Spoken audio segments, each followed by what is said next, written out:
I outside love of it. that analogy. The But that's so I just glober is try to the give that fish. analogy. That's Yeah. awesome. Some things are true whether you believe them or not.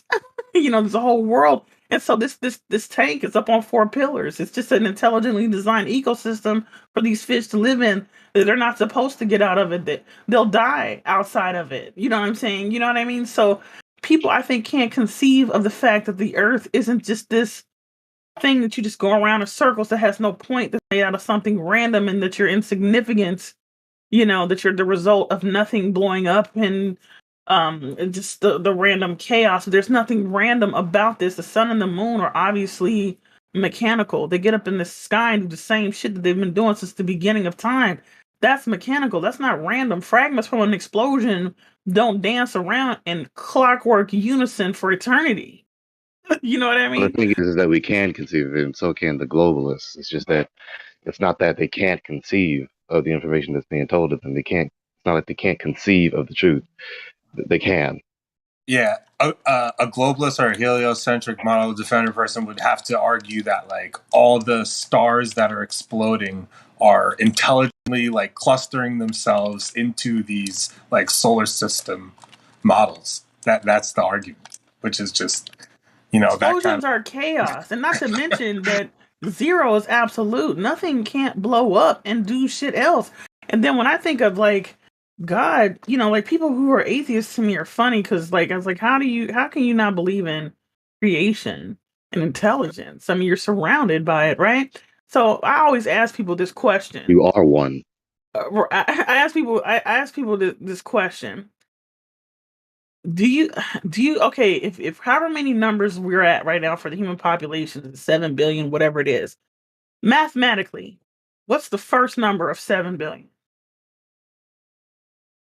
What's the first number of 7 billion? Can someone of answer that for me? 1, right? 1. So if the first person on Earth, let's get down to 1, because now we have to get down to the first person on Earth. There had to be 1. We couldn't have got to 7 billion without having the first person on Earth. So that means whoever came first, obviously, had to be created. And there's no way you evolve from an amoeba to a human being, because no human being cannot be a baby first. And you cannot be a baby without coming through a woman unless you obviously have been created. Like, do you Well, understand what I'm saying? So that a means human the can be an first, adult without being a baby. That's what the how? first men and women were.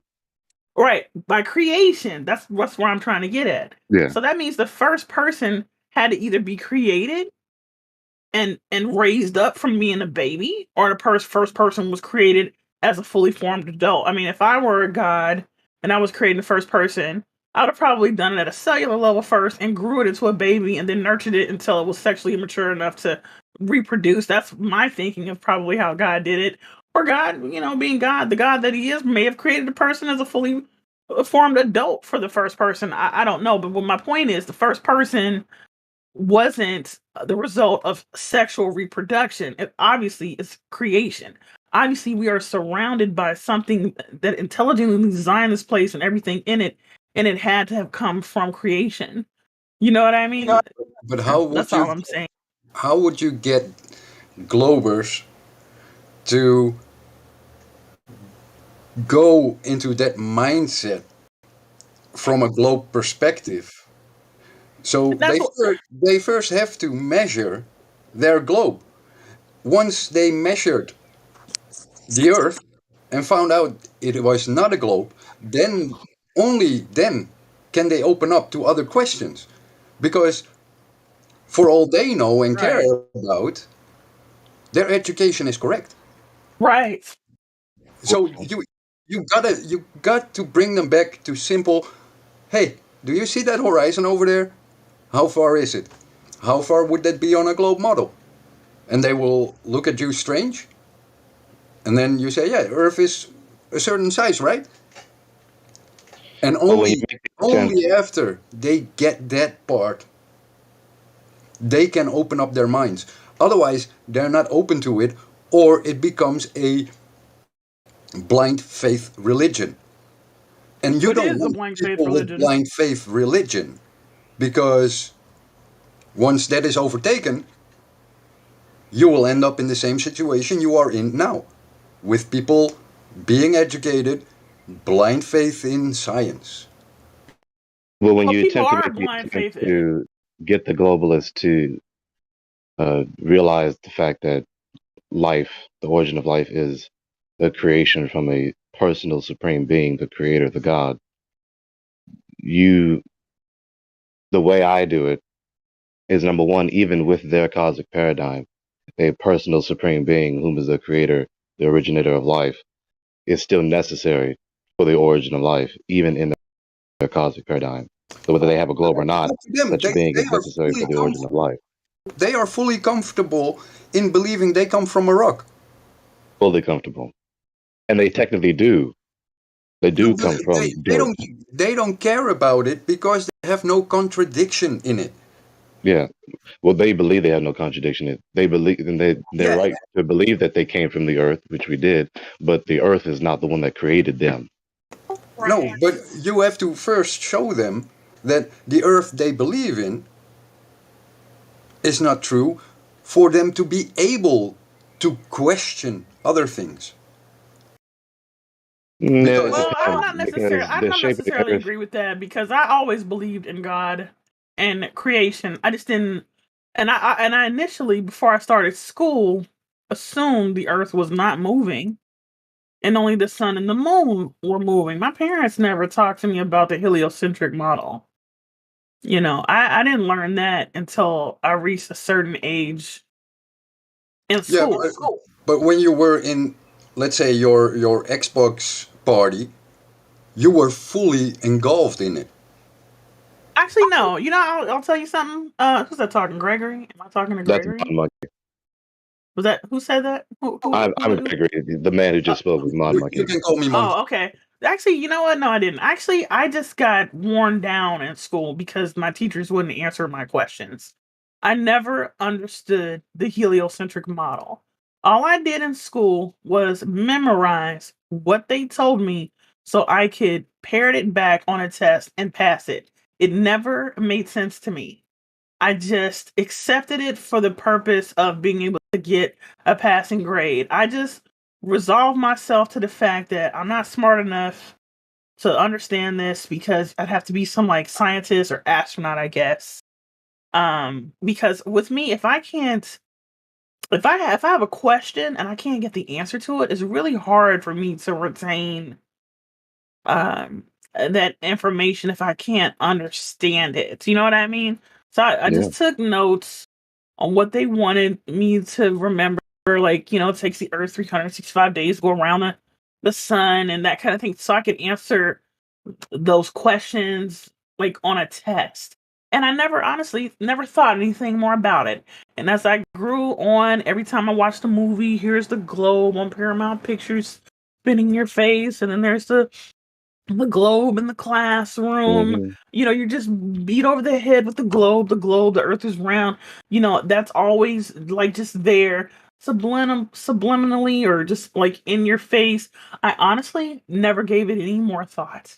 You know, and then between that and Star Trek, and the other bullshit that I saw on television, it just all became um my cup just ranneth over and I'm just like, whatever. You know what I mean? And I just had bigger fish to fry. I just never really thought about it. So that day the guy came in the party, I mean, I was just programmed. I had accepted my programming at some point. You know what I mean? And then my mind closed. Like I reached that age from, being a child and full of wonder to having all these questions.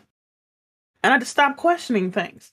Because in school, you're not taught to question things. You're taught to be quiet, sit there, retain the information, and answer the questions. And at some point, I just conformed to that. You know what I mean? Yeah. That's what happened.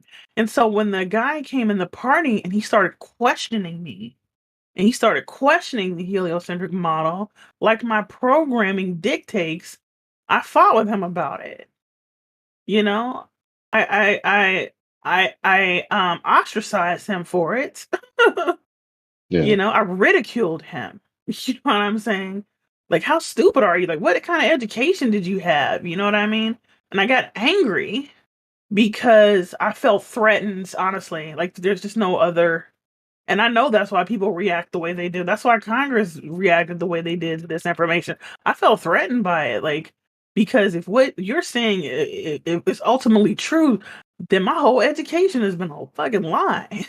You know what I'm saying? And I understand the gravity of such deception.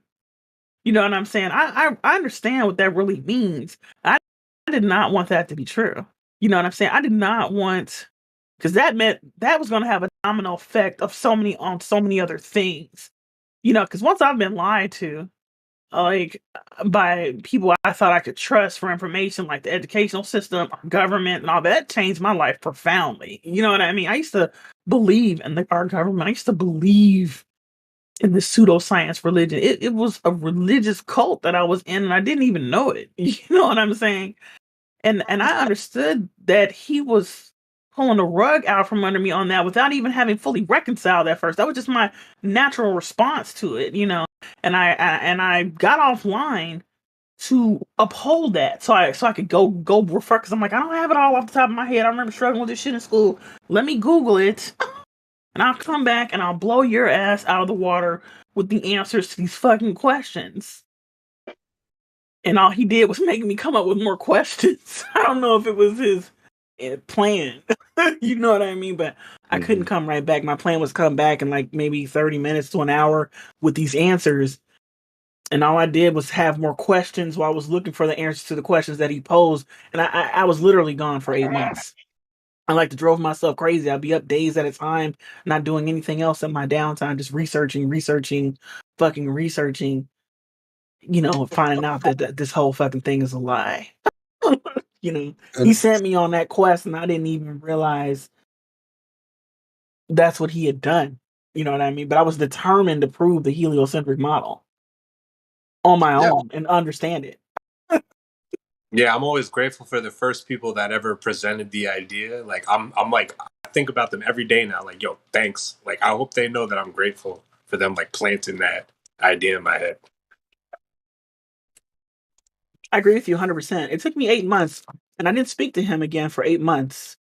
And I did face him after 8 months, and he was still online. He was still my friend, and I invited him to a party after I had to reconcile becoming a flat earther. I invited him to the party, and I apologized to him, and I thanked him for, you know, waking me up. And I told him, my intention was to, you know, debunk everything you were saying, but all I did was come full circle, and now I believe the same as you. We had a good laugh. And I don't know what happened to him, because shortly after that, he just somehow dropped off the face of the earth. We're still friends. I messaged him, you know, not too long ago and said, "Are you still alive?" Like, you know, something happened to him because he's going around spreading his truth. You know, I don't know, but I just, you know, I always wonder what happened to him, because I haven't talked to him in a couple of years. Because I went on this quest for knowledge like 5 or 6 years ago. But I am grateful that he woke me up, because now I don't do anything the same. I don't move the same as society. It's really isolating understanding this truth. I feel like I'm just waiting amongst a sea of programmed zombies. I don't spend money the same. I stopped celebrating holidays. I stopped voting. I'm anti-conformist. I'm anti-government. I won't get these vaccines that they're pushing. Like, it just changed my life profoundly. Yep, exactly. Now, there's crazy shit that I realized about disease, just dealing with, just like trying to really open this can of worms when it comes to medicine, and seeing like how healthcare is also being like used against people. Oh my God. The food table. I'm really sorry that we cannot talk about that one on the live stream. Oh, sorry. Yeah, I already know about World Health Organization. Sorry. Yeah, That will I'm get not us going to shut say down. anything about the World Health Organization, but just simple things We like, could dodge it. We could talk about it and dodge the heavy stuff. I didn't know you could just eat one grapefruit a day and it will lower your blood pressure by 5 points. And in fact, it's so effective that they will tell you not to eat grapefruit if you're on high blood pressure medication. So ever since I found that out, I eat a grapefruit a day, one grapefruit a day. Yeah, It will literally You know what's lower funny? Grapefruit your is blood. so bitter to me. Like I feel like my taste buds like literally hate I it. love it. I love grapefruit. You can get the ruby red kind. That's a little sweeter, but I love grapefruit. I like it cold. I get the big softball size ones, and I just eat Wait, one what- a day just to regulate my I gotta blood try pressure. it. That sounds crazy. Blood Wow. pressure? That's awesome. One grapefruit is lower your blood pressure 5 points, and it's so effective. They tell you not to have it if you're on blood pressure medication, not to eat it.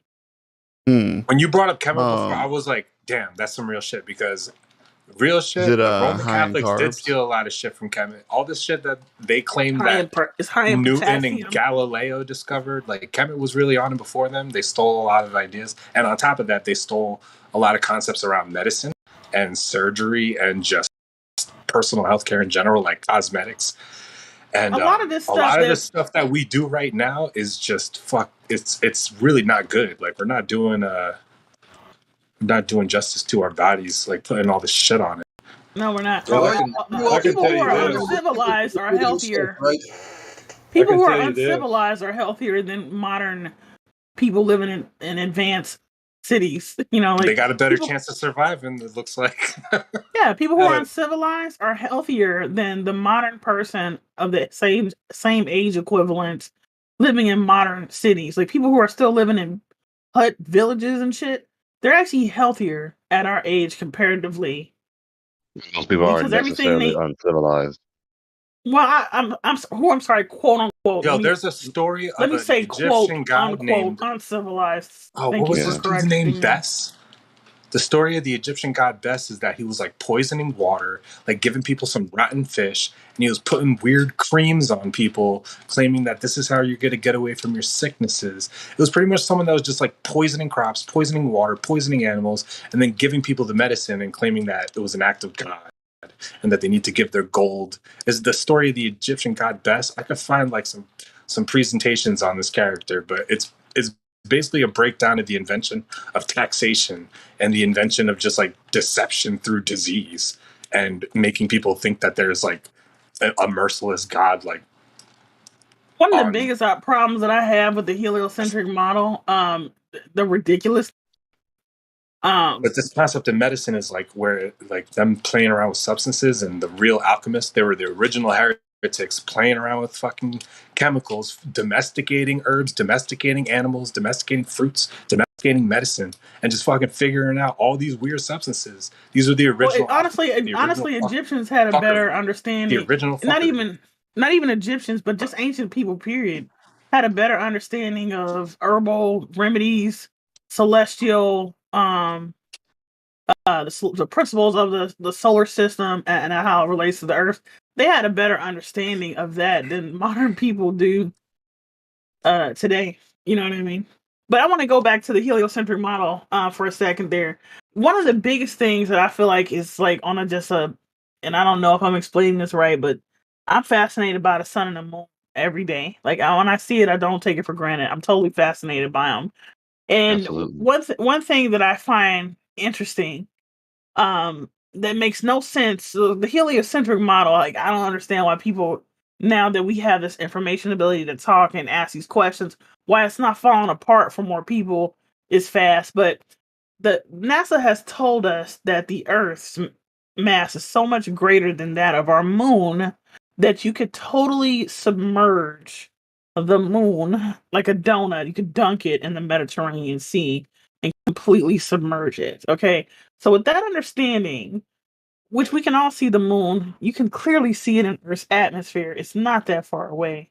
It's not as far away as they went on record and said it was, and then went back and redacted that. And now they're saying, okay, well, now it's actually in Earth's atmosphere. So technically, you've never been to space. You've never been to the moon. You be blind.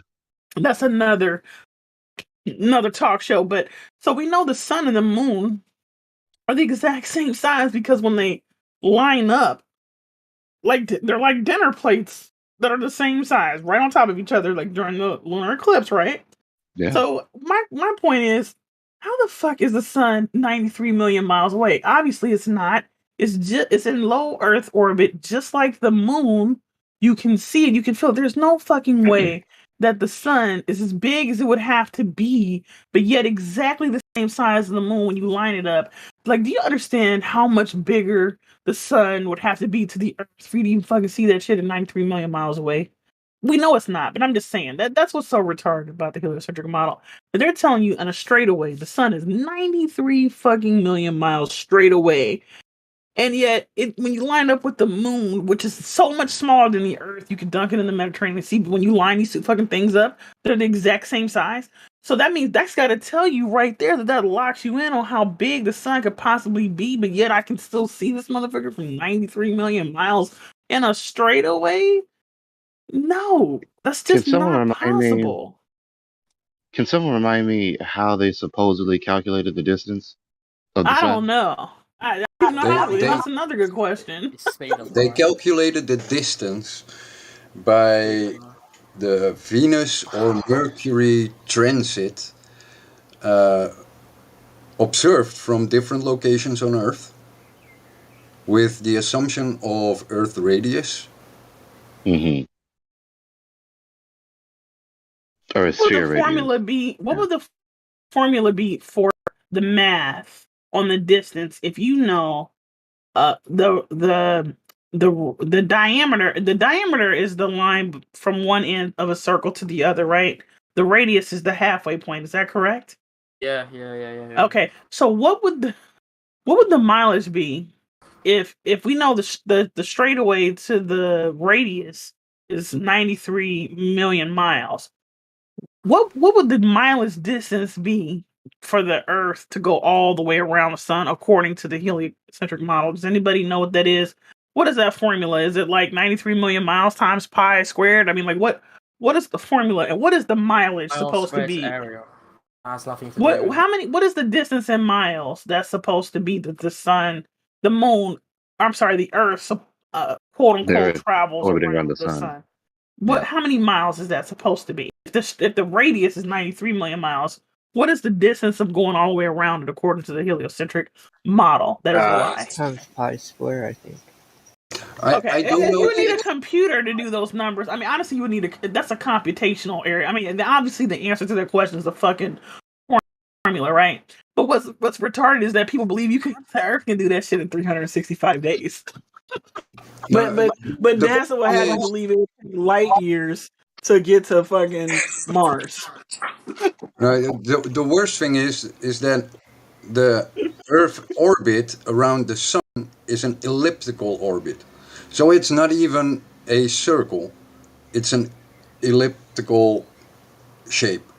So the distance to the sun varies, in which you can, I'm just asking for a rough number. My point is, they would have you believe that the Earth can go all the way around this fucking sun in 365 days, but yet it's supposed to take light years to travel to Mars. Like, I mean, honestly, that shit just sounds preposterous. There is no fucking way we're moving, period. That's first. But even if we were moving, do you understand how fast we would have to be fucking moving to go around the sun at a distance of 93 million miles, the radial distance of 93 million miles, and only do that shit in 365 days? You know, Isn't that you like would Mach feel 11, Mach 12? you'd be traveling at tachyon speeds, which in theory is so fucking fast you'd be appear to be moving backwards through the fucking universe. And I'll tell you another thing. You would feel the inertia if we were spinning at one speed while on an elliptical path at a different speed. You feel inertia if there are two different speeds. And they've already told us the Earth is on a tilt, spinning on its axis at one speed. Wow, that would be like you driving down a highway in a car that's spinning like a top.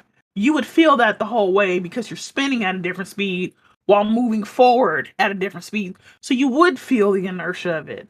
You can obviously use your common sense and look up in the night sky and see the only thing moving is the sun well, and the moon. basically, it's easier to go into the anatomy of a human, or a glass of water, because your senses, your balance organ, is a organ that depends on the motion of a fluid. So if that fluid is not in motion, we wouldn't be able to survive it. It would be like being in a fucking blender at Yeah, tachyon speeds. Just like when you spin around, you get dizzy. yeah, You know what I if you mean? go Because on a your roller body's got fluid in your ears. You got water on your fucking brain to a certain degree. There's no way you'd fucking survive that shit.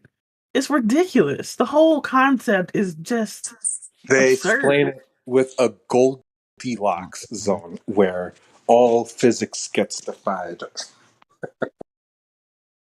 May Yeah, I chime in? and May I relativity. chime in a second?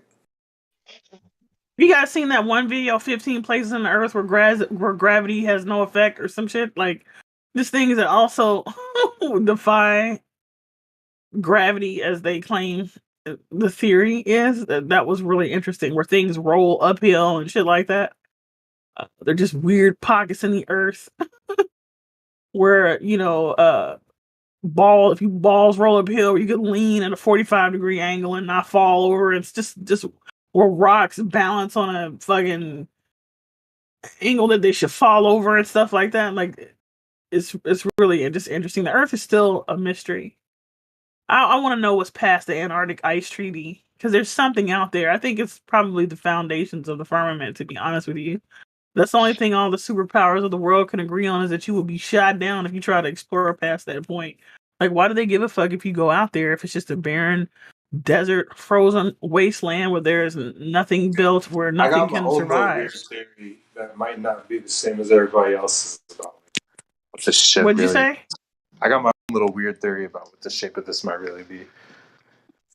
It's all compasses point north, but they don't point south. So, like, I could assume that, like, maybe like there is a point of like mass that's happening. Like, maybe we are being vacuumed into something. Like, there's a point of density where everything is being brought, and maybe we're just on the outer edges of something spiraling towards the center. Like, everybody wants to say, "Oh, there's a disc. Oh, there's a bulb. There's a mushroom. There's a tree.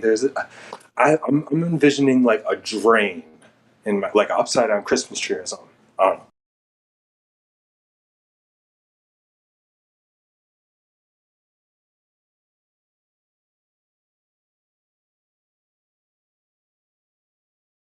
I would give anything to know what's beyond the Antarctic ice treaty.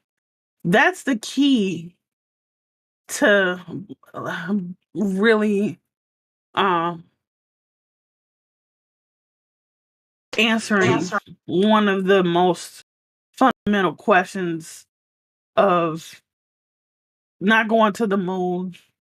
It's going out. They always try to focus on going up. You can't get out of this place. But why don't they ever focus on, like, going out is more feasible than going up? Yeah. So back in the day, Why don't Mercury they Max. focus on going outward? This is I mean, cool. you could fly over Antarctica. So check this out. So when they used to make maps, they used to put where they believed to be giant animals. Like, don't go to this part of the ocean, there's a squid there. Don't go to this part of the shoreline, there's a fucking whale there. And I believe that, like, the further out you go, the denser the water gets, the more electromagnetism you're dealing with, and the colder it gets or the hotter it gets. Like, we're on that.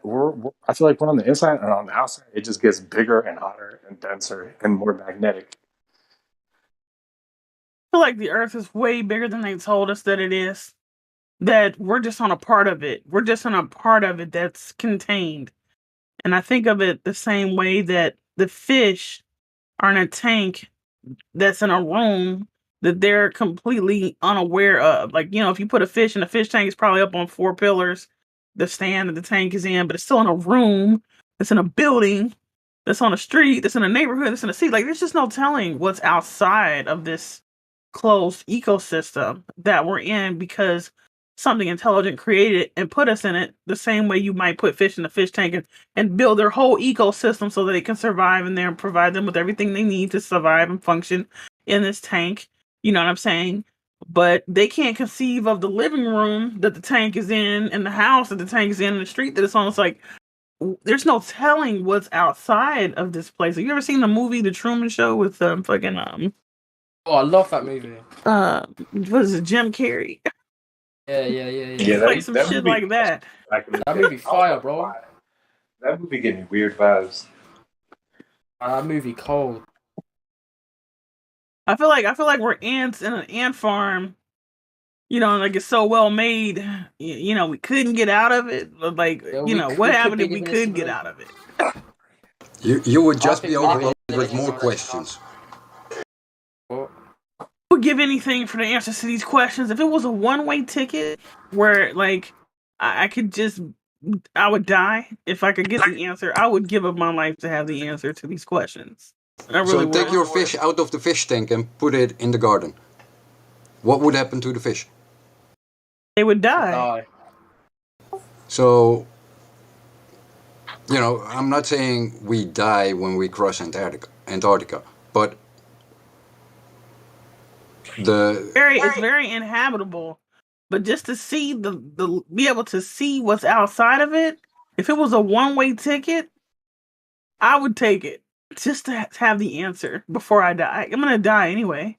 At some point, I'd like to have the answer. I'd like to see what it is. Maybe the only way to see it is in death. I don't know. You know, but I would just. It's killing me not knowing. like Truman when he realized that he was in a contained environment. It just when he hit the wall, you know what I mean, at the foundation of the closed environment that he was in, he lost his shit. You know, because then he realized he was like that fish in the aquarium, and then he could think of nothing but getting outside of it and seeing what was on the other side of it. I also think that has a lot to do with why they lied to us about it, because we would be knocking on the glass too. I want to say one thing. I'm basing this off of some weird ass supposed CIA document that I've read called like RP-196 or something like that. Basically detailing somebody being able to project their consciousness wherever the fuck they wanted, and like the person like stopped their heart and then they told them the coordinates to go to, and they were just able to perceive wherever they were whenever they were using their fucking brain. And I don't know if that's just real, but I feel like these people don't even feel the need to physically go to these places anymore. Isn't that just astral projection, though? That's crazy to even bring up. Sorry. You know, the way they presented the world to us is like a hamster wheel. And they don't and it's easier to accept the heliocentric model because then you understand that you're on this hamster wheel, it doesn't really go anywhere. It's in a circle. And it's a pointless thing to even wonder any further about that, because it's just you're random, you're just an evolved amoeba ape, and there's nothing special about you. There's no God, there's no creation, there's no point to you being here, and you're just on a hamster wheel. And all you need to do is just spend your life and your energy just running it in a loop. You know what I mean? And that's but if people understood the flat earth model, they'd be like us, you know, they'd be wanting to knock on the fucking glass. Like, okay, well, you know what I mean? Like, you know, like they'd have more questions. You know what I'm saying? And that would be the problem. You know what I'm saying? Like that would be the problem. Like I would give anything to know what is beyond the Antarctic ice treaty, because it's something out there. Richard Allen Lombard went out there. Yeah, I think it's more water, more land. I think it's more land out there. Period. I think we are they're just limited. protecting land masses. Yeah, we're just limited to this. They revealed Australia 300 years ago. They just revealed a part of New Zealand. They're renaming it New Zealandia, and they're making it like bigger. So they have no problem just adjusting the maps to whatever they want us to believe it looks like. Right. And ironically enough, the world map is a flat Earth model with prison bars over top of it. It's like a slap in the face to the truth. The wreath. You ever look at the world flat Earth map? It shows all the continents. The wreath is the ice shelf that encompasses the whole thing, but they just try to make it look like a wreath. Yeah, I feel like the truth of the flat Earth. That's why I brought up that vortex thing before, because that kind of explains the ice ring. if you were to have a center with a lot of density, and then on the outer edges is it gets colder and colder. You know what I'm trying to say? So like the center would be the North Pole. That's where all magnetism is coming from. And that's why our compasses point north. So I feel like that's the North Pole. And then the South Pole, is actually, they just lied. Instead of saying that, it just keeps going and going, like, there's a center and then it just spreads out, like the magnetism. What am I fucking saying? Slow down. I don't know what the fuck I'm saying. But yeah, basically, I'm trying to just give the idea of a vortex.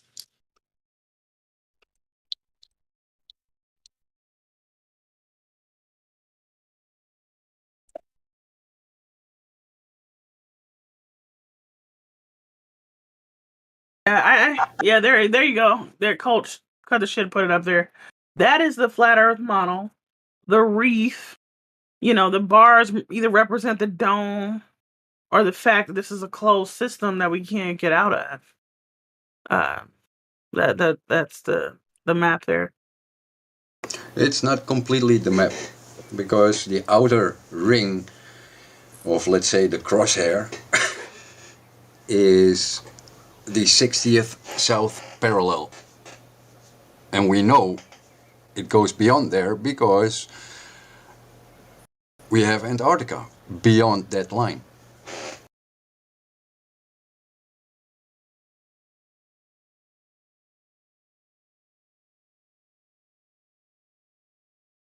But isn't Antarctica really the ice shelf? No, Antarctica It's does have misrepresented.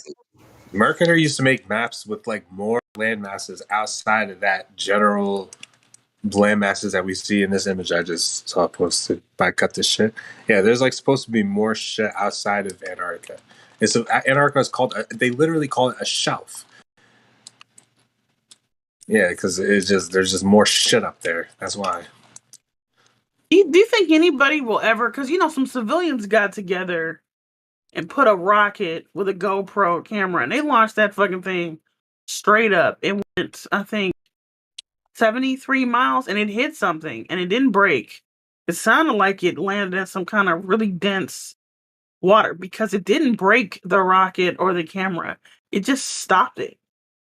But I wanted to know, do you think, what if somebody like with a bunch of money just launched something that just went out?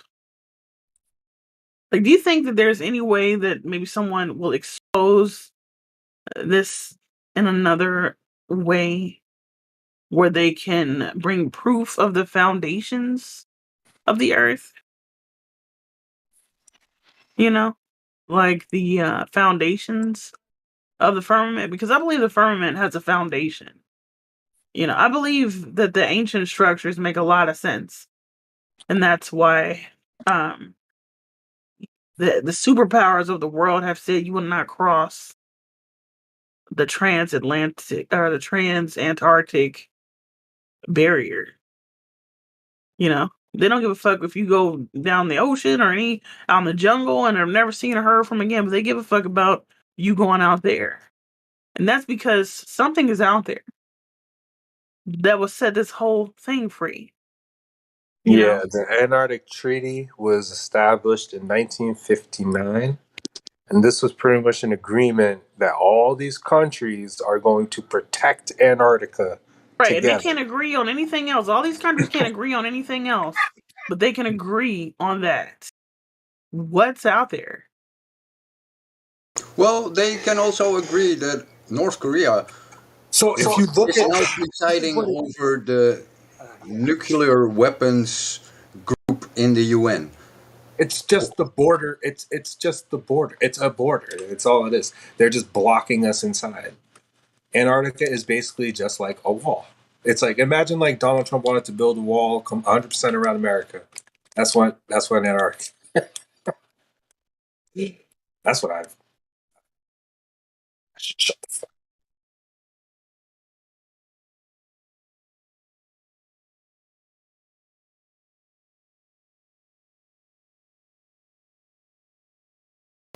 But until you go there, you just have to rely on whatever they give you. And since we cannot go there, it's really hard to speculate. Because all we know, there are cuddly emperor penguins walking around there, which they put in Disney or whatever movies. I mean, let me tell you what I've been realizing, bro. Like, all they had to do was say, you, like, we're all going to protect this part of the perimeter of Antarctica. But all they're really doing is they're just flip it up, just reverse the concept of Antarctica and just pretend it's the outside rather than it's that simple. That's what they're doing. And then the North Pole is pretty much just like a point of magnetism at the center of this shit. And then there's just more stuff outside of what they're calling Antarctica. Antarctica is just a border line that they're saying you're not allowed to go past here. And they make it look like it's just a little circle, but really it's a giant circle completely encompassing us. You can just pretend it's not. And say that we're on a ball. It's like literally like a weird thing you could do with your phone. It's an illusion. I'm sick. I'm done. Maybe they keep you in to prevent a war with the people outside. Maybe they keep you in because you cannot live there. Maybe they keep you in because, you know, they want to keep the resources until they really need them and can exploit them easily. I gotta pull up these pictures of these maps that show all these land masses and shows like I really gotta pull this shit up right now and stop just talking about it.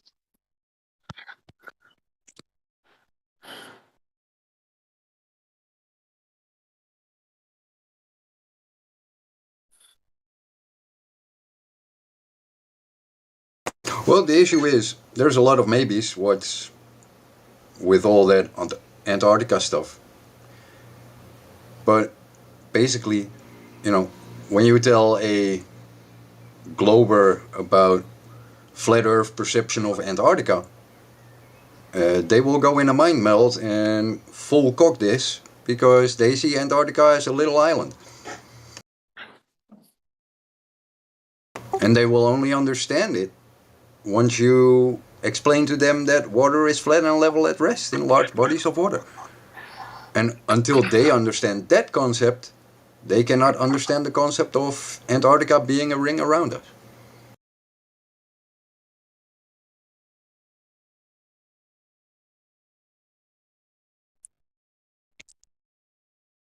Yeah, I got a lot of energy for this subject today. God damn.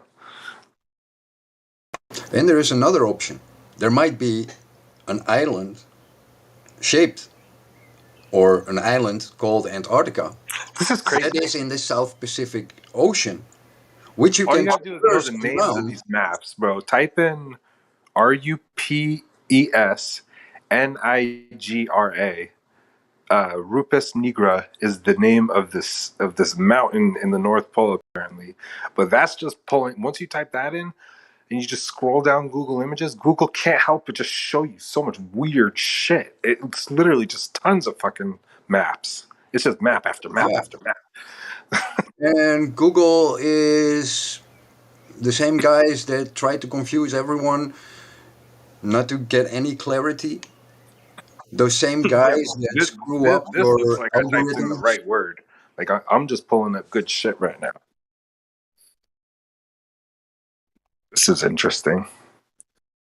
Oh, this even shows how the sun and the moon are luminaries just circling around us.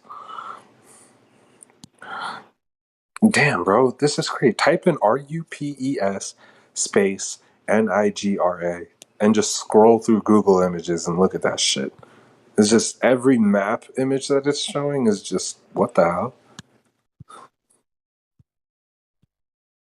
Have you checked out our map section? Nah. I should. Let me do that.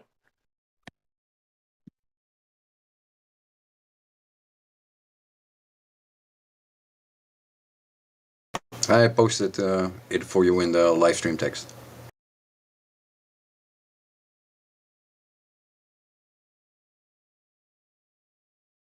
All right, I'm looking at this.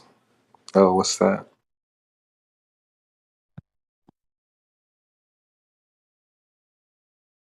Yeah, this is the shit that bothers me.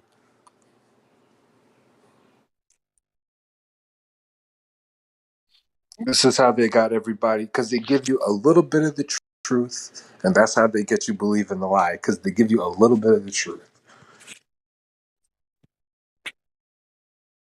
Yeah, and you can see every continent from if you put the North Pole at the center. What a coincidence! What a funny coincidence that is. And Antarctica just becomes a perfect ring. What did your parents tell you when you were growing up? Oh, dude, I don't No, you they don't want they you don't want probably to know. told you something like, "Don't accept candy from strangers." My father is a con artist, and so man, I don't know shit, bro. Like my father might be the most disgusting person ever. And my mom doesn't understand any of this stuff. No, but you know how parents tell their kids not to accept candy from strangers? What are you getting at? Well, basically, going to Google, going to the internet, is trying to get candy from strangers. You're literally begging to be filled with junk.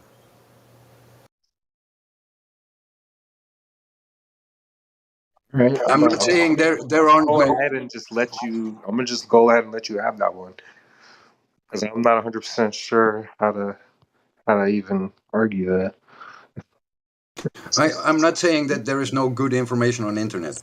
I'm This just is saying. a crazy map right here. I've seen this map before. This is the one that the dude made after pretty much using the moon. All the craters on the moon. I've seen this map.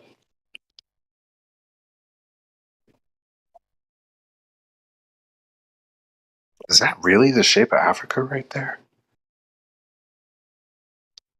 Are you kidding me?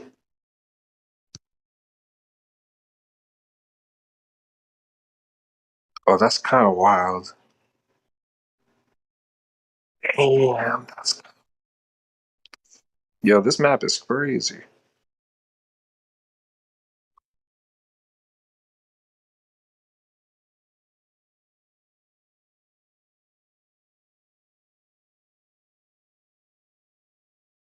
Wait a second, what?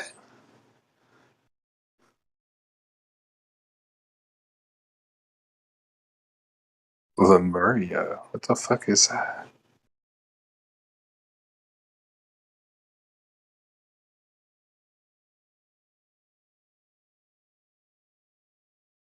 Yo.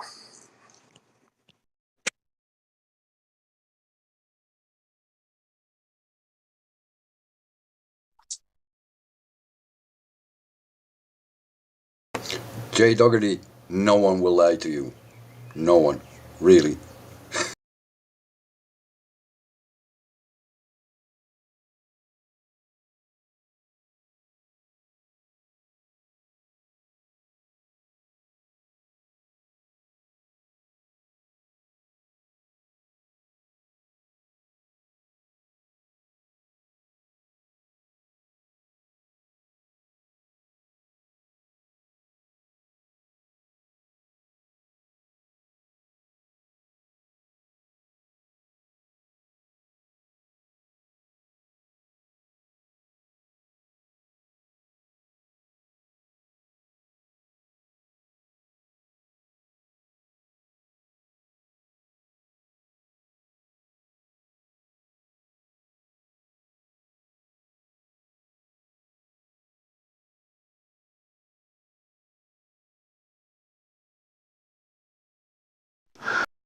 Bro, yo, is anybody here? Yo. Yeah, there's about 28 people in here. I know, but bro, go to the maps, I'm gonna go to the you know how to go to maps? The Discord section called maps? Yeah, just gave you the link. Oh, you gave me the link. I'm a dumbass motherfucker, right? Okay, so scroll up. Hold on. 1, 2, 3, 4, 5, 6, 7 images. This fucking picture right here. I'm gonna put a flame symbol under it. Look at this map, bro. This is the one that I seen the dude say. This is like him taking the moon's craters and pretty much just trying to stick the continents, their perception of the continents on it. But if you look how big the Sahara Desert really is compared to how big the United States is. How big Yeah, this but person says this shit is. if the sun or if the moon is acting like a mirror, shouldn't the face of the sun change? Because it is, not in a perfect circular orbit, but it does a, you know, elliptical orbit or out of sync orbit. Wait, what happened? One day you see the sun or the moon low on the horizon, one day you see it high on the horizon. So the moon does kind of like the same trick as the sun. So if it is a mirror, then which point would be the mirror point? Because you see the same face every day. That you're presenting that it's stagnant, right? The moon is stagnant and the Earth. The moon is the same every day. It's considered an anomaly with astronomers. They always tell you the moon is just facing us because we don't know. That's what they say. So yeah, if it is a mirror and it's just reflecting, I mean that it's just fucking Yeah, stationary. but from which position? Because if I stand in front of a mirror, I might be looking at a different side of myself than when I stand on the other side of the mirror. So how No, is it mirrored? no, wait. What I just said is wrong, though.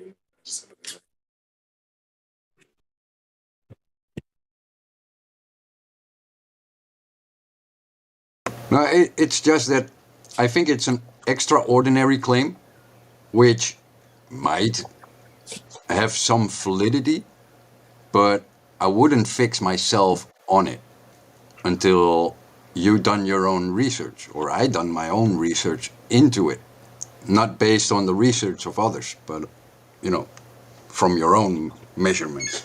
Because relying on, let's say, the speculations of others will only get you in the same shit as the Globers get.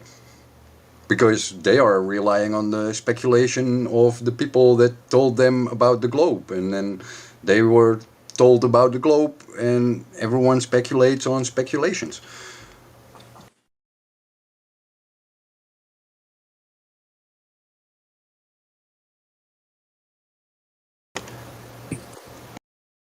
I don't know if I can 100% subscribe to this thing about the moon being a reflection of our. I'm gonna need like more than just this person's drawing. I don't know. This is really interesting, though. I want to look into this.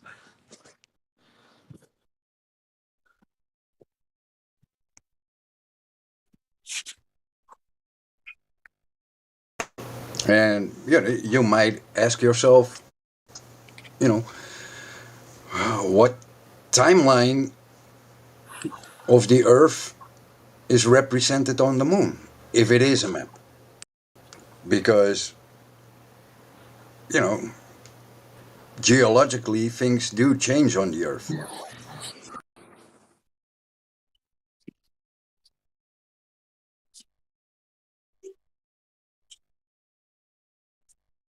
Wow. Yeah, true.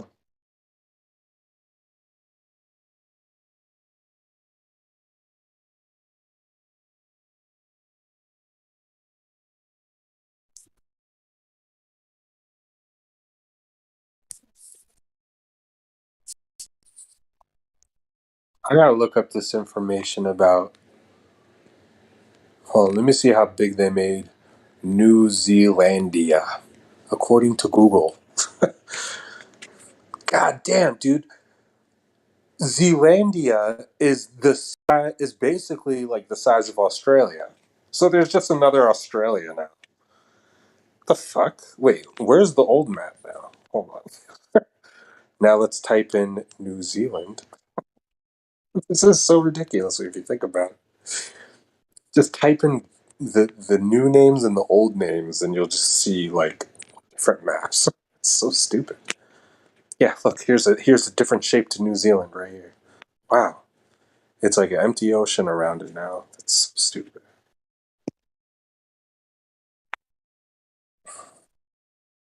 Let's see if Google Maps is updated. Nope, they still portray New Zealand as this tiny little island. So Google Maps isn't portraying. Let's see. Let's see if I wanted to take a walk around New Zealandia.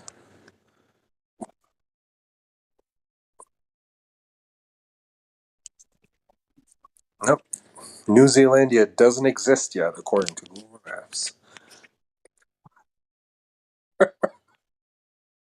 Nah, you can have New Zealandia on a Mercator map. I mean, I could almost feel like if I was still a heliocentrist while doing this, just wanting to know about this continent that they're telling you is emerging out of the ocean, I would just feel like an idiot trusting these people. Like, why am I even like going back and forth with Google like what the size of this fucking landmass is? Like, why isn't there a straight answer? Well, then now they're saying like, look at all this land under the water that's coming out of the water now. Ooh. Bullshit. Finding new continents. Not finding them, just like now you have to stop lying about it. This is interesting. Look at this picture right here.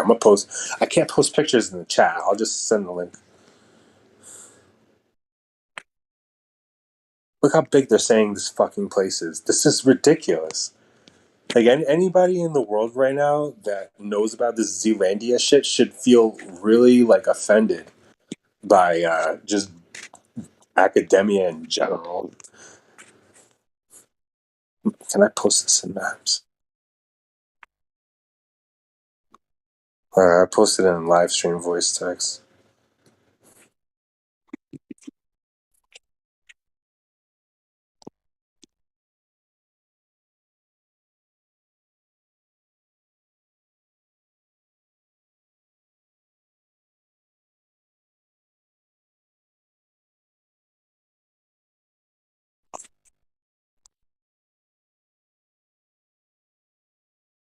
That would just be, let's say, the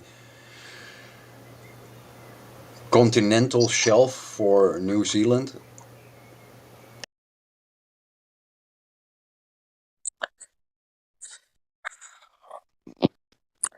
Yeah.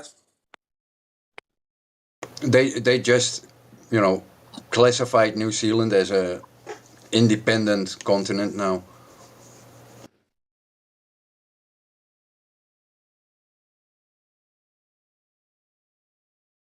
How many more masses of land are they going to roll out these next 300? Like Australia's New Zealandia. The whole Pacific Ocean is about to become a land mass. And they're just going to keep cluttering that ocean, saying that we're on a globe. It's so stupid. It's like, no, there's just... Here's another landmass we got to squeeze in between Zealandia and Australia now, called Turtleania. It's just stupid. Oh, well, wait until you find out about Doggerland. What is it? That would be the missing land between the UK and mainland Europe. Missing land between UK and Europe? What's the name of it? Let me type this in. Can you tell me the name of it? Oh, girl. I posted it in Livestream text. And the funny thing is, like the Dutch fishermen and Danish fishermen and English fishermen, they fish up artifacts from the bottom of the sea, which are, kind of like the same time period as Middle Age tools or, stuff that you would find during the Roman era. But according to the official stories, it's been gone for 10,000s of years.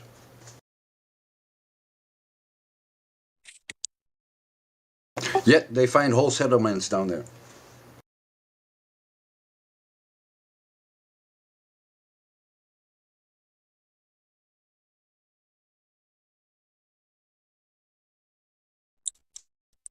How come I've never heard of this fucking place?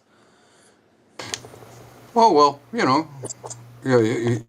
don't need to know. It's not part of your curriculum. Yep, that's what they say. Because I live in New Jersey, I'm not allowed to know about anything. All I need to know is George Washington and Abraham Lincoln. Well, it's very important to just have one historic narrative given to you by, the conquerors, the victors. So you believe their story of their victory.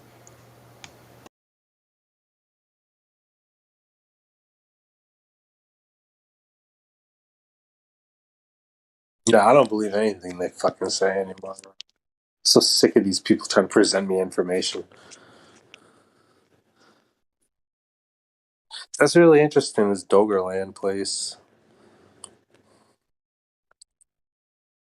How long ago was this? 6,000 people? That's not that long ago.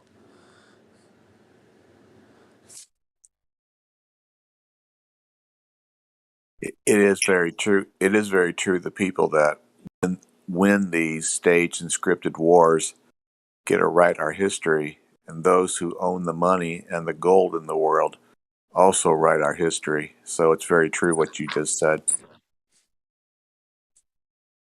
Yeah, and that way they can obscure whatever they want in history that, might soil their victory. Or soil their narrative that they want to teach the young people and even older people.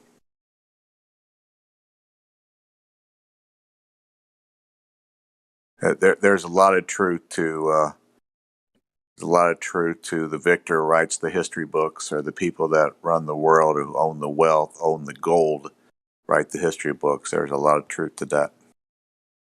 Thanks. Yeah, and there's this quote from Napoleon. History is a lie agreed upon. Yeah, if it tends to get in the textbooks, if a lie happens to get into textbooks, it tends to become the truth, or the truth accepted by the masses, and that's the dangers of Rockefeller and Carnegie bought education and medicine. They bought out medicine in 1902, and they bought out education in 1920. Rockefeller got a globe put in every classroom, and once a globe got put into every classroom, and every child got to see it 100 times a day when they looked up toward the teacher's desk, it was basically over for the truth, because the globe lie won out right then. So it's not hard to see why people believe we live on a spinning, watery, curvy, bendy ball when that's all they've been taught. Thanks.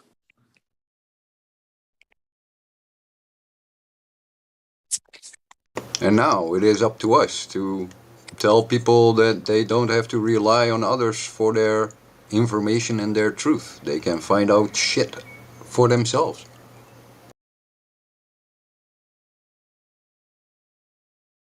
All you need to do is look at the details and apply the details to your life.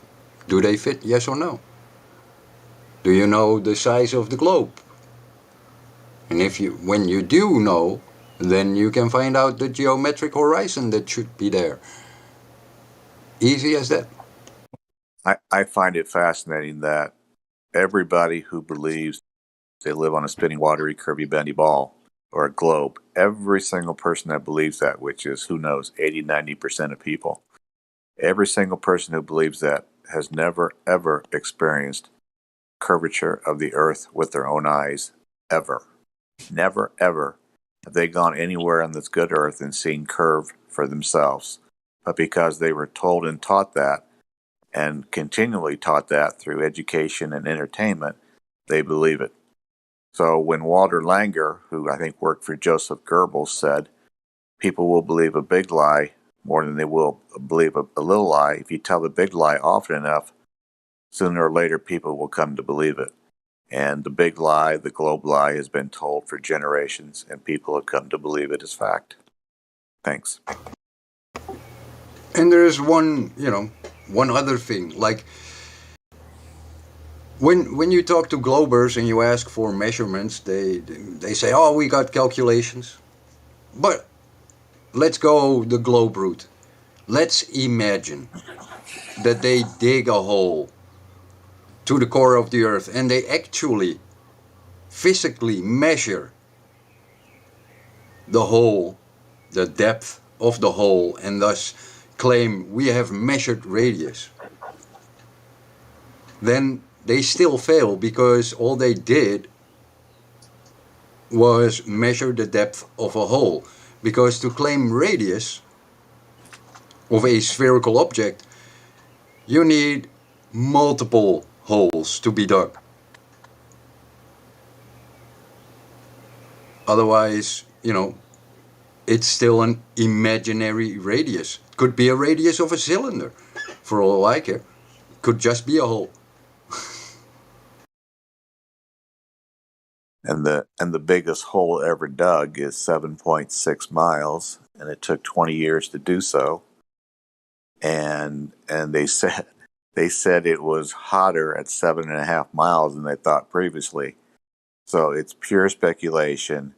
It's amazing that, I've said this before, so forgive me for saying it again.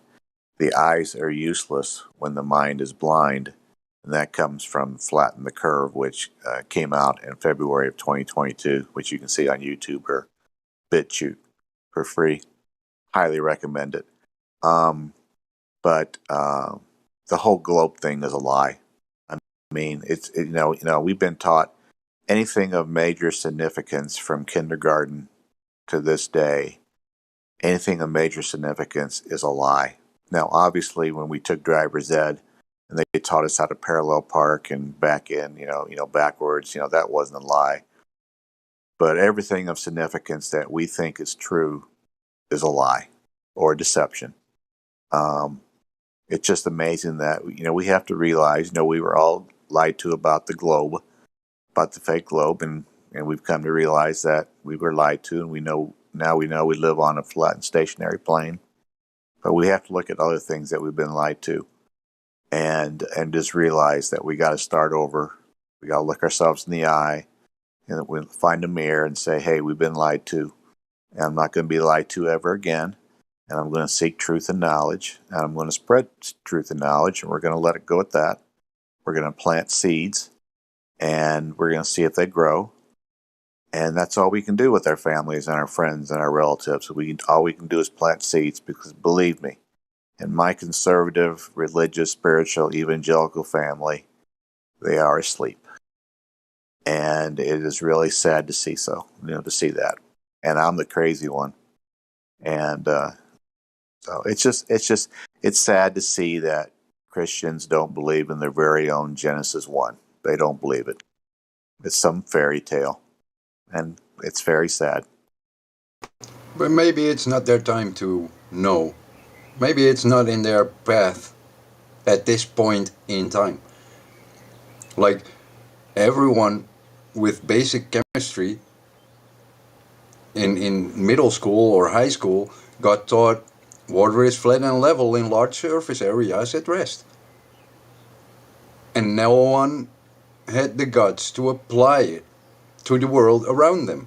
No, they just went with the ball. Why? Because it wasn't your time to figure it out yet. Give people time. Be patient.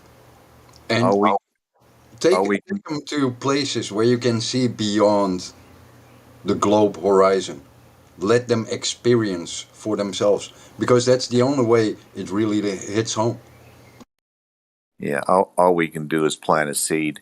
And if everybody lived within driving distance of Lake Michigan and Benton Harbor, Michigan, and could look across Lake Michigan at Chicago, either with their eye or with a telescope or with a Nikon P900, everybody, if they were honest with themselves, would become a flat earther. Everybody would. But not everybody does that and knows about that, because actually Lake Michigan is probably the best place in the entire earth that you can actually prove flat earth, and you can do it very quickly. Any body of water which you have a few of, let's say 10, 20 miles across, it's done.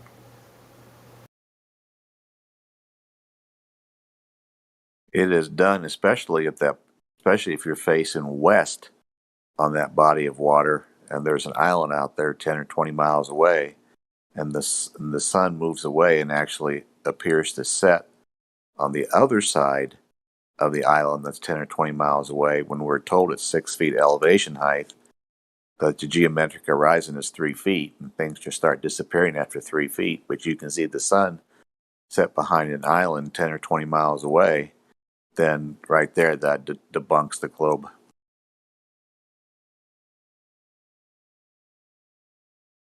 Yeah, and all you got to do is take people along with you, show it to them, and ask them how they can explain it on the globe.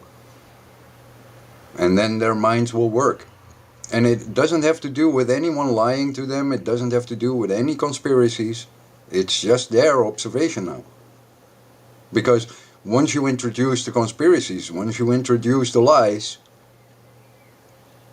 it becomes a bigger issue, and thus a bigger hurdle to get over. For some it helps, but for most it's a killer, because then they have to face all the other consequences that they can conjure up. I often think that if you told, especially people in the USA, but if you told people around the world, in Europe and the USA, and if you actually announced it on TV, CNN would actually have breaking news and said, "Breaking news: the world is flat and stationary. We've lied to you for your entire life," and they did that for a month. How many people would actually believe what CNN was saying, that the Earth was flat and stationary? They believe exactly what they were told. Yeah, and that would be great. And then here's my next question: is how many psychiatrists and counselors would get more business if people were suddenly told that they live on a flat and stationary plane instead of a spinning, watery, curvy, bendy ball? How many psychiatrists and counselors would be getting phone calls, saying, "I need help, I can't process this, I can't process this"? I just kind of wonder if that would be a big problem for people. I'll tell you one thing, it will be worse if CNN tells it on the TV, because that means they got a plan and they gonna take flat earth away from truth people. They gonna spin it in a way that you will not like, and they will take away the people's ability to think for themselves, to do their own measurements, to do their own experiments and tests, because now they just gave you the answer for free without you having to think for it, and they can put a narrative to it, whatever comes for them, not for us, not for the people. When they present it because they benefit, not the people. Yeah, if CNN would ever say that, they have to have some epiphany and actually have a change in ownership and all that stuff, because the truth will never be televised on TV. The TV is is for deceptions and or lies. So I'm not expecting CNN to ever do that or anybody to ever do that. It was just an example.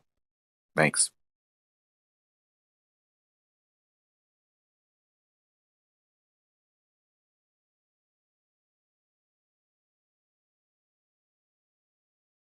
You know, if I could cut in, talking about CNN and, the media, and, they've been trying to leak this UFO ruse for the last probably year and a half. Congressional hearings, it's on mainstream media. They don't know what they are. It's all a ruse to condition us for something. And there's not a lot of, there's not a lot of people going to the psychiatrist over things like that. I think they want to keep the ruse up that this is a large universe and it's billions of light years wide and that whole thing. So I don't think, I don't think actually coming out, of course, they won't ever do it, coming out and explaining how the world is. And I don't think that would be I don't think it would be a huge shock to most people because they know what they see and they know what they feel. Now, there'll be a few, but I just don't see how that could be a super shock to anyone's system as a nation or a people. Thank you. It's because the elite are just as ignorant as we are. They have no idea what's going on. That's the truth of it. I posted something just now at 44 after the hour that it's very short. It's less than 3 minutes. You might enjoy it. I think the thing that I've seen is the movie with Independence Day, and then Independence Day, the sequel, has been shown quite a bit on TV. Aliens with Sigourney Weaver in 1979, and then the second part, which came out in 1986. Old movies have been shown on TV quite a bit recently. Congress just opened up hearings on UFOs, possible UFOs. So, I think we're being prepped for something. That's just my opinion. I agree. I think it'll be a continual ruse, like they've done for the last 75 years. I'm not a UFO alien believer. Never have. Couldn't justify it, in my head. And what we talk about with the plain Earth is, we have to justify what we see and what we feel. So I'm not a huge UFO guy, but there's so many people that want to believe this. I think that I think they are prepping us for something, but it's not the truth. You can guarantee that. It's interesting. I don't always believe surveys, and surveys, how they're worded can always be manipulated so they get a positive response or some sort of response that they want. But I think the last survey I saw was the slight majority of people in America think that UFOs exist. So you have 50% of people, 165 million, 170 million people who actually, if you believe the survey, who actually believe that UFOs exist. So all of a sudden, if you introduce it on TV or through what this video suggests that I posted at 44 after the hour, how many people would come to believe it as truth? Because we've been so prepped over the last 50, 60 years with all these, I'm old enough to remember E.T. and even wrote E.T. down at Universal Studios in Florida. So it's just a very interesting thing that we're being conditioned to possibly accept something as fact that's a total fabrication or lie. Thanks. Yep. I want to talk to Jim. Jim, can you hear me? Yeah, sure can. I want to say that you present very well and you speak very eloquently on the topic, and I appreciate that. And I want to ask you if you're talking about the Rothschilds and the Rockefellers controlling medicine and controlling education. and I want to know if you think this is whole flat Earth deception. I was talking about it last few days with some other people, and we're considering that. Do you think it's not only a physical deception, but is it some kind of black magic spell that has been cast? Meaning, if there's a spiritual element involved, then we have to use spiritual weapons, not just showing people black swans. If there's some kind of black magic going on, there's no amount of black swans is going to get people to see. They don't believe the radius. They don't think it's going to curve because they were told you're not supposed to see the curve. It's spinning, but you can't feel it because that's what the scientists say. And we're showing them science, we're showing them math, and they don't get it.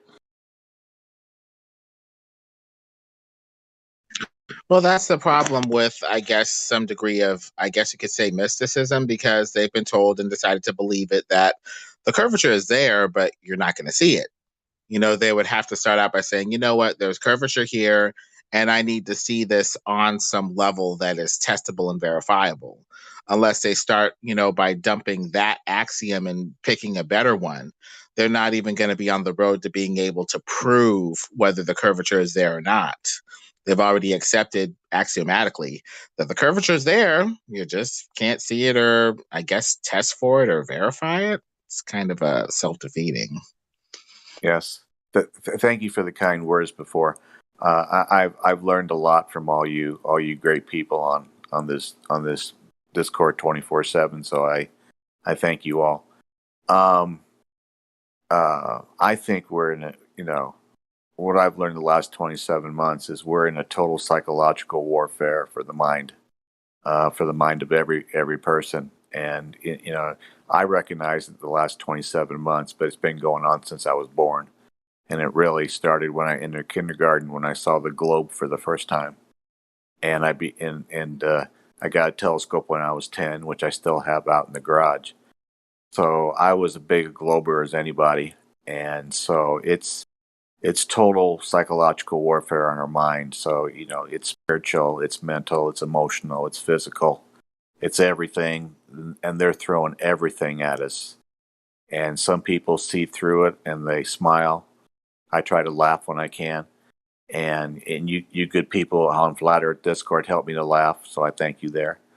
And so it's just total, we're being thrown things at us emotionally, and many people just can't handle it. They just fall for it. They go along, they obey, they comply, and that's what they do. Well, I found it easier to put the power back to myself rather than put the power into the people that organize the education system and shit. Because I was the one who believed all the things I could not verify for myself. In that, I don't give them the power over me or over anyone else, because everyone else makes a choice not to look into things, not to do things. If you can convey people to measure or to at least take a serious look into the matter for themselves, you take away their power over those people, because now you gave someone the opportunity to think for themselves and think freely. Exactly. And to see that their rulership over you is not necessary. You can govern yourself. That's such an important point. Well, you can only govern yourself if you have the truth to help make you virtuous, moral, and strong. The lie weakens you and makes you easier to control. I just posted at 51 after the hour the 90-minute documentary that came out February 22nd of this year. I'm sure many of you have already seen it, but it's 90 really good minutes. The first 3 minutes, the lady is just right on target. Unbelievable how on target she is. And the last 5 minutes is the story of Picard that went up in 1931 to explore the heavens. And the song is really great that goes along with it. You know, the credits for the movie are being flashed as well.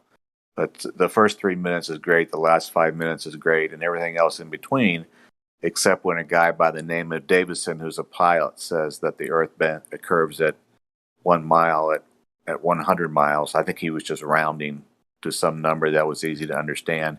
He says 1 mile at 100 miles. It's actually six. It's one of those 666 things. It's actually 6,667 feet of curve at 100 miles, and he says it's a mile, which is 5,280. But I think he was just probably rounding down. But that's the only thing I saw in the 90-minute documentary that I just posted that might be interpreted as wrong. But the rest of it was just right on target.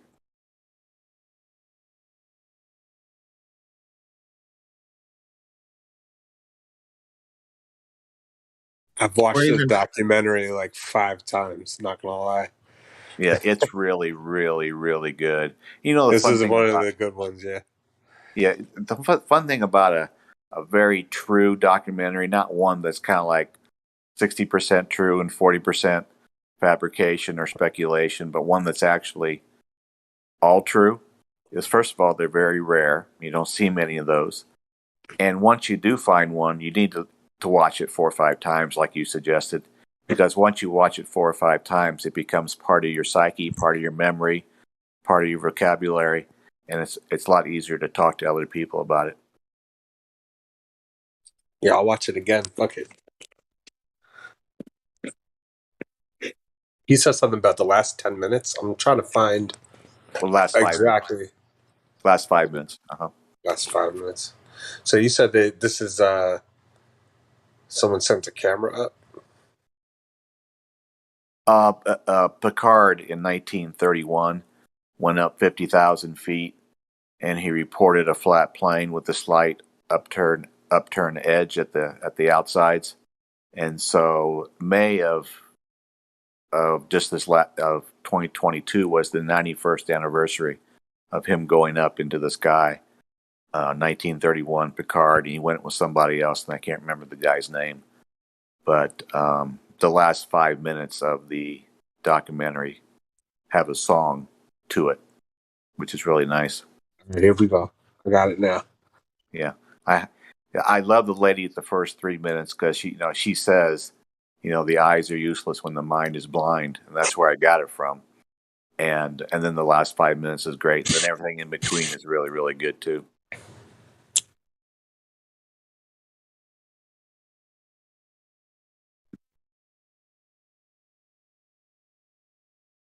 There's truth out there. You just got to look for it. I mean, it's just, you're not going to ever find the truth on TV. And, Well, you might ask yourself why Star Trek used Captain Picard, who is, according to, from what I remember, family of the Picard you just mentioned, who went into a balloon. Yeah, I don't know. I don't. I was a huge fan of James T. Kirk and Spock. I just dated my age. I just told you how old I am. In 1966 to 69, when they went to the next Star Treks, I didn't follow. So I'm not. I know who the Picard is in the other Star Treks. If I remember right, I might be wrong. Don't hold me to this. I think the Picard in the Star Treks is spelled Picard, and I think the Picard that went up in the balloon in 1931 is Piccard. But I might be wrong. If I am, I'm sorry. I'm not a really Star Trek buff, but I think it was mentioned, and it was also hinted at because of his French heritage.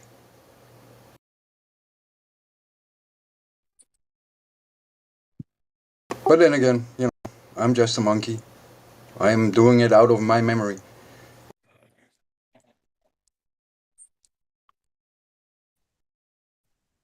Well, you're a monkey with independent thought. That's the main thing.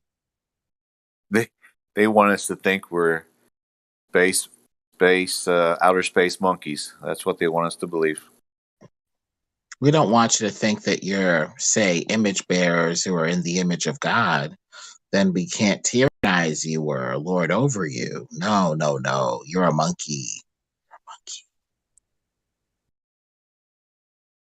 A monkey with animalistic inborn drives that can't be controlled.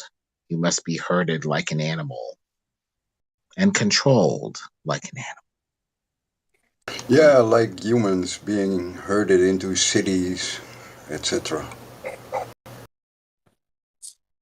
Tax farms. If I'm a monkey, do I get to one day snap, rip off your hands, and tear your face off like what happened to that one lady? Good question. Depends on how big the monkey is.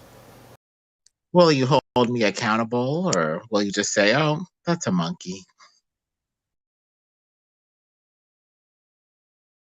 Happens in every creature. Yeah, you look at the life of like a chicken or like a cow.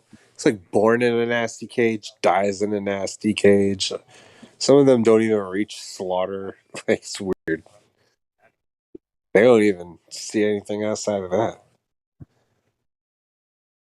There's a song that I just posted that somebody posted on Facebook that I borrowed from them there.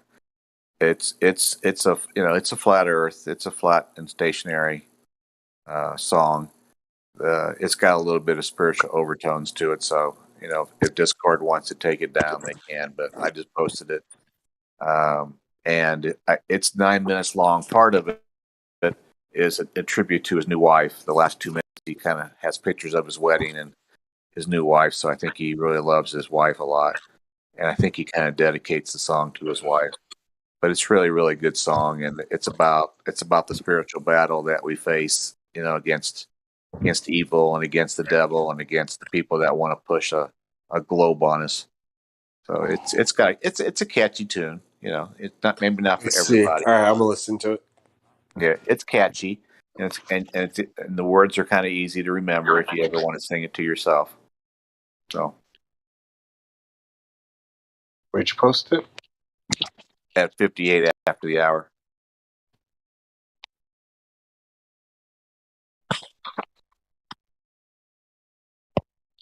Gotcha. It may not be for everybody, but it speaks to me, so maybe it'll speak to others.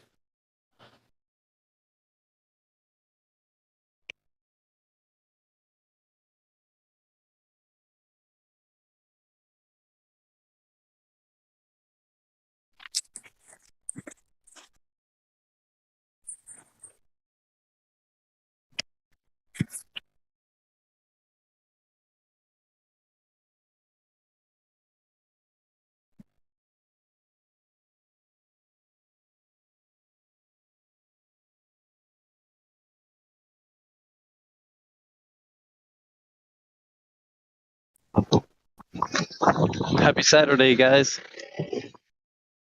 Happy Flat Earth or Saturday. Happy Flat Earth weekend.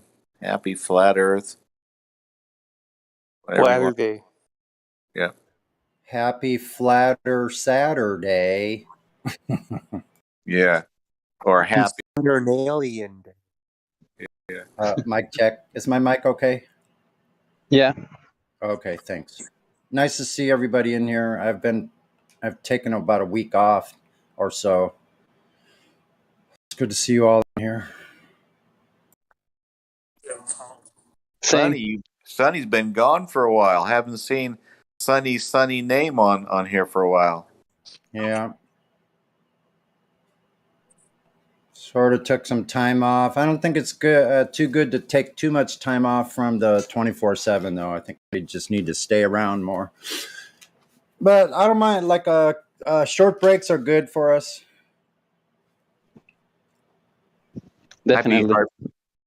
I'd be hard pressed to decide between the beach in San Diego and getting sun and having a few margaritas or iced teas or whatever versus listening to 24/7 Discord. That one might be a hard decision. but Yeah, but but I'm believe, landlocked, so I can't enjoy the beach. yeah, but guess what? It's cloudy and gray. June is usually like a gray month for us, which is really strange. We'll have mostly cloudy and gray all day long until like the afternoon. We'll get a couple hours of sunshine in June. So then July gets hot as hell and humid.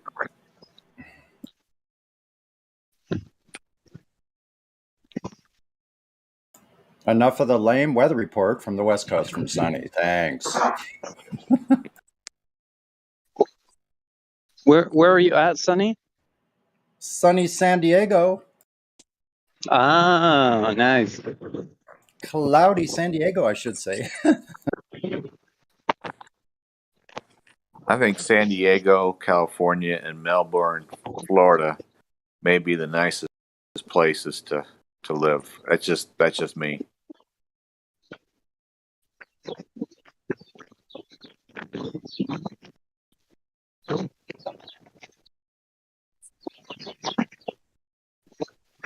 I'm a big fan of Orange County. Yeah, Orange County is pretty nice.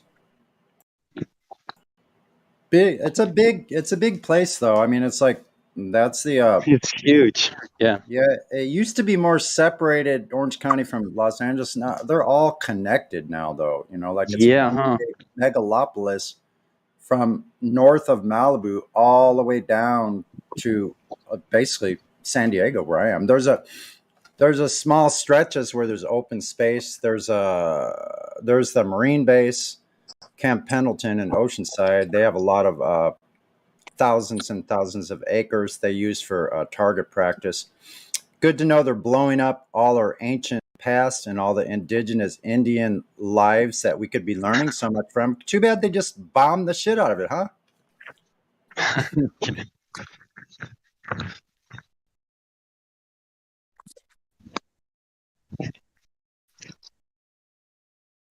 But I digress.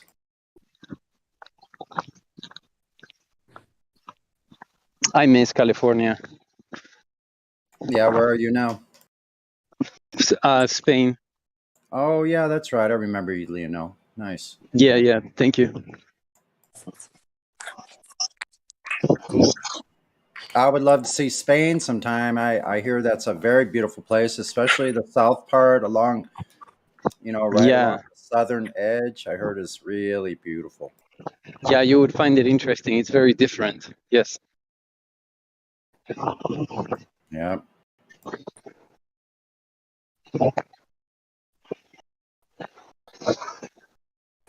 The streets are very small. The cars are smaller than in America. You would find it very curious, you know? I bet I would like it. I would just get me an electric bike and I would be cruising all over. Yeah, yeah, yeah, yeah.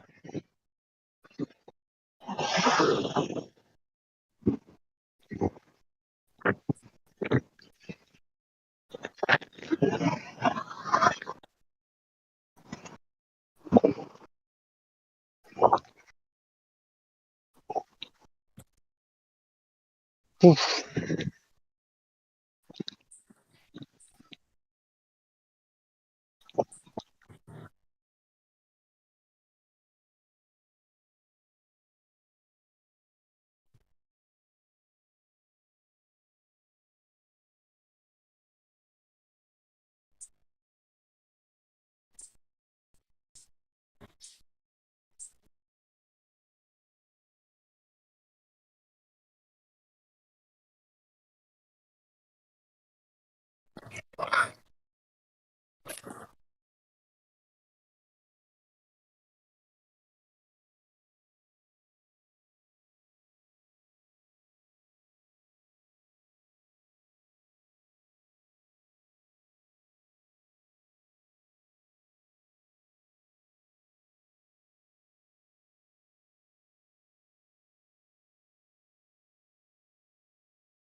I'm gonna leave the mic on. If it sounds too noisy, just let me know, okay? And I'll turn it off.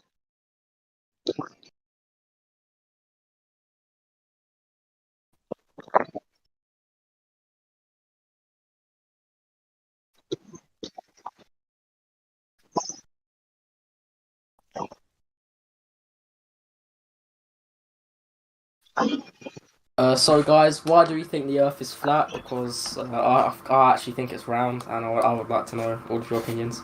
Thanks. Oh, what a shame on you, man. What a shame. Wait. What? What was the question? What was the question? You think it's round Why because? Because why would the government want to keep it away? Why would the government want to say it's round? Why would the government? Hold on. Why would the government lie? Yeah. That's hilarious. Hold on. Something Nobody like say the anything. shape. Nobody say anything. Nobody say anything. Yo. You telling me governments don't lie? Oh, the government does lie, but why would they lie about shit like that? Wait. Do they lie? They do? What do they lie about? Government secrets. Bam. Yeah, but the shape of the Earth, that isn't really a government secret, you know what I'm saying? Why does anybody lie? Banter. Huh? I don't know. You don't know why people lie? You don't know why people lie? But why would they hide the Hide shape something. of the Earth? Why would your mom and dad lie about Santa Claus? I'm actually Jewish, so... Okay, well, why would they lie about what they lie in that religion? Because surely they do. Have you had your bar mitzvah yet? I don't know what that is. I'm actually Muslim. I lied. No, I was gonna say he was lying about becoming a man. I guess that's not gonna work. So you just Really, you didn't answer my question. just asked why people would lie, and then you proceeded to lie. Yeah, Okay. why do you lie, You know, man? I was trying to like Hold on. spin that Hold around, on. you know what I'm saying? Hold on. Here's the problem: is what you're doing is you're appealing to motive. Who cares why they lie? Who cares why somebody lies? If they're doing I just something wanna know wrong, why who you guys cares? think the Earth is flat. I'm open to learn. Measurement. I'm open to change my opinion. Measurement, and nothing else. Measurement. Yep, that's it. So That's Earth it. measures 100%. Yeah, Earth measures flat, and so the motive is besides the point. Who cares if we actually have the proof here right on the surface of Earth that Earth is flat, measurably so? That's what we're going on. It measures flat everywhere we look. So if a surface is not curving in any direction suppressed, what is it? Okay, I'd like to carry on that point. But what if you went out sailing and you see shit? Suppress. Stop. Answer the question, please. My If a bad. surface is not curving in any direction, what is it? How would you describe that surface? That's literally not the case. Okay, so could you please answer the question for this second time? The flat. Yeah, there you go. That's what we're going on. We measure every that's not direction, what the case and there's is. no curvature in any direction. So You yeah, look at a Earth is ship flat. sailing out to sea, you see it start to curve when it gets far away. And then you zoom in. So is the zoom camera zoom in over a curved surface? Or once it's obstructed, is it blocked from your vision? I'll show you a photo. Hold on. Okay, fuck the photo. Okay, my bad. The zoom camera zooming over a curved surface, or once you run into an obstruction, is it blocking your view? I don't know. I didn't even hear what you said. If you have a basketball and you're eyeing the surface of the basketball at arm's length, so it goes over a curve, right? And then take your finger and go forward, away from your eye, over the curve. Now, once it drops below the top, can you see your finger anymore? Yeah. Oh, so once it's behind the basketball, you can still see your finger? No. You can see No. So we don't find any obstruction on Earth like we would with a basketball. There needs to be an obstruction. We don't ever see one. But then I go back to the first point I made. Why the fuck would the government lie about something so substantial? Like Yeah, who cares? We measure it flat. Let's be real. We measure it flat and Let's be stationary. real. So period. That's Let's be real. Why would they lie about something like that? Who fucking cares? Who cares? You mean Who cares? Literally, who cares? I don't care why they're lying if to the me. Earth is flat and if the Earth I is round don't anyways? care. I don't care why they're lying. I literally don't. Oh, my bad. Why do you care? Hold on. Would there be a sufficient enough reason to lie about something like that for you? That where you would say, okay, I accept that. No, there wouldn't be a sufficient enough reason to lie about the Earth. Fuck, the What? shape of the Earth. So you're Why so you're would they saying lie you about would something accept, like that? are you saying there's a reason you should accept one ever? Accept a reason like that? Yeah. So you care about why somebody lies. You don't care that you're being lied to. Honestly, if someone's lying about the shape of the Hold on, Earth, hold on. why If the somebody's fuck convicted would of I lie about somebody's that? convicted of murder, like 95% of the time, there's no conviction based on motive. You know that, right? There's no why. They don't have a why. They just have You say evidence. 99%. I said 95% of murders are convicted on evidence, not motive.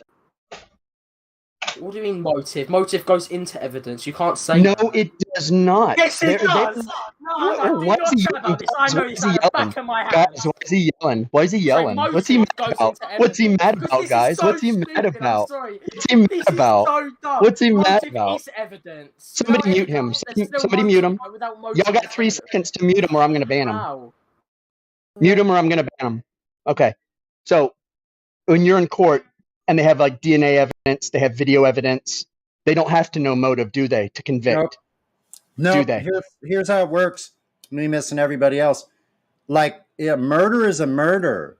They can look at the degree of that based on a motive, but they don't use motive at all. It's still a murder, period. They have evidence to this fact, just like we have evidence, absolute proofs that are irrefutable of Earth's being flat.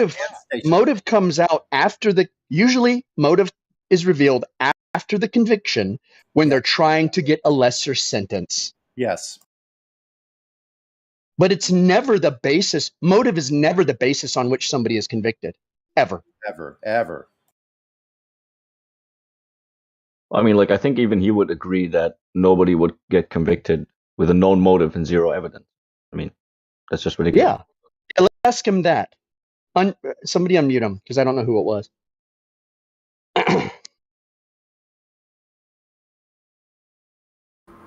Okay, I'm back. What's up, boys? All right. So can somebody get convicted? Can somebody get convicted without a known motive? It doesn't work like that. Yes, it does. It's evidence. You get convicted on evidence. No, stop being stupid. Stop being stupid. Stop being stupid. All right, I'm sorry. Being stupid. Okay, Stop being stupid. Okay. You know full well you can get convicted without a motive. You know full well. You have to have a motive. And if No, you do not. No. Listen. All right, I'm gonna mute. I'm gonna get rid of you. How's that sound? Why? Because you're afraid that my point's winning over yours. No, it's because you're just trying to like gaslight and shout. You're literally shouting. You're literally shouting because you don't have any control over your emotions. No, you're afraid to answer. You're afraid to answer. You don't know anything about this subject. You don't know anything about this subject. See, I really do know a lot about this subject. Yeah. Really? And you think they have to have motive to get a conviction? So no. He's going to answer. No. No, it does not. No, it does not. Why are you raising your voice? Can we please keep this subtle? You think they have to have motive to get a conviction? Yeah. Really? Yeah. Why is that? So there's always motive. Nobody's contesting that there's not a motive, even in murders. The question is, it's usually unknown until sentencing. You do not have to know the motive to convict the person.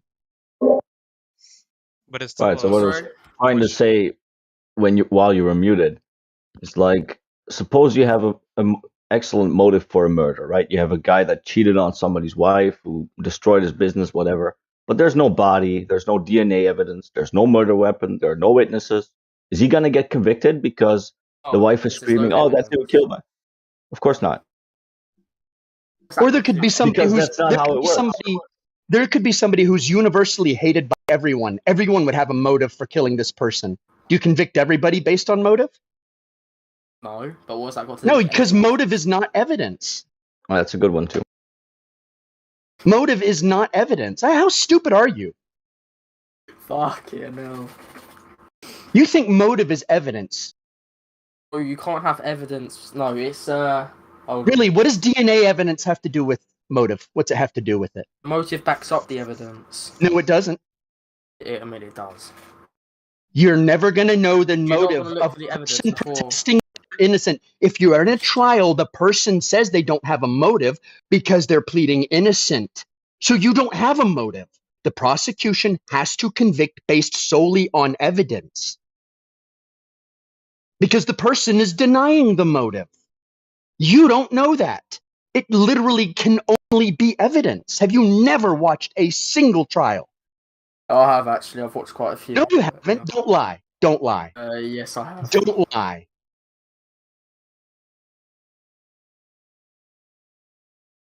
Yeah, no, I have. Are you gonna answer that? Innocent person says they're innocent. No motive. They say they have no motive. They're innocent. What do they convict them on? They convict them on DNA evidence, video evidence, phone call records. Yeah, sorry. Say all of that again. I just fucking. So, yeah, right. Nice. Twat. You're not winning your argument, so you decide. No. You've Nice. been soundly obliterated. In it, fam. No, I'm just gonna server mute him. What a stupid child. I never knew you could take courtroom evidence and motive and show it to flat Earth. So I learned a lot right there. I'm going to use that in the future. So thank you. Yeah, for real. I'm going to become a prosecutor and just start saying this person had a motive. That's my case. And the jury goes, okay, gas chamber. Yeah. No, I mean the motive is part of the proof. It can be part of the proof. Never. No, it can. But not as a first. It doesn't conclude that it's valid. Okay. But it is part of the proof. As a supplement, like you do your closing argument and say, look at all this evidence, and then say that's what, and this is a motive that shows that the evidence all fits together. Yeah, you could do that. Yeah, no, you can.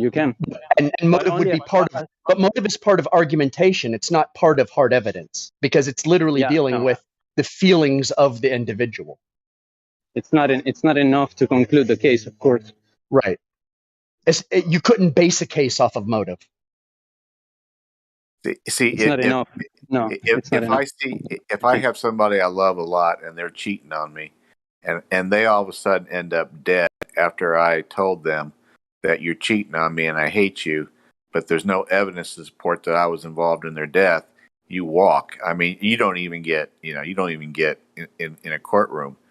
I have all the motive in the world to maybe want her to be harmed, but if there's no evidence, then I'm sorry. There's nothing you can come after me with. But they use the term, right? No body, no case. Right.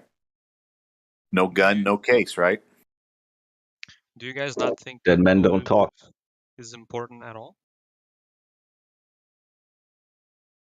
Or no?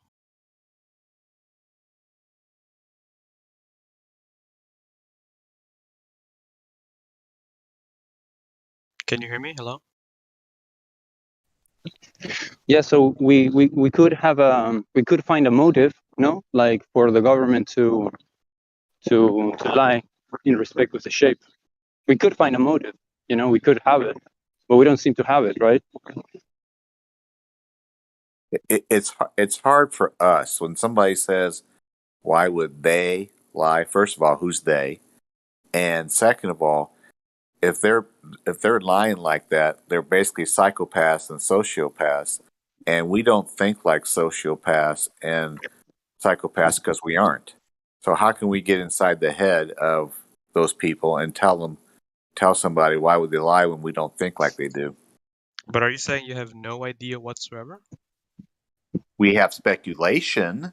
We can speculate why would they lie, but there's no email that they send, out why they lie. There's no phone call that we can go to. There's no court evidence that we can say, hey, this is why they lie about the shape of the earth. We can speculate, but that's all it is. Yeah. Perhaps, but it's pretty self-explanatory, I would say, though. I mean, the point is that they lie, You know, the point is that you can find out that they lied because there is proof that they have well, not I don't know in regard with the government, but with NASA, there are a number of evidence that they've lied. I don't know why they would lie, but they have lied. Maybe. I mean, there are I'm not there are, saying there are court cases where no motive was ever found. None. It didn't even come into the court proceedings at all what the motive was. The only thing was the actual evidence on the ground. So, if that's the case, they try cases all the time, like Mima said, on the evidence. Who cares what the motive is if you have the evidence? If you were actually open-minded enough and really wanted to learn about what we found out, you would ask us what our evidence is. See, that's the thing, is the Western court system is evidence-based. And so that should be the standard of what evidence is. And the fact that people get up there, they hire a defense attorney, they're saying they didn't have a motive, and yet the prosecution still has evidence against them that they're going to have to fight. It's literally the opposite. You do not need motive whatsoever. Now, if someone gets convicted, it's a strong conviction. They might confess and say, well, here was my motive, to try and get like leniency or something. Right, but then that doesn't even prove that that was the actual motive. They could be lying about that. It doesn't. They could be lying about that too. I mean, there are people who will shoot someone over their shoes to steal their shoes. And when they go to court and they're getting sentenced and they give their motive, they're going to lie, and you'll never know it. Yep. You'll never know. No, but It's like that movie. I don't know if you guys ever seen that movie, but he's sitting on a bench and he hears this random lady in the park, and she says, "Oh yeah, so and so raped me. He was a doctor, blah blah blah, but he'll never go to jail because he's too rich." And then the whole movie's about that guy who overhears this lady. He just randomly kills that guy that she was talking about just because he had no motive to do that, but he still did. It's a good movie.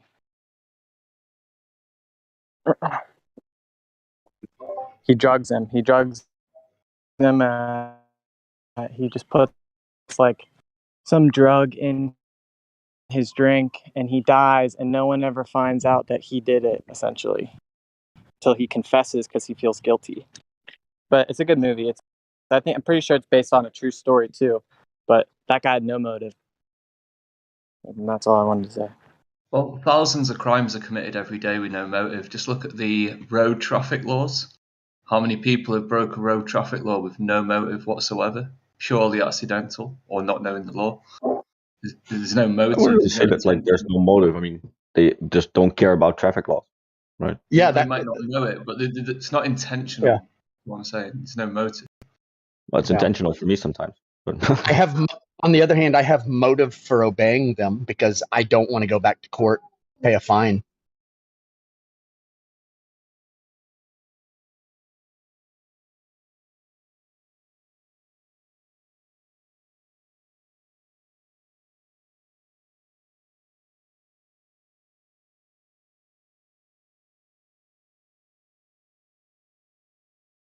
What's interesting about the globe versus the flat Earth debate or the flat and stationary debate is that the globe side has no empirical evidence and no observation. They got nothing. And the flat Earth or the flat and stationary side has all empirical evidence and observation. So if you took that to the courtroom, the flat Earth side would win every time. But unfortunately, we don't control education and entertainment. So it's never going to go to a courtroom.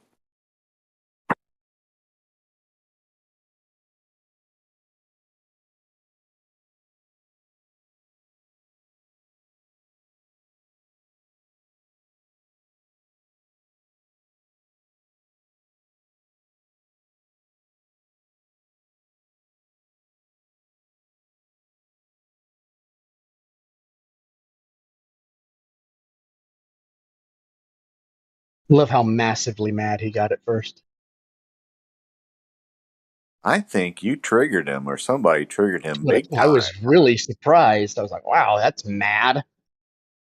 Makes me wonder if he was a teenager or just 18. You've always got to prove motive. Always. That was pretty weird. He got like disproportionately upset all of a sudden. I thought so too. No! Agent Smith appeared, took control. It was a major one, man. It was like Agent Smith was waiting right at the back of the eyes for that one. Yeah, that really reminded me of someone.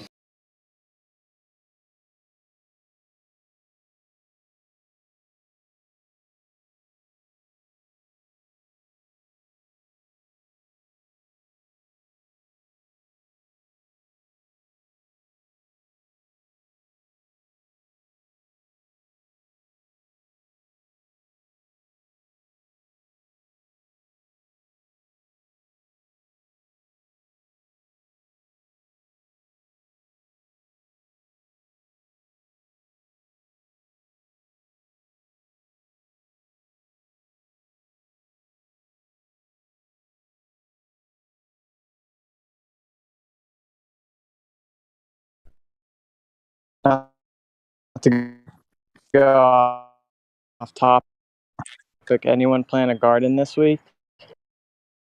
They say this is the week to start your garden.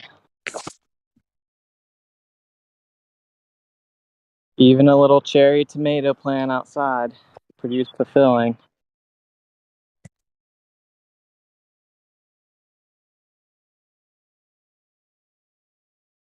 Yeah, my dad is planting a lot of stuff, but I didn't planted anything. I just had cleaning up some stuff.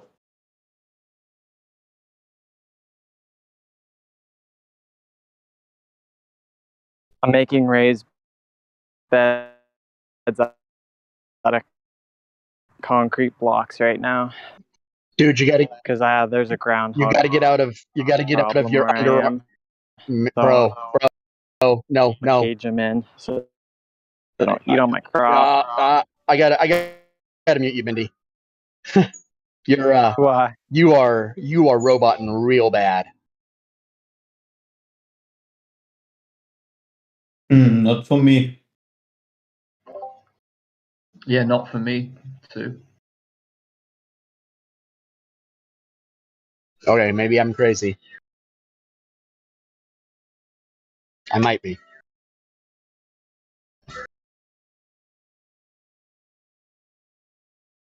Try again, Mindy Water. No, my service goes in and out here, so kind of spotty down here. I'm outside. Okay. Maybe it's Discord because none of the other guys were choppy for me, but they heard you fine, and I heard them fine, but I didn't hear you fine. Well, I've been hearing everyone talk. Occasionally, I get like a whole 30 seconds of choppiness, so it's probably me.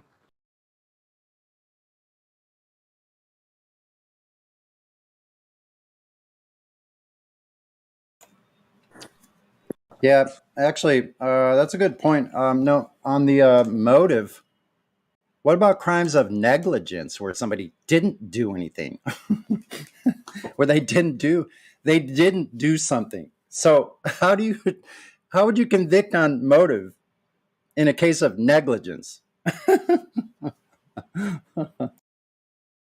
So fucking funny, man. Hilarious. We got a guy called Gravity Bong in here. Sounds great. When do we get started? Got no rules. I'm ready now. Gravity Bong. But I think I know what it is. A brand new He's account. server muted. I think I know who it is too. Let's find out. Pete Drinker, is that you? What is Earth, Gravity Bong? Gravity Bong. Do you use a gravity bong? And if you do, what is your motive for using a gravity bong? I'm trying to get as high as possible to see if I can find curvature. Oh, boy, oh boy, I was right. Oh man, my predictions Doesn't the are smoke go up in the good. box? My predictions are good. That's pretty good that you know who it is, even though they change the name every time, and without even hearing It's a that new account every time, but I know like my predictions are good. Yeah. Quetzalcoatl, you're hilarious.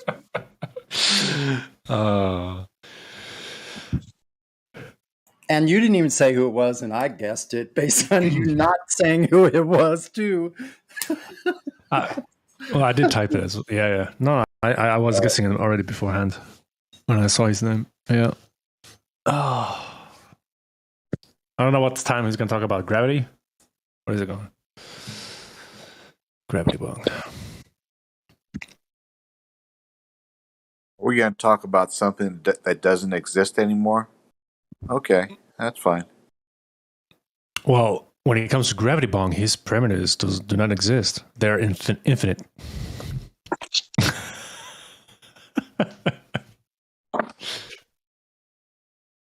I love how they have to protect three gods, but I'll only mention two of them. They have to protect their globe and their gravity god, and the other god needs to be mentioned on a different channel. Anyway.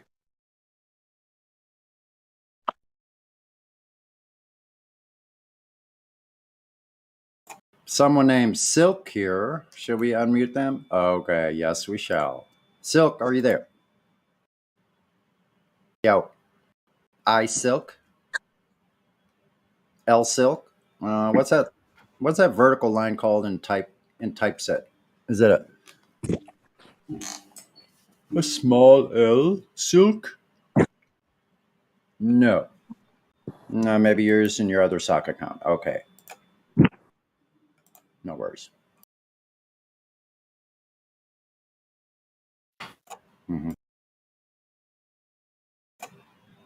Gravity Bong couldn't possibly use all the sock puppet accounts he's got at the same time. Would have to skip from one to the other.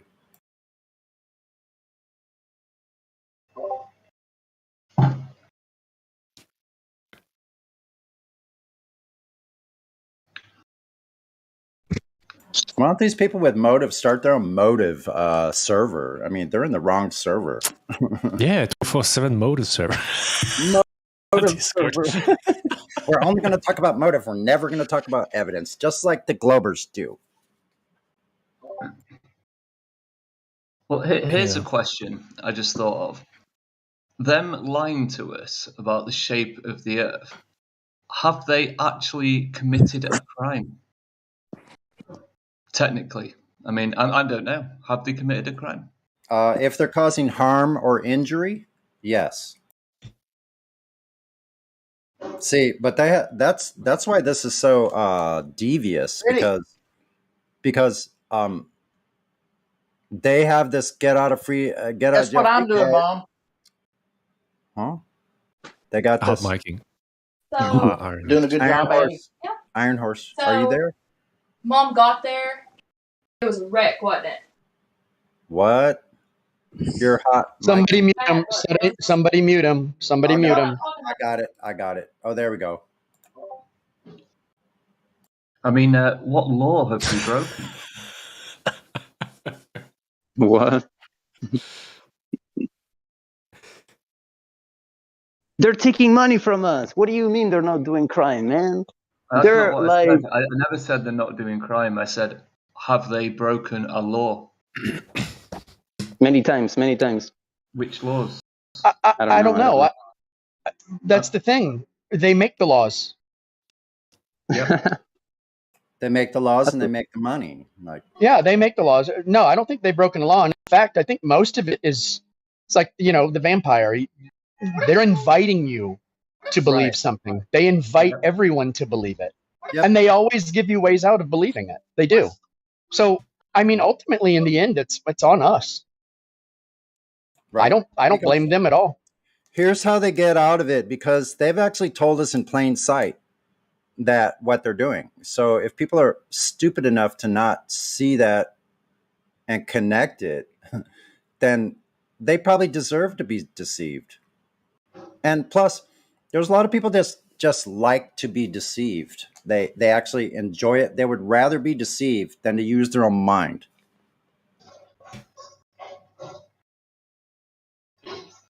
And that's strong. Yeah, it's true I though. mean, It's they it's tell scary us. shit. That's scary stuff because we live Yeah. in a world out here where people are actually living like that. I mean, they tell us gravity is a theory. They don't say it's a fact. They tell us the globe's a model. We just perceive it to be real.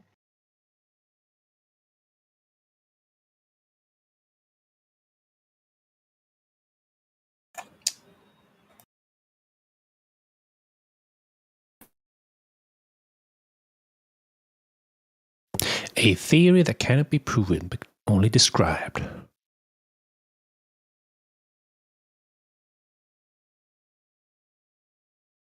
Isn't that what theory is?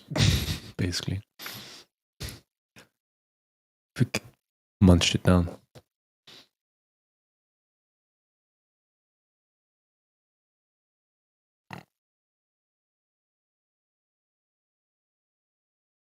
Hi. Hi. Who? Me. Austin. Who's me? I'm you?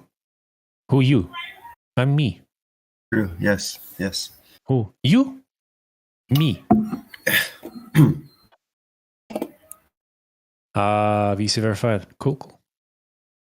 What's your stance on the topic? I'm not. I don't really. Kind of in the middle. I don't really know yet. So there's no middle. Come on. I don't know. Yes, I don't know. I'm still learning. Still learning. Make sure you get off the fence before you get the hemorrhoids, though. Okay, that's all we ask. Yes. Yes. Sonny's right. It can be very painful sitting on a picket fence, with pointers. Yeah. Yeah. Ouch.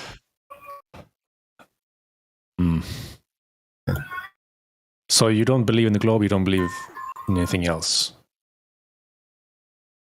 Yeah, I would. I mean, I'm still just like learning. I don't know. I don't want to like say anything for sure. Yeah. Well, that's okay. It's okay to be safe for a while. But do you experience any curvature in your life? No, I know. Yeah, I've seen most of the arguments. Yeah. Right. And no spinning. And you've never seen gas pressure without a container, right? So on those 3 points, I would say trust your senses. I mean, I know we've all been told, oh, you can't trust your senses. You got to believe the scientists instead of your own senses. Well, we disagree.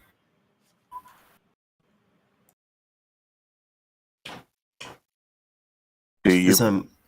Go ahead. I'm sorry. I'm just going to ask if my mic sounded okay. It's giving me trouble. Sounds good. Is it Austin? Is that the new gentleman here?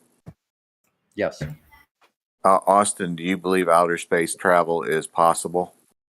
Well, I know most people here say no. So, what do you believe? I would say I would. Well, again, I don't know, but probably leaning towards no. I don't know. I just I'll give you a quick thing that I've seen that I've learned in the last few months is Newton's third law of motion, which works perfectly well down here on our good Earth, where if you have a car, you have your motion going forward, and you have the tires and then some wind pushing it back. If you jog, you have your legs going forward and you have some wind pushing you back. If you're on a boat, you have the water pushing back, the force going forward. Submarine, you have the water pushing back against it. So Newton's third law of motion basically says for every motion going forward, there must be an opposing motion pushing back or an opposing medium pushing back against it. In outer space, we're told it's a vacuum. So when the rocket goes up into supposed outer space and has the rocket going forward, there is no opposing force pushing it back or no opposing medium pushing it back. Therefore, outer space travel is impossible, and you've been lied to about outer space travel for your whole life. Yeah, I know what you're saying. I thought of one thing the other day to kind of made it make sense. If you could like explain it to me and like if it's not right. So there's also the law that says that something won't be stopped unless a force is like acted upon it to stop it, right? Same thing with going. And do you know what I'm talking about? Like an object arrest will say arrest, and an object in motion will say motion unless acted upon external force. If it's going into space, supposedly there's nothing to stop it from moving, so it would maintain its speed, I think. I don't know. Okay, and how does it take off then? If it's landing somewhere? Supposedly like the moon. How did it take off, the lunar module? Well, I guess took off. I don't know. Somehow managed to get back to Earth in a perfect trajectory, basically. Yeah, I don't know exactly. Yeah, well, that's a good question. Yeah. yeah. If you think about that as well. Need to educate. Yeah, everything works perfectly on our good Earth with Newton's third law of motion. Everything works perfectly. But when you go into outer space, you have a unique thing that we're told that there is a vacuum and there is no opposing medium pushing against the rocket. So therefore, 10 brain cells between your ears tell you that outer space travel is not possible because you have to have an opposing force or medium against that rocket, which works perfectly on everything on our good Earth. So it cannot work in the vacuum of outer space. Therefore, outer space travel, going to the moon, the International Space Station at 254 miles above us, Hubble at 330 miles above us, is impossible. We have been lied to. Seems too easy, like that they would be that lazy with telling us stuff. It'd be that easy to debunk. Like, I think they'd be more careful and to let us, to have it that easy. Humans are easily manipulated. Our behavior and our thinking programs are very easily manipulated. So they do it with education, entertainment. They do it with CGIs, green screens, paintings, and fisheye lenses. We're very visual creatures. Men tend to like beautiful ladies.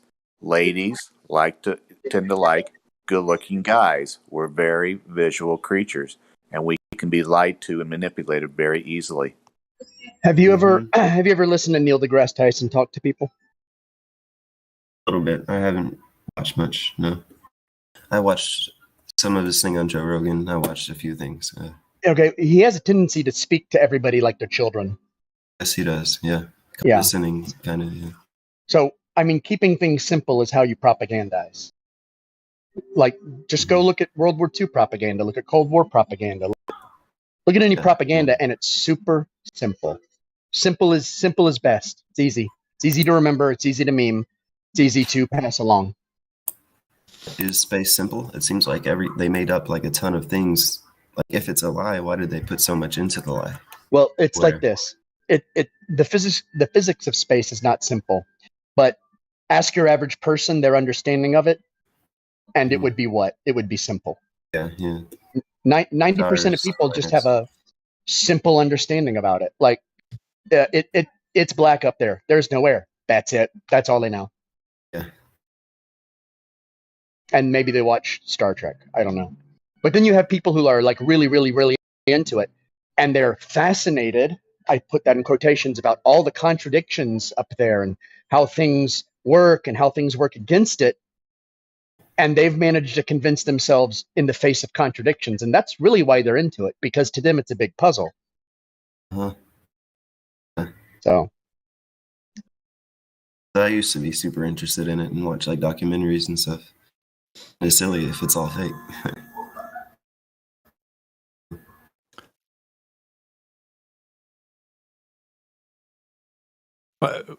What documentary have you seen? About what? It was something on Netflix. I can't remember. Come on, that's not a real documentary, man. You know, I know. I'm just It's saying. biased. It's not an objective one even. Yeah.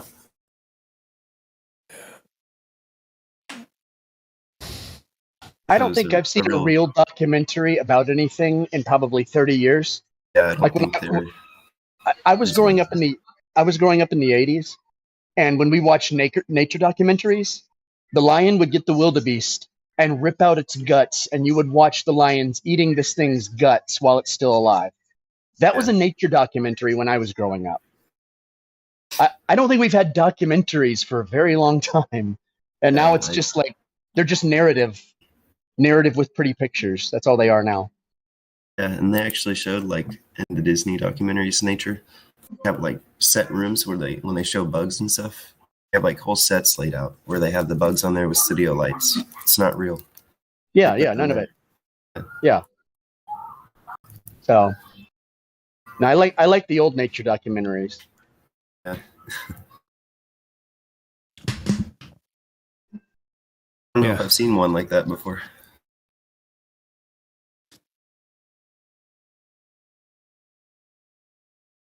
They were brutal, man. Absolutely brutal. Like raw and you'd unscripted. And unscripted, and like you'd see the herd zebra, and a young zebra, the like leopard would like single out the young zebra, tackle it, and then like pin it down, rip it open, and this thing is still struggling, and like start consuming it while it's alive. Oh my god, yeah. And a lot of the new documentaries, somehow the animal that you always want to win watching does. Like if it's a unequal battle, they're like survived or something. In the Disney ones, at least, they always have a plot twist, like it's a movie. It's like so unrealistic. Still, it's so cool to watch though.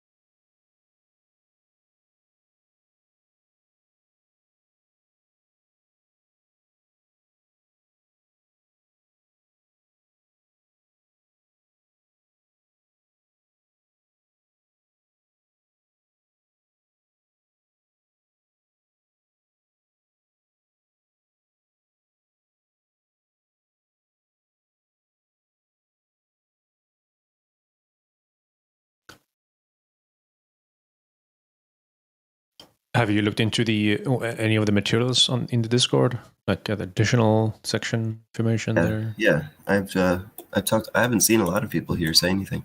The voice chat. I guess you're probably sick here most of the time. But yeah, I've had good conversations with a few people. Looked at some of the channels. Yeah. Have you checked out the materials that's on this Discord as well? Which? The bottom, like additional information section, for example. I looked at the Antarctica one. I've looked at a few that have been referred to me. I haven't really spent much time going through it yet. I should, and I will. There's also referred a website called, remember if I can find it in the chat.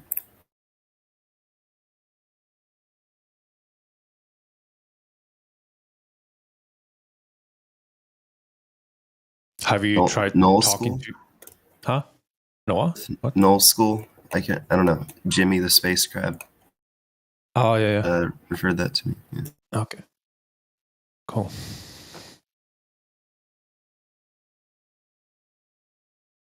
Have you tried talking to anyone else about the topic, like your friends or anyone else outside this Discord? No, not yet. No. No, if I. Do you know anyone else outside this Discord that have talked about the topic, or maybe build, into that as well? Oh, I don't. So you're what? You're a lone wolfle? A lone wolf? Pretty much. All right. That's cool. That's cool. I joined this server with unserious intentions, just to screw around at first, and then I came back. I was kind of actually interested, and then And I like You'd be a lot of the people. Yeah, you'll be surprised how much you'll find out deceptions and misinformations and such once you start doing your own digging of information. Researching basically tons and tons, and yeah. Even before this, they've never trust. Well. Sorry, I'm sorry. No, go ahead. Like I was delays. just saying there's other topics as well. Sorry. Yeah. I know there's obviously space not being filled. That some people think the moon is flat because of the shadow set onto it not being distorted like it would be on a globe. Yeah, all we can say, it looks like a circle. It doesn't appear to have a spherical shape. No one has seen the backs of it. Yeah. It only rotates around like a disc. A common thing is that nukes are fake. I'm pretty sure. You know what's fascinating about the moon is in May of 1969, Apollo 10, before Apollo 11 went supposedly to the moon, and circled it 31 times. That's 31 times they would have seen the dark side of the moon without any sun's reflection, any sun's hindrance. And not one picture of the stars was ever taken from the dark side of the moon, when that would have been the most perfect time in human history to take pictures of the stars. When you were on the dark side of the moon and the sun was not being a problem whatsoever. No pictures were taken. None. They forgot. They completely forgot. Yeah, they forgot. And then what was funny in August, it wasn't funny, it's actually sad. In August 12th of 1969, when Aldrin and Armstrong and Collins had their first press conference, they asked a reporter or somebody in the audience asked Armstrong, "Did you see any stars?" And Armstrong said, "No, I didn't." And then Collins leaned into Armstrong and said, "I didn't see any stars either." Now, he would have been the one circling the moon when Armstrong and Aldrin were on the moon, but he said he saw no stars. But he wrote a book later on in life that said he saw stars. Wow. So Really? it's really interesting. Yeah. Well, there you go. Crazy. How many times did they circle the moon again? In Apollo 10, if you Google, I believe it says 31 times. 31 times. Crazy number, no? 31. Well, when you fake stuff, you can put any number you want to with it. Sounds like a lot, anyways. 31 times. It's like they didn't get bored. Like it was just like let's go for another one. Who knows? Maybe it was scheduled for 29, and they decided to go, well, we're faking it, so let's do it a couple more times.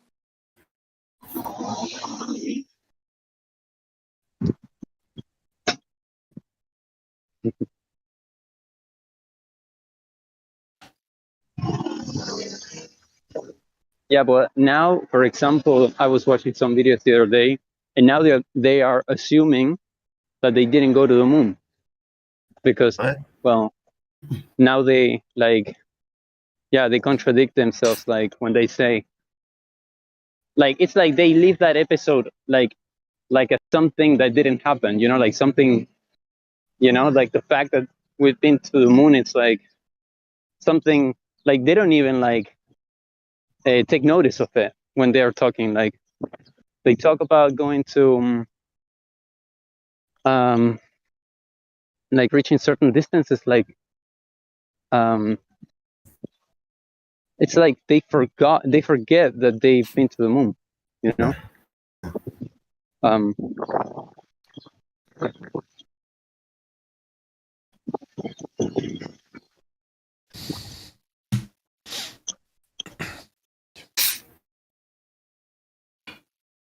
We haven't been back to it, right? Supposedly, like officially, they haven't said we've been back to it since Apollo 11, which is kind of weird. Well, actually, Apollo 17, I think it was. Oh, really? Oh, okay. Yeah. They skipped 13 because in Apollo 12 people were getting all tired and they didn't watch the moon landing on Apollo 12, and they were watching regular TV, so they had to make something up on Apollo 13 to regain the public's interest. So they staged a little accident in space. Uh-huh. Or like, what was the accident of? I just forget.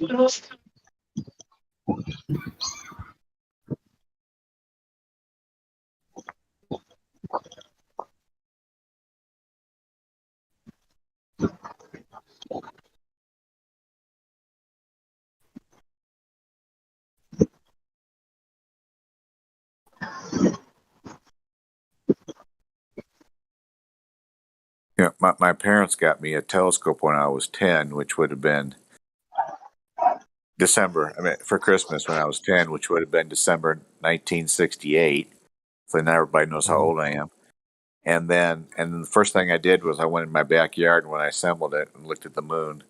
And then obviously, 8 months later, they supposedly landed on it. So I was all over that as well.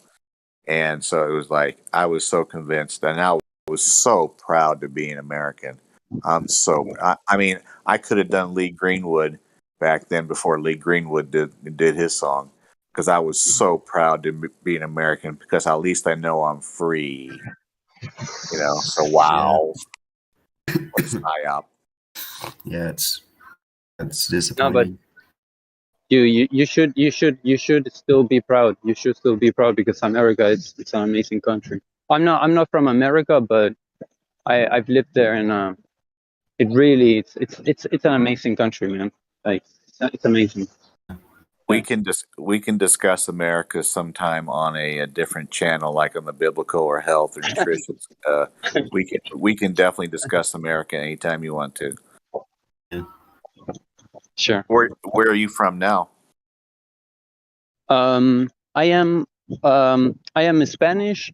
I live in Spain. I am both Argentinian and Spanish. Oh. I live in Spain. Awesome. Yeah. Do you have a lot of thirst in Spain? My ex-girlfriend, She was one? Yeah, she became interested. She was very open-minded, but that's all, Generally, are the Spanish people open-minded, or are you kidding? No, just like, not really. No, they do follow authority, like a lot, big time. Okay. Yeah, pretty much. Yeah, it's very apparent. Yeah, it's very apparent. Has Spain given up their autonomy as a country and basically followed along with the European Union?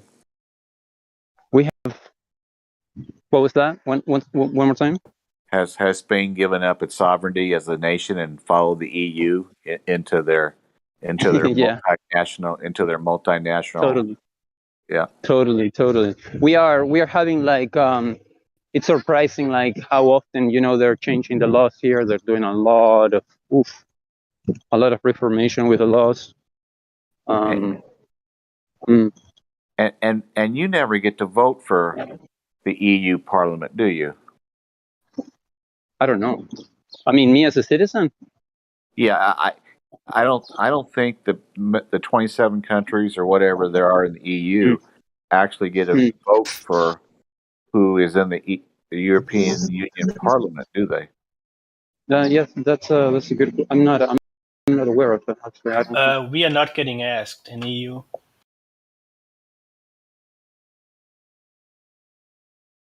Yeah. What's that?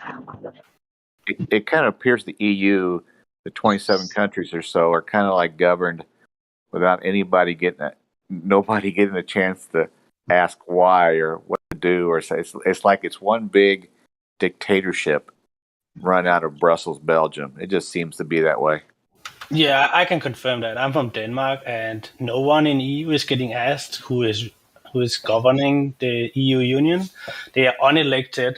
They are elected within their group, the group. But it's not an election at all or anything like that. At least not a people's election.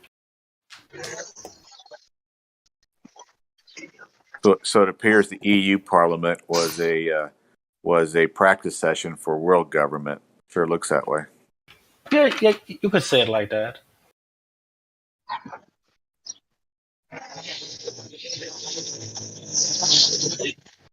I mean, I think it's more like a project. Can we do this without getting revolutions in the EU countries? And they could. Like, they have done it now for like 20, 30 years, pretty much. Like. Yeah. Yeah. The French are very open to protest. For example, we have seen also the English in England. It seems. I mean that for France, it's particular. It lays in the history that they are they're willing to go the extra mile to get their will. Yeah. I mean, there have been these demonstrations here and there in different scales, of course. It's just the mainstream media is not covering any of it at all, sadly. Good point. I mean, definitely. Yeah. I mean, the two COVID years, because we want to talk about that, but that was like worldwide protests. Like, there was like every single weekend in Denmark, we were in the capital protesting, marching, and all that kind of stuff. And I know that if it's only in I know it was also in Germany, France, like pretty much worldwide. Yeah, and none of the mainstream media covered. The only maybe one time they showed something. Oh, they're whatever. Oh, they did. They actually did cover it. Here in Denmark, you were maybe like 10 to 30,000 in our capital protesting and marching and stuff like that. They reported it like 200 to 400. COVID angry people, but in reality, if you look at live streams and stuff like that, it was just like miles on miles of people with torches and stuff like that.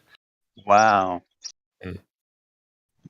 Oh, maybe I'm over exaggerating a bit, but 10 to 30,000 people, imagine that when they're walking down the streets, Did you say torches? Yeah, I mean, they were doing it at nighttime. Torches was just like, crazy. It was not to burn down the buildings or anything like that, It was more like, here we are coming, look at us, And the funny part is, like, when you look at the video material from it, people were cheering from their windows in their apartments and stuff like that. So it was not only let's just say 20,000 walking people, it was also like, they were being cheered from the sideline. Good job, guys. Show them that we don't want this.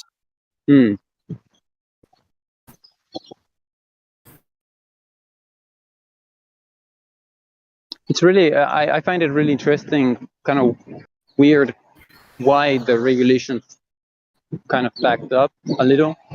Because I don't know in your location, in any of you guys, if your location, but here, for example, you couldn't have a coffee in a anywhere without presenting. Was it like that in America also? And has it, because here you no longer need the green passport? I don't know. I mean, it pretty much went away when the Ukraine-Russia war started. Then everyone forgot about it, and the spring was coming, and the regulations was slowly pulled off. But for example, here in Denmark, they have started to report on it again. So I think they are slowly starting to talk about it again. Then the fall comes, and they will go full retard on it again. You think they're gonna bring it up again? Oh, 100%. They're already slowly starting to bring it up in the media again, at least in Denmark.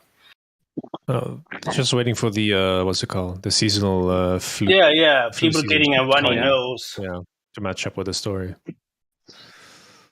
Basically.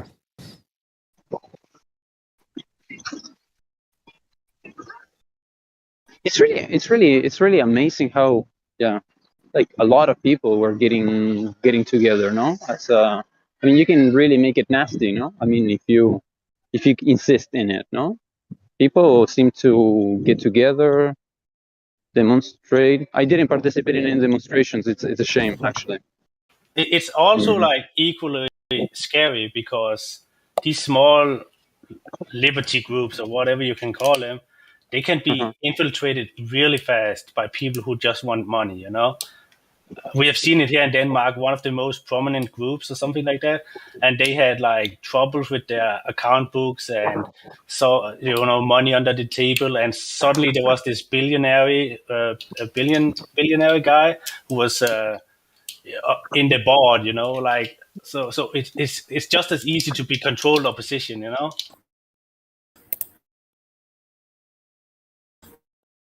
I hope you got my point, but yeah.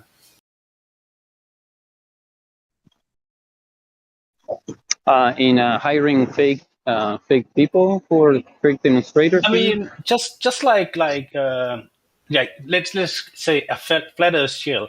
He is saying some of the truth, but he will never give you the the real red pill subjects. He will just do it so he can get monetary gains.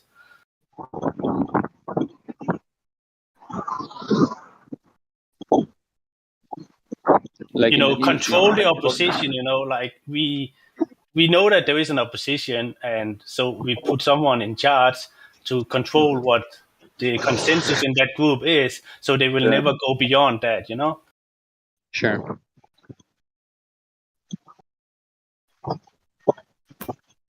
So like a lot of these freedom movements, they are filled with people who have like left one religion, the government one, and they have found a new religion with new leaders, basically, and still not thinking for themselves, but they think they're enlightened, Mm.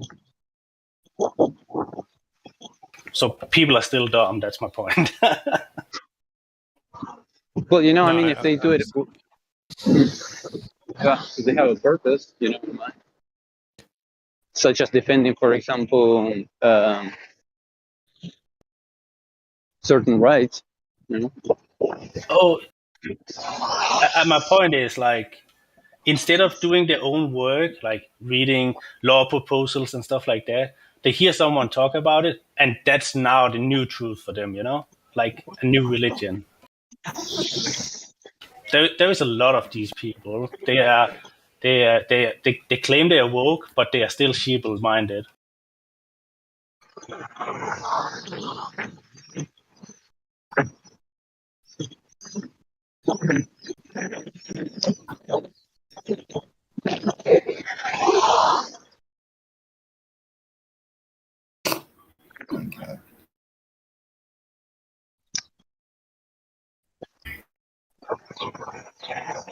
Hey, suppress this back.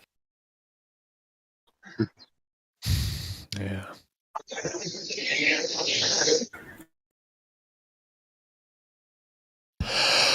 You didn't present any globe proof, though, Sally. Free. I'm searching.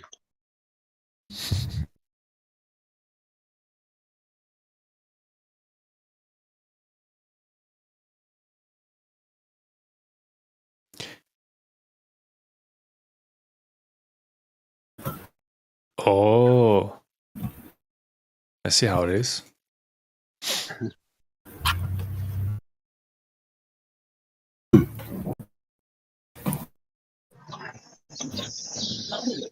So, is this being live streamed right now?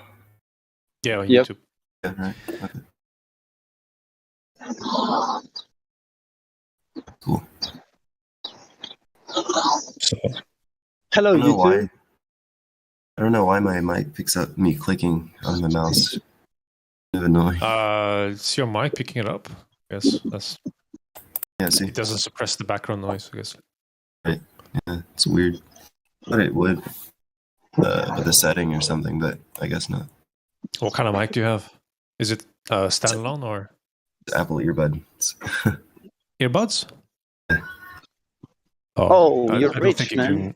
You can try the noise suppression in the Discord, the one next to the disconnect button. This one. If you're using the if you see it. Yeah. I'm not using the app though, because for some reason my microphone just won't work at all if I'm using the app. So I have to use the browser version. Okay. Yeah, browser doesn't have the noise suppression. Yeah. Okay. Thank you, though. Yeah. Yeah, that's Sorry one to get to option. work. Yeah. All right. Thanks for stopping by.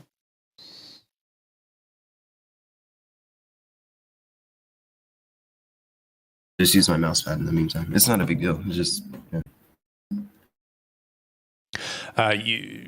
Do you have? You can just mute yourself whenever you don't speak, and then when you control it that way, I guess. So you don't have the clicks. It's up to you.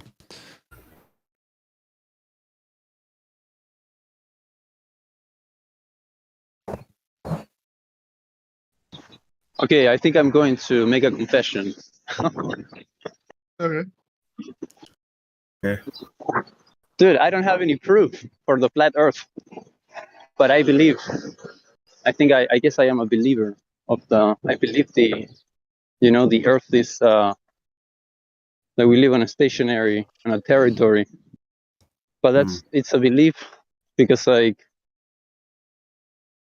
I understand, like, for example, I don't really understand, like, I don't really believe that the senses are telling me the senses are valid, but I cannot really, I don't find any proof beyond my senses. Do you know what I mean? Like, it's not really just about senses, I don't think, though, because like they measure the where there's supposed to be radius and curvature, there isn't, so it's more like measurements too than just senses.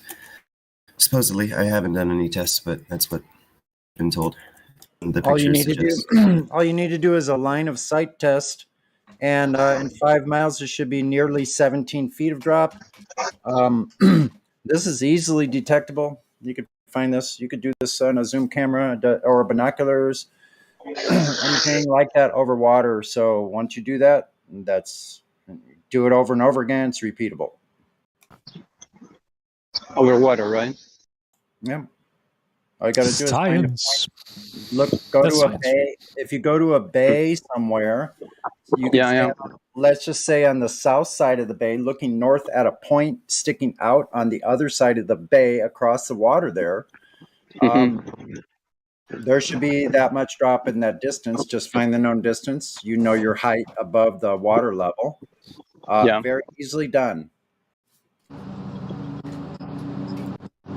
And measure it. What could I measure it with? Like against measure it with like a distance, like another coast, for example, right? I could measure a coast.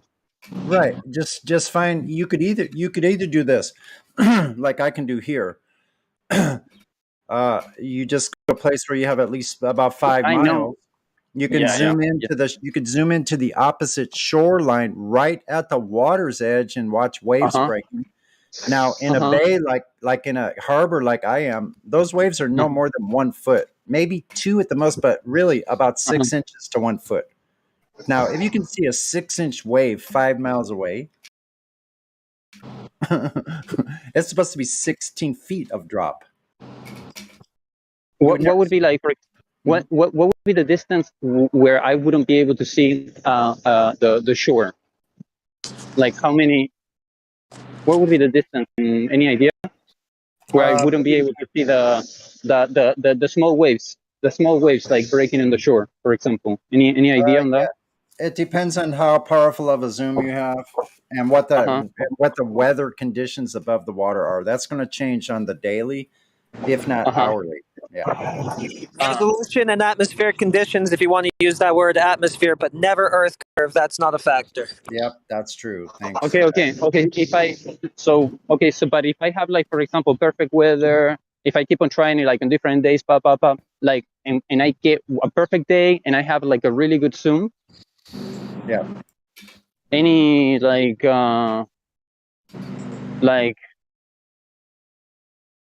should do that experiment actually. There's going to be too many variables. So yeah. Yeah. So you can just go something bigger. No. I think 5 to 10 miles is probably sufficient. Yeah. Yeah. Like, listen, if you were to go do this somewhere in Spain, you could do it repeatedly. So you could have a whole program. So let's say go there for, let's say, I'm just using a hypothetical. Let's say you go and you decide to spend a month at this one location. You can go there every single day at different times of day.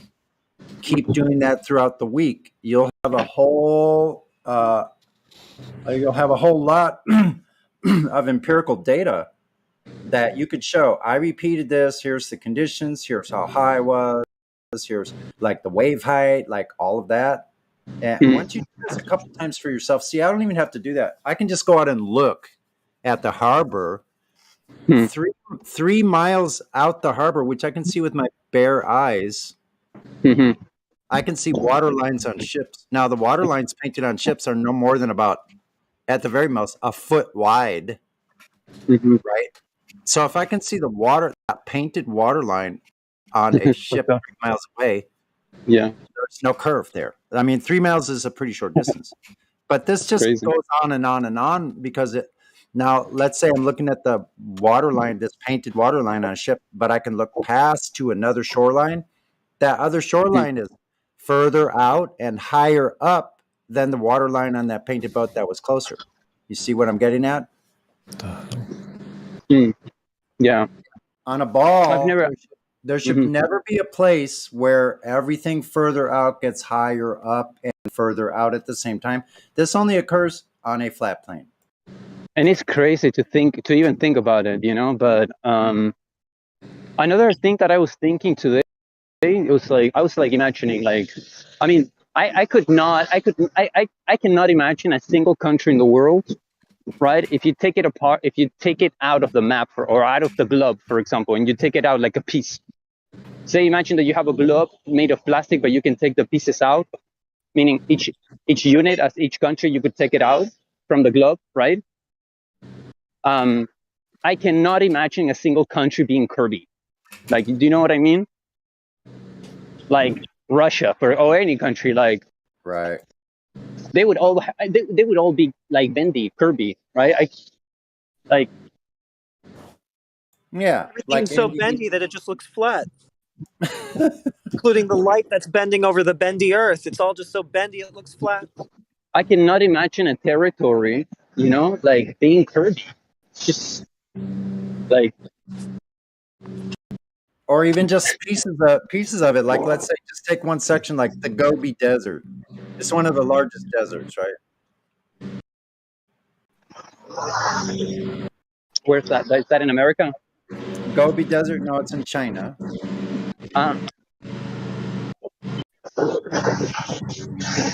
Not that you could ever get there, but let's say, I mean, it would be Kirby.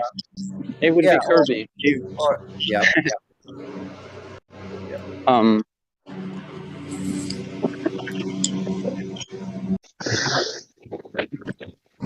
See, I think when people ask for, now I'm going to switch to why would they lie. I think it's a cry for help, actually. When people ask why would they lie, it's actually they're having cognitive dissonance. They're trying to avoid it at any cost.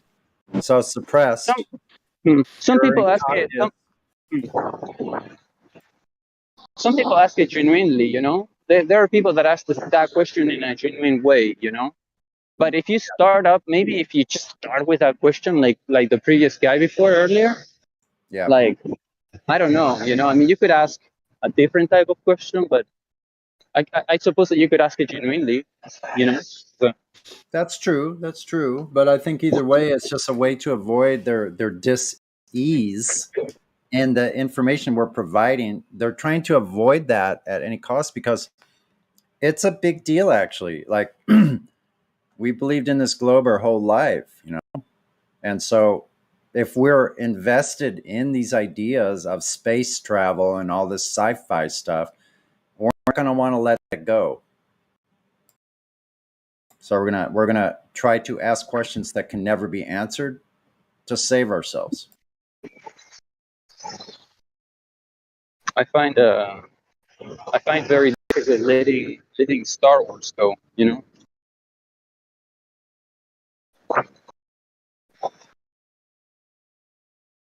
Well, here's something that came to me last night while I was drifting off.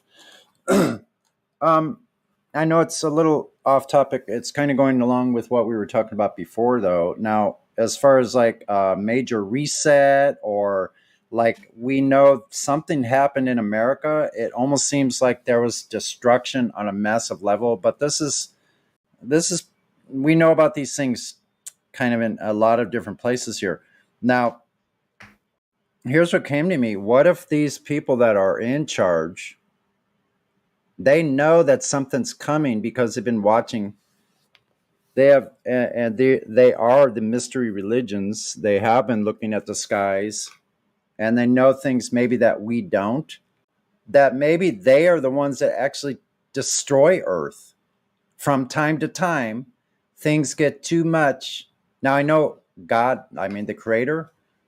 I believe did the flood. I believe that was true. But I think also these people who've been in control for thousands of years have controlled the narrative for at least 500 years, that they either know something's coming up like cosmologically, like something in the there's a sequence of events that occurs that just happens over time. Every so often something happens, but I think they may actually make changes, and then actually they are the ones that are going to destroy huge sections of Earth. From however I mean, this is just something that came to me, so it's speculation. Yeah, Like out of fear, no? Like because they're scared of losing control or something. no, there's just too many people that are not going along with what they are trying to put, so they decide, well, we have so many of these people, we are definitely the majority. The only way to deal with it is to kill them all off and destroy Earth, like destroy the nature. So I don't know. Maybe I think we should all be prepared. Who knows? Like, I don't know. They don't have to destroy it. They don't have to. Yeah. All they got to do is, like I've always said, I don't think they know what's going on. I think they're like all of us, in the same prison of information, right? And they just have educated guesses, and so they have all these scenarios. But ultimately, what's going to happen is going to happen, whether it's celestial or geophysical. Who knows what it's going to be? Right. But it's going to be big enough where, like, civilization will destroy itself. It won't. They won't destroy anything, and they'll probably a lot of them are going to be destroyed along with it. Well, like caught up in it. I think it's just survival on their part. I don't think they know what's going on. I think they're pretending to know. I appreciate that, and I was actually hoping that you were going to chime in on this question because I know you have some. I always do. I like that, man. But yeah, I say it's like the automated cruise ship, and everyone's been born on it. Nobody knows where it's going, but there was one group who set up a make-believe bridge, and they just pretend that they know where it's going. They don't really know, but everyone thinks they know. And every time it goes somewhere, they say, "Hey, look where we made it go." Right? That's all that's happening. But they don't have any control over, like, all they have are stories that they can tell to try and like cover their ass, and that's it. Yeah. Well, it seems like they are kind of on a fast track to like use up all the resources now. Kill us all off slowly because there's profit in slow death. They realize they can't kill us all really fast to get the resources and property. They'd rather profit on both sides of every war, kind of destroy, like you said, they'll cause things to happen with the Hegelian dialectic to for us to destroy ourselves. Well, let me put it to you like this. If one day, this is just hypothetical, if one day the sun and moon stopped moving, right, the entire world would melt down into absolute bedlam and chaos. It would just take one thing. Mm-hmm. Or if there was a perceived alien invasion, like suddenly all these lights start coming down from the sky, the world would like go into total bedlam. It doesn't even nothing actually has to happen. Just visually. I mean, you could, who knows? I mean, all it would take is one thing to happen, and the whole world would descend into absolute just madness. Can anyone hear me? What's Yeah. this? Hey guys, do you guys remember a few years ago this one content creator? He put some content out called a funny about a funny thing happened on the way to the moon, Bart and Sabrell. Right. and astronauts gone wild, and he had got some declassified information to basically show you the whole moon landing was a complete and utter hoax. Oh Then yeah. he went on a mission to find astronauts who claimed to have been aboard uh, the Apollo, uh, and he confronted them with those apparent lies, and they all went a little fucking crazy. Like one guy actually punched him in the face. Yeah, Another guy pretty that's much. Bart Sabrell. Another guy, astronaut, pretty much admitted he was like, "Look, man, we just paid. We just went on a like it was like a simulation. It was a training simulation, but they didn't go anywhere." And one astronaut pretty much admitted that. But those people have taken like some kind of Masonic oath. I'm sure they would probably be killed or something like that if they ever told the truth about that. I'm sure that they're holding something over these people's heads. I mean, these people are nuts. When I was a child, when I was in elementary school, our teacher wheeled a television into the classroom, and we watched the Challenger take off on what was supposed to be a mission to outer space. We watched it explode into like vapor mid-launch in Earth's atmosphere. All, I think, but one of those people who are aboard that are still alive under the same names, looking the same way they would if they had just aged. They're still alive because that rocket was unmanned. You know what I mean?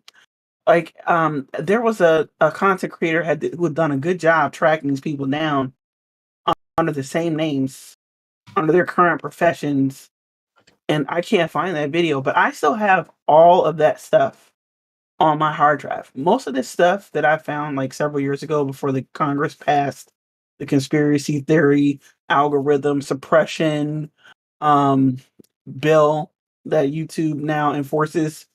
I can't find any of those videos anymore, but I have all of that stuff on my hard drive. If anybody wants copies of that content creator material, like let me know, because I'm just so glad that I saved the stuff. If you find any new content, you need to download it while you still can. I used to have this program called Keep It. I paid like $20 for it like 5-6 years ago, and you could put the link of a YouTube video in it, and it would download it for you in any format, either audio, MP3 or 4, or you could do video. Um, Eric Dubé's channel was over 1 million strong. They terminated it. He made it again, and he was going on over 500,000 subscribers. He's almost back up to 1 million. They terminated it. I think it's back up now for like the third or fourth time. He's only got now like 150,000 subscribers. I've resubbed his channel. They suppressed my subscription. I've had to redo it like 3 times because I somehow just end up unsubbed. I watch his videos, I like them, then I go back and look at them again. I have to re-like them because my like somehow disappears. I've noticed that YouTube does things with my account. I'll get a notification when I make a comment that someone liked it. And when I go look at the like when I click on the comment on the notification to look at my comment and see what the counter is, and it'll still be at 0.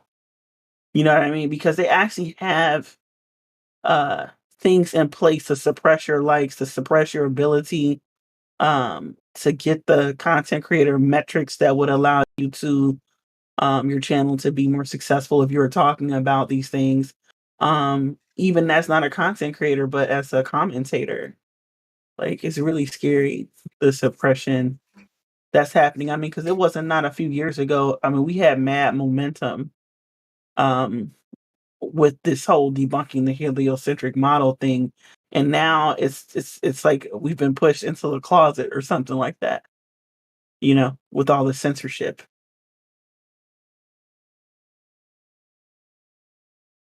And it's not right. It's a violation of your freedom of speech.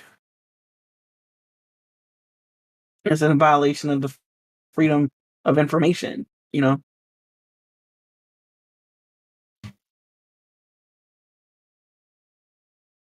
Freedom of speech. What is that? Oh. That was something in the Bill of Rights that a bunch of white guys put down over a couple hundred years ago that never gave the black man the right to vote until 1870. Then when they gave him the right to vote, they put a poll tax on him and then got the red shirts, a paramilitary group in 1875 to keep the uppity black man down, which morphed into the KKK, which morphed into Planned Parenthood, which was Margaret Sanger's way of getting rid of black people. So, freedom of speech. Okay, I remember that. Freedom of speech. Anyway, I'm just being very sarcastic. Forgive me. Yeah, it's a red flag, you know. But I mean, YouTube has the right to do whatever. I mean, to do such It's their regulations because platform. yeah, but it's. I mean, if you really think about it as a business, like it's not a normal business wouldn't do that. YouTube wouldn't be interested actually in doing that unless there is like that's what it's a red flag, you know, because somebody's. It's not YouTube, you know, right? That's pretty obvious, no? I mean, a It's like company it's wouldn't. government controlled now. It used to be an independent thing, but I think now like the government has taken over YouTube. YouTube is amazing. It's amazing. It It's just was. they have to follow, you know. I mean, it's they just have to follow whatever they have to follow, you know. I mean, it's who knows, you know, what happened. I mean, they must be threatened or they must be forced to do it. They wouldn't do it as a business. They're not interested in like putting such a regulations. A lot of people are leaving YouTube. YouTube was bought by Google, I believe, in 2006. Google Remember is that shooting that they had at yeah. YouTube? It had something to do with that. Yeah. Somebody went onto YouTube where like their headquarters is and went in there and shot and killed a few people. And it had something to do with these changes that they've imposed. It had something to do with like information suppression, but you know, somebody had went in there and shot up YouTube headquarters in reference to it. The YouTube CEO got on recently in the last year or two, and she proudly proclaimed that YouTube removed 1 million videos that they considered disinformation or misinformation about what's been going on for the last 27 months. She was on there and proudly said, we have removed 1 million videos of what we consider disinformation about something that we can't talk about on here. So they are woke, Marxist, totalitarian thugs who are owned by one of the preferred companies of the elite in the world, Google. And I will never, ever do anything with YouTube ever because I don't care what. I am not supporting those woke, Marxist, totalitarian thugs that are proud to get rid of videos that they disagree with, and the videos are actually the truth.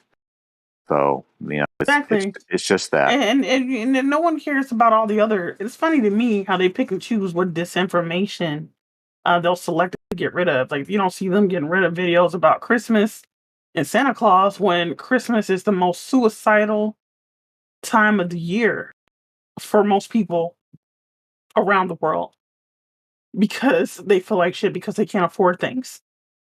You know what I mean? You don't see them suppressing the tradition of Christmas and Santa Claus because it's fucking disinformation, you know? And there's so much other bullshit on YouTube. Like, I just think it's so hypocritical. And I don't think it is. It is hypocritical that they will selectively attack this information and suppress us sharing it, talking about it. It should be protected under the same right. It should have the same right to be on their platform as someone posting videos about Santa Claus and Christmas trees and reindeer and you know, it should be treated with that same energy, you know. Yeah, misinformation shouldn't exist. I mean, it only exists because you put emphasis on it, but it doesn't really exist. I mean, people believe what they choose to believe, you know? Exactly. Dictatorships censor speech. So you think we live in a constitutional republic? Dictatorships censor speech.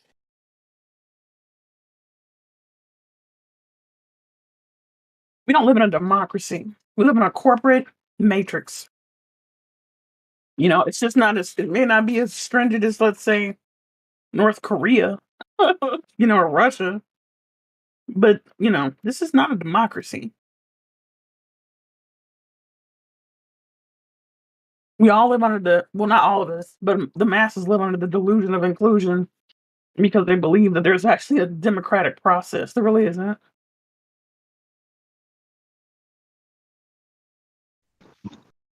Well, I have just learned, I didn't know this. I'm learning this as I go, but I didn't even know why freedom of speech is so important. Like now I come to understand, okay, it makes sense. So if you control speech, it's basically controlling speech equals to controlling the mind, right? If you can't talk about what you, talking means thinking. If you shut my mouth, then you're basically, and if it's wrong, right? Then I can think whatever I want. It's just like it's a mind control, in essence. I mean, that's what it does, no? Or no? Or is that's too much? It's like a form of mind control, no? Or no?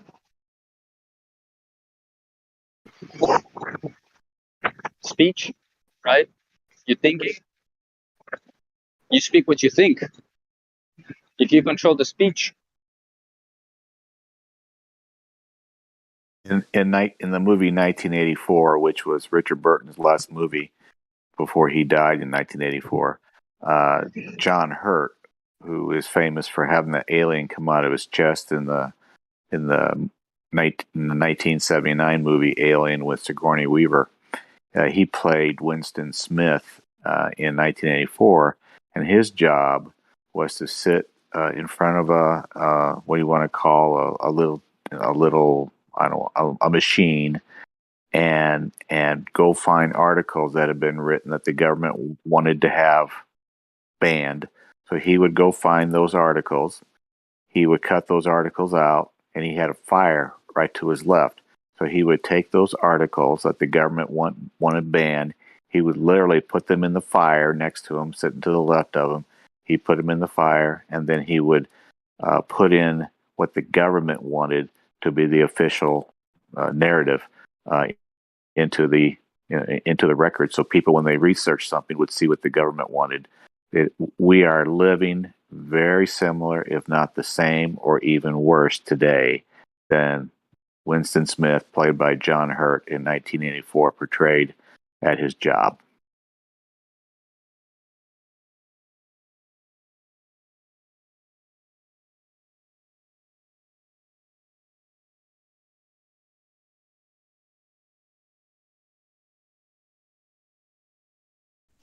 it sounds like a good book, right? Do you recommend it as a reading? I'd actually. Now, unfortunately, the TV, even though it's Richard Burton, he was married to Elizabeth Taylor twice.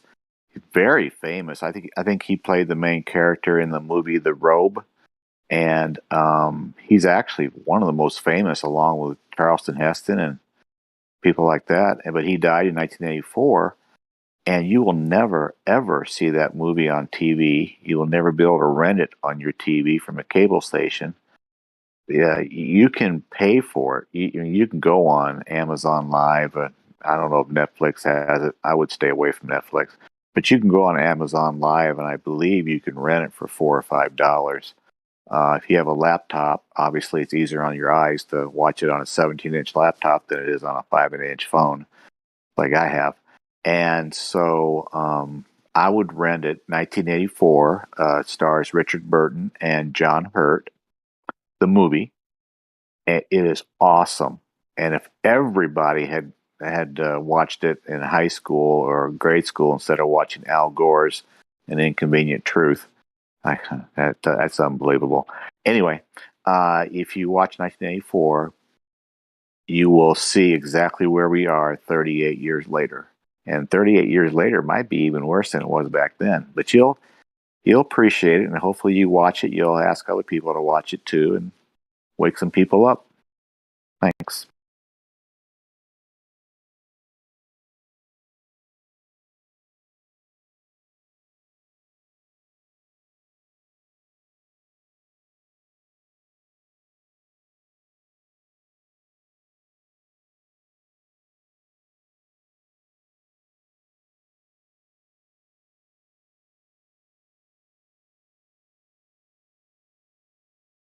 For all of you that aren't that old, 1984 was 38 years ago, so a lot of you may not have been born yet.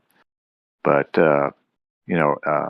Richard Burton and Charleston Heston, Marlon Brando were all kind of like in the same classification as your Johnny Depps are today and your, what do you want to call Tom Hanks's. They were as famous back then as, your famous actors are today, like, I guess you can name a lot of them, but Will Smith, very famous. Brad Pitt's very famous. So those three guys were as famous back then as what I just talked about here.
Oh shit, man! I was like talking right now.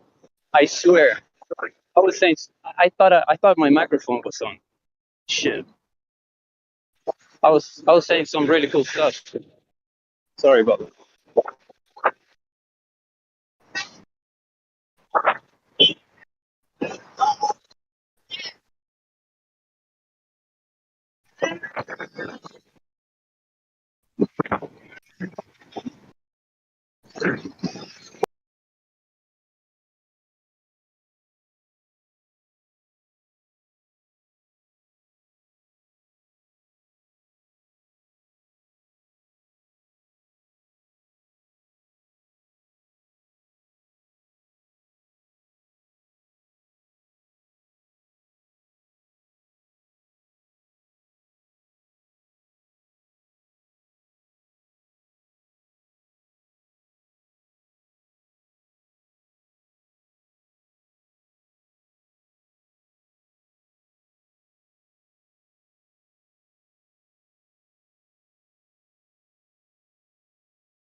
You know, I think that freedom of speech, it's it's a little bit like declaring. It might seem a little bit scary because it's like, I think it is like a little bit like declaring war in a sense, no?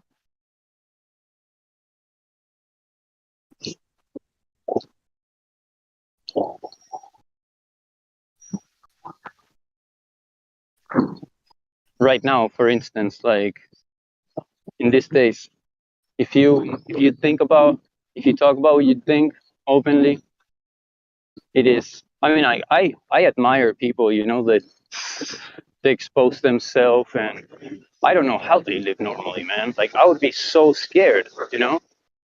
Uh,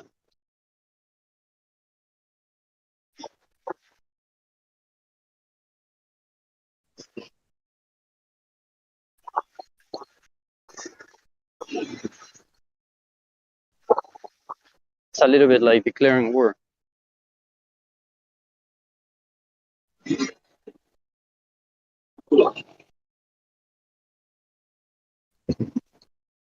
You're like a fighter. Oh, what?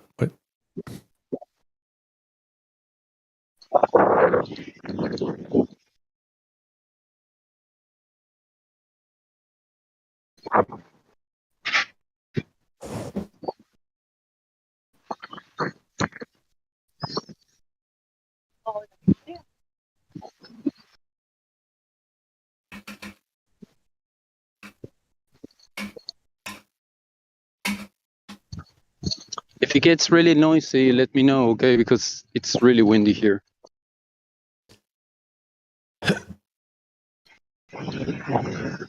Yeah, sure. Thanks. We got a mail. VC verified. Hello, mail. I haven't seen him before. Wanna say hi? Hello. What's up? How's it going? Good. Good.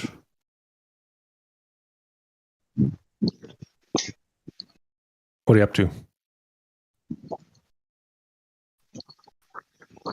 I'm just doing some homework. And eavesdropping into our conversations, are you? Yeah? Yeah. Just joking. What type of homework, man? What type of homework are you doing? Biology. Nice. Yeah.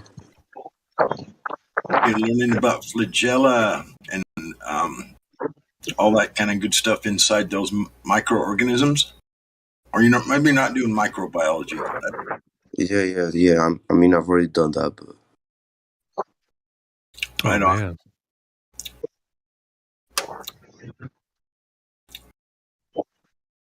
I took a college course, microbiology, in college once, and it was I enjoyed it actually. I learned quite a bit. I mean, I don't know how much of that shit, after learning everything else I've learned along the way now. What makes me kind of wonder how much of the shit they say they knew they actually know. Did they talk about the germ theory as well? God rocking? Excuse me?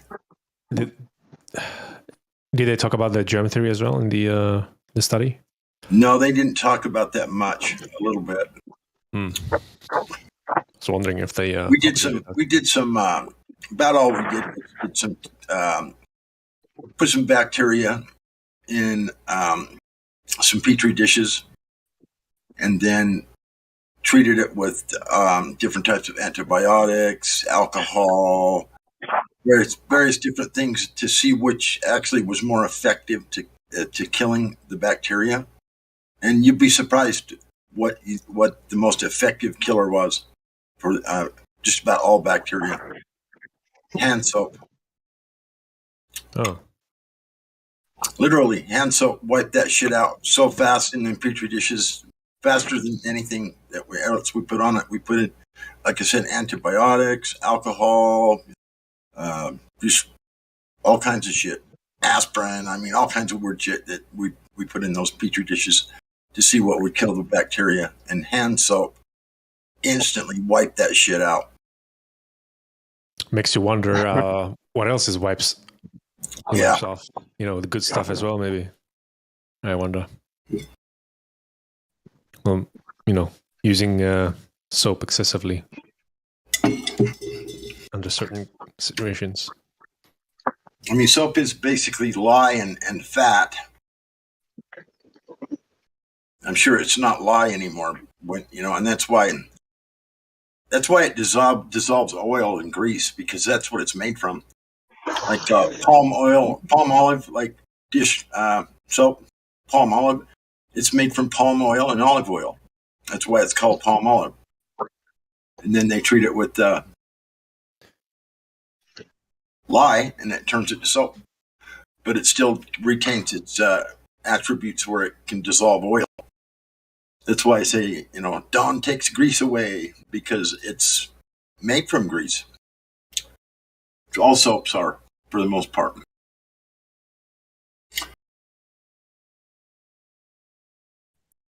That's crazy. Yeah. I mean, because there was a time when I was younger, I kept wondering, well, how does this soap breaking this oil down? Because you use just plain water on it, and oil just separates from it. It doesn't do a fucking thing to it. As far as dissolving the oil out of your pans or off your hands, whatever. I used to I remember thinking that, putting dish soap on, and then all of a sudden water becomes this extremely good solvent to get rid of oil. And it's because the soap is made from, like, travelers, like the pioneers and stuff like that. They came, they whenever they cooked, they saved all their grease from their cooking in the pans, all the fat from their animals when they butchered them, all that kind of stuff, and that's where they got their soap. They made their soap from all the fat from slaughtering animals and cooking, meat and stuff in pans, and then pouring the grease off and running it probably through a cloth or something to get the chunks out or whatever, the burned up shit or whatever. But because I've never done it, but I know that's what they used to do. They used to collect all their fat from everything they had along the way, and then they would make soap out of it, with treating it with lye.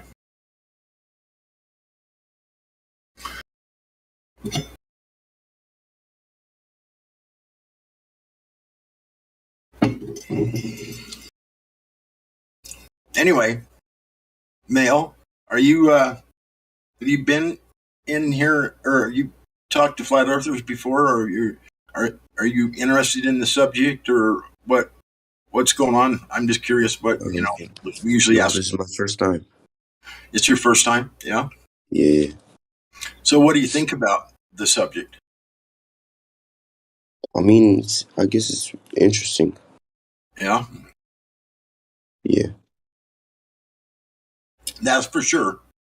I mean, we all used to be Globers here. I mean, that's I don't know anybody I've never met anybody that wasn't taught in school and indoctrinated in school that we live on a globe and whatnot. So it's understandable if that's how you feel about it. We all used to. It's not it's no big deal. It's just if you're interested in seeing some evidence that supports that it might be different than a globe, then we can offer you that. Okay.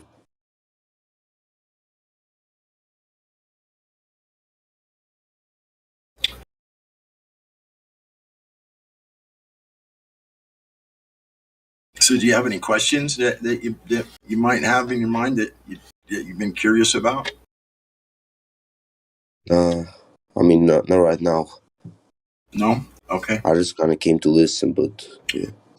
Okay, that's cool. Maybe when you listen for a while, you'll be hearing some other people ask some questions and whatnot. Maybe you'll think something up, and then just when you do, just wait till someone else is done talking, and then try not to overtalk people. You know what I mean? If they're talking, wait till they're finished.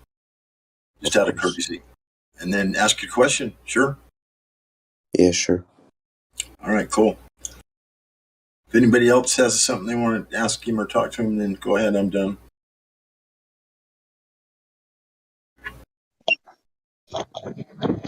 No questions at the moment.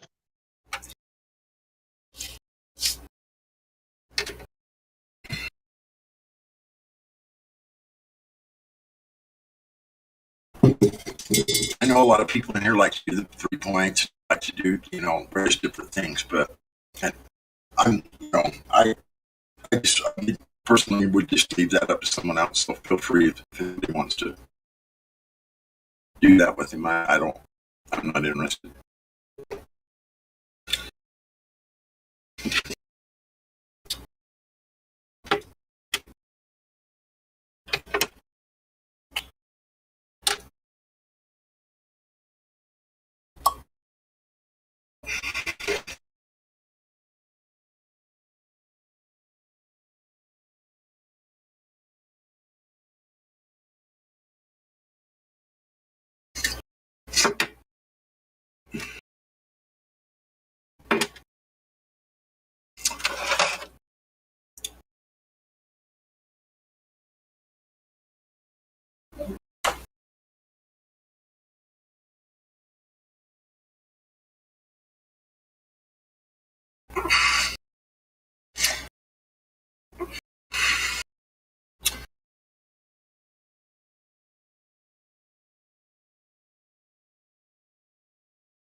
Does anyone know why Iron Horse is muted? No.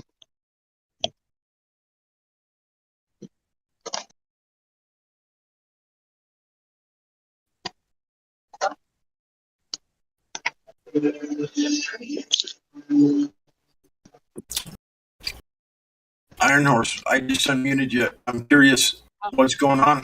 Why did you get muted? What's going on? I have no idea. Oh, I'm maybe just you were hot micing or something. If you're making noise in the background and you leave your mic open and someone's trying to have a hot conversation, it cuts off the other mic sometimes and it's hard to have a conversation. Maybe it was something like that. I don't know. I'm just guessing. yeah. I usually mute myself so I don't have any background noise, so I can just listen. But it's Well, that's cool. You know, I'll leave you unmuted. yeah, that'd be good. Do you have any questions? Well, yeah, they're a little simple. I just found this about 4 weeks ago, and I guess my story is grown up with the globe Earth, but like everyone else, like everyone else, but it never did. It never in my gut. It never did.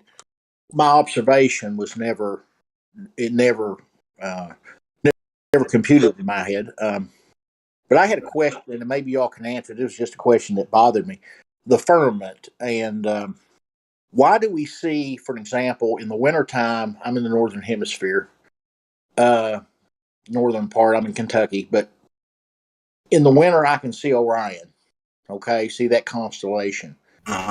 In the summer, I cannot see the constellation Orion. Maybe I can see Sagittarius or something that's there's a winter set of constellations, and then there's a summer set of constellations.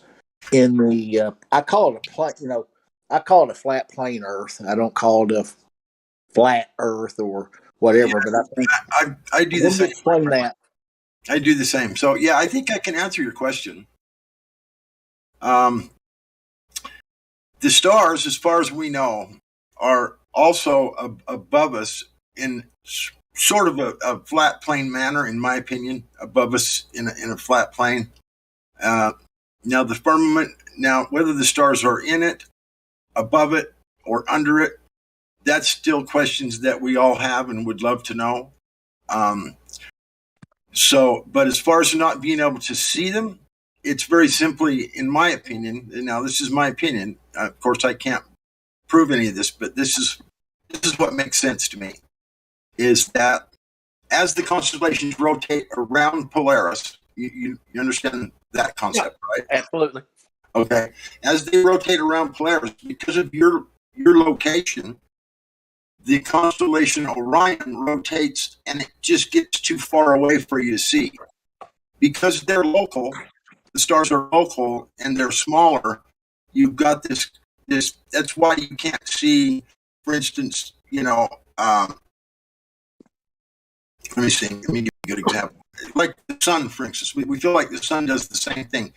Rather than go over the horizon, it does not. It just goes so far away that it gets so small, and then it has the appearance, because of perspective and angular resolution, that it has the appearance that it drops down over the horizon. But in all reality, if you had a powerful enough scope or whatever, we've got videos where we can show that we can pull the sun back into view, and it actually doesn't actually ever set. There's some videos that we can post to show you that. So in essence, what I'm saying is sometimes these stars, as they rotate around Polaris, they just get too small and too far away for you to see. Yeah. Well, that would be my best explanation for that. Yeah. That was, look, I'm a 58-year-old man. Went How old through are you? 58. I'm 66. Yeah. And, I've been, like I told someone before here, nothing ever clicked as being what we've been told. only thing I can see is what I can observe and understand. Right. And I agree. That's a good. you know, the only thing that really and that was my question of the firmament. I don't know. I don't know if the stars or the lights are in the firmament, beyond the firmament. And I just don't know. Maybe it is where the sky or the firmament moves. We don't get to see certain constellations certain times of year. I don't know why the year would be times a year would be an issue other than maybe it does move. I don't know. That's always Well, been a because we question. know the stars move above head, right? They're Correct. moving. We are not. We are stationary. Are you with that? Yes. As far as I know, what I've seen, we should be stationary. Yes. And It seems that way. we can't feel any movement. We can't detect any movement. The Earth has been experiments have been run. Even Einstein says he is not aware of any experiment that can prove Earth's rotation or basically movement. So you don't feel it. I would personally rather go with my personal senses and experience. With it being flat, it makes no sense that it would be floating around in a vacuum of space. That's absurd. And so, I do believe that these stars, when they rotate around Polaris, they do get, depending on your location, they do get, closer and further away from you. So that would be my explanation as to why you can't see it. It's just has rotated around and has gotten farther away from you. Maybe you're closer to the south side of Polaris. And when the constellation Orion rotates around in the time of year where you're going to try and spot it or you're in the southeast, let's say, and you're going to look in the northwest. Maybe the Orion rotates around into the northwest location around Polaris, which would put you farther away. Like if you were in center of, like straight down south from Polaris, you could see this equal distance to each side of it as it rotated around. Yeah. You understand what I'm saying? Yeah. And so maybe that's what's going on. For me, that's what makes sense. I just, none of us really know. We just tried to do the best we can with what we have to work with. With the knowing that we live on a flat plane, and and the concept of the firmament. I don't know what it looks like, how big it is. All I know is that in order to have gas pressure and have an atmosphere, the atmosphere that we live here, it must be contained. And so in order for us to survive, if it wasn't contained, it would just disperse out into wherever it would go. If you want to believe there's a vacuum of space out there or just more area, regardless of what it is, the atmosphere would migrate out into that area. And then we would no longer have the specific environment or atmosphere that we need here to survive. So this container is a specific size. And I think that the Earth produces gases all at the ground level. They're all produced from the Earth, plants and, decaying of plant material and dead carcasses and whatever. They all produce gases. That's where all the gases come from, is ground level. And so as they move up into the atmosphere and start just, becoming the mixture that we breathe today, yes, the lighter ones go up higher, the more dense ones stay down a little lower. And I think that the firmament is a container that maintains our environment, the dynamic system that it is, so that we can survive and live here. Because I think without it, the gas would migrate away. It would be a much larger container maybe or whatever, but the Earth's only going to produce a certain amount of gas. And it's only going to maintain this dynamic system that kind of replenishes itself and more gases are produced. And as they rise up and move around and, and then however they end up decaying, or I don't really know, or turning into plasma, or whatever happens to the gases. We always have to have, or we're always getting a new source of oxygen from the plants. The plants are always absorbing all the source from the carbon dioxide that is produced by us, by exhaling, for an example. So I just think that this system that we live in, the container is of the size that the system supplies. It was designed very, very perfectly. It was obviously designed, and so that's what I think. So the container, I think, was designed for the specific size, for the amount of gas that would be produced at the ground level, to keep everyone here functioning and living in this perfect paradise that we live in. This beautiful flat earth that we live in is maintained in part by the firmament. I agree. I agree with that. It's just I don't really know how to explain it. It's the firmament has always been a question for me. You know, Me too. It's always been biblically, it's there. It's stated, and you'll have to believe what I believe. So Right. I actually appreciate those. We had a guy I was listening earlier. There was a young guy came in. He got off the hot, and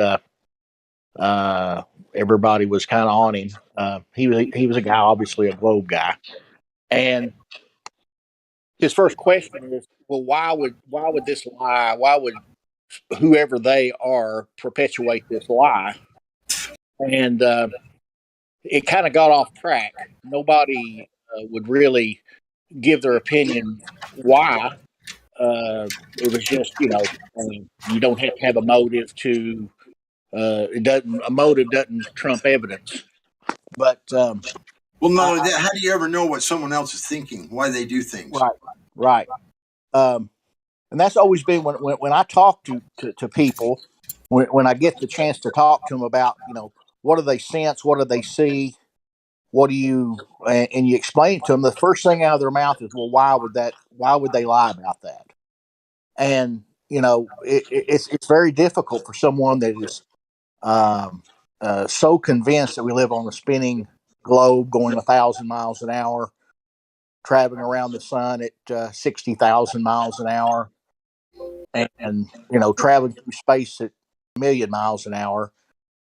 They've got that so dug in their psyche that they have to have something. We can give them all the evidence in the world, but the last thing they go to is, well, why would they lie about it?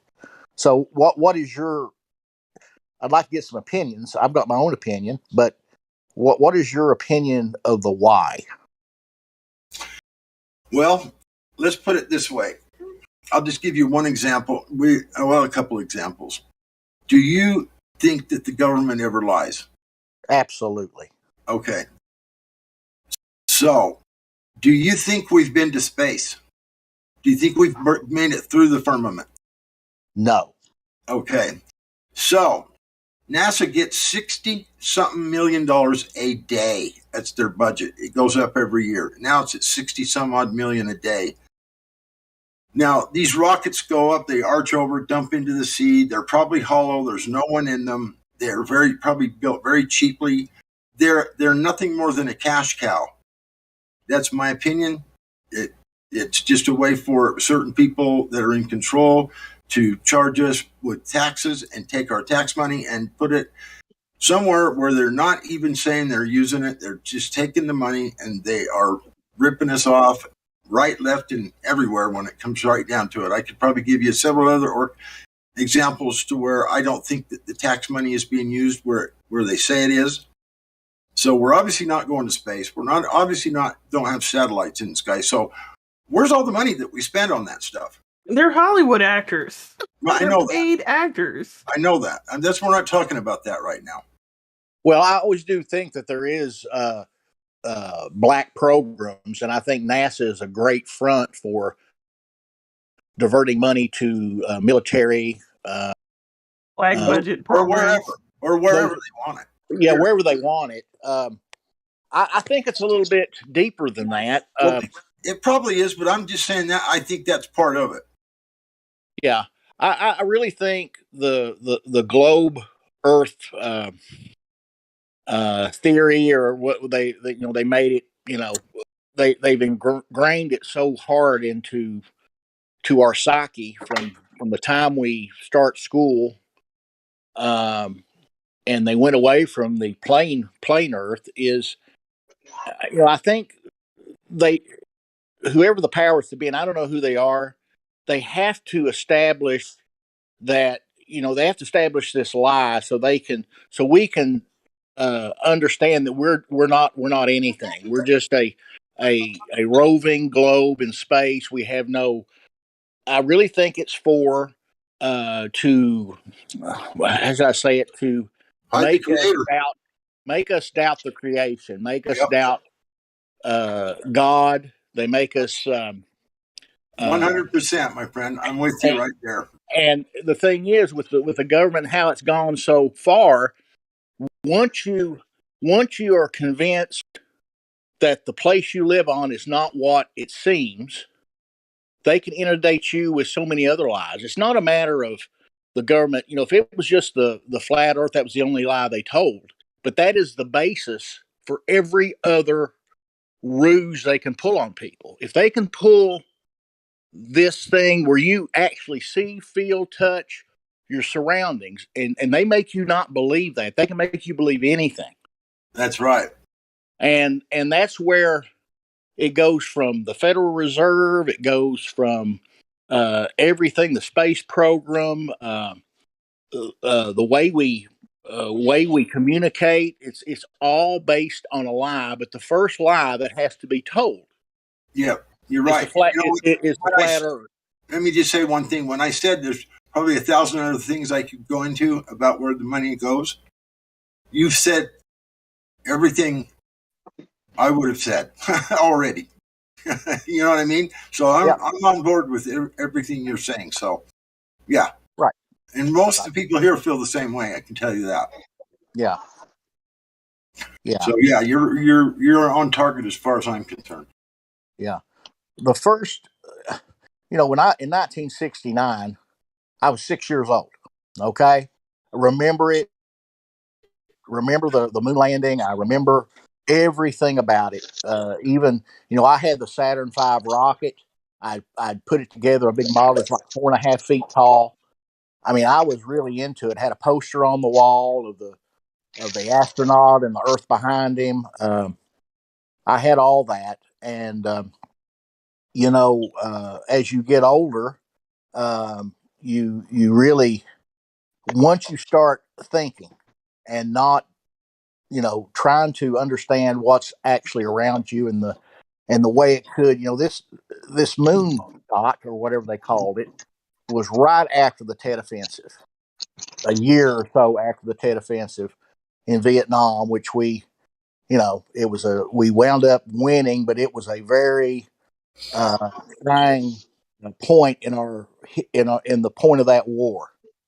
And it was just a perfect ruse to get people's mind off the dead bodies coming home. And that's when I really started thinking about, when I was a little older, started reading a little bit about history of the Vietnam era, because I was, a young child then. It all started coming together about the NASA program. Yeah. I think your story is very similar to many other people here, and it's similar to mine as well. So, I didn't have the rocket and the posters and all that kind of stuff, but I definitely thought the moon landing was real. I watched it live, so yeah. We had the popcorn out and the blanket on the floor, and the whole family was there, and it was like this event. We all sat around and oohed and awed, and Well, I think the thing, they almost got to the point where they almost got to the point where when they had the lunar rover, remember the little hang on, Iron Horse, we'll get to you in a second. Go ahead. Well, when they had the little buggy, the little dirt buggy, driving around the moon, it was almost like they were saying, "These son of guns will believe anything. Let's put a dune buggy up there, and let's show them that we can drive a dune buggy up there." It just was so cartoonish.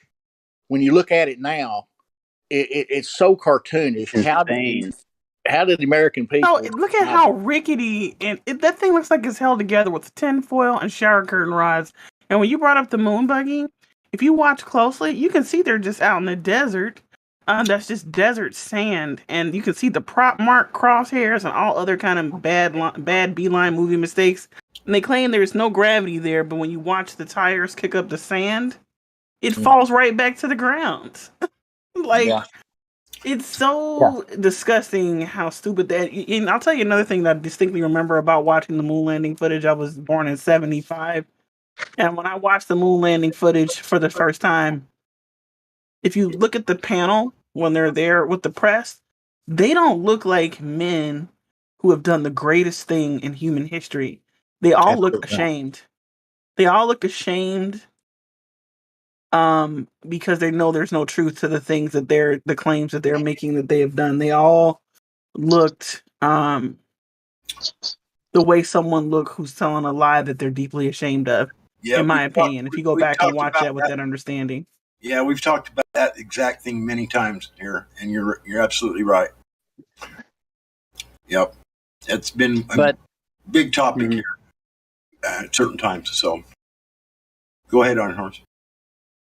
Oh well, she's exactly right. Sure. Neil Armstrong should have been bigger than Elvis, and he basically became a recluse. Never did speak publicly. None of them really spoke publicly. I think there's a few. Buzz Aldrin's kind of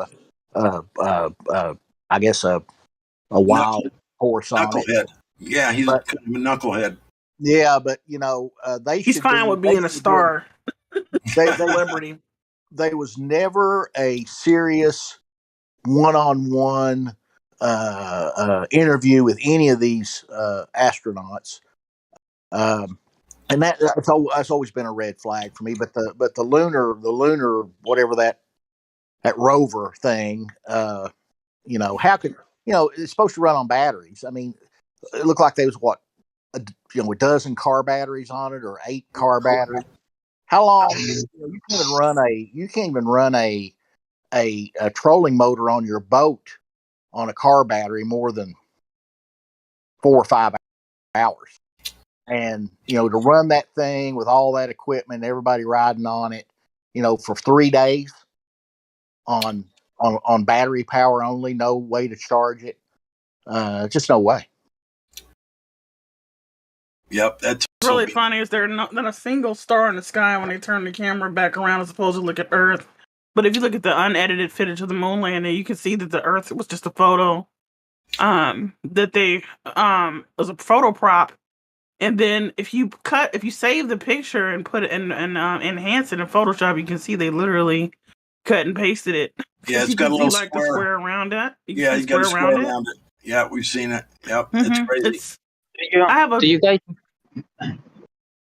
Go ahead. Do you guys think?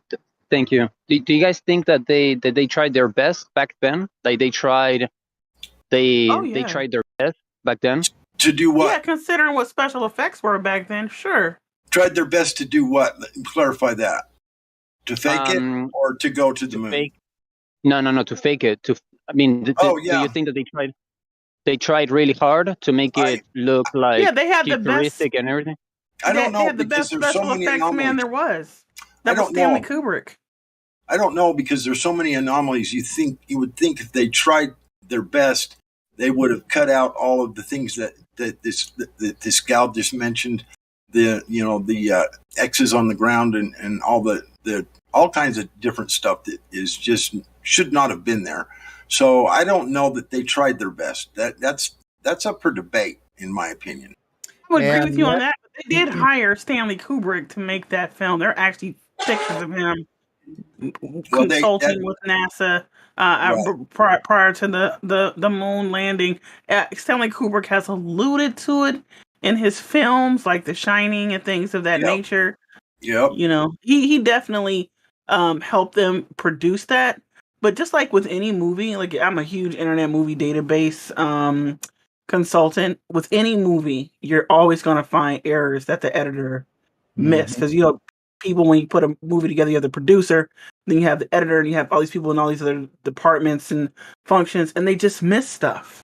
They miss stuff. They make mistakes. They reshoot scenes over and over again, and they miss stuff. You have to remember, back then there was no internet. You know what I mean? There was a radio broadcast where people believed we were being invaded by aliens just from a radio broadcast that was really just for entertainment. But when people first tuned in, they thought it was It's real. real. Yeah. You have to look at People the freaked out. time.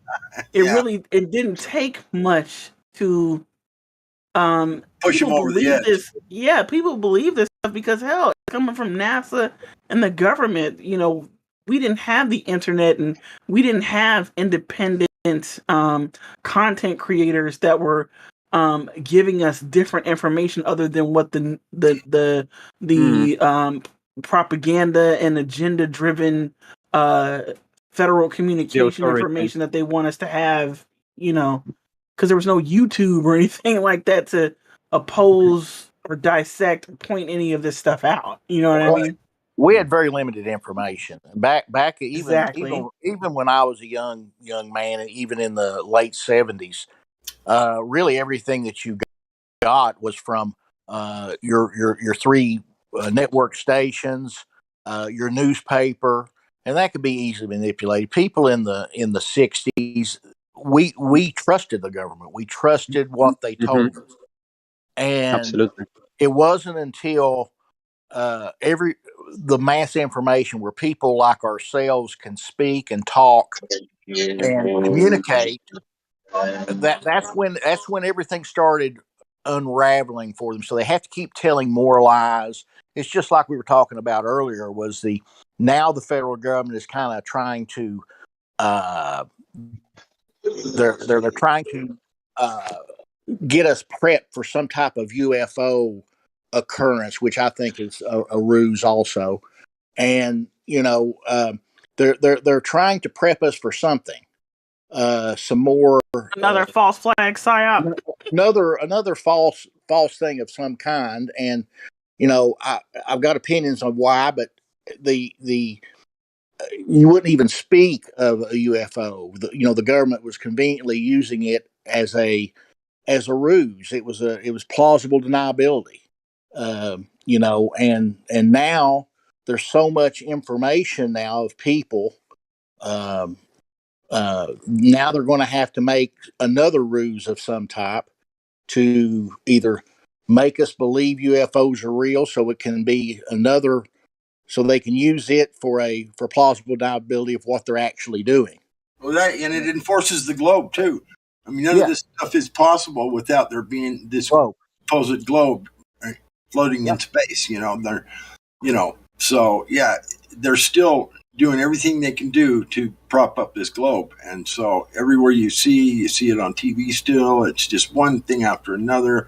Elon Musk going to Mars, you name it. There's just one thing after another still. They still are keeping everybody, mesmerized with this outer space and all this just completely bizarre and absurd things that but they think it's real. I mean, there's so many people are so well indoctrinated that they just can't seem to see what's going on. And that's part of the purpose why we're here. We're trying to wake people up, trying to get this information out so people can come to their own conclusion about what's going on, much like probably just about everybody here has done.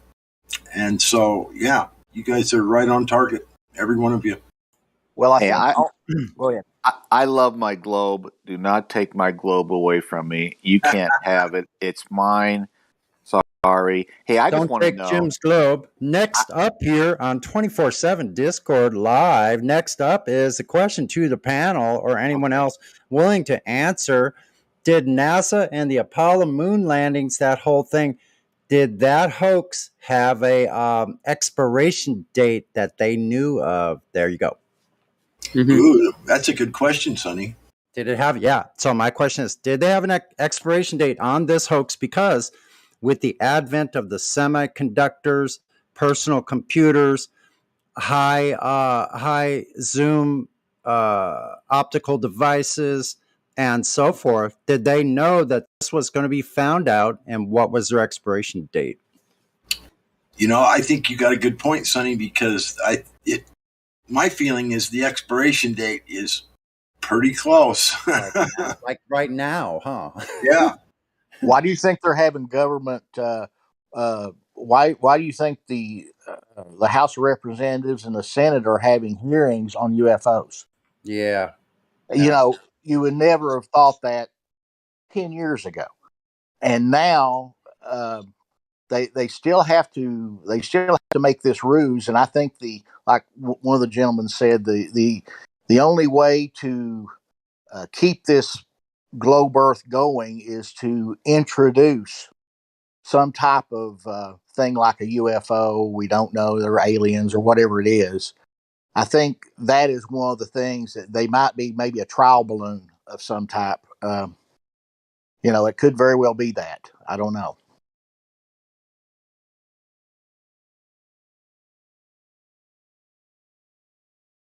My question: will it be a big ship like an Independence Day, or will it be a bunch of little ships? That go around all over the country. That's what I want to know. Because if it's a big ship, I might get scared. I heard that. I heard that they will try to fake God coming from the sky. Mm-hmm. Yep. Yeah, so personally, I think what they're doing is they're pushing up their alien agenda because of this mass awakening, and I do believe there is a mass awakening occurring. Whether it's completely organic or natural is up for speculation. We don't know. It might be. It might have been kind of pushed into the consciousness so they could move along their agenda. I don't know. That's it's a really good question. There may not be an answer, but it's something for speculation. I don't think it will be a big event like an alien landing. I think it will be the government acknowledging that there are objects that we see that are unknown origin, and they assume they are alien. I think that will be the. I think that will be the ruse. Go ahead. I think they've already done that, haven't they? Yeah, but it's never actually been announced by the president or announced through a real government. They're having hearings. They're letting it out in the media. You see every news station now have a section about UFOs. The Navy pilots and I'm sure the Navy pilots are seeing things. It's just that they're not in the loop of what it is. It's quite risky, huh? I mean, it could be. It's a risky move nowadays with so many movies we have. Like, you need to come up with something original to make people believe it. Yeah. Yeah. You need to come up with something crazy. They're always Or maybe prepping us not. for something. Never an end of questions of what's going on, is there? No. Yeah. And I think that's part of the deception as well. Keep everybody distracted. Keep them all thinking about this, that, the other. I mean, introduce this, introduce that. Tell them this is what's going on. It's just one, like I said a minute ago, it's one thing after another after another. They don't give anybody time to even breathe and think. If you're still thinking you're on a ball, you're just rotating around that same concept. And, you don't really have time to stop and think about critical thinking because you're believing in these things they tell you, And so, it's time for everybody to stop listening to these people and use your own personal experience and your own abilities to figure out what's going on. Don't just believe what they say. find out, do everything you can to verify, see if it's verifiable, see if it's, something you can believe in or whatever, which if it comes from the government, I'm going to wish you good luck. Stop. What's that sound? Everybody look what's going down. Yeah. Oh my God, you read my mind. I was thinking the same song. Stop. Everybody look what's wrong. Look, Earth's not round. Everybody look, it's flat. It's flat on the ground. That's your next song, Sonny. Hey, stop.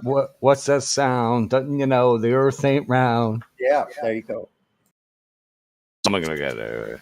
Thank you very much. Thank you very much. PMAC and conspiracy time.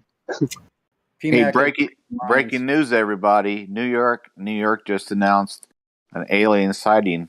It's on Livestream voice text. They just appeared. Oh my God! They're listening to us. There they are. They appeared over New York, Moscow, London, Tokyo, Paris, and L.A. Wow. Uh-oh. Here we go.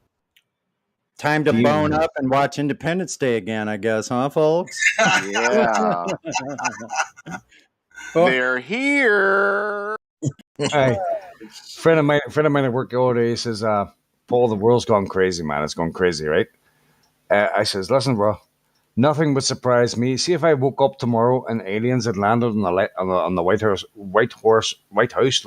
lawn, I'd be like, yeah, hold on, I get my coffee, bro. I just gotta get my coffee. Coffee first, alien second. Yeah, I'm not surprised. Right? That's pretty funny. I'm definitely not going to go for the coffee as well. So I'm not going to do without my coffee in a fucking alien invasion. Believe me. Hell no. Just give me 5 minutes to get the coffee in, and then talk to me about fucking aliens. I know. I'm just going to sit here in my comfy chair on the Discord until some shit happens. I'm sure I'll hear it. In your comfy chair. I got one too, Sonny. Yeah, I bought myself a gaming chair. It's like the best piece of furniture I've ever bought. Nice. It was less than $120. Bling, bling, man. You splashing out. Yeah, I have freaking starve when I buy something. If I buy one thing, never mind, I'm not going to. Beans on toast now for a week. Pretty much. Yeah. But I found a distiller, a 3-gallon. I found a 3-gallon still online. It was half price, so I went ahead and took the plunge. Anyway, I want to say welcome to Iron Horse. It sounds like he's going to fit in quite well. Yeah, welcome, Iron Horse. Hell yeah, man. Yeehaw. Excuse me, I had to shush my cat out. It was on my computer. Even the cats know it's a flat Earth channel. They're like, oh yeah. Yeah. The humans are finally going around to this flat Earth. The animals knew it the whole time. Oh, I'm sure they did. You know what I'm interested to find out? What new technology are these aliens going to bring? Yeah, that's interesting to think about, right? Yeah, would it be transporters and making food out of thin air? Or... It's going to be an advanced dating site for single guys and gals because they're going to be able to transport. You'll be able to put whatever description of somebody you want into a computer, and they'll beam it right to your house.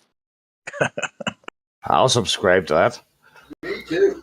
Well, that would certainly be more convenient than the current method.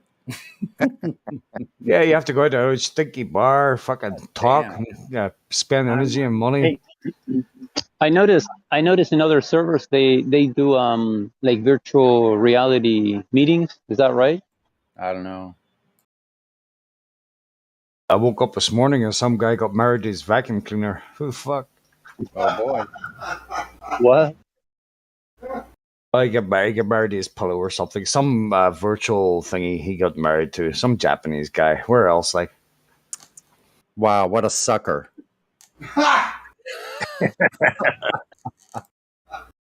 Oh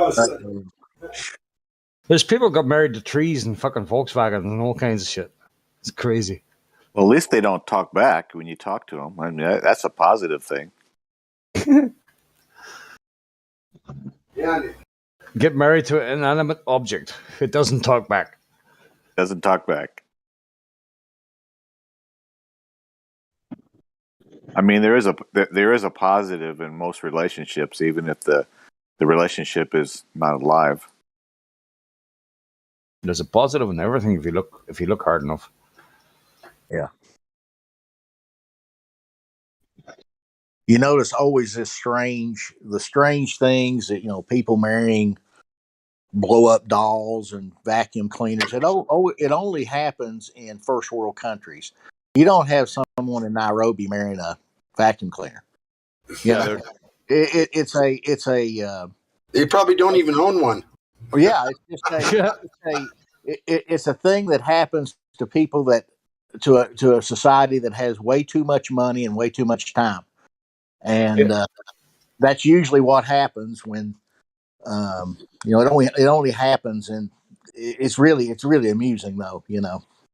Like if you say to somebody in deepest darkest Africa, I have a vacuum cleaner in my house. You go, vacuum cleaner? What the fuck's that? Yeah. Let alone marry it. You have electricity? How the fuck do you get that? Oh boy. It would fill up quite quick. It's probably a dirt floor. If you're talking Nairobi.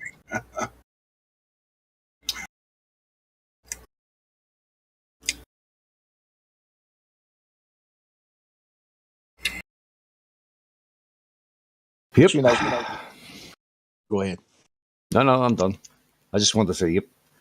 Yeah. The question was asked that what kind of alien technology, what are they going to hide? But you start looking at what's been happening in AI, and that is something that's it's a perfect ruse to get our minds off what's really happening with artificial intelligence and how they're going to try to control everything you do, and they really don't have to be a person there to do that.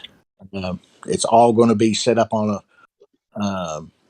with AI, and it's really going to be a whole new world in another 20 years. Oh yeah.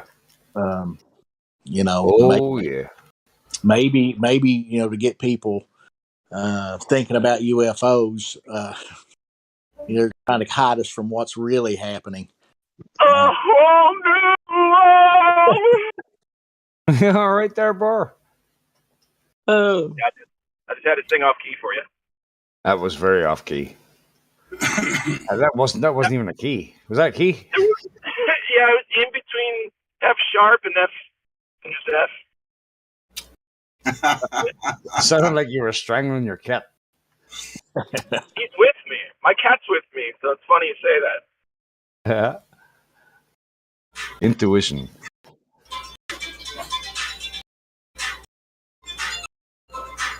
Yeah, God Rockin', I think you have the most unique ringtones than anybody I've ever known. Hello. I can't right now, Judy. I can't. You're hot making. All right. Okay. You're hot making, bro. There we go. Yeah. Oh, your laddie's talking about? Yes, thanks for muting me. Sorry, my phone was in the other room. I had to go get it real quick, and I forgot to mute. I just jumped and ran and got my phone, so sorry, guys.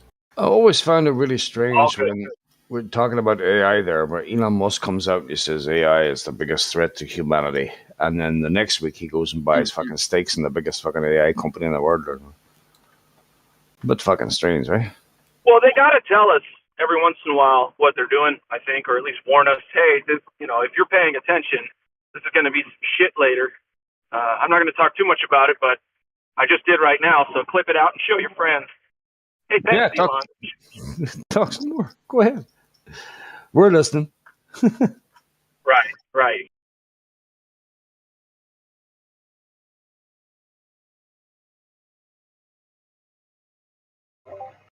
I went to a supermarket today, and you could only go in with a QR code. The whole supermarket just had 2 members of staff, a security guard, and a guy showing you how to get the app and the QR code for your phone. And you scan your phone when you go in, and then you scan it when you go out, and it somehow knows all the items you've got in your bag. And Oh yeah, I've charges seen you. that. Yeah, I've been to one today. That's the 3rd one I've been to, actually. And where was this at? That was Aldi in Greenwich, London. Greenwich, How London. big is the supermarket? Wow, that How big is is the it? next. That's one of the next steps to the the marker and all that kind of stuff. I mean, that is some. No people working on any checkout, anything. Literally 2 guys in a whole store. One big security guard and one guy who just showed you how to use the app, and that was it. You must be under complete 100% surveillance during the whole time you're in there.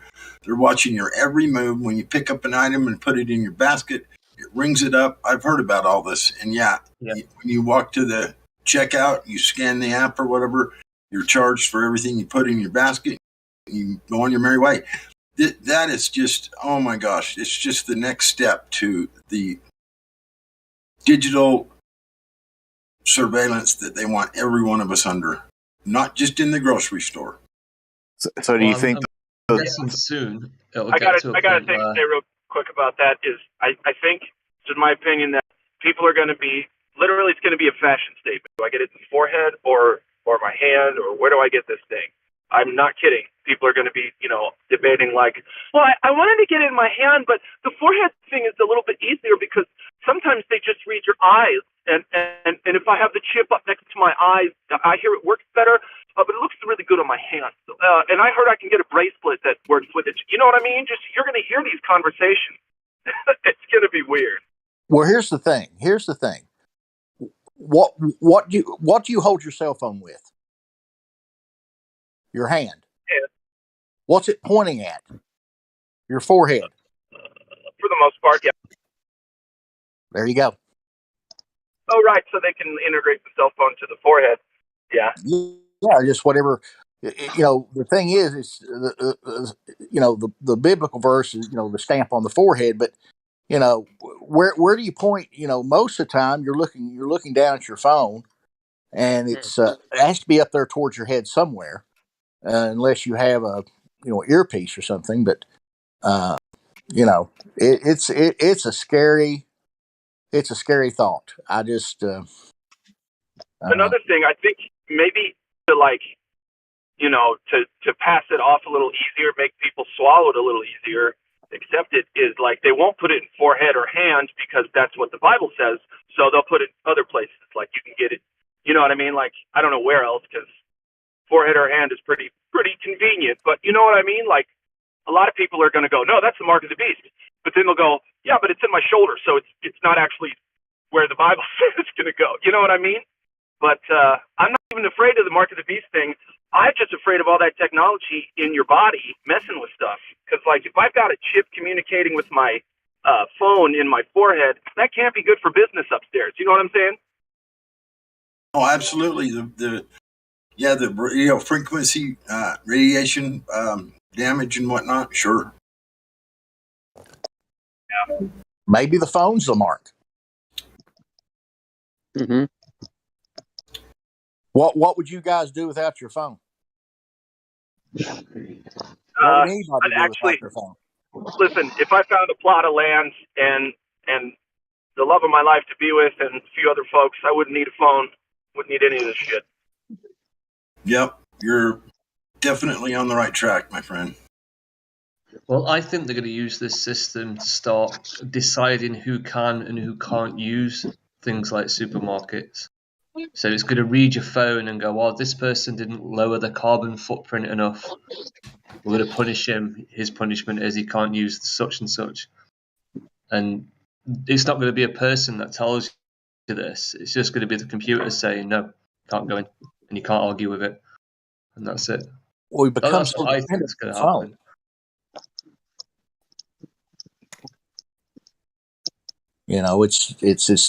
It's not an actual mark. It's the It's the tool that you're using, which is the phone. And you'd have to completely divest yourself of the phone to not be, to be able to be actually free. You're not free with this phone in your pocket 24/7. You're not free to, it'll get to a point where you can't even get gasoline without your phone. You can't even go, like you said, go to the grocery store without your phone. You couldn't pay your bills unless you have your phone. You can't get into work without your phone. So maybe the phone is the beast, mark of the beast.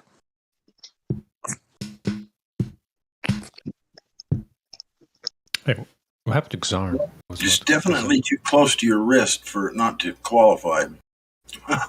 Wow. Correct. Well, I can imagine us having one universal wallet on all our phones, because at the moment it doesn't quite work, because if every store had this system, like before I went into the supermarket today, I needed to get the app, I needed to give them my bank details, but just before I could go in the store. Now, if every store did that, I'd have to sign up with like hundreds of stores. I can imagine us getting one wallet on our phones that automatically connects to all the stores. And that wallet would probably have some sort of social and credit rating, maybe, for us. Otherwise, it's not really convenient. It doesn't quite work. All right, guys, we have a particular person here named Xarn. He been telling us he will be presenting his proof for well over a couple of weeks. We'll be waiting. Okay, then. I'm anxious to see it. And he's ready, he says. Yeah, go for it. Oh my goodness, I'm so excited, you guys. I love it. Zarn, I love you, buddy. Let's do it. Let's hear this. Wait, have I met you before? Like on Yeah, you have. I'm Glockblade, Globe, Anti-Sophist, whatever you want to call me. You've seen me before, but anyway, I don't want to waste any more time. Please, for the love of everything nice and sweet, present us your information. Yes. Is it possible by any chance if I can stream into this channel? Because it's going to involve that. No, it's not possible. It has What? to be done. No one streams the live stream because it's on YouTube, and nobody has quite that would be a problem. Level. No. No, but I have a Google a presentation, like wait, what is it called? Like a slides, a Google Slides hop down to presentation. live stream. Yeah, I don't know. Can you post it? Post it? Yeah, the presentation. Then you can talk about it. You can do it that way as well. Sure. I mean, Or yeah.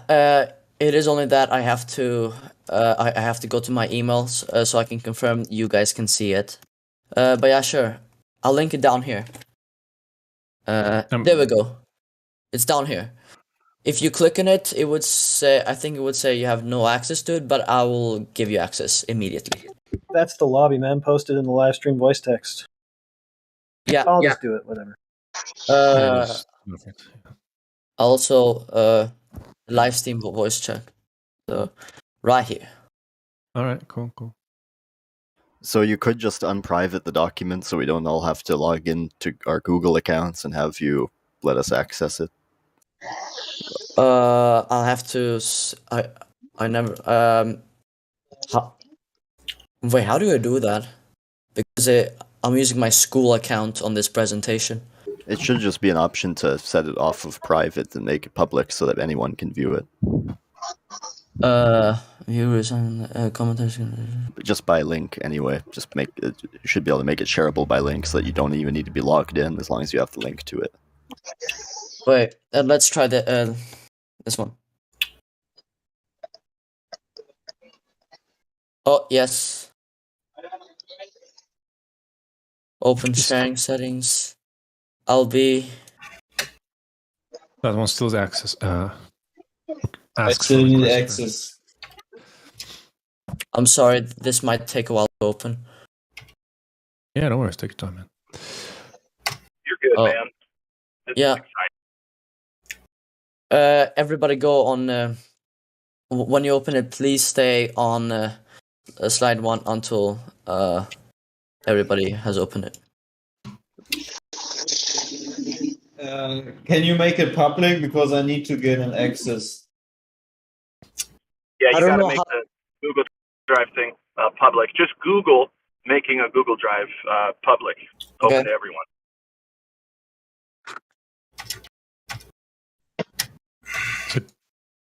I'm sorry, everyone. It's open. It's open. It's open. The second link is open.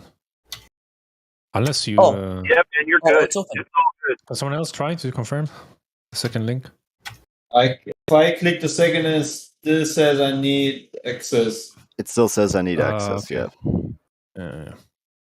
Oh man. You can do it. The fix is out there on the internet. You just got to search for it. How to open a Google Drive to the.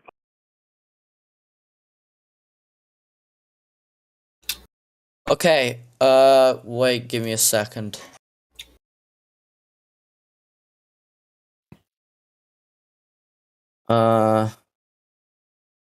Just Google it. It's very easy.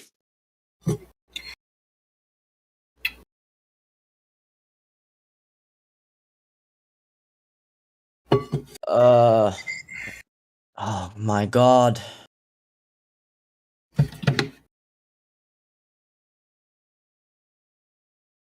Oh. Usually in the privacy settings somewhere, or sharing. Is it privacy and sharing kind of deal? I don't know, guys. I don't. Wait.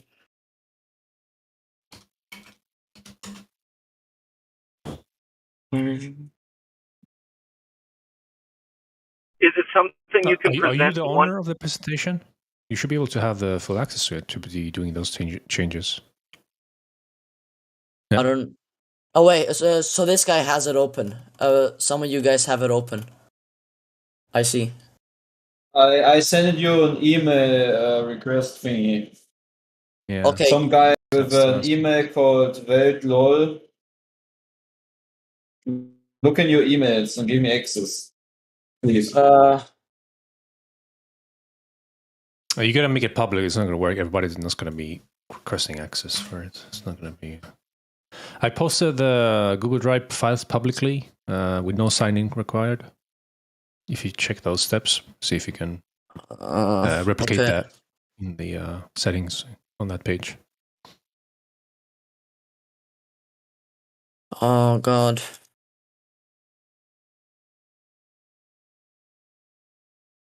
Is there a new link to the document I should be seeing?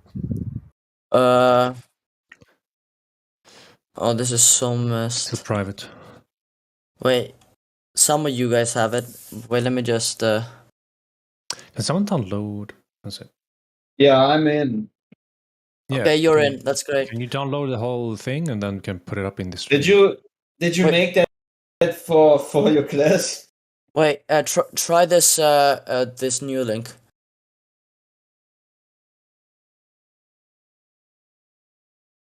Did you make that for your class? Like for school? How do you download? No, I'm making this for you guys. Oh, okay. Oh. For us? I mean, how? I already see a few errors, but it's okay. I'm still on the first page. He's pointing out all the things that we missed that prove the globe. Right. I hope you can show me curvature. Yeah, I'll just have to give you guys access first. I really like. I have really the PDF like version the. of it. It's right here. I really of this like the presentation. comical. The comical expression. Yeah. Is very cool. Is this PDF it? That's the PDF of his presentation. I posted in the live stream voice text Okay, now. perfect. Yeah. You did. Thanks. Yeah. Hopefully, I have Well, a the PDF, first an page easy is already- PDF viewer to use here. This. I Wait, think hey, you guys. Give me 1 second. PDF should be the easiest one to view. There can be in different formats as well, but So PDF should be. I think you should go through his presentation presentation, and we're just gonna listen, okay? I'm just going to say that the very first picture is a straw man image of the flat Earth in space. But okay. Yes, exactly. But that's okay. Let him explain why the disk in space is. And I already see some pictures ripped off of Professor Dave's thumbnails, the thumbnails of his videos. But hopefully he gave credit. So I guess we'll just follow along as you go through the slides then. You mean not Professor Dave, don't you? Yes. I did air quotes. Okay. Sorry. He has a boat. I don't want to spoil the whole thing. But this seems highly scientific. Well, we Wait. appreciate. I have it all. Effort. Guys, wait. I have it all here. Okay, guys, I have a new link. It should all work now. Oh my god. You have Neuralink? All right, yeah, everybody should see now. Wait, I'm gonna spam it. Oh, wait. No need to Top 10 spam. reason why we know the Earth is round. Oh, anyone else want to try this link? Is it the one you just sent? Wait, the PDF works. Oh my god. I mean, just use the PDF I posted, whichever. I don't know, whichever you PDF prefer. totally It's works, treating guys. this all as one link, man. You didn't space them. It's not going to work. I mean, Thank you for posting thank you for posting that PDF. Thank you. Yeah, just click on the PDF and follow along. I think it's the best. Yeah, Wait, use the did it PDF work? I posted. Yeah, that's Yeah. great. So I would just And, suggest you take out all the presuppositions. That's The gonna actual need, document that's works gonna now. need some editing because you got to take out the presuppositions. The first point that says other planets are round. Well, round is not the same thing as sphere. And other, by you saying other, that's presupposing that you're standing on the same thing. But Sonny, Wait, can I? So Wait, you're wait, just wait, going to wait. go. You're just going to have to go ahead and remove everything from this document. Yeah. All right, but let's let Remove him present. everything. Yeah, let him present. Let's we're just the students, Wait. okay? And Let me he's just. going to present. Yes, teacher. Wait, let me just ask you guys something. Does everybody have access to the document? Like everyone here? Yeah, PDF Yes. works for me. So I'm just going to follow along the PDF. Important. Okay. Let's all go to slide 1. Wait, I'm just going to. All right, so let's Okay. try to refrain from questions interrupting him. Just try to let him finish, and then at the end, Let's let it roll. Okay. So basically, in a nutshell, we are going to start to. There's a video here that you can watch on your own, and then I'm going to. And then I've analyzed it, and I'm going to use one of the points of the video to debunk your concept of the Earth. Yeah. Nice. That you see. As you scroll down, you can see classifications. Red, which is perceptional insecurity, which means that you guys it isn't trusted. Yellow is like experiments that you can do. Green is like somewhat evidence or something. I don't know how to explain it further. So enjoy the video. Tell me when you finish the video, and then we can continue. Oh, we should watch the video now. Yeah, like there's a small link. It's very short. It's only like 3 minutes or 2. Okay, as long as it's not Professor Dave. No, it's not. All right, It's all just right. 2 minutes and 40 It's seconds. from Minute Physics. I posted the video on the live stream as well from their presentation. The very first sentence is a presupposition that the Earth is a planet, i.e., a wandering star. The very first sentence.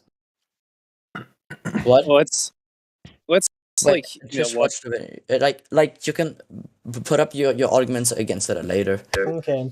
Just Yeah, watch he the put- video. That's all you do. He put a lot of effort into this. So yeah, let's play along, and at the end we can raise our objection.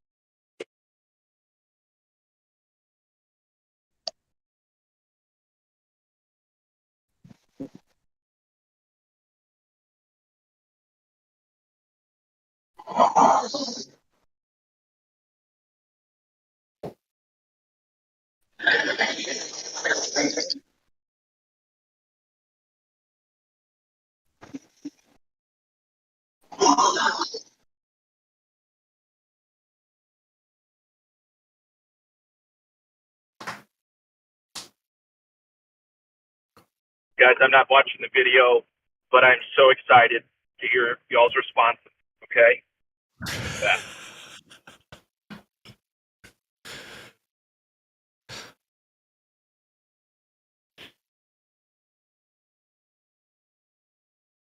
This made my day already.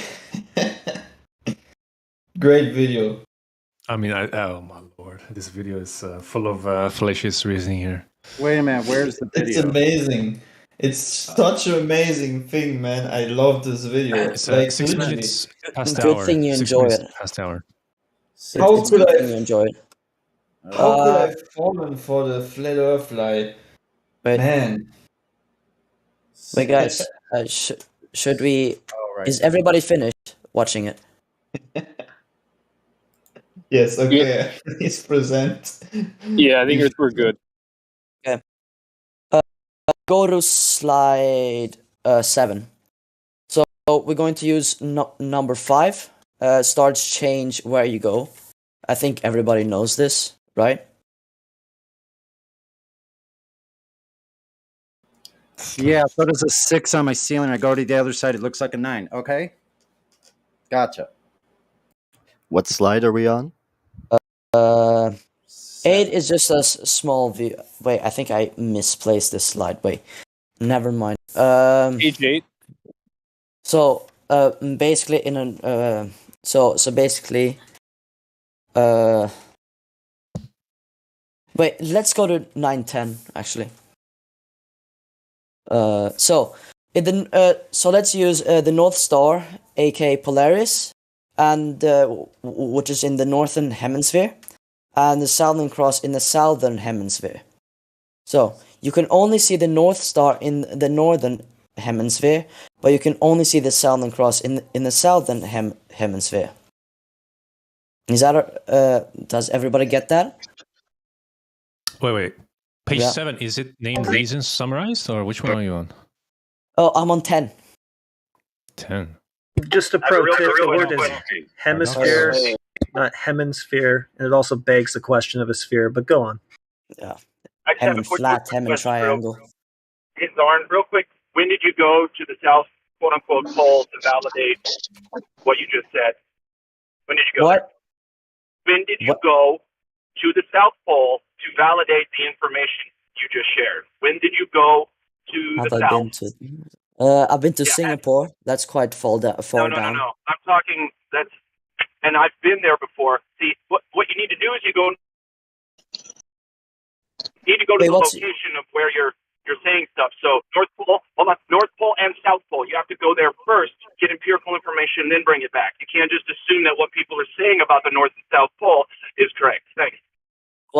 What's Another thing that you got to do is measure a sphere before you start assuming hemispheres. But go on. Oh, wait. Wait. Let's stick to this later, and you guys can judge it later. Mm-hmm. Okay, sounds good. My bad. Hey, I'm convinced that we live on a globe now. So where can I sign up and get my money back from Discord that I had to pay to join? So I'm definitely a globie from this 2-minute and 42-second presentation. Hey, did you get an A, B, or C when you turned this into your college professor? I'm not in college yet. Oh, I just kind of wonder because it looks like something a college kid would do to try to get an A or B in his class. Not enough comics for that. Needs to be more comics. It's just one example. I'm just using one example of the video. Wait, just saying, Miguel Sosa has a point.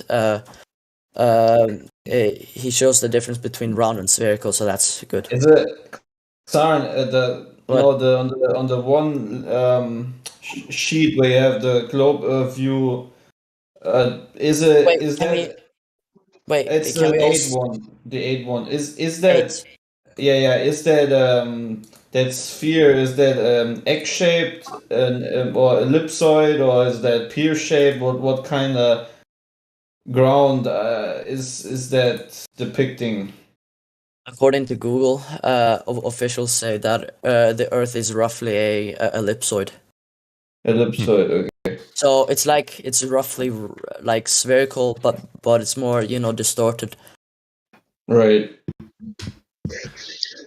At point number 10, your photo from space shows it's kind of a nice round little thing out there. So how can it be not round, but it's something else. My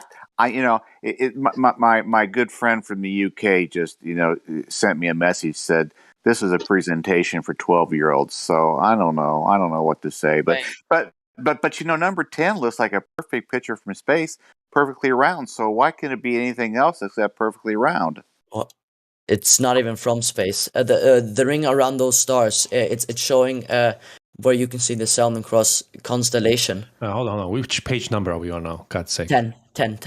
Still 10? Okay. Stars Paradox. That's the one? Yeah. Okay. You did say in picture number 10 or slide number 10 that we have pictures from space of it. You did say that. What? I said that. You said we have pictures from space of it. You actually said that in number 10. By the way, number 10, we have pictures from space of it. Yeah, thank you very much. I'm sorry, it was my bad. Sometimes that happens. Actually, all 2 minutes and 42 seconds was my bad. Well, that's great Let him advice ask. to you. He can ask the questions, right? Let him ask the questions. Okay, should we move on for this one? Does everyone get Yeah, the that's pictures? best. Let's move on. Okay, okay. Let's go to 11. Why would the sky be doing different things to different people? So if you would stand in the North Pole and in the northern hemisphere, you see the North Star and the verse for the Southern Cross. If you look at the green man, he looks up at the constellation, for example, the Southern Cross as an example, and the purple one's seeing this one. Why can't they see the same stars? Because in reality, you can't. Can I answer this? So, have you been ever in a huge Walmart or a huge building, and let's say one of your friend is in a very far corner of that huge storage building, and you're like in the front of that storage building, and you would both look on the ceiling. Would you both see the and there are like, let's say 200, 400 lamps on that ceiling? Would you both be able to see the same lamp, which is would your friend on the backside of that huge storage compound or a warehouse or whatever be able to see the same lamp which is right above you in front of the storage house? Wait, let me get this straight. Wait, are you trying to ask? So your demonstration was that it will be difficult to spot the same constellation or stars and stuff. Is that basically what I'm you trying just said? to make easier for you to understand that even that that it would be impossible to see the same star pattern for someone. Yeah, the further away from something you get, the more it converges into the horizon, man. That goes to the sky too. Okay, so you're saying that the further away you get, the more decayed the stars get, and the less you see it. Yeah, you can't even see the same thing if you're in a huge Walmart, for example. You can't see the same thing above one guy who is in front of the Walmart as the guy who's in the back. The guy in the back will never see the same thing above him on the ceiling as the guy who's in front of the Walmart, because you can't. You have a limited perspective of seeing things, and it's the same principle that attaches to the firmament above. Or that dome, or however you want to call it, where the stars are within. Okay? Wait. So you're basically saying that the further you get, the less you see stars more clearly. Well, that applies to anything. The further you get from something, the less of it you can see. Look at the pictures in the general chat. There's a certain point where everything. What's the English word? Converges. What is it? Converges. Yeah, converges. Converges into where the horizon and the sky meets, and it just then disappears out of your sight or out of your perspective. So you're not you will not and never be able to see the same star pattern because it doesn't work. Can't work. It's because that's because you're saying it is because of the atmosphere, right? It's because of the vanishing point. The vanishing point. Yeah, of your. For example, you can if you are in a big hotel and you look down the corridor or in a straight corridor in a hotel, it will there will be a vanishing point where the ground and the ceiling mixes together until you do not see anything anymore. It's like Can we not belabor this point too much more? Like, I think it's pretty clear. No, but I just want to. Yeah. No. I think I understand what you guys said, but you know, I live in the northern hemisphere and I travel a lot, and I've been to Sweden and Switzerland quite a bit of times, and I never seen the northern star. Decay. Too far away from it then. Too far away, Sweden to Switzerland. It's quite a long way. Or maybe you just didn't look for it. I don't know. I didn't look. It's not for because it. there's Earth curve in the way, if that's what you're getting at. Yeah. Okay, should we go to 12? Should I explain why you couldn't see other stars? Yeah, but did you understand why you can't see the stars on a flat and stationary Earth? Why you can't see the same things when people are far from each other, especially Southern Cross and Northern Star Polaris? That's a very big distance. Did you understand that? The same way as you cannot look straight unlimited, the same way you can't look up and see everything unlimited. It both things play together, so to say. It's just a rule of perspective. So yeah, that's already debunked. There's no question. Wait. Yeah, but wait. But the thing is like, why are you saying you can't see the North Star from Sweden anyway? It's very far north. What? What do you mean? Yeah, you're saying you can't see Polaris? What? When did I say that? He just shocked him. What? I guess that's just a you thing. Because why would you say that? I don't know what you heard, but I said that you can. Oh, my bad. Okay. I heard can. Yeah, I heard can. Sorry. No, I said can. It's just linguistic. I think it's just a language thing. It's a language barrier. My bad. I'm not so good at English. Sorry. Oh. And from Switzerland, you saw it as well, or you couldn't see it from there? In the whole entire northern hemisphere, you can see the North Star. You can. Okay, cool. I mean, that's because you're closer to it, apparently. Yeah. Closer to it. Yeah, you're in the northern hemisphere.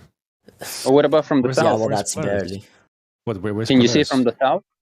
No, you can't. Nobody can. Yeah. So is it because of what? The curve? No, it is because. too far? Okay, wait.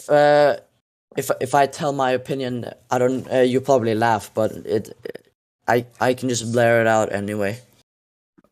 Right. Go ahead. Like, what happens? It doesn't decay the longer you go. The curve is like a barrier because there's no longer where. Wait, let's go to slide 12. If you're in the middle, wait a second. What's your claim? Hold on. I'm going to stop you for 1 second. I'm going to stop you before you go on. If the northern star has been seen from as far south as 23.5 south latitude, this debunks your whole entire globe, just one sighting. However, it's been seen several times throughout the years. You can see the Southern Cross from the Northern Hemisphere. You cannot. You cannot see it there. Who cares? Who cares about the Southern Cross? Polaris is seen at 23.5 south latitude. South latitude. Explain where? that. Is that in the middle hemisphere? Like south of the equator? You know where the ball is large. Have you ever heard of a Central Hemisphere? It's 23 degrees below the equator. South of your bulge. How is it seen south of your bulge? South of my bulge. Yeah, the equator. The southern hemisphere. No. The Polaris is seen from 23.5 south latitude. Can you stay with the plot? Like, what's the problem here? The Polaris, the North Star, is seen at below the below the equator, south of the equator. How is this possible on your globe? Ah. How? Wait. Okay. Wait. Give me a second. If you go to slide 12, you'll use the globe as a. I want you to No, explain. but I have to. Wait. So, how do you know that there's a? Okay, go on. Okay, go ahead. Man. I think you guys understand better what I'm explaining if you go to slide 12, so we can use the globe Earth as an example, so I can point out where you'll see it and where not. All right, page 12, fellas. Okay. So, you're saying the equator is in the middle of, like, it's like the line straight through the Earth. Or I don't know, circle.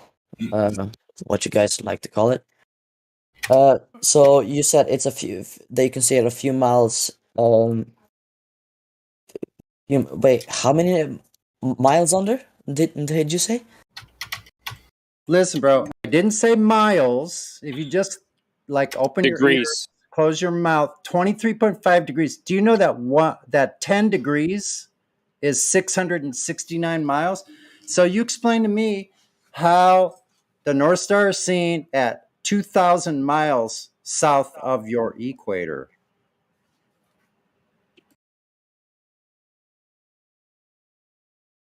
Oh, okay. Crickets, yeah. Where's CB with the crickets when you need them? Wait, 200,000 miles. No, 2,000. Oh, 2,000. You just don't listen. You don't listen very well. You've gotten everything I've said wrong, and I've only said it in about 5-word sentences, and you've gotten it wrong 3 times. 2,000. Why aren't you listening? We're listening to you. It's only fair that you. I'm sorry. I misheard you. Let's be less combative. Yeah. Keep it cool. Yeah, it needs to be fair. If we're going to listen to you, you want us to listen to you, you have to listen to us. Doesn't that sound fair? Hey, can't we all just get along? That's what I'm getting at. That's exactly my point. It may be that it may not be that he's not listening. He may just not be able to keep up. Maybe 23.5 degrees south latitude, the North Star. How is that on your globe? How's that working? Wait, can you get? I don't know exactly where that is. Like for 1,000 miles. You know what latitudes are, right? Wait, can you look at the globe for a second? Would that be in somewhat Botswana as an example? Can I say something? It sounds like to me he doesn't even fully understand the heliocentric model that he believes in.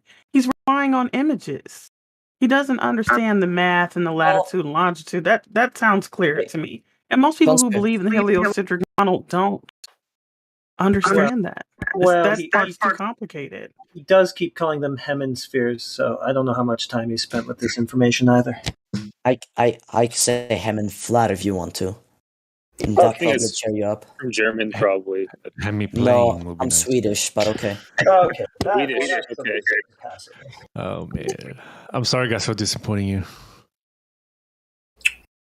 I mean,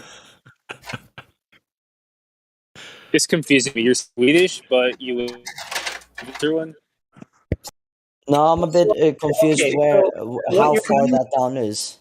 So what you're doing is you're presuming that there's a big bulge of Earth curve that keeps blocking your view to faraway things. Are you able to measure that Earth curve and show that it is there and it is the thing that's blocking your view? The Earth curve. Yeah, we'll get that at the end, the curvature of the Earth stuff. Yeah, I would think that would be the very first thing that you would want to do, and perhaps maybe like the only thing, but okay. Yeah, but we'll get at the first thing I'm trying to do is get you away from now. Okay. The first thing I'm trying to do is get you guys away from this idea of the Earth being flat, and then so you guys don't know what the shape of the Earth is. Oh, you want to convert us to your heliocentric religion? Okay. Religion. Yeah, because you haven't provided any evidence that we would base our belief in a globe Earth on so far, so it seems like you just want to convert us to a religion, but carry on. Oh boy, we're going to be globalists at the end of the session. I don't know. Just continue so we can Okay, should we should we skip this part because it you do what you want. doesn't Just seem give we're us going anywhere? What? No, we want to see the whole thing. Let's just continue on. Okay, just finish it. Yeah. Okay, shall we go to slide 13 then? Yeah. Okay. No model. Okay. Oh wait. Yeah, I placed a meme in there. Do you guys know the? Yeah. So, so in my view, it doesn't seem that you guys have a good model of the Earth. Bro, this dude. Wait. Bro, this dude is keep messaging me. Wait. Well, don't worry about that. You're in the middle of a presentation. New It's awesome. perspective. It seems the globe Earth only has a model, and that's it. Hey, our model is good enough for the United Nations, so leave the United Nations alone because they use the flat Earth model. Yeah, NASA uses the flat Earth model for, flying planes or helicopters, launching rockets. Works for them. Since your model is the globe model is fake, at least the UN uses a working flat Earth model. Whatever you say, dude. Okay. Whatever you say, dude. Okay. Cool. All right, let's proceed here. Come on. Hey, my dad was Swedish. His nickname was Swede. How's that? That's good. Just let them Swede the Swede. Wait, All right, guys, wait.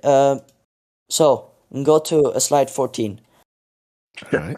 Okay, 14. you'll see a So this will be your fairly accurate model of your flat Earth. Would you say that? Says you, I guess. Well, would you say the Earth? Would you say the Earth would someone?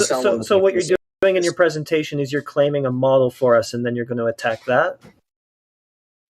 Wait, no, I'm just using how it'll somehow look like. Okay, well, I'm just going to say. Yeah, I'm just going to say, nah, I'm not claiming any models or maps. Where's the slides? Wait, you don't have the slides? No. No, he just arrived. He's. I got a little bit late. Sorry. Yeah, he got here. Can you just post the slides as you go through each one? I post the PDF right now at the 30 minutes past the hour. Oh, okay, thank you. And go to slide 14. 14, yeah. Yeah. Or slide 14.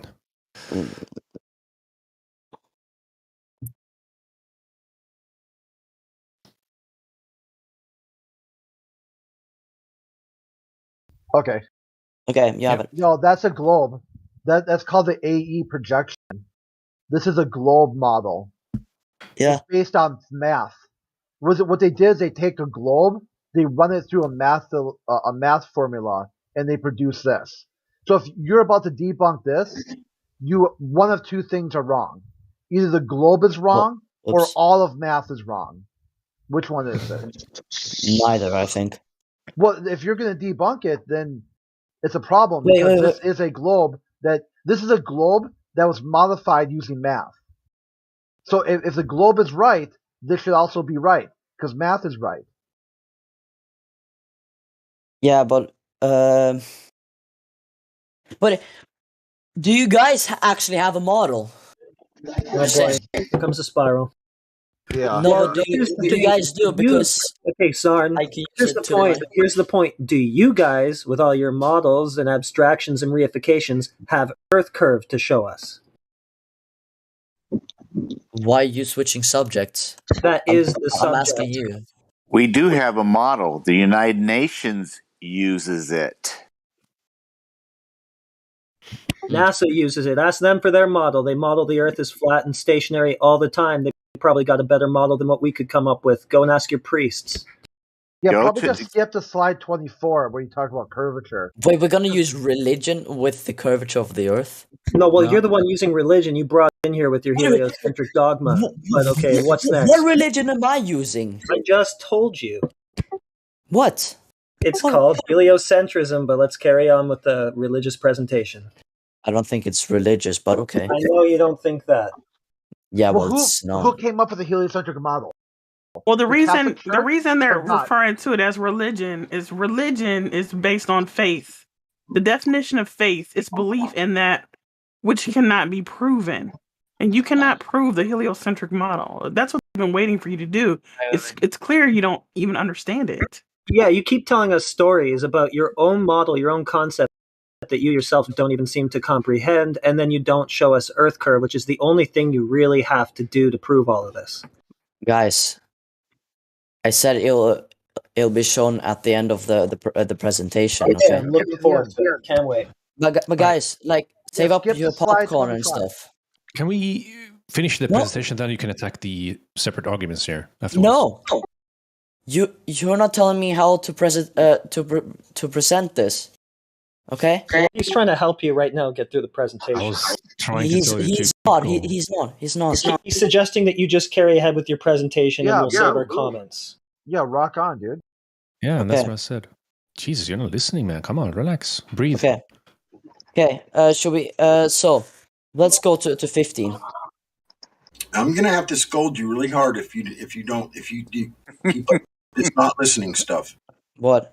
If you're not listening to these people, I'm gonna have to scold you really hard. We're listening to you. What? You listen to us. What did I do? You're just Every going time we to. ask you something, you go, what? And it's something we just asked you. You're not paying attention to anything we say. You want the scolding now, or you want to start listening? Okay. All right.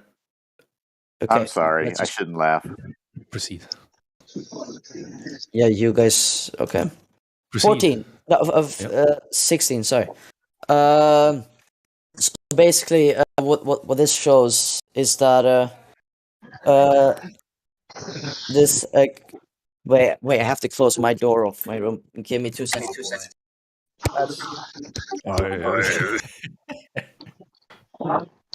Sorry about that. So what this map that it is showing, it says that if you sail out or go with a boat to China, on this map it says that you land into the abyss of water, and you'll eventually make yourself to Antarctica, which is not true. So So in your globe in real map, life, Wait a minute. Hold on. guys, hold I'm on. not finished. Hold on. In What real, am I listening to? I'll post the PDF so you can follow along. He's doing a Yeah. presentation. He's leading up to his Earth curve measurement. Why is he going after Strawman now? man. I guess he thinks that's a solid approach to build up to Earth curve. He's debunking the globe so he can prove the globe or something like that. I'm debunking the flat Earth. No, Yeah, you why is debunked it the measure? globe. Hold on. All you got to do is give us measurements of curve. That's it. That's the only thing. You guys are very impatient. No, but your presentation should just be a number, basically, and a location. That's it. Where did you measure curve? That's it. If you give me that, why are you giving me everything except? What do you have, like 16 points? You're giving me 16 points and no measurement.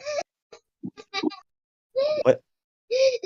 You have conveniently skipped the only positive proof for your side. You're conveniently skipping that. Why? Skipping what? You're skipping measurement. Oh, Skipping measurement. Oh boy. Yeah. It's at the end, guys. Okay, well then skip to the end And so we to can save get you some all- grief. Because the only reason to present anything except the actual measurement is so that you can pad your case narratively. It's what they do in court. What? Yes, I know what you're doing. I You're don't know trying to what create you're up to. these. You're Can trying to you create get a also mountain. example You're trying of to create. both You're trying to create. You're trying to create a mountain of inferences so that you can frame your very last thing, which is the measurement. Just skip to your measurement. Yeah, let's get to the measurement.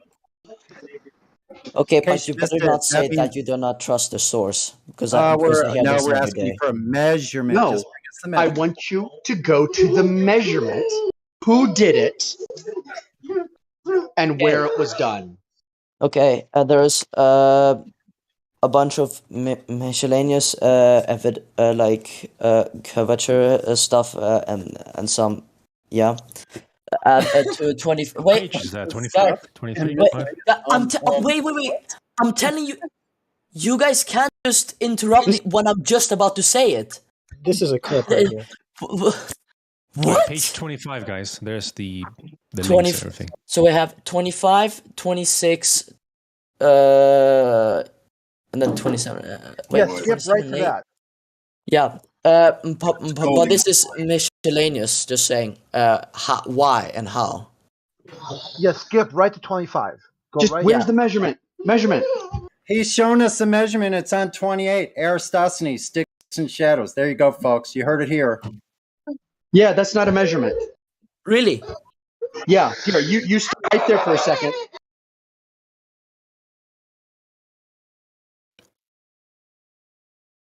Wait. Okay. You said that was a measurement. Oh Lord. Aristosthenes. Hey, hold on. Look at the picture I posted. What picture? Livestream voice text. Yeah, I see. Yeah, see, those are marked at 1 inch apart. Those are 4 inches tall. Okay, they're 90 degrees, and they have the exact same shadow. The shadow is landing in the exact same spot on both of them. It's at 0 and at 1 inch, both of them. Is this experiment conducted inside? I am asking you, which one of those is flat and which one of them is curved?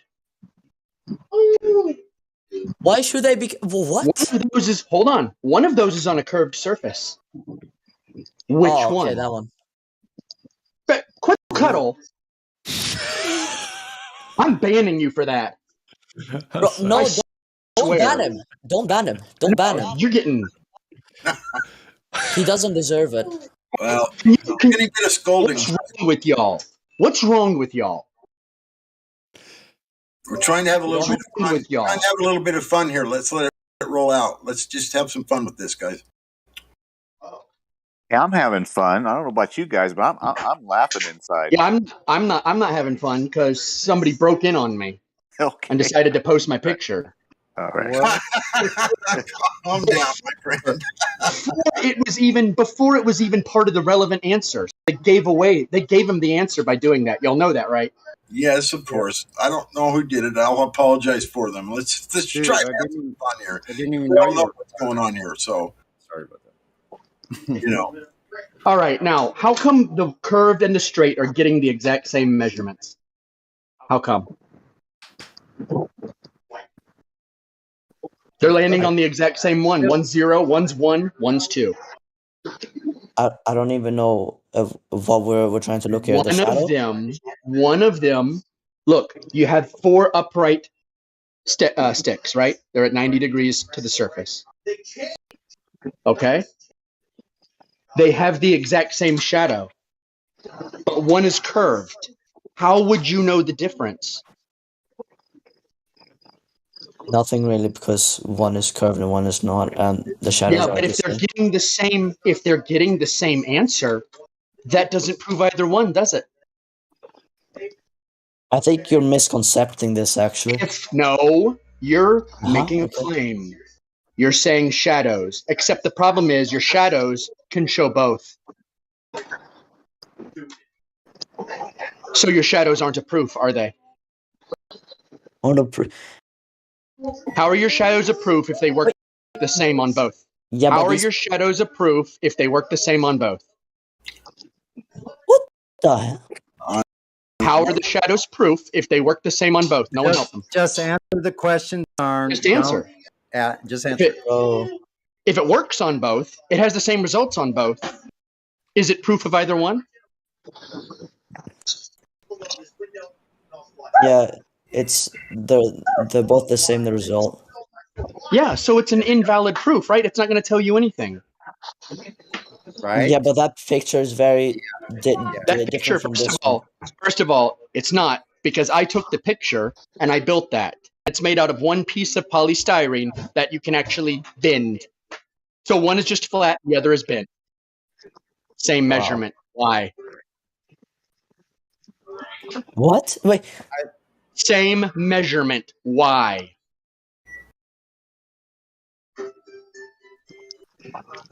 It's amazing. The fact that you can't answer that and the fact that it ends up the same on both should concern you. There's something you're not taking into account, is there? The light source. Right. The same So thing. Light source is, see, these are both that have the same light source in the same position. One is just 8 foot away and the other is just close. yeah, So you're back down to this does not measure the surface because it depends on a luminary in the sky that you can't quantify. Sorry, it's the way it is. It's not a proof. I don't understand it. If you don't understand it, you're never going to understand it. Why are we having this conversation? No, it is because I have Asperger's syndrome. I'm autistic, so I have trouble understanding stuff. It's not that I have low intelligence. Okay. Okay, if something works the same on both models, is it proof of either model? If something works the same on either, wait, if something functions exactly the same, like let's say doorknobs. On a flat Earth, the doorknob works. On a round Earth, the doorknob works. Yeah. Do doorknobs prove anything then? No. If shadows work the same on a flat and the shadows work the same on a globe, do they prove anything? Like on your paper experiment, no, but Paper, that's an actual experiment, by the way, because there's an independent variable showing the cause of the casting of the shadows. So that's a valid experiment, and I got it to be the same on both.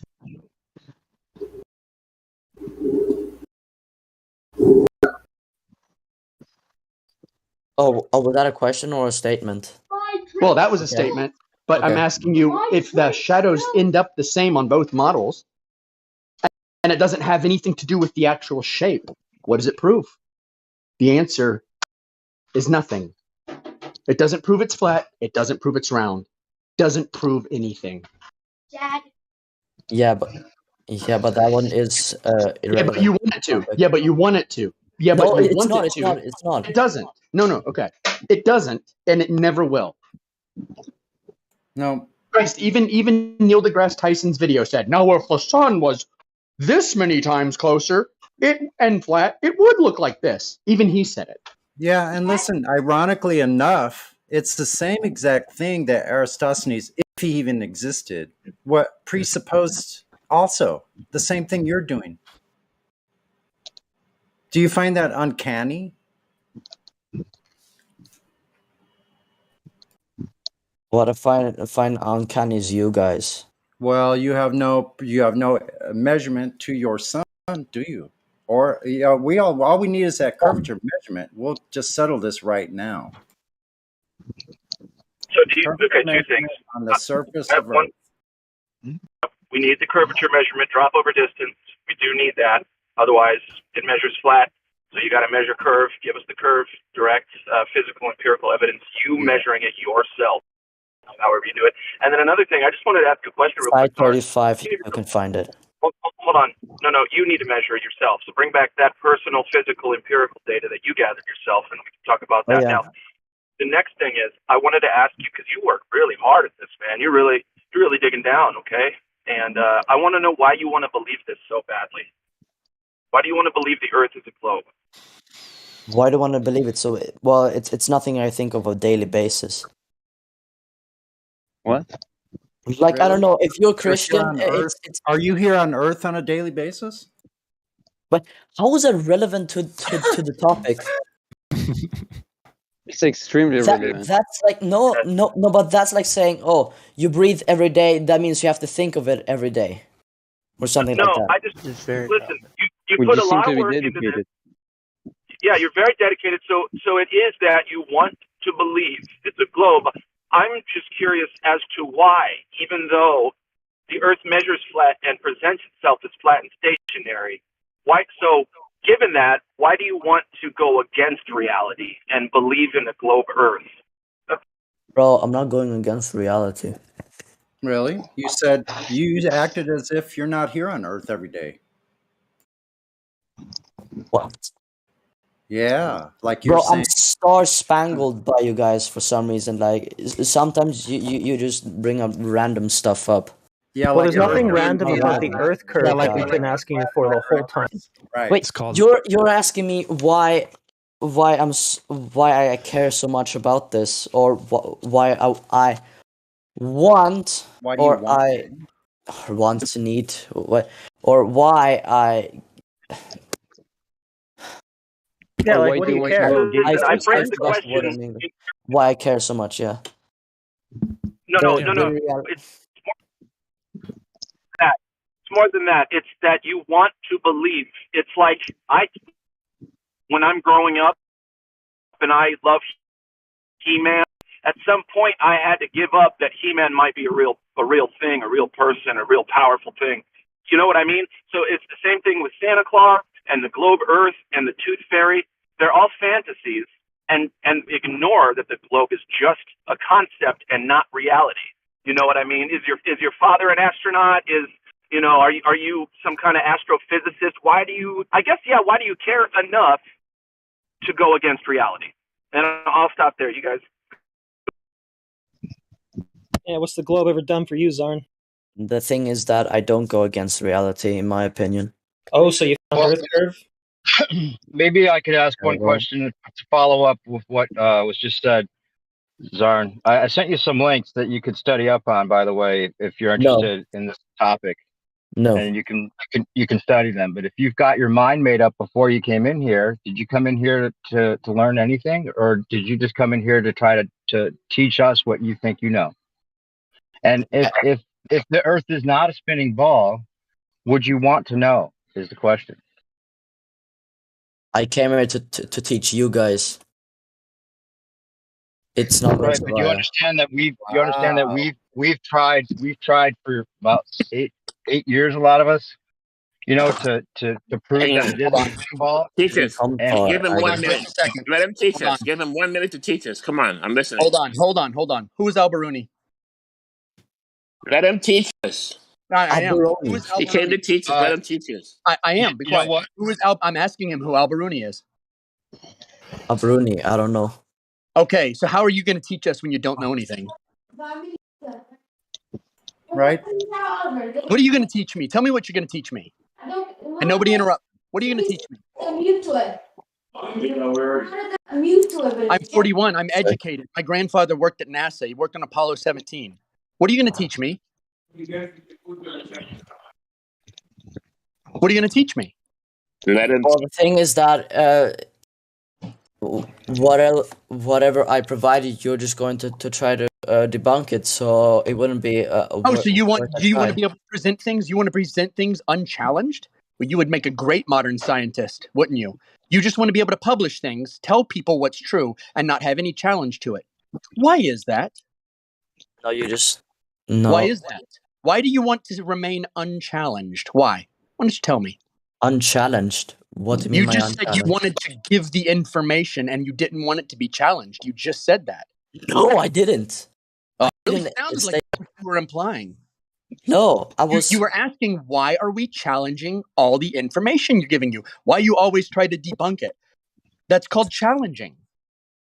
Is there something wrong with challenging things? No. No. Are you obsessed with like structures and rules? Not really. Procedures, stuff like that? No, not really. It's Okay. a strange question. It's a strange question. Yeah. I'm just trying to ask him. What I want to know what you're going to actually teach me. What is it? Ask him how the sticks and shadows work. I think it's pretty obvious to this point what I'm trying to teach you. No, You're it trying isn't. to ask me. I haven't heard Let him anything. teach us. Let him teach us. Hey, I'm going Godric, to you just teach you came about into this LeBron conversation. games. He went through a bunch of slides already, Godric. Just try not to interrupt right now, please. Okay. Bro, you guys interrupt me 24/7. That's the 24/7. I was talking to somebody else in here, not you. I just want to know the thing that you're going to teach me, because everything you've said, I've known for years. Okay. Do you know what geodesy is? When people Geodesy? Yeah. Yeah, the measuring of, Geodesy? yeah. The measuring Geodesy. is, yeah, sure. Angles, elevations. So what evidence do you have that you're using this fallacy about people you don't even know, assuming that we don't know something? But where are you getting that evidence from? Because we have professionals in all fields possibly imaginable here in this server. So what information were you using again? Wait, And then, to be fair, Zarn, you're probably only familiar with the mainstream interpretation of what we think. It sounds like. So if you want to watch some of those links that I sent you, you'll be caught up a little bit more in where we're at. You know, Done. but I understand if you just got the mainstream interpretation, you must think we don't know what we're talking about. But you'll probably, if you stick around and you actually want to learn something, you'll find out the opposite's true. Zon, I have a question. How do you set up, if you're going to do geodesy, what instruments are you going to use?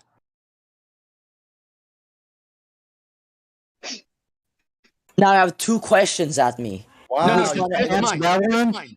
I've had enough You're of going to do this. geodesy. You just what guys, are wait, the tools? wait. There's a couple tools you'll need. Wait.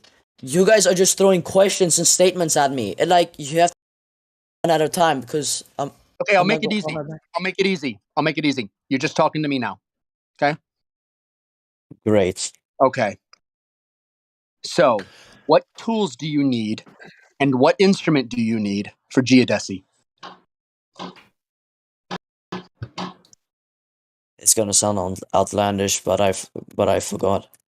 Come on, man. How do you know what geodesy is? But it's a branch of mathematics dealing with the shape of the area of the Earth or large portions of it. Shape of an area, right? Yeah. Yeah. Yeah. How do you get those measurements? I literally just said I forgot. Are they measuring curve? Are they measuring curve when they do that? Because I already know this because I'm a surveyor. I'm pretty sure. Yeah. No. People do. No. Okay, No. they don't. No. You measure straight lines, and you create a big triangle grid, and then you pinch it, and it becomes a geodetic shape. It's all post hoc. None of it happens in measurement. It's all calculated after the measurements are all put together. Are you sure about it? Because on Google it says 100% that. sure. 100% sure. Oh, You never don't even mind. know what tools they use for it. You don't know what a transit is. I said I forgot. Yeah, you're gonna sit there and tell me, get indignant that Google told you what geodesy is. You don't even know the tools for it. Google is telling you the end result of the calculations. When you're doing it, you're basically doing surveying. And surveying is all right angles. All of it. Absolutely all of it.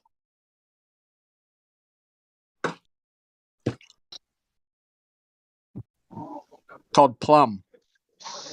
Deals with only straight lines. You can only measure in straight lines. Don't you know this? Sorry? Zon, don't you know you can only measure in straight lines? Wait, you have to say that again. I didn't hear you. Don't you know that you can only measure in straight lines? In what? Geodesy? In anything. You can measure. Yeah. Can you measure a curve or do you derive a curve? I derive a curve. Derive a curve. Where are we going when with you're this? actually doing the surveying, before it gets to the whole geodesy part, you can only do straight lines. And you're not even going a distance where you could detect curvature because you're only going 500, maybe 1,000 feet at a time per straight line. Okay. Because outside about 600 feet, the you have that's about a 1,200 foot diameter. Your measurements get off; they lose fidelity. That's why I'm saying you don't know how it's done. You're only reading the results. If you knew how it was done, you wouldn't be so keen on using it as a proof because it's all straight lines, absolutely straight lines everywhere.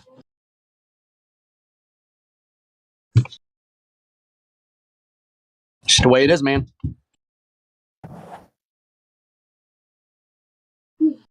Put down 1,000,000 square foot warehouses. I know what I'm talking about.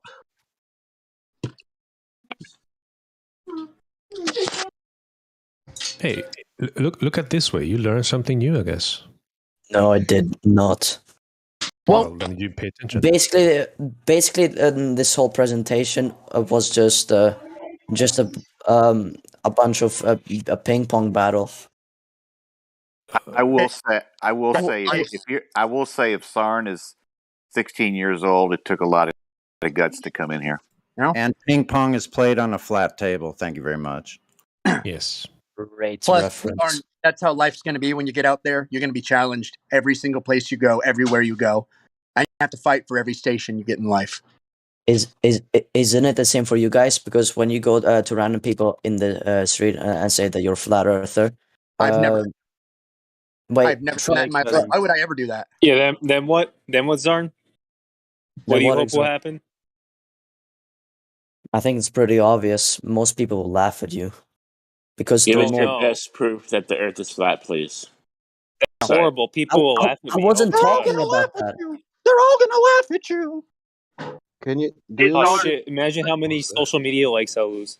Oh man, they're mostly laughing because they're mostly laughing because they think that we think that water keeps level, that it's flat.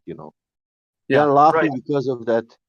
San, do you know why they would laugh at you? Because they themselves have no argument or knowledge about anything regarding their reality. And on the other hand, I talk a lot about flat Earth to people, especially in my class, and there was never once someone who laughed about me. So it's not general. You cannot generalize this. There are actually people out there that do listen and that do show interest, and still no one calls me a conspiracy theorist or crazy or whatever, because they actually realize what I'm saying is not wrong, because they themselves accepted the fact that they had no knowledge about either how would I say it, either perception. So they didn't know anything about their own heliocentric model that they have been taught. So I talked a bit about the heliocentric model while comparing the inconsistencies in that model with the claims which we have, which are provable claims and simple claims regarding the flattened stationary Earth. And no one ever in my class, I mean there were sometimes some people outside of class, but no one in my class that I've talked so far, ridiculed me or next day said, "Oh, you're crazy," blah blah blah. Maybe that has to do with the age, but I don't think that everyone would generally start laughing at you. It's actually more of the fanboys of NASA and people who love Star Wars and so forth. Yeah, wait. I Yeah, want to say one more I know thing. where you're going with this. Yeah, I get it. If I could, can I say one more thing? Zarn, you got to keep in mind that people, for the most part, they laugh at what they don't understand. So instead of trying to understand where we're coming from, they're just going to laugh it off because it's a defense mechanism to defend their worldview against ours. And they're not going to look into it. They're just going to ridicule us. That's the deal. It doesn't matter if we have truth or not. They won't even look into it, and they'll just laugh. And they are doing that. Okay. Don't That's a think bit that they are random. not. That they are doing that every day. They don't want to look into. Do you want to look into that? Let's say I am not anything. I am not flat earther. I am not glober. You are not flat earther. You are not glober. Doesn't matter. Let's see does water curving in reality. Doesn't matter who you are and who am I. What I believe. Let's see, does water really curve in reality? Well, it does. Really? You have yet to show that, Zarn. You've just been in here chanting that for weeks, and you haven't shown it once. Have you seen a water droplet before? That curves. Hey, hold on. Was that the kind of curvature you were trying to prove? Zarn, the other day. Well, you said it's water. I even mentioned the water droplet to you. That surface tension, what happens when you put more water on the droplet? Bro, just Zarn, ask what? Hi, how are you? what happens when you add more water to the droplet? Be honest, please. Gets bigger. Oh, it gets bigger? Yeah. And what? What gets bigger? That's water. Yeah, the puddle is now what? Water. It's flat, isn't it? Yeah, well, it's laying on a flat surface. Yeah. Yes. Just like the oceans are laying on a flat surface. Not really, exactly. What do you mean not really exactly? When I say flat, I mean as in grade. Grade. Do you mean dimensionally flat? Because in colloquial speaking, nobody means dimensionally flat when they say something's flat. Nobody. How come all of you turn into retards the moment that we talk about what flat is? Yes, the oceans are laying flat. I mean, according to your frame of reference, you can say so. What frame would there be?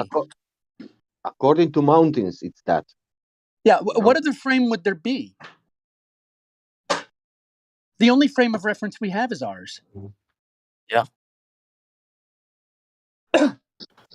Are you saying I could get like the frame of reference of like an angel or God or a chariot of Zeus, like above the earth? Oh, I can see the whole thing now.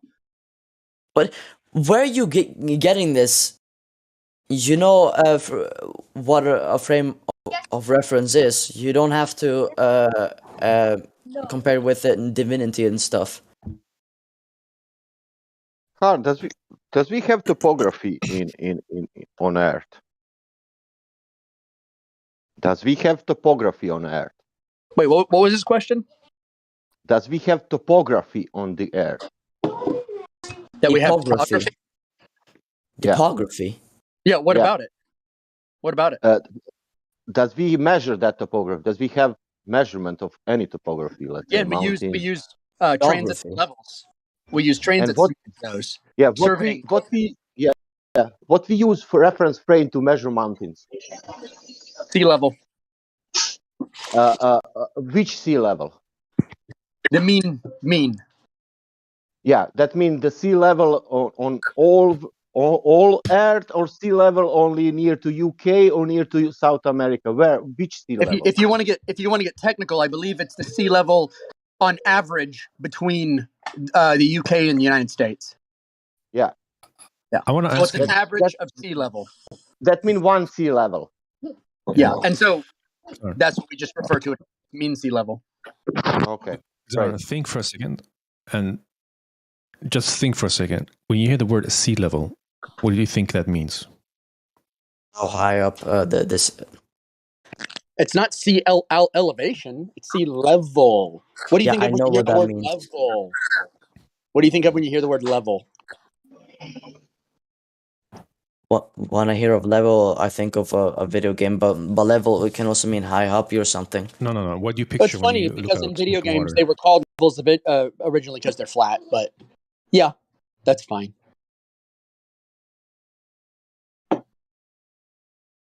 So it's called sea level for a reason, and not sea curve. You see what I'm trying to say? Sea level, flat over the horizon.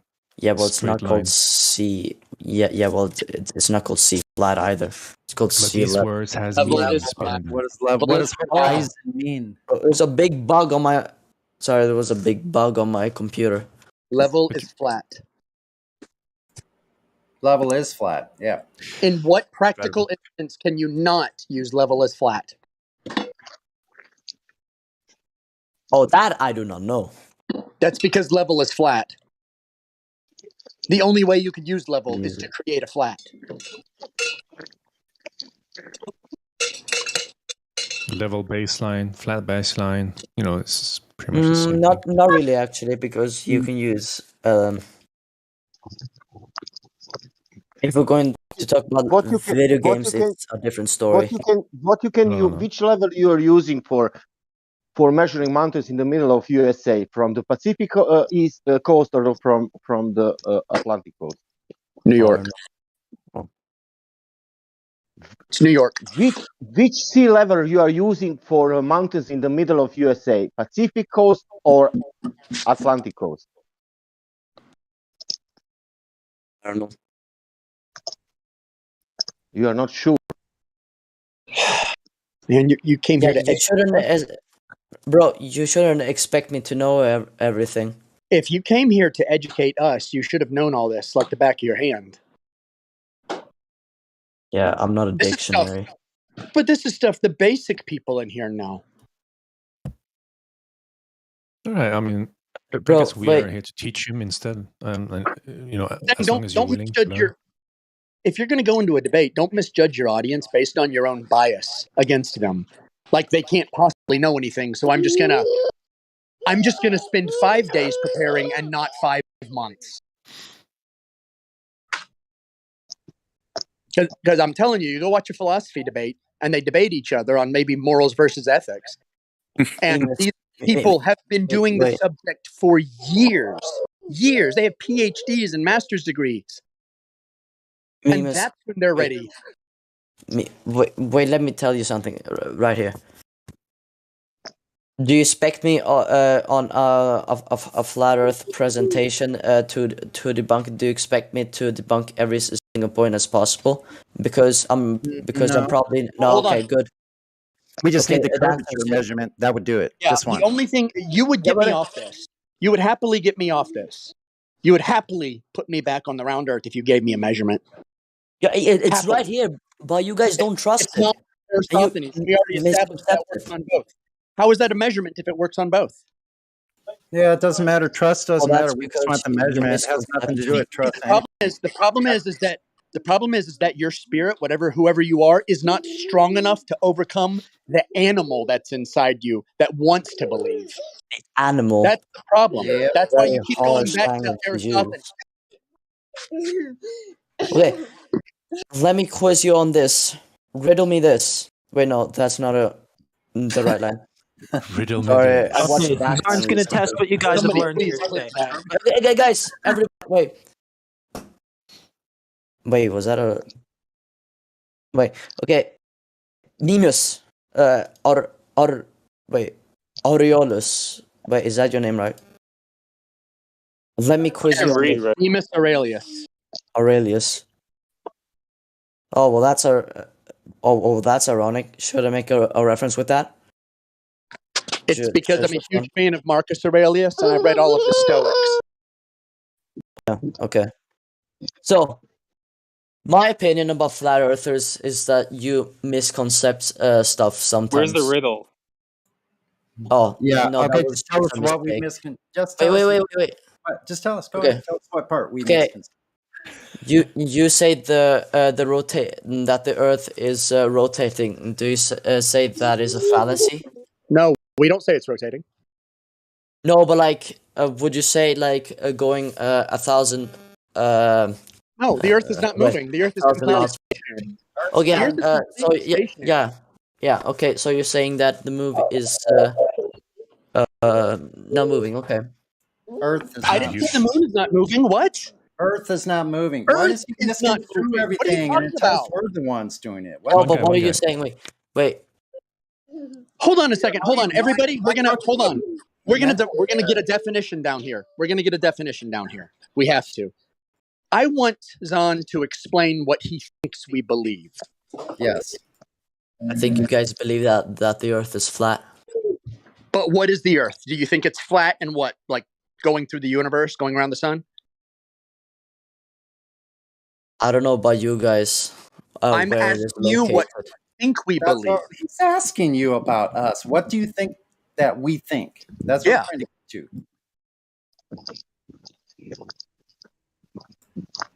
When someone says flat Earth, okay. what do you think of? What image? Wait. I'm literally talking. Wait. I've met different type of flat earthers, and some have different opinions, so I can't say for sure. Some say I'm going to tell you this right now. There is Okay. not a single flat earther who believes that the Earth is a disk or mountain thing in space going around the sun. There is not one single one that believes that. Not one. Not one. So Not a single one, man. Wait, no. I met one someone on TikTok who No, believed you that. didn't.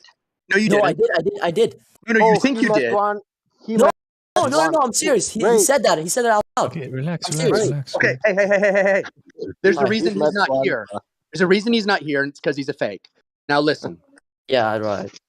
Yeah, because that's actually the joke model. That's actually the flat Earth joke. Yeah. Yep.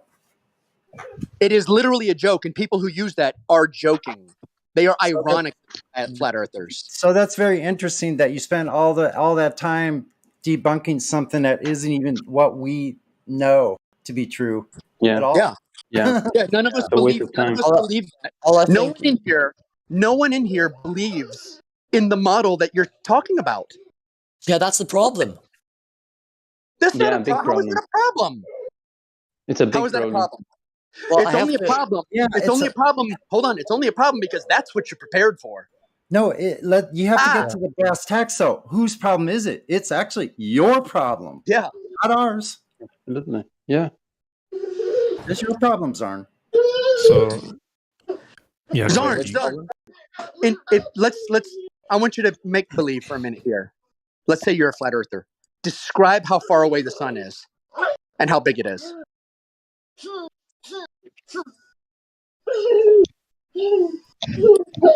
Is it the same sun that's in your model, in the heliocentric model? 93 million miles away, 800,000 miles across? Does that sound right? Zon. Yeah, I'm trying to tell you. Wait, I'm just sometimes it takes. Seriously. Zon. Yeah, wait, give me time. Zon, what is there time for? I'm asking you to think of this. I'm not asking you to message with somebody. Okay. Okay, now I forgot the question. Okay. When I say flat Earth, tell me what image is in your mind. Tell me what's going on. Oh, what the flat? Oh, how the sun? How you guys concept it.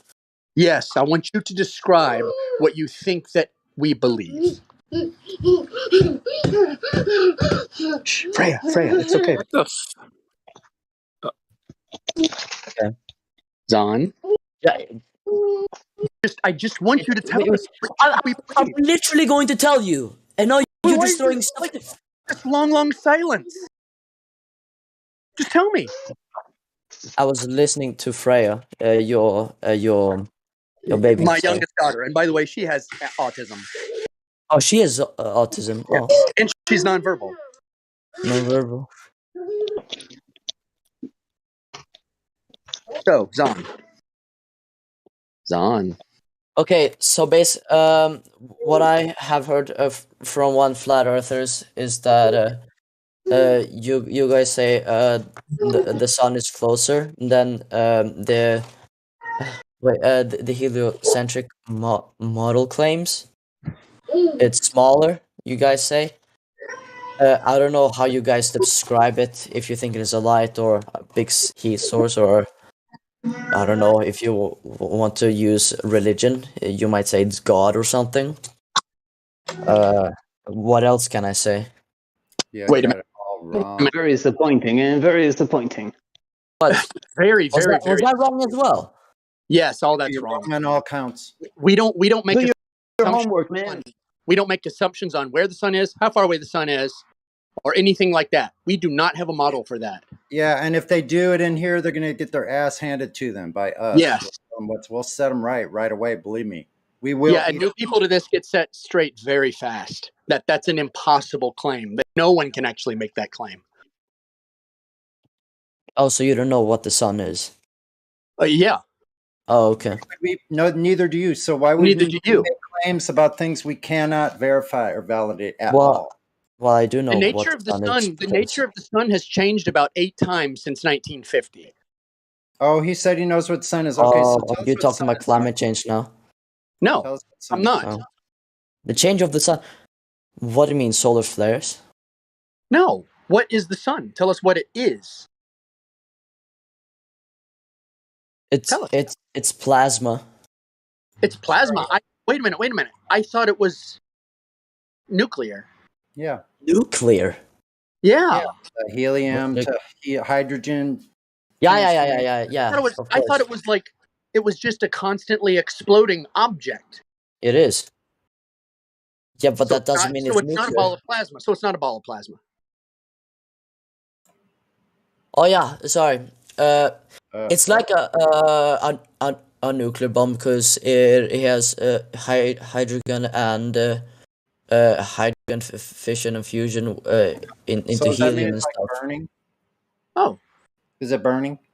Yes. Oh, it's burning? Really? Do plants grow next to burning fire of any kind? Okay. That was a good one. How do you know what the sun is? How do you know? How do I know? Yes. Without any evidence, nobody knows what the sun is. No. Has anyone ever been there? Maybe they had to go at night. What? It's a joke. He's trying Has to. anyone ever? He's trying to debunk us. I wasn't really Is the presentation over? Is the presentation over yet? Yeah, I think it was long ago because you guys rushed right. through it. Wait, did you just have an aha moment? Did you say that was a good one when he said, do plants grow next to fire? Was that you, Zarn? That said that's a good one? It was Zarn. Did you just have an aha moment? Zarn, I have a question. I have a serious question. Like, what was that question? Wait, can you repeat that again? Wait, don't skip to another question. Can you say that again so I get the thing correctly? What I said? Wait, you said why do plants grow to burning things?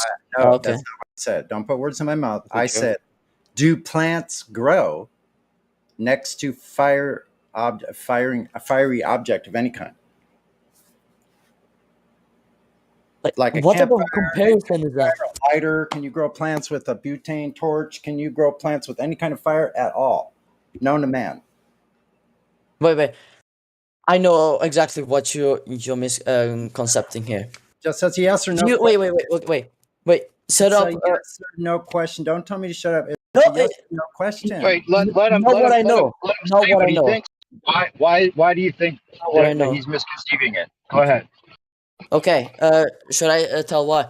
Okay. You're trying to utilize this thing as nothing in real life grows next to fire, so therefore the model of the earth flaming that's onto. not what I said, and that's not what I implied either. We're No, only you talking about the didn't sun. say that. We're only talking But you were about to explain what he misconceived. What do you think he misconceived?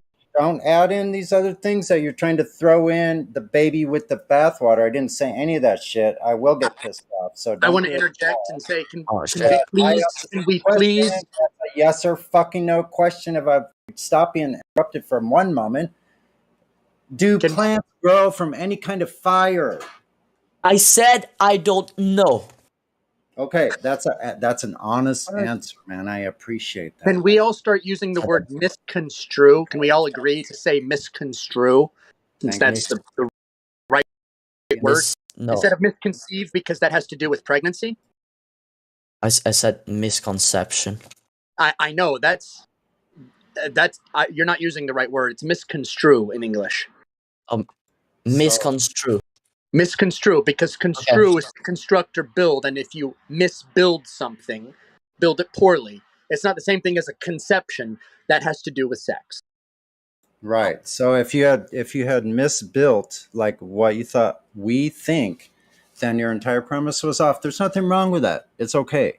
But I suggest if that is the case, and you might start finding out things that you can learn from us, if you just maybe we should just step back and start over, because no, I don't think we should actually. I think that we're gonna to analyze this part about why do plants. No, wait. You guys, wait. Can I, Sunny, Sunny? Wait. Go ahead about the plants. Go ahead. Shouldn't we talk more about this, because I feel like we never really get a point to finish. Thus, and thus whatever.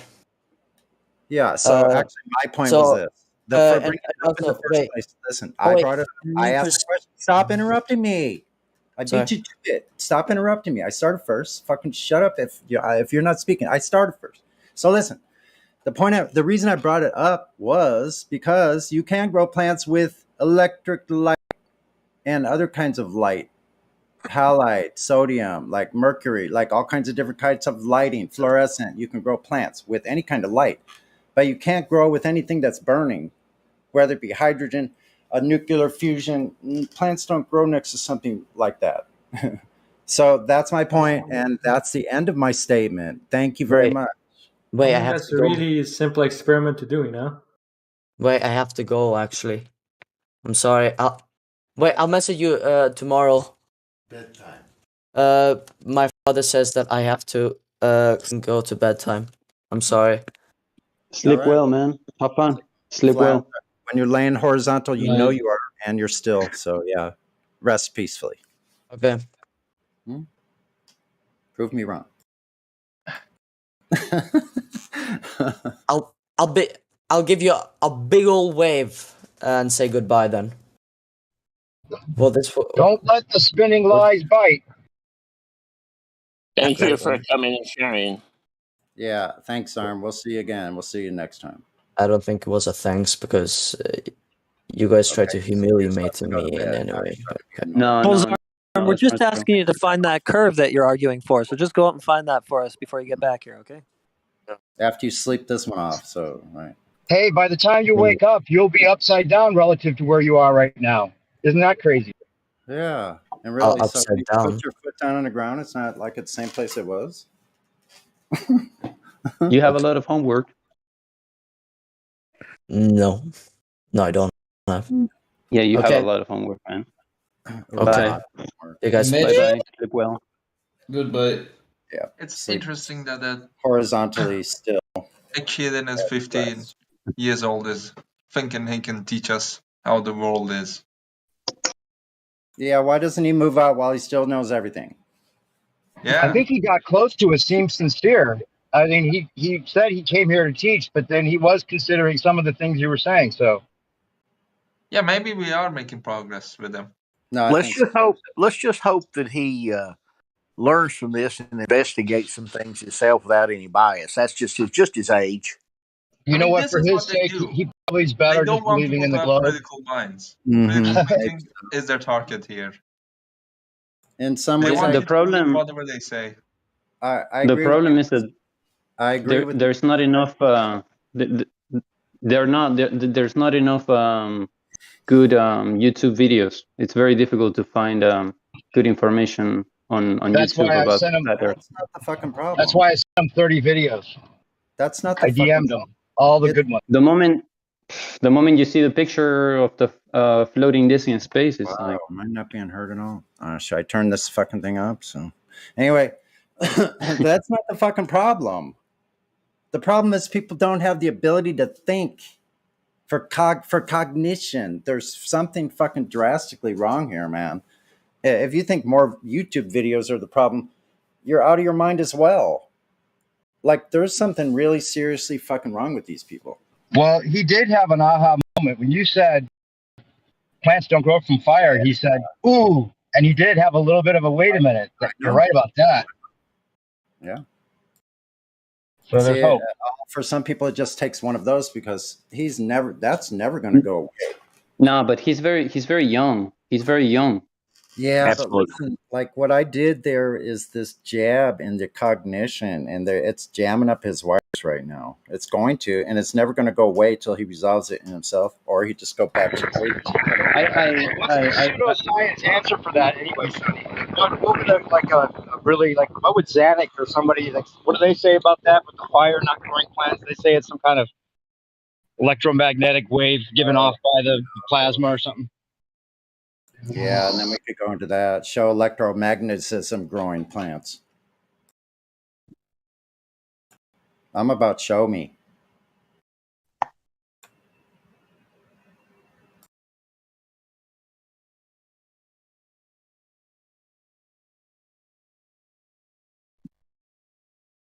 Anyways.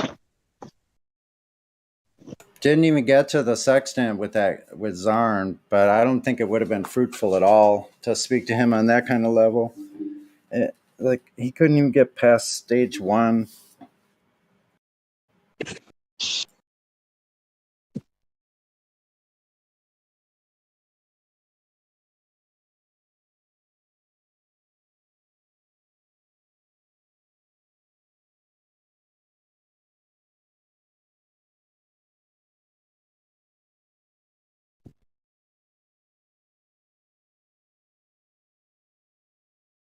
So, anyone else here to learn?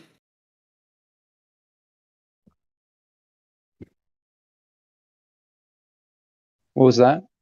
Any other Glober here to learn apart from the one who I guess will not learn anymore?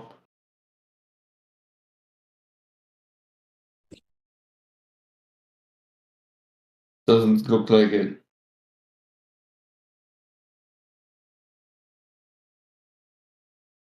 How do you think that all worked out in the beginning with that person? Like, oh, there's flat earthers out there. I'll just do my own presentation without looking into what the flat earthers think. I mean, at least I gotta give him the props that at least he did something. You know, it's not like that's true. Yeah, he didn't come in with at least he didn't come in with no citations, no references whatsoever, just saying you guys are stupid.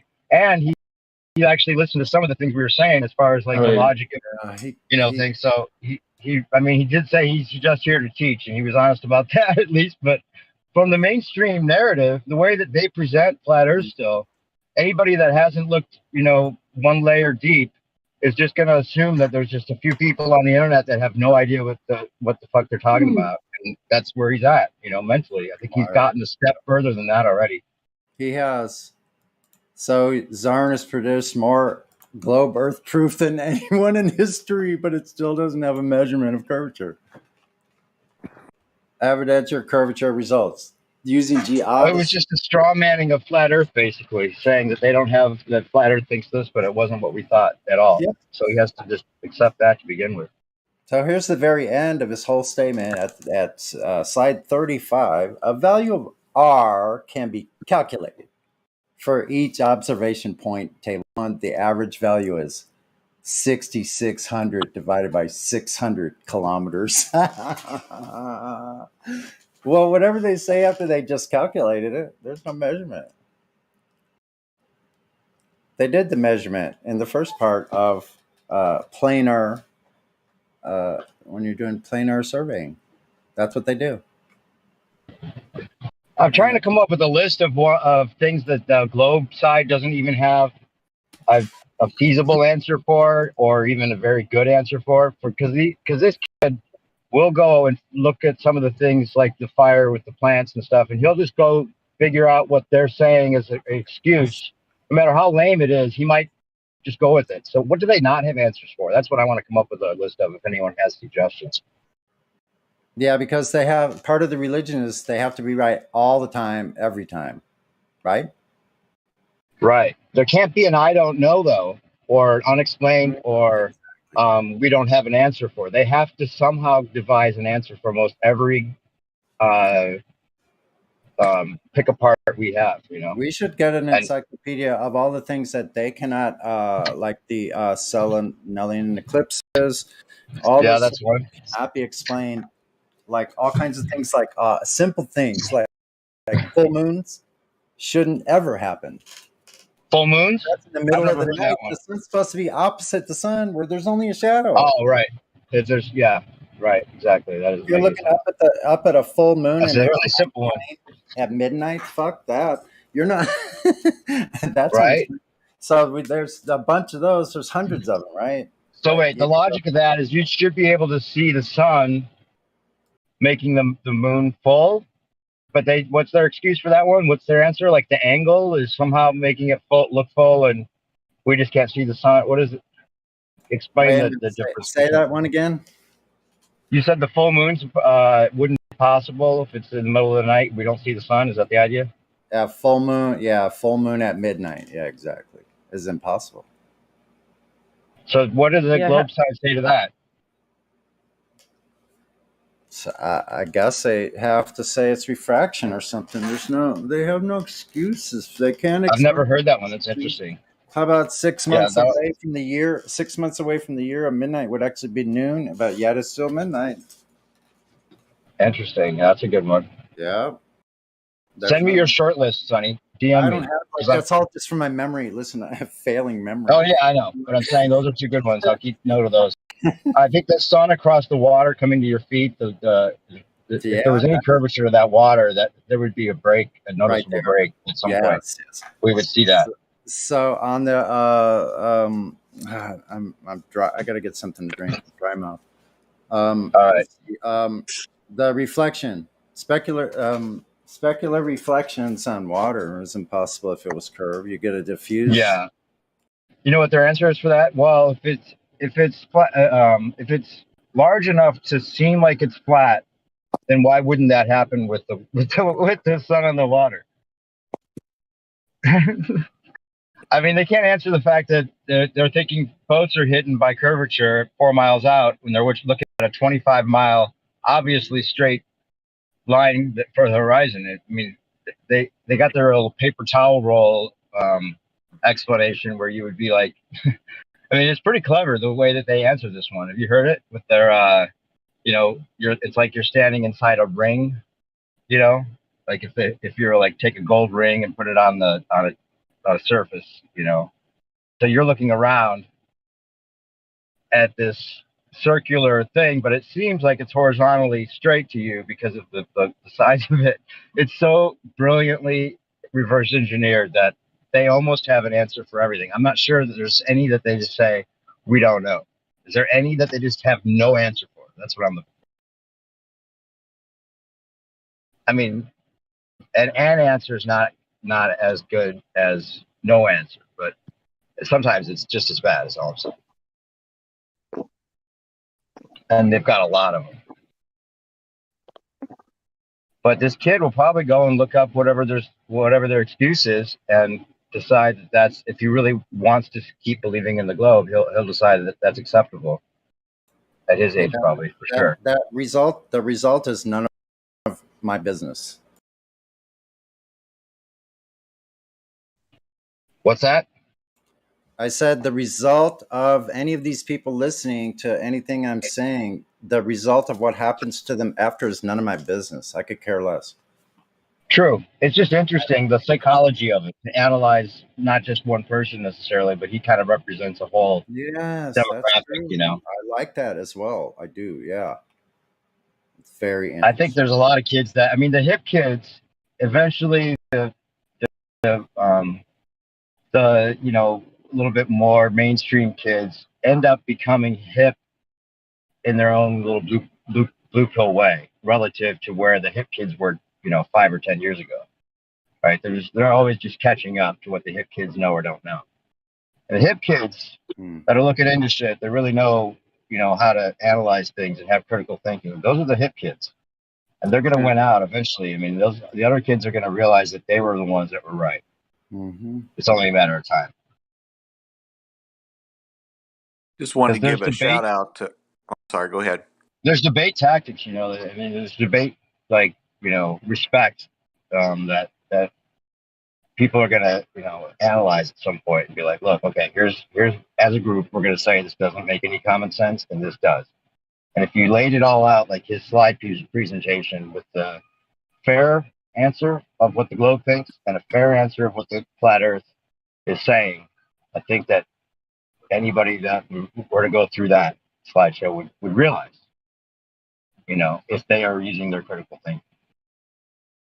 Anyway, sorry, go ahead. I'm monologuing. Oh, you're all good. Thanks. Hey, I just want to give a shout out, a happy Flat Earth Saturday to my main man, Matthew. How you doing, Matthew? Hey, Jim. How's it going? Good. Hey, can I ask Matthew a question? Do we have time? I have time. Go ahead.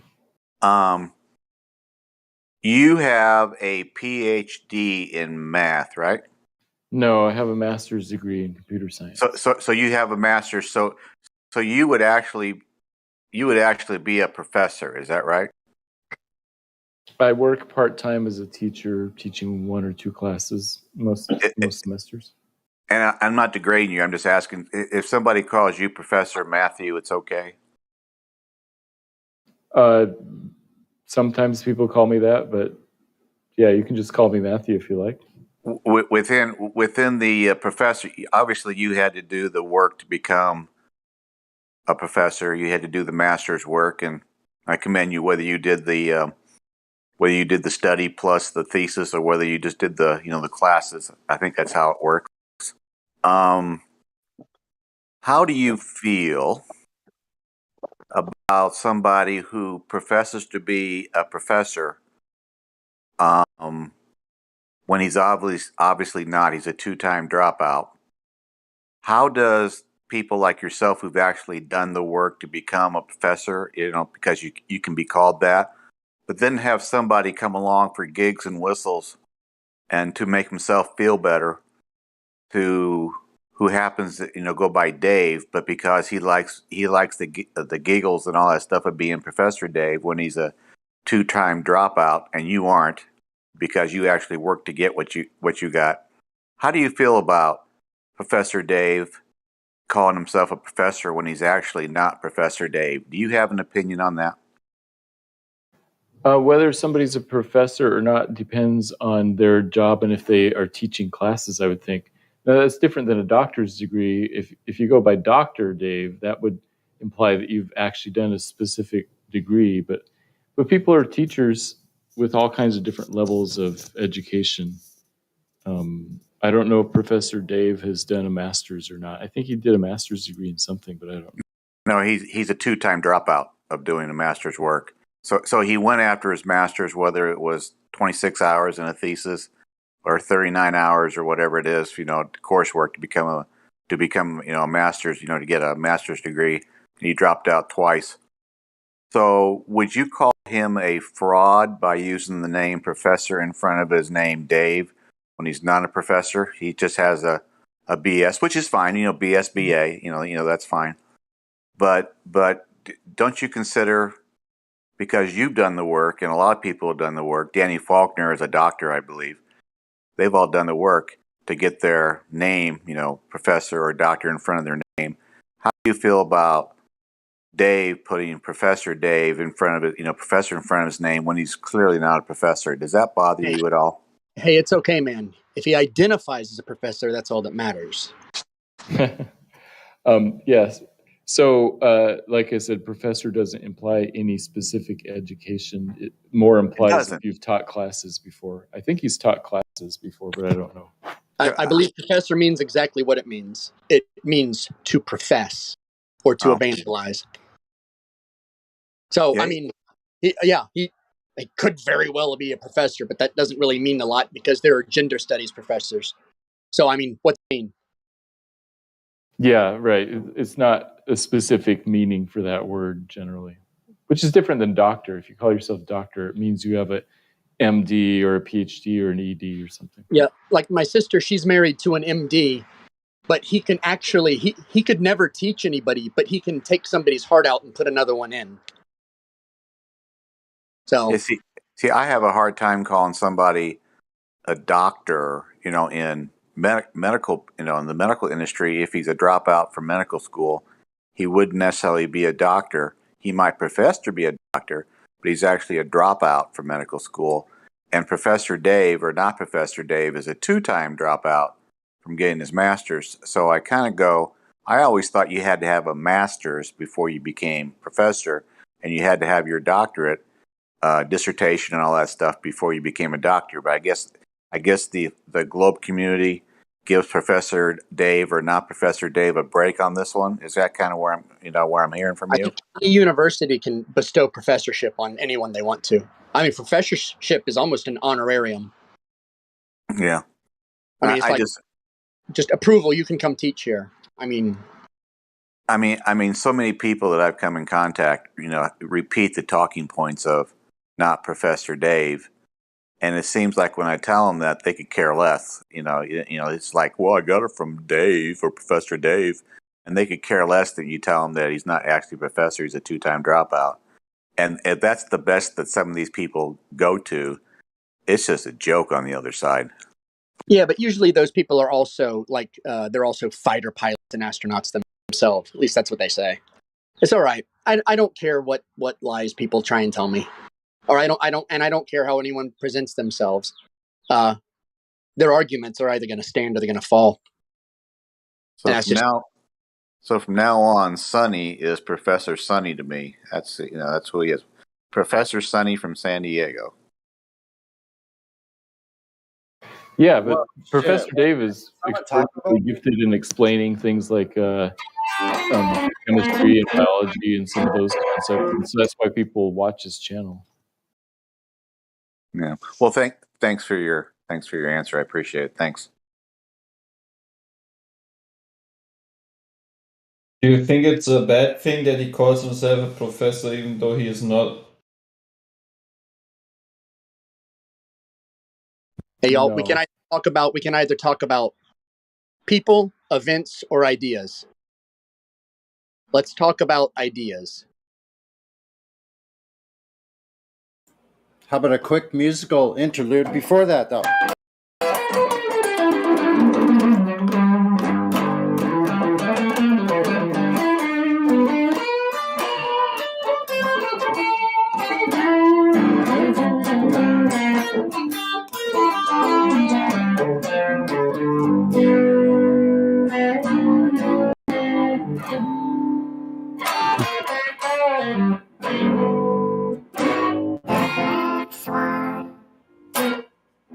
Okay, sorry.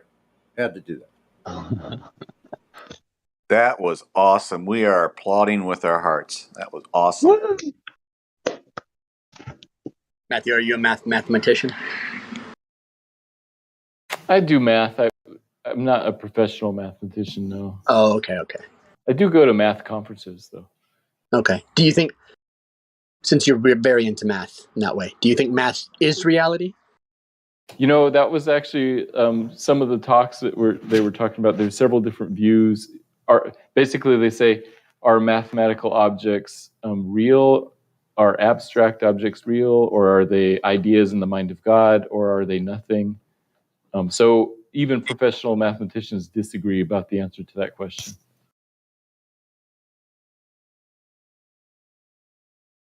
Most philosophers say that mathematical objects are not real. They're not Platonists. Whereas just sort of people who don't think about it say things like, oh yeah, the number 2 is real, so the numbers are real. Okay. But we do agree that they're concepts that began in philosophy. Yeah. Okay. That's like what most philosophers would say. Right, because math was invented by the human mind.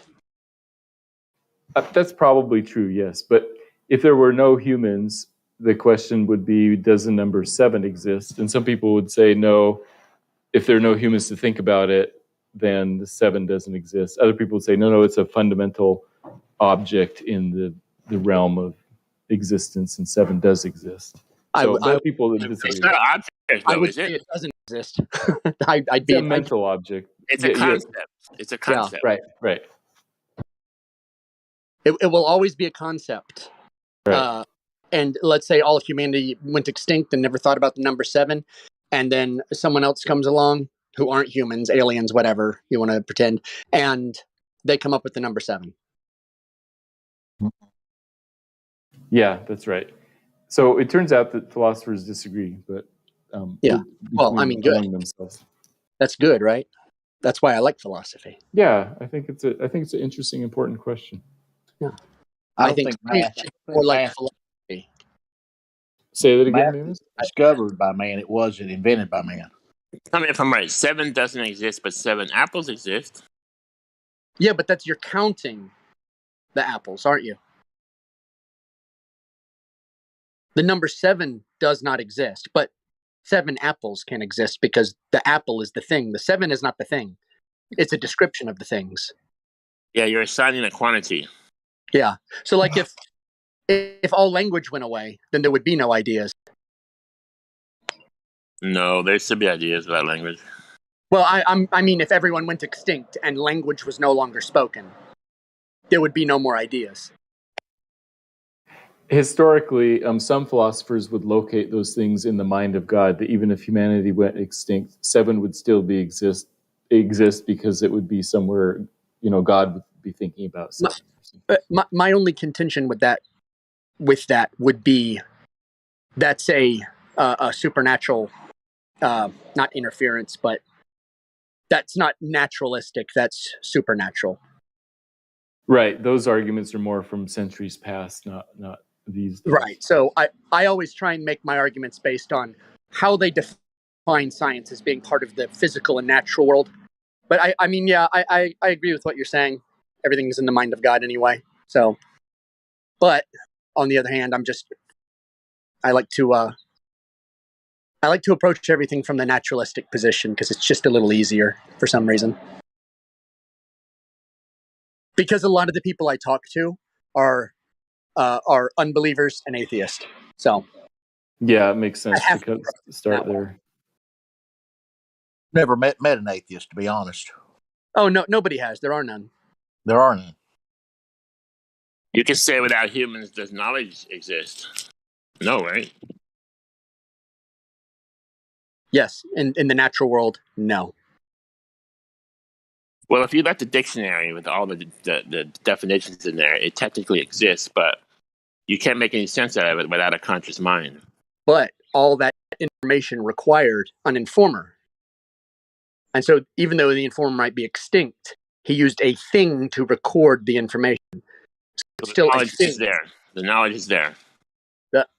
Well, if another species came along and found the book, what would they make of it? Could they even read it? They probably think it's stupid. They might. Yeah. But they might. Yeah, so once you write a book, the knowledge is there in the book, but you have to just interpret it. Well, the information is in the book. The knowledge is what's in the mind. Yeah, I agree with that first statement. Debate, then read the material. Debate before you understand it. You guys hear about that book that was like supposedly like an alien dialect that cannot be deciphered, but it means something. People are playing with it for years and years trying to decipher it. So it has like green plants on it and shit like that. Yeah, I know which book you mean. I can't remember what. It's supposed to be a complete language, but they can't decipher it. I bet let me have a crack at it. They're going to be an Ark of the Covenant event, like in Indiana Jones when they decipher it. No! No! Beautiful! It may just be a hoax. It's a possibility. Someone just hoaxed it. Or we're not getting smarter, we're getting dumber. That's a definite possibility. We're getting we walk around all these ancient civilizations and they're like sunken and destroyed and ruined and like, everything's fine. Not going to happen again. Are you sure? Oh, I'm obviously joking.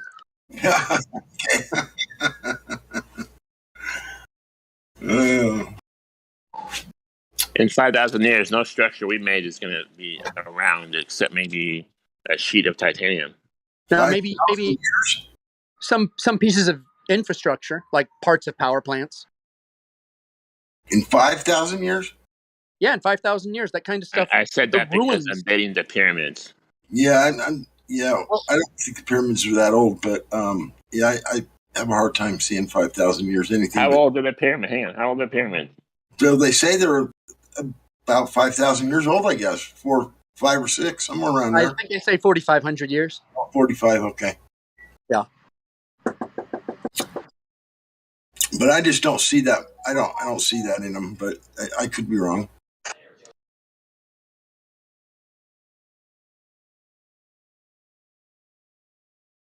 Matthew, you know about math. So there's this movie called Proof, and it was with Jake Gyllenhaal and Gwyneth Paltrow. Is it a recent movie?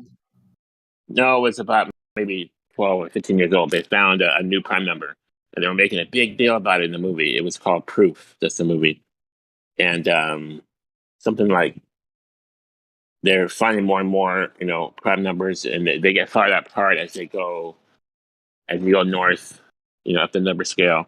And it's somewhat important for mathematics. Is that a thing, or is that just In general, prime numbers are important in cryptography, so you could break RSA encryption if you could factor numbers into their prime number components easily.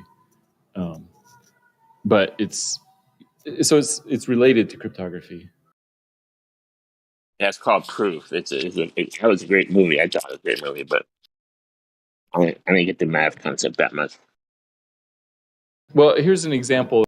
If I gave you a calculator, and then I said, okay, what is 19 times, 31, you could do it pretty quickly. But if I do the reverse and I say, okay, here's the number 391, what are the two prime factors? It would take you a while. I mean, if you use just a calculator, no cheating by searching online. And that's the basis. It would take you longer to break it down, but what is the point of that?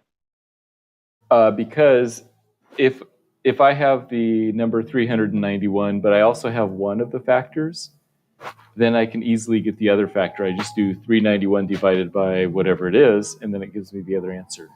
But if I give you 391 and you don't have the prime factor, then you can't get the second one easily. Now, imagine doing that with numbers that are 2,000 digits long rather than 3 digits long.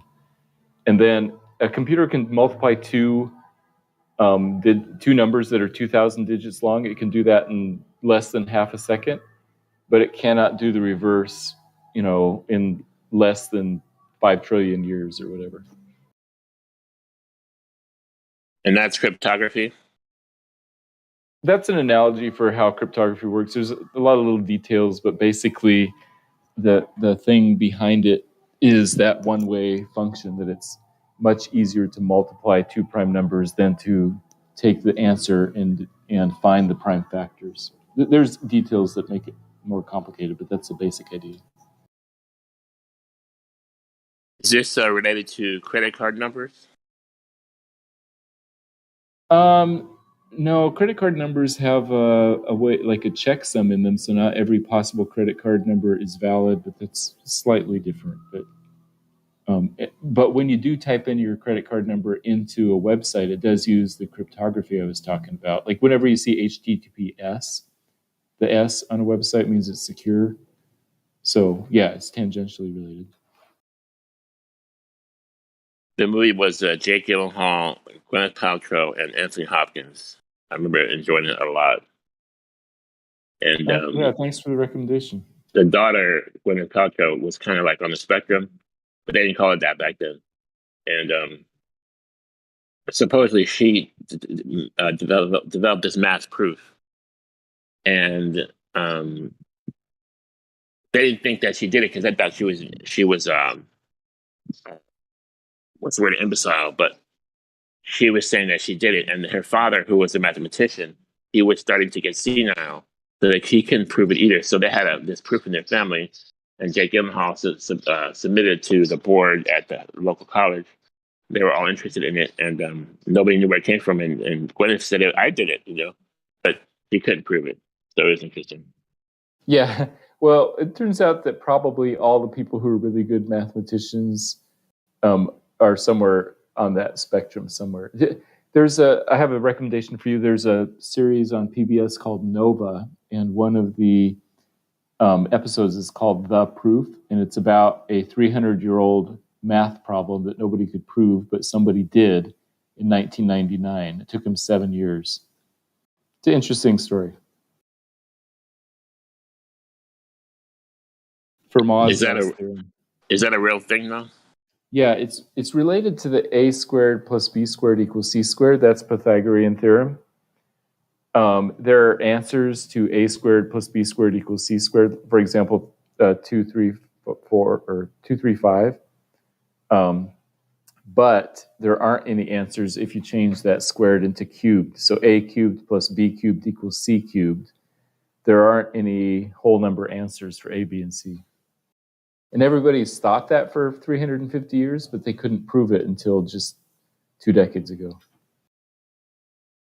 Now that sounds like a massive, to me, it sounds like a massive mind game. But like in reality, is there any application to that 7-year work? Probably not. But then they said the same thing about prime numbers and factoring, the stuff I told you about. They've studied that for a long time, and there was no reason, no practical application until the 70s and 80s when cryptography came along. And they're like, oh, wait a minute, this is actually a useful thing. So right now there's no practical use, and nobody knows if there will be in the future.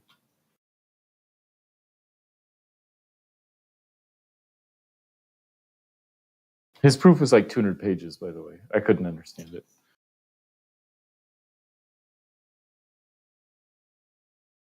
Sounds to me like Glober stuff. No, it's just pure math. It has nothing to do with science or with actual observations of the real world. It's all like theoretical, numbers. Exactly his point, Matthew.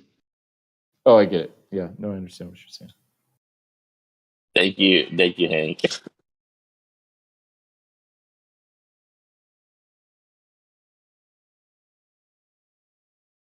I like mental challenges, so I played chess for a while, just because there's like a battle of the minds, and I do enjoy some math equations, but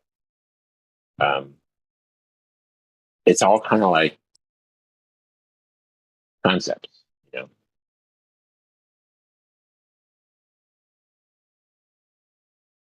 I put a link in the chat to the thing I was mentioning.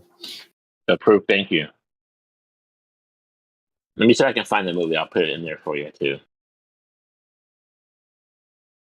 I saw it. It's from 2005, right?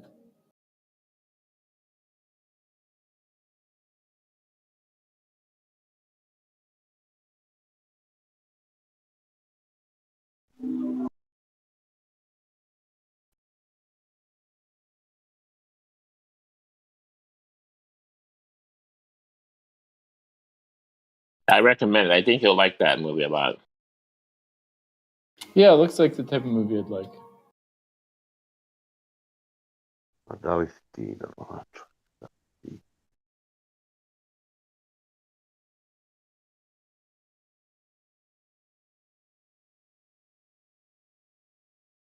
got a question.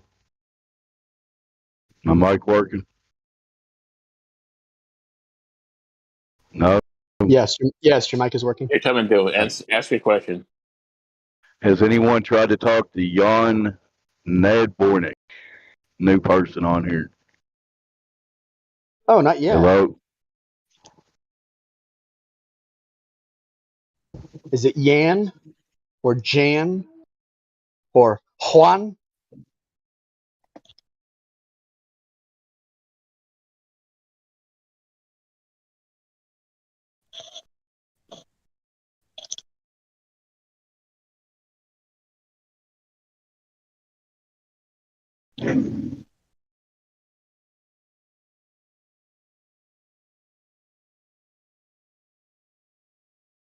Oh, well, I guess they don't wish to talk right now, so I'll at least try. Hey, Janet, unmute. Talk to us.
Hey guys, I have a question.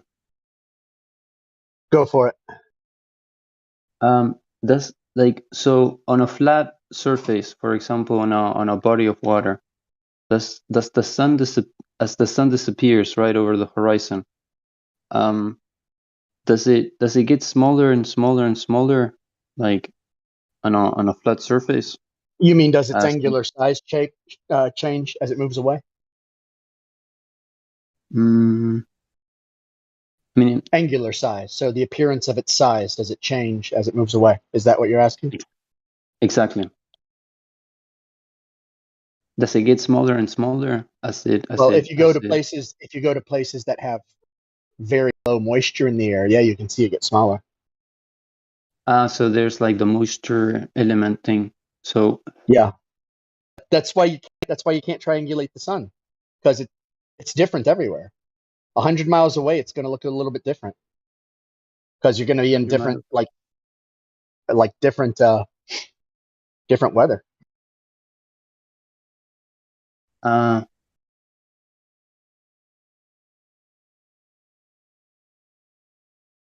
a flat surface, though, like in this. That doesn't matter. That would be flat, or no matter what you're on. You could be on a chicken, and it's going to look. It's going to change from whatever position you're in because you're looking through different atmospheric conditions. So if like where I am, it's 98% humidity, like 3/4 of the year, just 98% humidity in very hot weather. But then you go out into Arizona, Colorado, California, southern, desert states, and it's like 40% humidity. It's really low, and you can just see much more clearly. That's why they have all the like telescopes and stuff out there.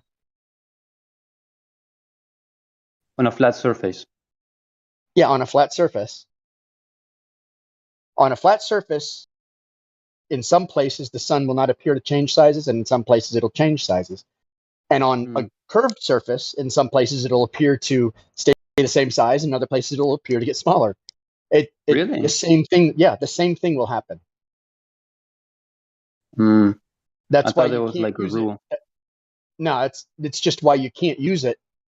Well, that's why I don't use it as an argument, because yeah, there's plenty of footage of the sun changing size, but then there's plenty of footage of the sun not changing size. And it would work. The rules would apply on either. So for me, it's kind of sticks and shadows. It's something that would work on either model. So it can't. I never use it as an argument because it's not going to prove one or the other.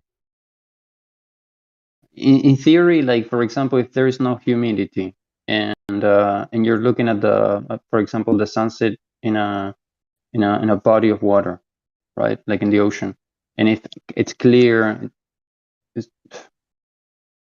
would it disappear? In theory, would it get smaller and smaller and smaller and smaller until it disappears on the horizon?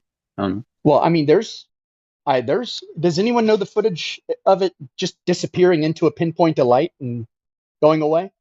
It's in the. I've seen some. Where is it? Yeah, it's in like maybe Utah or Arizona. Someone took some footage of it.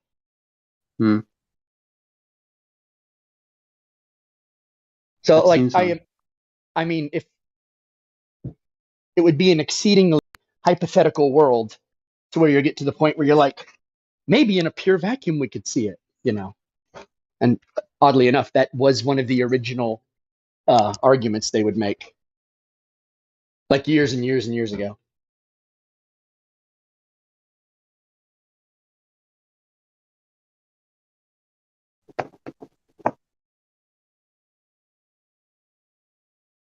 So back on the sun, getting smaller in size, we do see it the same size and also smaller. So the Globers say that if you take a screen, you can screen out the light, you can see the actual area of which is the sun and which is excess light. So that's how they argue that point. They say it should get smaller, but it doesn't because we're using the Seller filter. That's what it is. Yeah, I was going to say, back in the day, the Globers would come in with this argument, and they even made like a whole model, and they were going to use it. like to come at us. I remember this. This was probably around 2016. They created a model with no air that was in a vacuum, Earth in a vacuum. And that was going to be their straw man. Like, we should see on a flat Earth, we should see the sun at all times from any position. But their entire model was based on you're on a disk in a vacuum.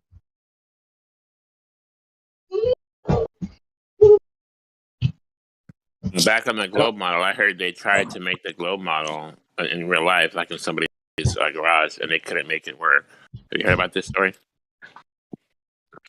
Oh, well, I mean, I wouldn't be surprised. That's like never meet your heroes, right? Like an actor you admire, never meet him.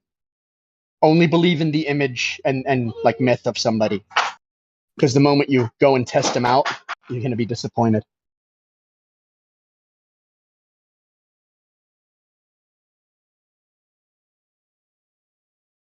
Are you trying to say that the actor I like is not, as he's portrayed on the Hollywood studio film, is not like that in real life? Probably not.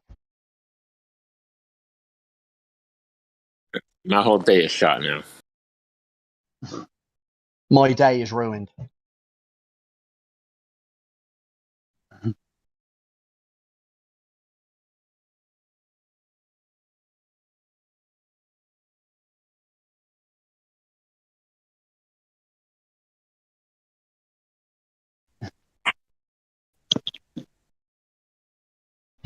So a lot of these people coming in here recently they've actually been degenerates from TikTok.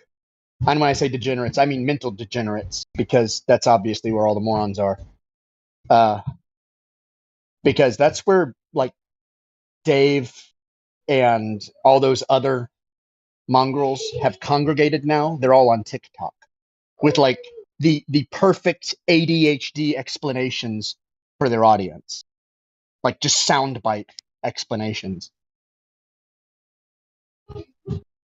And that's why we're suddenly getting an influx of arguments from like 2015, 2016.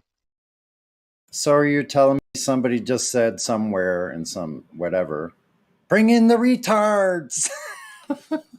Well, it's that those retards went out and evangelized on the retard network, which is TikTok.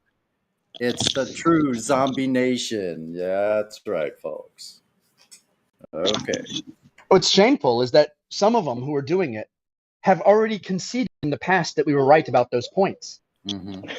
That they were either unfalsifiable or untrue or completely just mythical. Like the myth of actually like going to the equator and like doing these tourist trap experiments, right? Come see the toilet that goes in two directions, man. Wow, No. really, right? Have a cerveza. Yeah. Then you come see my brother's gift shop.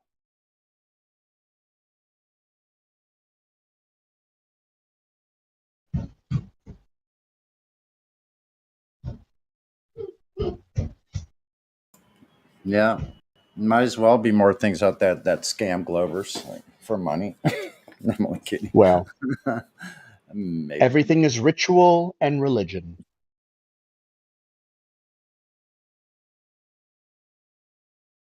But I mean, for humans, I would say everything is religious. Every single thing. Hey, I wanted to apologize for interrupting earlier. Did I didn't mean to just pop. No, you were fine. Okay. You were fine. Yeah, you didn't catch me then. You interrupted right when I was done. Or right when I was going to pause for a point. I was so listening. I don't care. I was listening to that last part. I was listening for that moment. So I don't care when somebody interrupts me and like does a banger. I'm like, okay, that was good. Just so long as no one interrupts me and ruins my point, Quetzalcoatl. That's right. Yeah, I get it now. Oh shit, I'm out. I'm catching up. Hey, sorry, man. Yeah. That's right. I didn't mean to. I was trying to help out there with the proper picture, I guess. No, I know what you were trying to do. You just had the lousiest timing. Yeah, I know. Sorry. They're not allowed to. They're not The allowed to sad see. thing. They're not allowed to sad see thing that image until the end. Yeah, The sad thing is that went right over that guy's head. Anyways, he didn't even get it to begin with. Yeah, he didn't get it. it. Zorn. Yeah. Yeah, Zarn. He didn't get it. Zorn. He didn't even understand what he was asking. Yeah. How I use that image is first I get them to concede that the measurements of the two of the first picture that I show, I get them to concede that those are the same measurements. And then I ask them which one is curved, which one is flat. And then when they answer, you say, how do you know? They have to be able to tell you how they know. And then after everything is said and done, you can show them the big picture, and it drives the point home because even the last two are on the same measurement. Yeah, because they can't I see that. manipulate the independent variable, right? Mhm. No, I saw that. It was just my timing was bad there. I wasn't sure what you were trying to play with him there first. It's all right. It's all right. But you did good though. I know he I was a snapped tough. at you. Sorry about that. Hey, that's all right. No worries, man. We all learn our lessons in a way. So That poor kid put so much work into that presentation. And Hey, but you know what? Oh, what? He just worked so hard on misunderstood the assignment. What? He misunderstood the assignment. Oh, of course he He was like, "Wait a minute, we're not we're debating 12th century poetry." I know. Wait, did he put a 28-page thing on the live stream? Yes, he did. But it's Where clear is it? that he thinks that we believe in a disk floating in a heliocentric model. Yeah, that was totally astonishing. I'm like, Somebody this- tell me all what this- time. What time did he put it? I want to learn. I can send it. 50 minutes past the hour. There it is. Thank you, that's the Quetzalcoatl. Yeah, no worries, no worries. I downloaded it from his Google Docs page, whatever he had it on. Now that you're on the probation He took the list. time to gather 28 pages so he can teach us. You guys didn't let him teach us. No, it's 35 slides, so it's bigger than that. And boy, You know, so convinced he was going to come here and teach He us. gave him the floor at least for a couple minutes, man. perceptional insecurity? Is that what he said? It was really It bizarre. says in the classifications. Well, I couldn't understand how he kept saying the opposite of what any of us were saying. Like somebody would say, "This can't," and he goes, "Oh, it can." And then, Oh my god! then he would be like, "Someone assumed," and he'd be like, "Oh, not assumed." Like he was just like that, Okay. like over and over again. Okay, look. Let's look at validated evidence in green. Look at what he has. The two things in green: the Coriolis effect and the horizon. Neither of which can be measured. Oh. You know, I like how the first page has the flat Earth and globe Earth with a sword. I mean, that's artistic. Yeah, see, he's using a model. Yeah, look, the first The image he flattened has, layer. it's flat with an upside down previous mountain on globe. it and the stars. Wait a minute, what slide are? Yeah, exactly. What slide are you on though? Just so I can get, I'm on it. So which side? Did he borrow this or did he make it himself? He made it. Slide 18 and Oh my 19. God. Yeah, 20. But guys, You should have let him go through the whole slide. it's a disc in space, man. Disc It's in what it is. He's presenting a disc in space. This is what he thinks flat earthers believe. Look at the model he used for the disc in space. Why can't I make a copy of this? That's stupid. Hold on. It's on my. Look, he has the azimuthal up there, which is the same as the globe map, right? But look what he used. He used as a Mercator.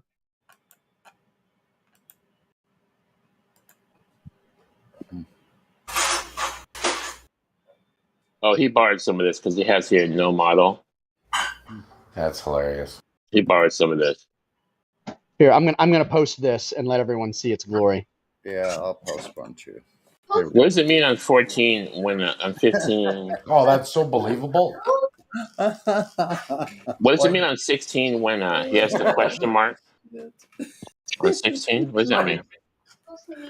This is what he debunked, you guys. This would even be believable. Props. Oh Guys, my look. God. He doesn't look. He used the azimuthal compared, and then he used. Look at the map he used to do the same thing at the bottom. I like it. It's like They're a not big even chunk. They're not even the same orientation. Yeah. It's like a big chunk of a large landmass floating somewhere. Yeah, this is like Missing some Terry puzzle, Pratchett missing stuff. piece. Mm-hmm. It's hilarious. That's offensive, man. That's offensive. That's very wild that somebody be here presenting this. Like, this is what they're. You Flanders. No, I'm here to teach you guys. No. And check out the sun. Check out the sun. Where the sun is coming from. No. I'm telling you, I'm here to teach you guys. The sun's coming from beneath the edge.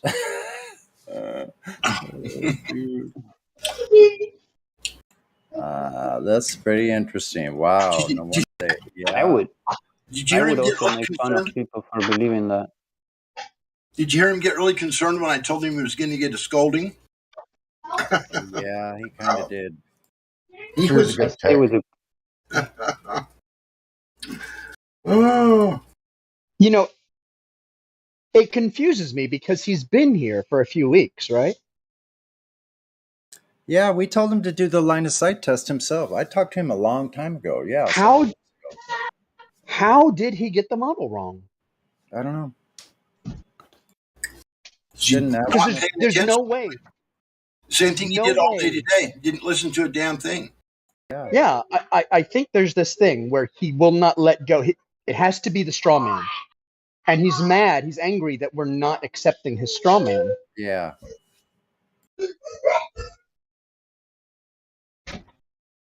Yeah, and it just causes him to. Someone else speaks. Yeah, like he's too busy thinking of the next thing he's going to say because he just wants to respond. Yeah, I like the cartoon level. We have slides and everything. It's great. He worked his ass off on that. I'm just totally amazed that he would go so far and know so little. It was just amazing. No model? No model. Yeah, that's not our model. That's the azimuthal. That's an official azimuthal map. That has nothing to do with the shape of the Earth. Think how well that is just an azimuthal projection. Think how well he would do with reality on his side. Right? And how is it? How is this traveling issue falling off edge? Falling off edge. I found it. Falling off edge. Oh boy.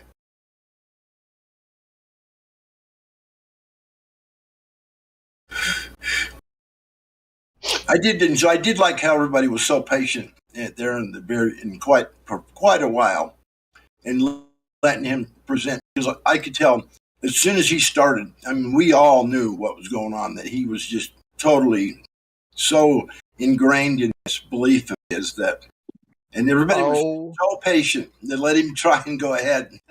I'm sitting back here just cracking up, dude. We got to get Zorn back in here immediately. Okay.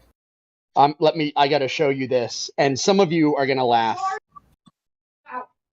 Some of you are gonna laugh when you see this image, because you're gonna know it's literally one of the images I use to bust them. Wait. It's literally one of the images I use to bust them. I have a whole routine for busting them using this image. It's Aristophanes. Isn't that crazy? Aristophanes. No, it's the bent rope part. Yeah. It's the high altitude balloon. Hold on a second, because I use this with the fisheye lens, bending everything, even up close. Yeah. Yeah. Maybe you should fast forward to earlier in the video, because there it is. Yeah. Nice. Curved at the same rate. Isn't that amazing? The same curvature at 200 feet as it does 20,000. Yeah, there's more actually. Gravity. There's more at ground level than there. That's crazy. Not less. That. Yeah. That whole thing is really screwed up. How do you get it this wrong? Yeah, pretty good. Yeah, that's a great question. Because that's from an article. Let me think. Let me see if I remember. The article is students take breathtaking photo of Earth's curvature at over 100,000 feet or something like that. And they get the rope in there just to make sure they get busted. And there's more curve. There's more curve at 200 or 300 feet, apparently. More curve closer to the ground. Does not make sense at all on their ball. Oh, that. You know how to get it so wrong, meme? It's very simple. I think we all know this. Like inherently, What's that? The populace of the Earth, as we speak over now, like 80% of them, maybe even 90, maybe even 95, are just NPCs. I think That's so. literally what it is. Like I am to that point too. Empty vessels. Yes. And we're literally walking, riding, driving by these empty vessels, thinking that they're like just like us. Yeah, but 95% is fallacy. quite high. I'll tell you why, me, because it's been like 2 weeks straight that I've tried to have a debate with someone about flat Earth, and I think we've gotten enough. How do I want to say this? Like we've beaten enough debates to the point where like people know maybe flat Earth isn't you should debate unless you know what you're talking about. I think enough people, the common people, the NPCs know that. Because I'm telling you, like before, if I brought up flat Earth, everybody would jump on me and I would just fucking wreck them all like within like 10 minutes of the debate, like on Facebook or any social media. Now it's to the point where it's just like, I don't even want to debate you. It's so stupid. I don't even want to take my time to talk about flat Earth. I'm like, but you took the time to talk shit about flat Earth. I'm like, why don't you debate the subject if it's so stupid? You know? It's kind of it's like virtue signaling. Yeah. It's like virtue signaling for like your science bros. Guys, I totally went into a flat Earth server and told them, y'all are dumb. Look at the ISS.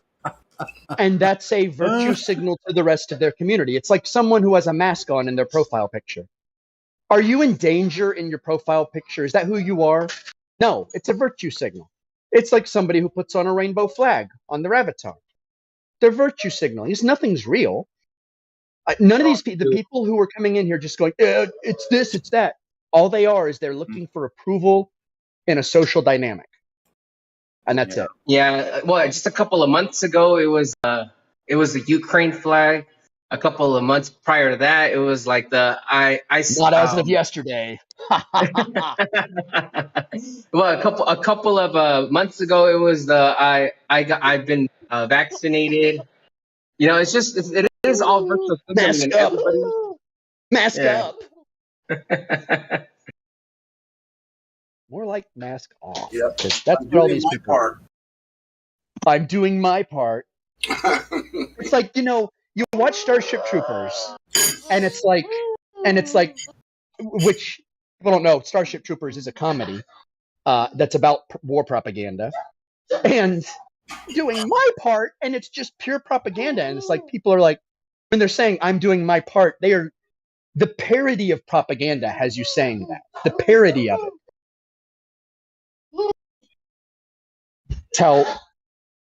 It's like they're propagandizing and they believe in it like it's a religion. It's confusing to me, actually, to think that people are that just that shallow, really. I mean, I just can't understand how people are so locked up into these fallacies. They're just, I don't know, they're just locked into all this stuff so adamantly that they just can't see the light, even if they're standing right next to it. You just can't do it.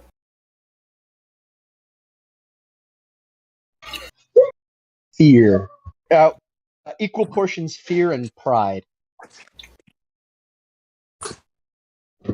So. I don't know, man. I'm to the point, bro, where like I'm like maybe the Illuminati isn't so bad. Maybe they're onto something. Me too. Everyone's I'm like fucking stupid as fuck. Like to the point where I'm just like I can see why a group would like treat us like fucking cattle. Like I'm starting to kind of I don't know. Maybe you might think I'm an asshole, but I'm starting to kind of see their viewpoint, and I don't hate them anymore. Here's where I'm at right now.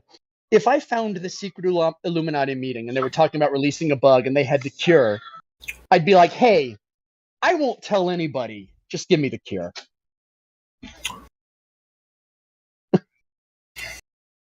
Do it.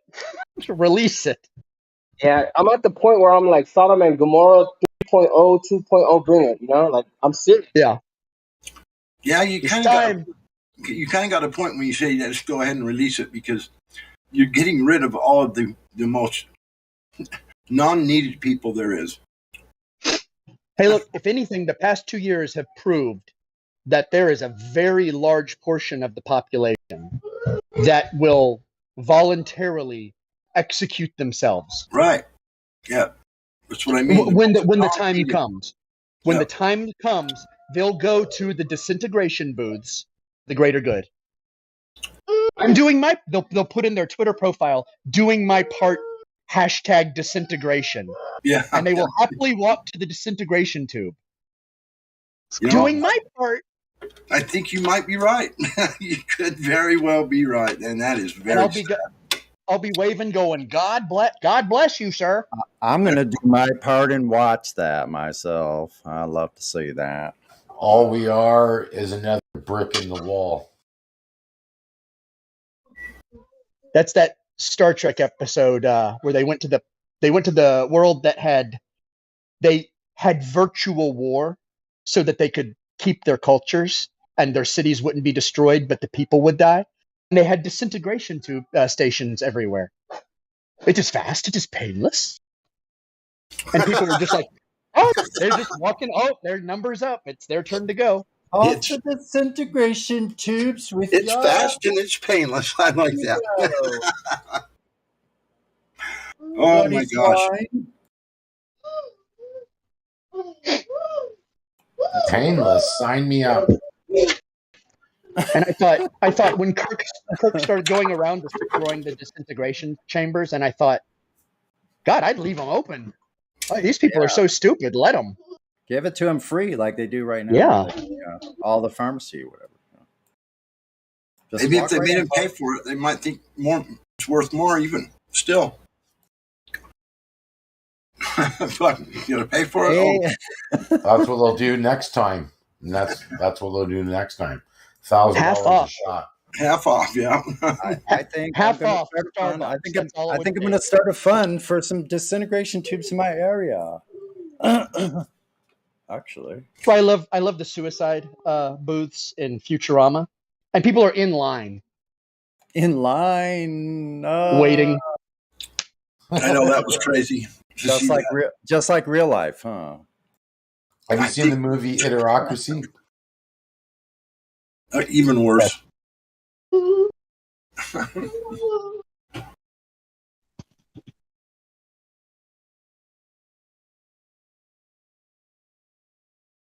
I created a PDF that took me 2 weeks to compile on the wrong subject.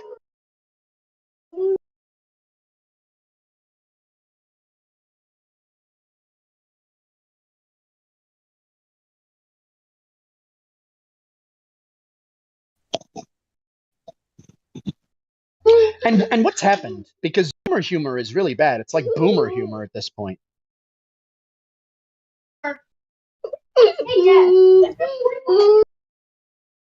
You're talking about boomer humor. Boomer humor is that, like, really, let's just say, let me think of a good example. I have a child crawling on me, so I can't think of an example. Boomer humor. You ever see like really like basic like political takes where somebody's like, you know what? It's hard to think right now. I have child brain right now because I'm being attacked. Okay. Oh, I know how to describe it. Like those sick cartoons, like in Playboy and stuff like that. The really dumb stuff. I just say it's really dated humor. It's really dated, and like their insults are very dated and not very insulting. It's like stuff your 61-year-old grandma would say, talking about a political person she doesn't like. Hey, don't talk about 60-year-old something or other said that way. Sorry, Sonny. And don't try and tell anyone you're that young. Yeah, there's two of us.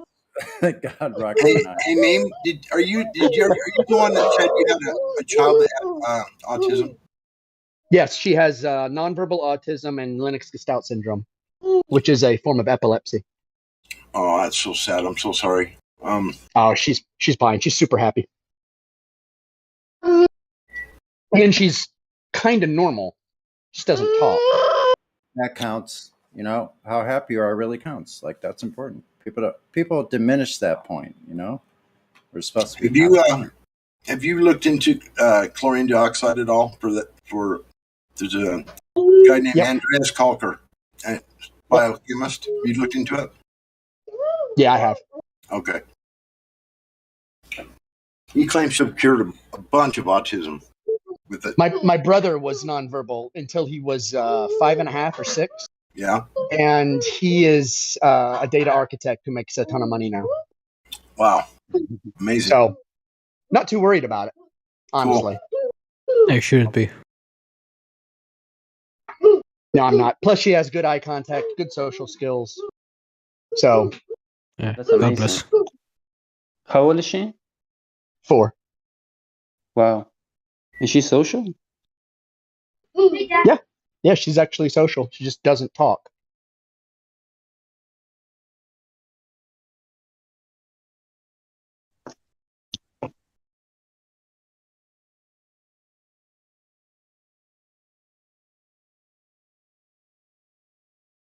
She's the clown world. She don't have to talk. The what? The clown world. The clown world? Yeah. She don't need to talk right now. Oh, no, there's nothing to say. Yeah. Yeah. Yeah. There's nothing to say in clown world right now. Honk, honk. Meep, meep.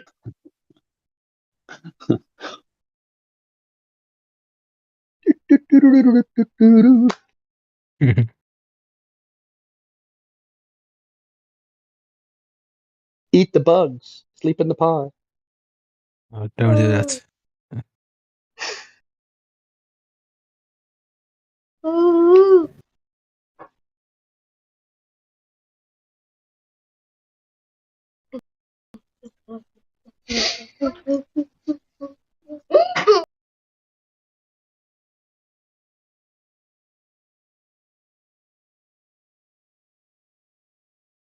Well, because we won, I think I'm gonna, have a cool beverage and smoke. We are the champions.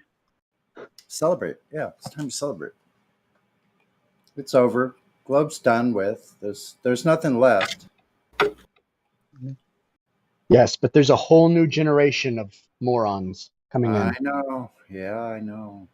It's upsetting.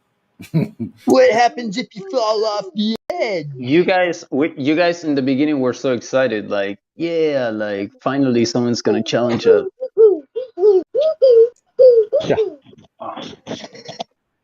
Yeah, I'm just, preparing for my passing. I mean, it might be 60 more years, but it's good. It's good to be ready. I always like that motto. What is it? Be prepared. That's no, man. Shoot me before I turn 90, please. What?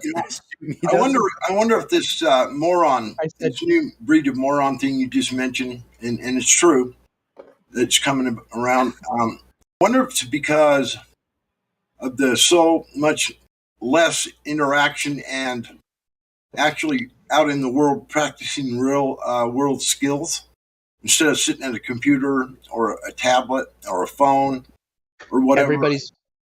Everybody's been at home for 2 years. Yeah, well, not only that, they just don't. They're not out and about using their hands and their mind, just doing simple things that give you common sense and basically give you the clue to the next step, and just real life skills. They just don't have them. See, you sound like a boomer. Sound like a what? See, that's a joke. That's a joke. I know. I'm glad I don't fit actually, in. I got whole organic milk in there if you want. Use that instead. I'm glad I don't fit in that mold of a boomer. Thank God for that. I'm not. I'm Gen X. I'm the very last year. Boomer all the way and proud of it. To be honest with you. But at least you're a flat Earth. I started working at 12 years old in the summer. I did too. Shit, I did too. Going uphill to school, both directions. That's right. I did actually have to walk to school. It was exactly 1 mile. It was 1 mile. I walked to school in 10 below zero before. I did too. And when the snow was up to your waist at times. It's not like that. Somebody get out the old 20s music. The speakeasy music. I would just grab onto the bumper of the next car going by and just skate all the way there on the snow. Yeah. We used to hitch cars all day long. Sometimes I'd get my dad's church schools or shoes out and put some wax on the bottom of them, and you'd grab onto the bumper of any car that would basically let me stay on there without stopping. Get off of that car! Get off my car! We used to ride down hills on our bicycles with actual real steel cans, and it would make sparks going down the street. I had a mini bike, and just a little tiny mini bike, a real nice one. But I used to ride it everywhere, and to baseball practice after school, all the way right through town, and the cops would just see me and they'd say, "You know you're not supposed to be riding that. You take that home." And I say, "Yes, sir." And off I'd go. Same direction I was going. You could get away with a lot back then with that sort of thing, you know. You're just a little kid just out having fun, you know, leave him alone.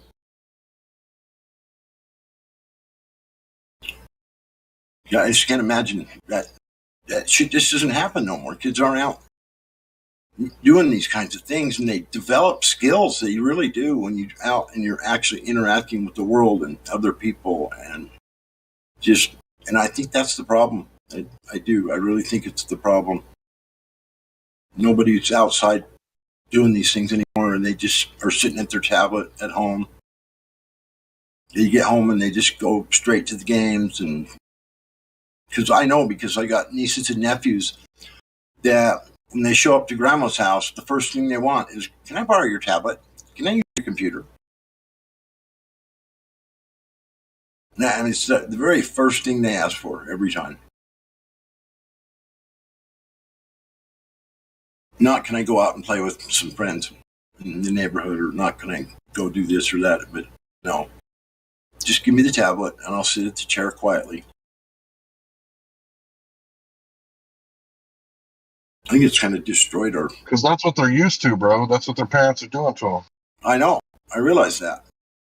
I'm just saying, I think that's it's a problem. It's caused a big problem with a lot of people with no real skills or anything. That's why people are so stupid. I mean, they're literally becoming dumbed down because they haven't developed any real world skills. Just even out interacting with people and playing and just doing whatever, just messing around like I did when I was a kid, building forts and building huts down at the pond, and building a raft down at the pond, you know, with me and my buddies. And, you know, I mean,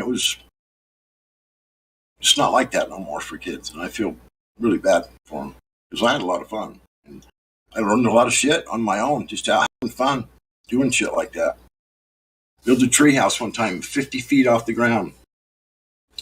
In this tree, and we'd crawl up to that thing, carrying a piece of board till we got way up there, and then put it in and it was dangerous going up there.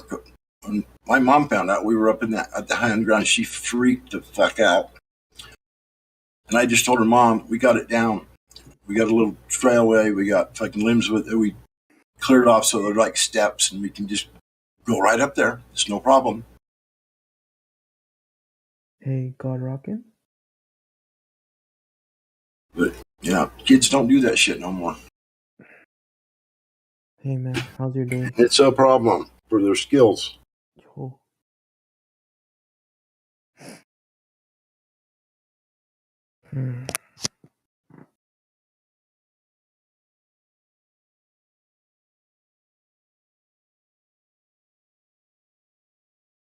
Follow. Please don't longingly sigh into the microphone.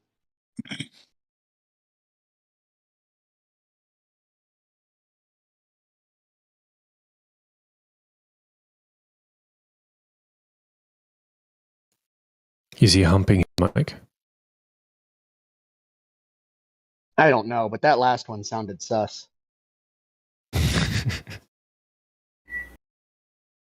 Hey everyone, how's your days going? Oh, hello there. Follow. Hi. Doing fine. How about you? Good. You know, it's sad that we've got a whole generation, going back to your point, there's a whole generation of people, not just kids, but there's young adults and adults that really don't know, have any skills, have been outside. They don't know how food is made. They don't know how electricity is generated. They don't know how to. You could take 10 guys out of high school and they couldn't change a flat tire without Google. And I think we've really, that's why you've got so many people that are so lost and so easily fooled. They've not had any experience other than their own world. So I completely agree with the gentleman. I agree.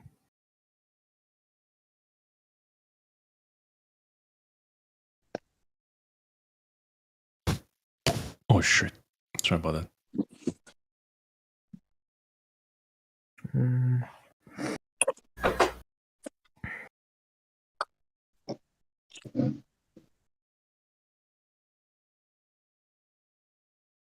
See, we have someone else representing the Southeastern Conference. I do. Oh, I know. I can tell. Yeah. I'm born and raised in Georgia.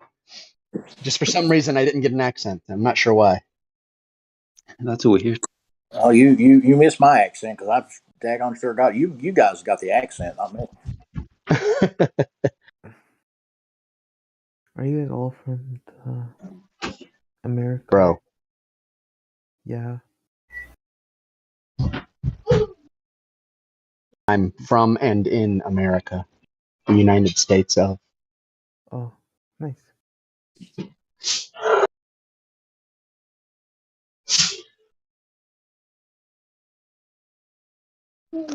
Bro, are What you is like the hiding here from come Nazis? from? Are you hiding from Nazis in the attic or something? You're like, Yeah. hey guys, the SS has knocked on the door again. It's actually really fucking rude because I'm Jewish. It's really racist. What'd you say? Did you say you're a racist? No, I think you're a racist. You said I'm Oh, hiding sweet. from Nazis. Now, I'm I Jewish. actually prefer IndyCar over F1 though. Because in IndyCar, it's the individual drivers who are racing each other. And in F1, it's all about politics and who can come up with the best piece of technology, which I'm sure has its place.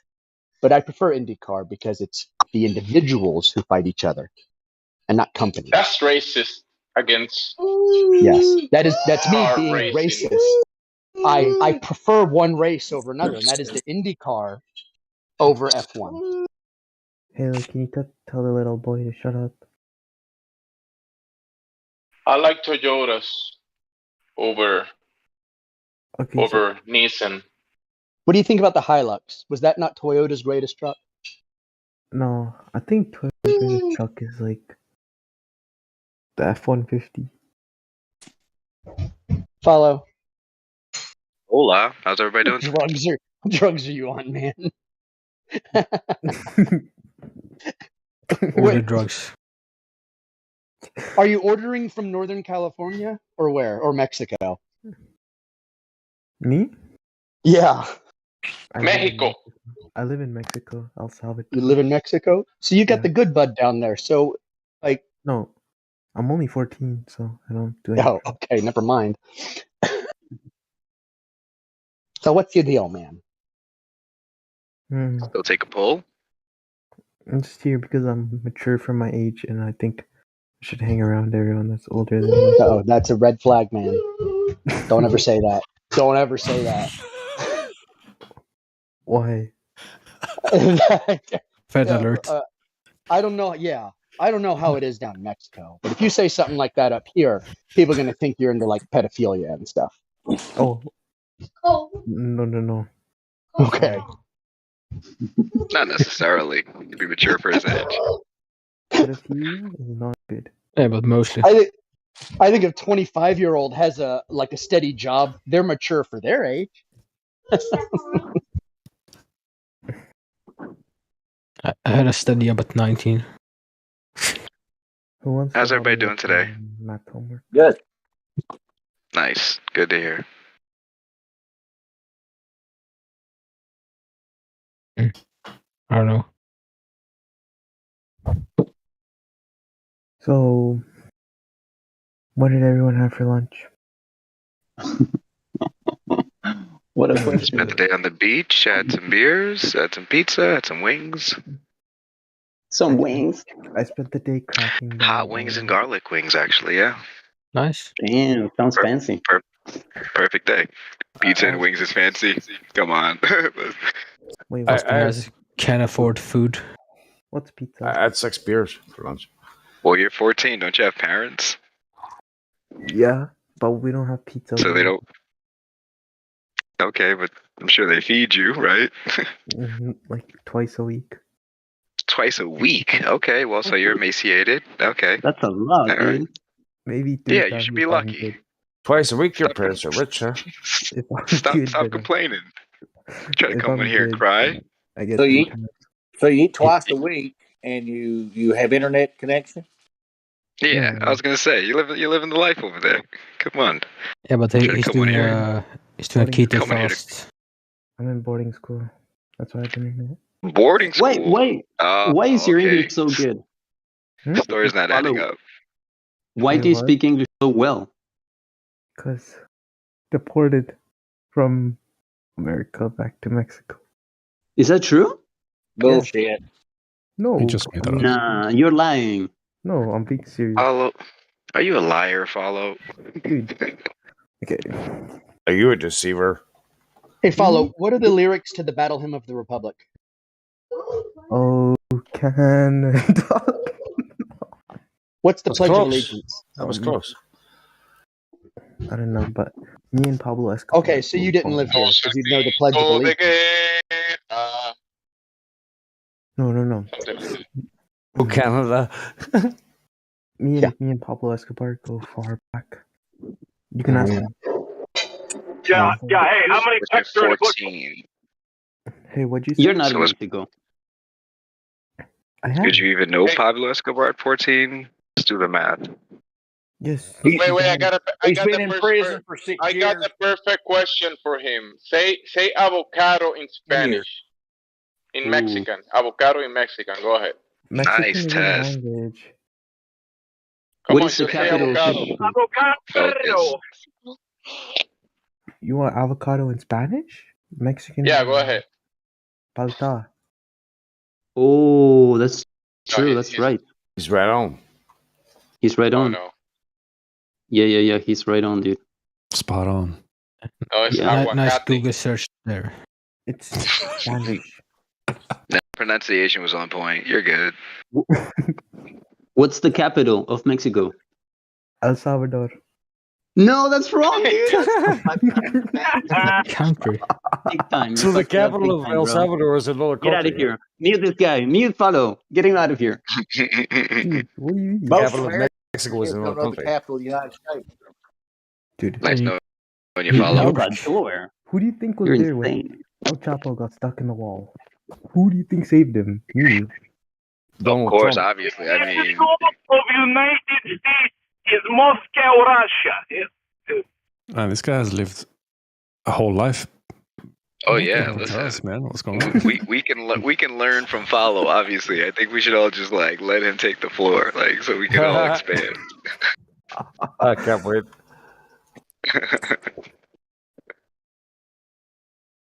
Yeah. Yeah, so anyways. Let's move Follow, on. you got a girlfriend at 14? No. Not yet. You're not Okay, so no luck with the ladies? Mm. No tongue action, no finger action, nothing? You're not even getting anything? I'm focusing on Damn. Oh, that's a terrible answer. Terrible answer. 14, you should be focused on like figuring out how to fucking get girls, and then you get smart as you go. Like I if you learned don't figure out how the to get girls when you're younger, you're gonna be socially awkward the rest of your life. I've watched it happen a million times. I promise you. I learned the Pythagorean theorem yesterday, so I'm doing my math homework. Okay, so you're fucked, is what you're saying. No. A squared plus B squared equals C Got it. So yeah, okay. So no women in your future. Got it. No. You don't need a woman when you have money. Whoa. Well, money doesn't matter. It's actually different. Because yeah, you can get women with money, but they're always just gonna be with you for the money. So then when you don't have the money, you don't have the women, and they don't really like you. They're just with you for the money. But if you're fucking them, then they're addicted to you biochemically in their brain. So you want to figure that part out early. I'm only 14. I feel like I know, but you should listen. You should talk about the birds and bees with somebody, because someone needs to catch you up quick. I wouldn't talk with this fella though. Little slimy for my taste. What do you think, lady? I don't think he's 14, but you should be 18 to be on here, right? He's not 14. Nah. He's not even fucking... Discord tells is 13 years old and older. How old do you guys think I am? 35. Who cares? What does it matter? Please enter your social security number. The mental age? You sound like an insecure girl trying to ask somebody what age you think I am. Like, come on. Who cares? Who gives a fuck? I'm just asking out of curiosity. 2 years, 6 months. It's 2022. Let's ask him how old the Earth is. The Earth is couple years old. 3.5 billion years old. Yeah. Couple and you're 14, so you saw the creation of the world. Got it. Okay. No, couple million. Couple million. Just a couple million. Okay. So who do you know that's alive right now that could validate that? Real quick. Beethoven. Alrighty, he's all yours, guys. Oh, I want nothing to do with him. I'm sitting in the corner just observing right now. Wasting my time.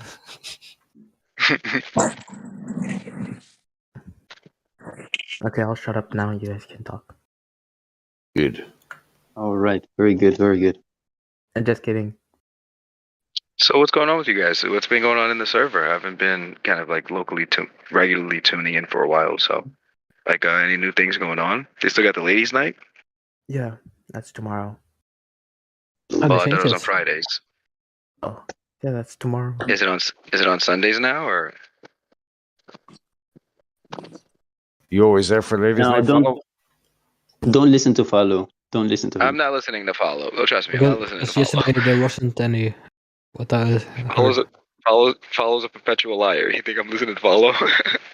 He likes ladies' night because he feels familiar. People call sometimes a pathological liar. Frequently, dishonesty isn't a good habit, but it's, okay. So are you taking that criticism to heart, or are you just gonna keep barreling down the path you're going? Talking shit. That's not me. Please take it back. That's not you. Okay, got it. Okay, yeah. Whatever floats your boat, follow. So how was your day, Sir Valga? Phenomenal. NYC. Phenomenal. How was the chicken wings? I smashed them shits. Nice. How spicy were pizza too. You don't care about the pizza. It's just the chicken wings you care about. They're actually pretty good. I got hot wings and I got some garlic wings. The hot wings were decent. I had some blue cheese on my pepperoni pizza too. Yeah, fucked it all up. Not Cajun. Cajun? No, I said hot wings. What does that have to do with Cajun? Cajun spice. Hot? Yeah, some hot. It's wings. like Real hot. It's like Mike's Red. It's like Mike's Red Hot. Like, it's not Cajun. It's okay. You're from Mexico. You don't understand. He's not from Mexico. You put Cholula on everything. Okay, I've been called Mexican several times for no reason. Shut up, you Mexican. I don't know why. Because you told everybody you were from Mexico, or you were in Mexico. Shut up, you No, fucking Chicano. Fucking Chicanos are everywhere, bro. You Mexicans are like roaches, bro, everywhere. I do like tacos. Ow. That's a sword. That's a sword touch there, man. That's a sword touch, man. Wow. True story though. Oh yeah, true story. I love them though. I got Mexican friends. I don't give a shit. Asians are everywhere. Oh man, I don't take offense. Yeah, you shouldn't. There's no reason to. Yeah. Like, I'm being called a schizo Mexican for no reason. okay, let's talk about it. You want to get something on your chest? I mean, I don't know why I've been called that. Just how? You don't know why I've been called schizo? Maybe it's No. your speech pattern. Maybe your speech patterns seem a bit schizophrenic to somebody's ear. I don't know. Maybe. Yeah, I mean, I'm Yesterday, quite drunk right now. It's Hold fine on, though. guys. Hold on. What happened to me? Because yesterday I went into a gas station and the Spanish lady behind the counter started speaking to me in Spanish. Do you look Spanish, meme? I look like a Spanish conquistador. Okay, well, Oh, you there, got the helmet there you now. go. She thought I was Spanish. Yeah, that's crazy. I was picturing the helmet too. You know, with the flares, like Big that sword flare and up. With the feather. I have the big the mustache and the beard and all that. But Oh, I'm so actually yeah, makes sense. Yeah, I'm actually 100% British and French though, like European. Nice. You Which I speak guess French? Spain is European too, but like Maybe you my speak entire French. heritage. Parlez-vous français? No, I don't. Ouais, je parle français. Ouais. J'habite au Paris, possible. Je suis américain. Ball bag. Voulez-vous chez au revoir? C'est quoi? I surrender. Gaelic bread. So anyway, yeah. There's something else we can talk about. It's not boring. That's me there. Look. That boy Subject there. pivot. That's me. How about the weather, guys? What's going on in the world? That's interesting. So many things. Oh my god. Where do we start? Exactly. Yeah, we got We can start I don't watch. I don't watch the news everyone- anymore, so. Everyone is starting to hate the cops like me. Oh, Yeah. I've been hate the cops. Same. I've hated the cops since I was like 13. Yeah, but when I say everyone, I mean everyone outside the realm of those who Oh understand. yeah. Normies, Exactly. normies Well are said. starting to hate the cops, and so I'm. Yeah, happy. well said. Yeah, Well said. last year I was like back to blue, and now fuck them. No, I was never back to blue, but now. No, but I was for some reason.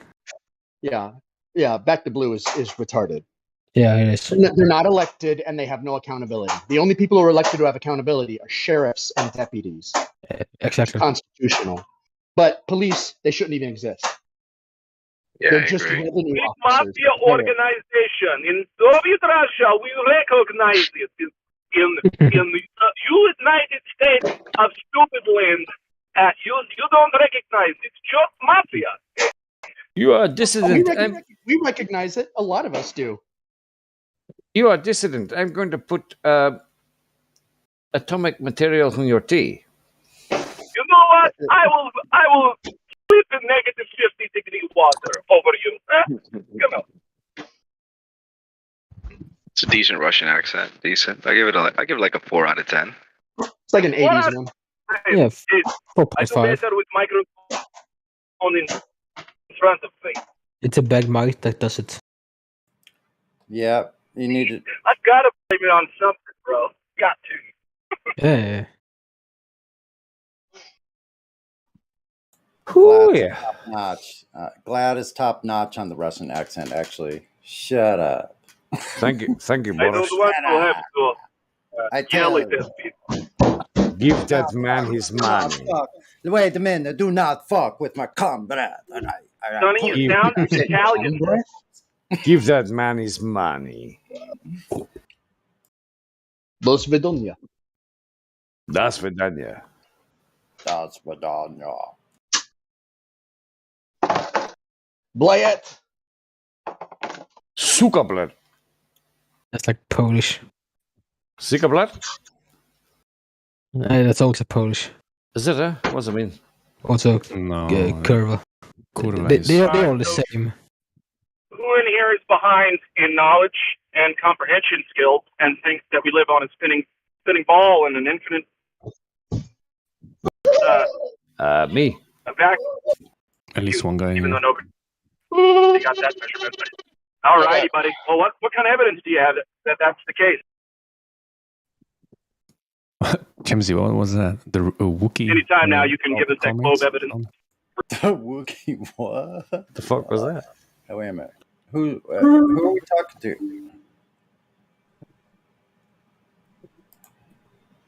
Am I lost in that? That's funny. I think I'm lost. How did I get here? Oh, where am I? Lost in What the space. fuck? I better have that drink. Shit, I think it's Well, I time. suppose nobody wants to answer that question. That's fine. I'm spinning, twisting, and twirling. Infinitive I spinning. mean, if I drink some more, I will be spinning. I can't hear this guy too well in the car, so I'm going to bow out. But let's explore, right? These gentlemen think we live on an impossible thing. The impossible. The impossible. If something is It makes sense possible, though. It's like I think it's like, it's a slow build. Like, they shove it down your brain like when you're 7, 8. You know what I mean? And then like they just make you more busier and busier, and like they put more weight financially on your shoulders as you get older. Then you have kids and you have a mortgage and you got a car payment and you got life happening and shit. So it's like Man, you you can don't go have back to time your to third think grade about it. studies. Yeah, you don't got time to think Time about to it. think about it anymore. But Yeah. all of that is voluntary. I agree. Voluntary, yes, it is. Like that's the trick. There's been something missing as far as like you see family-oriented cultures that do quite fine. It's been this disconnect of the culture, like particularly in America, where they perpetrated this hoax. Yeah, I agree. While all the while you're contributing to society, which also makes you feel good. All the bullshit, the whole narrative, like you look at it now, to me, it's just like a joke. I'm like, oh my God, think about that. All of that crap that they invented and pushed it on us as children about history, about industry, about everything, about culture, about like everything. Think about it. Yeah, it's really. Dude, you know should what see blows my the stuff they're trying to teach kids right now in school. It's disgusting. Yeah. Like what? That's just Probably just stuff the I can't say. It's just the next step, and they think that's what the eugenicists have always. They have that. Well, it's a Kabbalistic kind of like belief, actually, mostly. It's insidious. Got in everything. If 2022 is any measure yardstick of human evolution, I fucking dread 2030, bro. It's going to be an entirely different world. What world, dude? We won't own anything, and we better be happy. Oh yeah, exactly. You will own Or nothing. else. You will own nothing. Eat insects and be happy. Yeah, I think about that statement a lot, and like, so I'm putting a couple more businesses online now. I'm just gonna stockpile cash, ammunitions, food, try to get like a decent amount of acreage of land, like on a waterfront with a boat. So it's like I can't get fucked. You know what I mean? I literally, I'm racking my brain, bro. My brain is moving at light speed just to avoid the bullshit. Because I see it, my family doesn't see it, but I'm just like, when they're on my compound with fucking, and we all have our AKs, they're like, oh my God, thank God. I'm like, yeah, thank God one of our brains works when this whole world goes What to if shit. What if I told you you're not who they're going to go after? Oh no, for sure. But I already know they're not going to go after me because I'm never going to be one trying to convince the muggles of all of this because I realize their brains don't work. Like I used to feel so passionate trying to like convince other people. I was like, Jerry, you're wasting your breath. I was like, just sort out you and your family and your friends. I was like, don't worry about the muggles. They're going to be doing exactly what they're doing. Because like, there's a guy, Jim Rohn, he's like, some people will and some people won't. It's typically around 5%. And I think for this topic, maybe it's closer to 0.5% or maybe 1%. I don't even think it's 1%, but maybe 0.5% or 1/4% will get it and then actually act on the information and actually prepare. But, me trying to convince the other 95 or 99.5, I was like, that job is not my job, and I'm not even going to try to do it Who anymore. is it that Who is it that tried to convince us that it's our job to convince everyone else? Like, where does that even come from? No, it's that narrative of like, kumbaya, I'm my brother's keeper, and like, we're, because everybody's in like they're living a Disney narrative. They're like, hey, I want to do the right thing. I want to tell the truth. I'm going to speak truth. But it's like, remember, the language was handed to you in first place. Like, if we were living organically, we would form tribes around developing our own language and our own way of communicating. But we were handed the language. So it's like they only gave you the capacity to speak in a way that they want you to speak. You know what I mean? So that they understand exactly what you're talking about. So there's no way to corrupt the system unless you develop your own language. Well, there is a slight problem with that. Is that What is it? you and I have managed to wake up using that language. So even with the language that we inherit, there's still no excuse. It's yeah, but we would have to develop our own language from there. From that understanding, we would still have to have the patience and the time and the ability to develop our own language, and that language not be infiltrated. Because remember, I don't doubt that the people that know this shit. Because remember, if you were the one that told this lie, wouldn't you be in this server? Like, oh my god, these are the smart kids in the room. See what I mean? Because this is a complex topic to get and actually speak about, eloquently and like articulate the points. So if I were a smart person, you think I'm going to be listening to the news? No, that's for the morons. I'd be in this server too. So I already assume they're in this server. This might well, be they're strange. probably the ones who memed out the flat Earth in the first place. Yeah, probably. But I genuinely think it's bigger than the flat Earth. I think it really just comes down to biochemistry and neurochemistry. I think the flat Earth and all of the conspiracies are just like, an awakening process, but a funnel to keep you in the mind state of just constantly mired in anger and misery. Because remember, miserable people don't really create shit, because it's like you still have to work with the rest of the world. You got to plug back in the matrix anyways and still do some shit. But if you're So that's why constantly I pissed try and off, remind screaming, people. That's why I try and remind people that you need to not take this too seriously. yeah, don't take it too serious. I agree. In fact, don't take anything too seriously, and don't be afraid of everything you're ever going to eat and everything you're going to breathe. Exactly. Because Yeah, you're actually going to die earlier from stress if you do that. Yeah. Well Stress said. will kill Yeah, you. I agree. Stress about the poison in the food and the poison in the air. Stress about it is Will worse kill you than it. faster than the poison in the food. It'll Yeah, kill well you. said. And it'll Yeah, make people well not said. like you. It'll damage your relationships. No one will want to be around Exactly. you. And Exactly. you've alienated yourself. How effective are you going to be? Yeah, you're too 0%. busy. You're too busy worrying about shit to fucking enjoy Yeah. yourself. You see, that a lot of the truth community is really for them. It's just their addiction to fear porn. That's what they like. They want it. They want the fear porn. They don't want solutions. And the real solution is don't be afraid of the fear porn. That's the real solution. Is just don't live in fear. Yeah. Who was it that said I there's think you should nothing to learn fear the but answer. fear itself? Exactly. I believe that was Winston Churchill. Was it? Churchill? Yeah. I think that's the best quote in Western civilization ever, to me. Don't fear a fucking thing. There's nothing to fear. Not really. You're going to be fine if you just know that and go about your day as if you're going to be fine. It's way better that way. Yeah, true. Because most of the thoughts you find, if you listen to yourself and you wonder why you're starting to worry, and you realize that your brain just told you to fear about something, scared about fucking paying this bill, or scared about what's going to happen here, or scared about COVID, or scared about this, it's all about fear. Well, here's the thing: is look, one day I'm going to shuffle off this mortal coil. So what's to be afraid of? I mean, I'm going to die one day. I've already accepted that I'll die one day. What's the problem? Why should I be afraid of the journey to that? Why should I make it miserable? It's the worst that can happen. So what's the worst that could happen? You could die. Yeah. Exactly. You're going to die anyway. You might as well enjoy what you got and try and make the people around you happy. Exactly. Well said. That's well said. So everyone who lives worrying about the air and worrying about the food and worrying about the water, relax. You're not going to change anything. Chill. Yo, PMAC. Yo. Sorry, not you. The guy who was talking about the English language being handed down to us. Oh. Yeah, that was me. So I got a question for you. Shoot.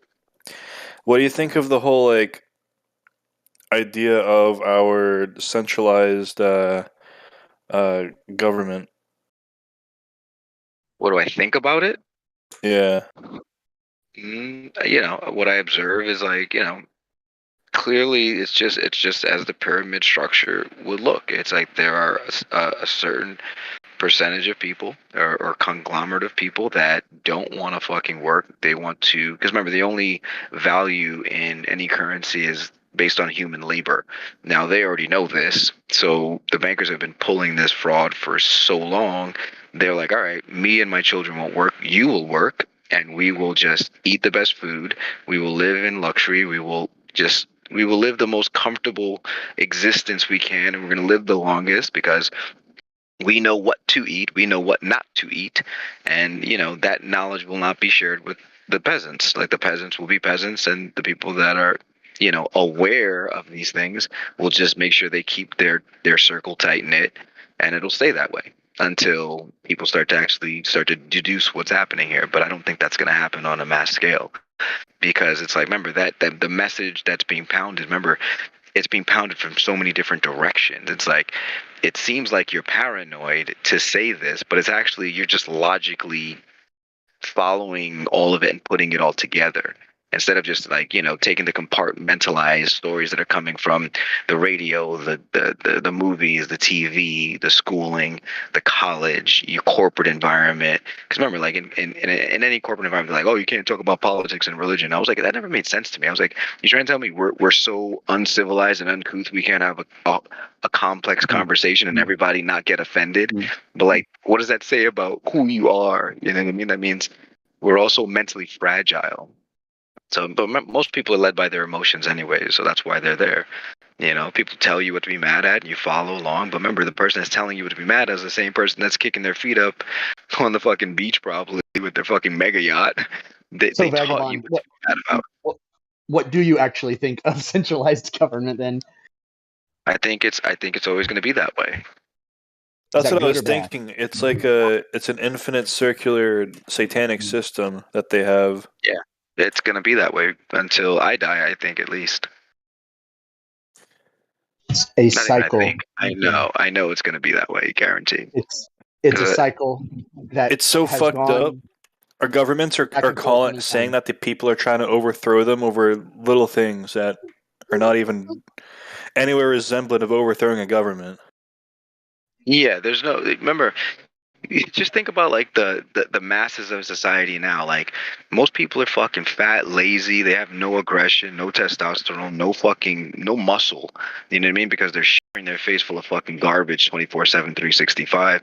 So it's like that fight or flight instinct is always going to tilt towards flight. So, to think someone's going to raise an army, and nowadays it's like, it's just not going to fucking happen. It doesn't matter how many, handful of people that get it, like, you'll be squashed like a fucking grape. Because remember, it's like, just by your act of speaking English and saying what you think, you've actually just put you put the target on your own back. Because all you have to do is just pay attention to who's talking the loudest, be like, boop, boop, boop, boop, boop, boop. But remember, you don't know who they are. You don't even know who you're mad at. You see what I mean? The politicians that are put on TV, those are the people you're Dude, mad the at. politicians are the theater guys. The real guys who run the show, they're not the fucking politicians. Exactly. So it's like, they can operate in the shadows. They can listen to your phone calls. They can watch your internet history. They can see everything you search for, see everything you've researched. They can I just assume every conversation I have is recorded, and can be searched and can be categorized. Like, you think the technology that we know exists is the extent of technology? No way. If anything, I think we might have like a mental grasp of 15% of like the limit that's available to people that actually run shit, because they would never give the muggles the insight or the view that they have. It's all about perspective, and they have a better perspective than us on what's actually going on. So yeah, I actually think that is the limit. I think the technology we see is the limit. You think it is the limit? No, I don't think so. And I think that they lie and say, oh, we're 20, 30 years ahead of whatever the public has. It's just a lie. That's what I think. Yeah, it's a I possibility. think they're just lying about it. Because wouldn't it just be easier to lie about it and everyone think you did? Well, think about it this way. Let's say this this internet thing, right? Like literally they rolled it out and they knew they could connect people from all around the world, and then someone were to like find some type of way to like hack it and like deliver a message on a global scale to every email, to every smartphone, to every instantly at the same time. That would cause quite a problem. You know what I mean? So it's like there must be stopgaps against that's like a stop loss. Where it's like they can literally just like they can hit the stop button and be like, no, that message is not going to be spread. Well, see what I that's mean? why Because there's if I was in charge, I would on a global scale. yeah. Well, there's their no globe, stop so button. it's Their stop button is reset. Is just what do you let mean it by reset? collapse. It's just let it collapse. Yeah, I remember I come from like the finance space. I think I just see like the slow squeeze happening now. Like literally credit and, the currencies are just, the markets are just going to be slowly crumbled and people are just going to start to like, they're going to start to destroy each other from within. Do you think stocks are going to drop even more? Oh, for sure. I think there's. I'm I waiting think for we're gonna that. go like. I think it's gonna go to worse than like depression times in the next maybe 10, 15. It's actually I think it's worse gonna be than worse than depression depression times. times. It's actually worse right now. The economy was better during the depression than it is right now. It doesn't seem that way. That's It the doesn't thing. seem that way, right? Seem that way because it's how people perceive it. I think at the most they had 9% of people going into soup lines, right? During the Great Depression. How much do we have right 9%. now? It's something like 40%. What? 40% are on food assistance Of our population? of the population No way. are on some form of assistance. Yes. That's fucked up. If you find that to be surprising, you should understand that the real unemployment rate for the United States is around 40%.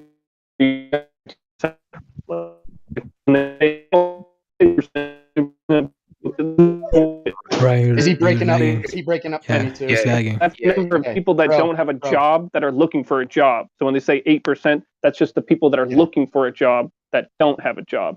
The number of people that don't have a job is about 50%. Right. It's a legend because we About can't 50% of people. I believe the word is underemployed. That's the word they like, underemployed. 18% are literally not working at all. They are not working. Some of them can't because the jobs are gone. But something like 50% are underemployed, which means they don't have a job that satisfies needs at all, or they can't get past part-time. Is that in America?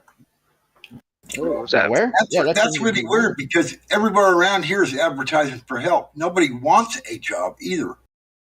We can't get people to work, sir. Over here, I swear to God. Same here. They don't want to fucking work. Yeah, let me ask you something. Let me ask you something. All right. Let's say you have a tyrannical government who's making life miserable, and you're expected to go to a 9 to 5 to barely make it by, working something miserable, or you're getting paid to sit at home. I would pick sitting at home. I would pick it. I would not work just to work, just for the virtue of working. That's just going to bleed the whole system out even more, though. Good. No, it's just gonna cause a system of dependency. Like people don't understand. It's like, I just see it like, like I used to have a dog. So like when I used to feed my fucking dog, of course my dog loves me. You can take that money that you're making just sitting at home, and you can start your own business or something on the side and use it to do that.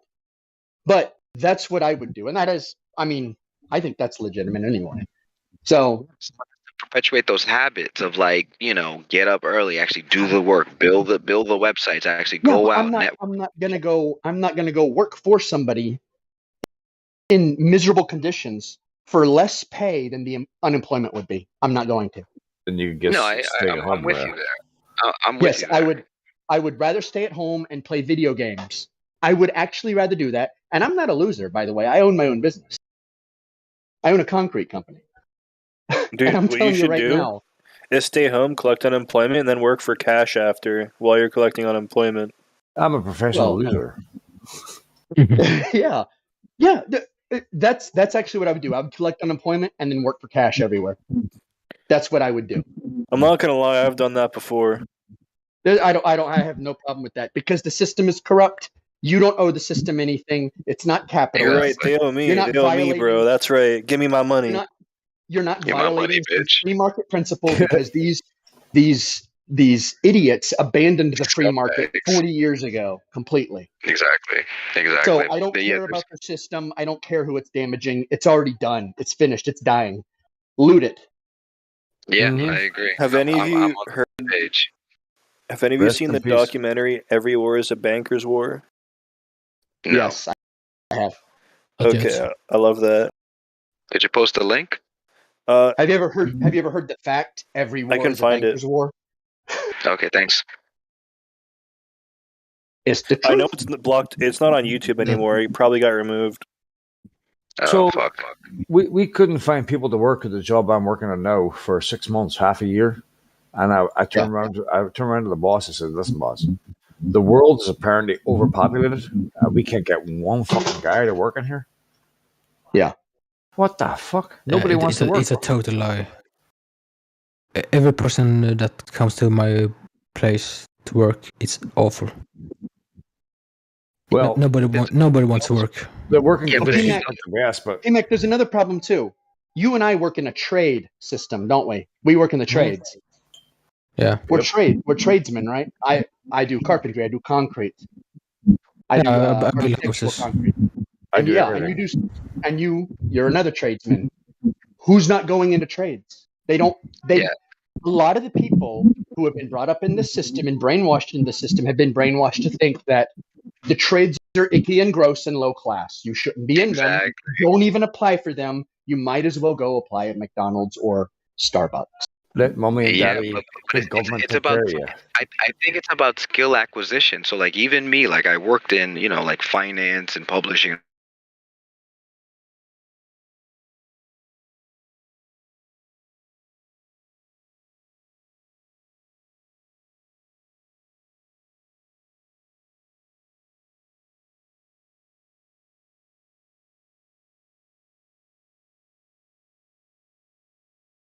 I know how to like build, I could do kitchens, I could do bathrooms, like, I can do irrigation, like I can do shit. My hands aren't broken. My brain's not broken. I can use a fucking tape measure and a fucking, power tools. So, but I realize kids aren't valuing that anymore because they don't realize like when it comes down to surviving, the people that actually have acquired the skills for trades, they're always going to be in some type of demand. If anything, I think construction and all of those trades it's going to skyrocket how much they're going to start charging because they're going to be so few and far between. There actually are joiners here, carpenters and that here. There's a 2 or 3 month waiting list for carpenters, bro. You can't get shit. Do you know I'm what? not surprised. Do y'all know what just happened this morning in the U.S.? Ohio voted for teachers to arm teachers? No, lumber crashed to 50%. Wow. Lumber crashed 50%. Why? What caused the crash? This crash. Hold on. Metal crashed also. Do you know But what why? happened? The 2 other times this happened, housing market crash immediately after. God, It's a sign. It's a sign of a depression. What crashed? I missed what you said. Crashed. Repeat. Metals? Did you say metals? Lumber and metals this morning. Lumber and metals. So what does that mean? Crashed? Prices went up or down? Down. Or The stock crashed. Okay. Here in Sweden, the wood prices there's no increased 100%. That means there's not enough demand from builders to actually purchase that. That's what the competition for the scarce resources what drives the price up. So when you see the crash, that means they're not buying. That means they're not going to be building, which means there's no buyers. Well, of course, financiers are not going to finance that. You know what I mean? So it's like it's going to be a ripple effect. The price of wood went up in Sweden, of course, right? This is Sweden. Yeah, 100% this week. Yeah, because you know why? They're going to build houses for all them fucking immigrants, bro. Yeah, probably. And African Swedishin. Okay, so, hey, Sweden. Sweden. It's just strange. Like I was on earlier tonight there a couple of hours ago, and there was like 3 Swedish. It was just a Swedish night. How was it? Awesome, bro. Used to be the safest place to live in Europe. Now it's actually the most Yeah, dangerous. now it's like the US. Yeah, well, is it that bad? See, here's the problem. Sweden is one Nah, country, more like right? Britain. Hold on, Sweden is one country, right? Yeah, of course. Okay. The U.S. is not one country. It's 50 states. Each state is a Yeah, sovereign no. state. Yeah, I Right. get it. So we have states that are extremely peaceful, and then we have states that are not. And they're as different, they're as culturally and legally different as European countries. I get Well, that. don't It's- forget it's- Washington D.C. It's mostly the big cities in the US that is awful. Yeah, if you take, so there's these 11 cities in the U.S. that are all, Chicago, LA, yeah, DC, Chicago, LA. They have super Houston. strict gun regulation. If you take them off the USA's list, we're 139th. Yeah, I And get that. we go down to 139th. That's Yeah, why we want people, to get rid. people killed in America by guns is down to, but like if you take all the first world countries, it's down to about 8. It's not top of the list, but they make you believe it's top of the list. It's not. Yeah. Even right now, it's not the top of the list. It's pure propaganda. Yeah. Oh, Yeah, people think the U.S. is like super violent. Oh, there were 221 whatever shootings with more than 2 people involved. That's what they call a mass shooting. If there are more than 2 people involved, No, and it's they like say we got they shot 320 people. million. Well, we got 320 million people here. I don't know about you, but if I'm driving around the country, I'm not going to act like a ball bag when I know that every second citizen could be fucking armed. It's just Out in the country here, everyone's armed. I don't know anyone who's not armed. that's good. I only know like one that. people that's armed here. What I love is that there's more guns than people in the United States. Dude, that's great. To be honest, I think guns are like the solution because at the end of the day, it's like, you know, even though people think like guns don't actually cause problems. Like I've been shooting guns since I was 24, and like I just understand like if I've got a gun, I'm not gonna be bullied ever. You know what I mean? Because like even though I'm super peaceful, yeah, I'm 41 now, bro. Like I'm up there. Did you not? Jesus, 18. You wasted some time. See, there. you know what's funny? What's funny is they've actually started relaxing gun laws here, despite the propaganda on TV, and despite people saying we're going to ban them. It's a false fight. They've never planned on banning them. They've never planned on really truly controlling them. Oh, let me give you the New York City perspective. In New York City, like, you know, like I know so many people that have gone to like Rikers for gun charges. You know what I mean? Yeah. So it's like, you know, it blows my mind because remember, it's a constitutional like right. You have the right It's a to right. bear arms.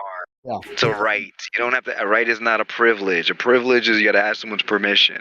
And it's like the fact that they can't differentiate that, and they're literally they're going to jail.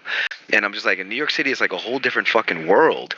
So it's like, I'm glad I'm in Florida now, man. Like, I'm gonna apply for my gun license down here, and I'm gonna build a fucking arsenal because I'm like, I don't trust none of these fuckers. I think they're all fucking losing their minds. They're only gonna get dumber, definitely dumber and blinder by the fucking year. So I'm like, my compound is gonna be secure. I don't give a fuck what everybody else is doing, but You know when It's that a lost cause up there. you know when that Nazi Justin Theroux came out and says that we're going to start banning the sale of handguns and we're going to stop importing them all that shit there. There was a guy on Twitter. He thanked them because the gun sales went through the roof. They actually had to close the shop because they had too many online orders. That's fucking brilliant. So, Watch Canada not even and they just banned guns here. Watch Canada not even go through with it. Watch. Dude, we're banning the guns here, bro. Handguns. In Canada? Canada? Yeah, we're banning them, bro. It's because of that Texas school shooting. He declared it, right? He declared it. Yes, Has it been declared done it. yet? In America. Has it been done yet? No, but I really do think he will do it. Okay, did he cave to the truckers? Dude, dude, no. Why would he? He's a fucking prime minister. He's a fucking Nazi. That's what he is. When you're the prime minister of Canada, dude, you can do whatever you want, and nothing will happen. That may be true. That may be true, but I have been successfully confusing a lot of the more conspiracy-minded here. I went to that trucker protest, just so you know. Yeah, but anyway, good man. If you look at what they say here, like even the Democrats, they're all like, "We're going to ban guns. We're going to ban guns." They never do, ever.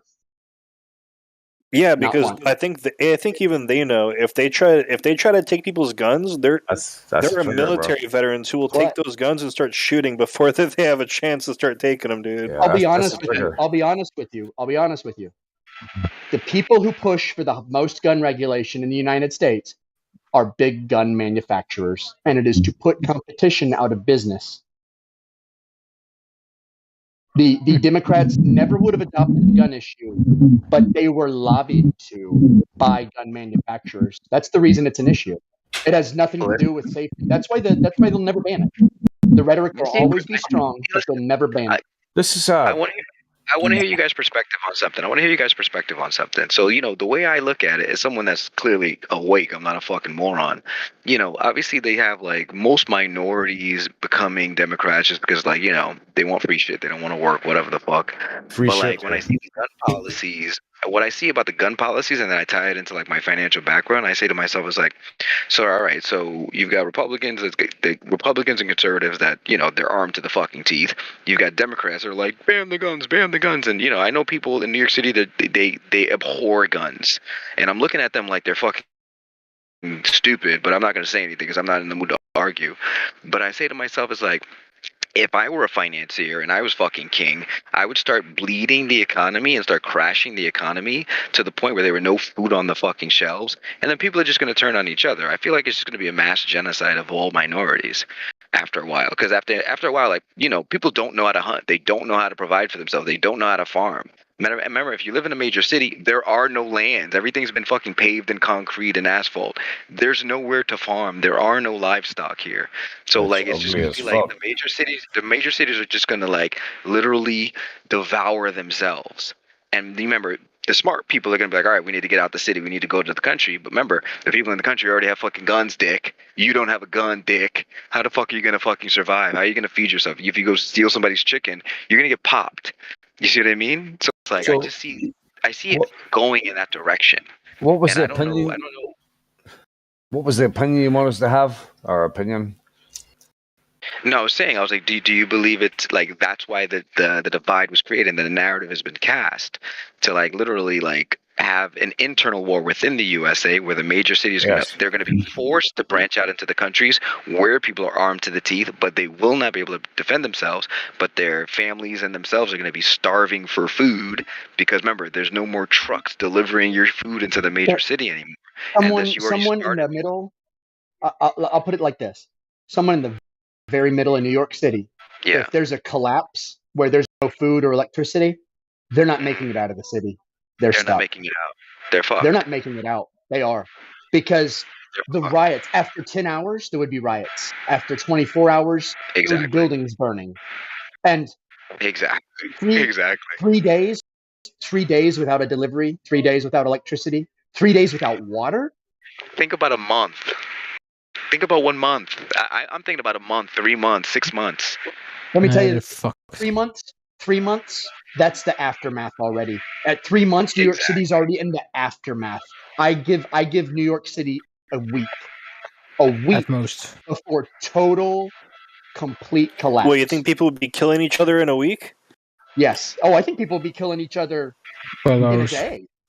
Dude, people need to just learn how to fucking get together, grow your food, and start a new economy, and fuck off with these government cops. I agree, but remember, they never learned. They'd always been dependent their whole life. Think about this too. Let's say it happens in the dead of summer. All the power and water. Like, just so you know, you literally don't need your government. You can grow your own food with your society. And you start a new language. But you need fertile land. No, most people can't. Most people are just going to die. Yeah, you start a new language, and the first thing you have to do is everybody takes a vow of silence. Why would I start a new language, though?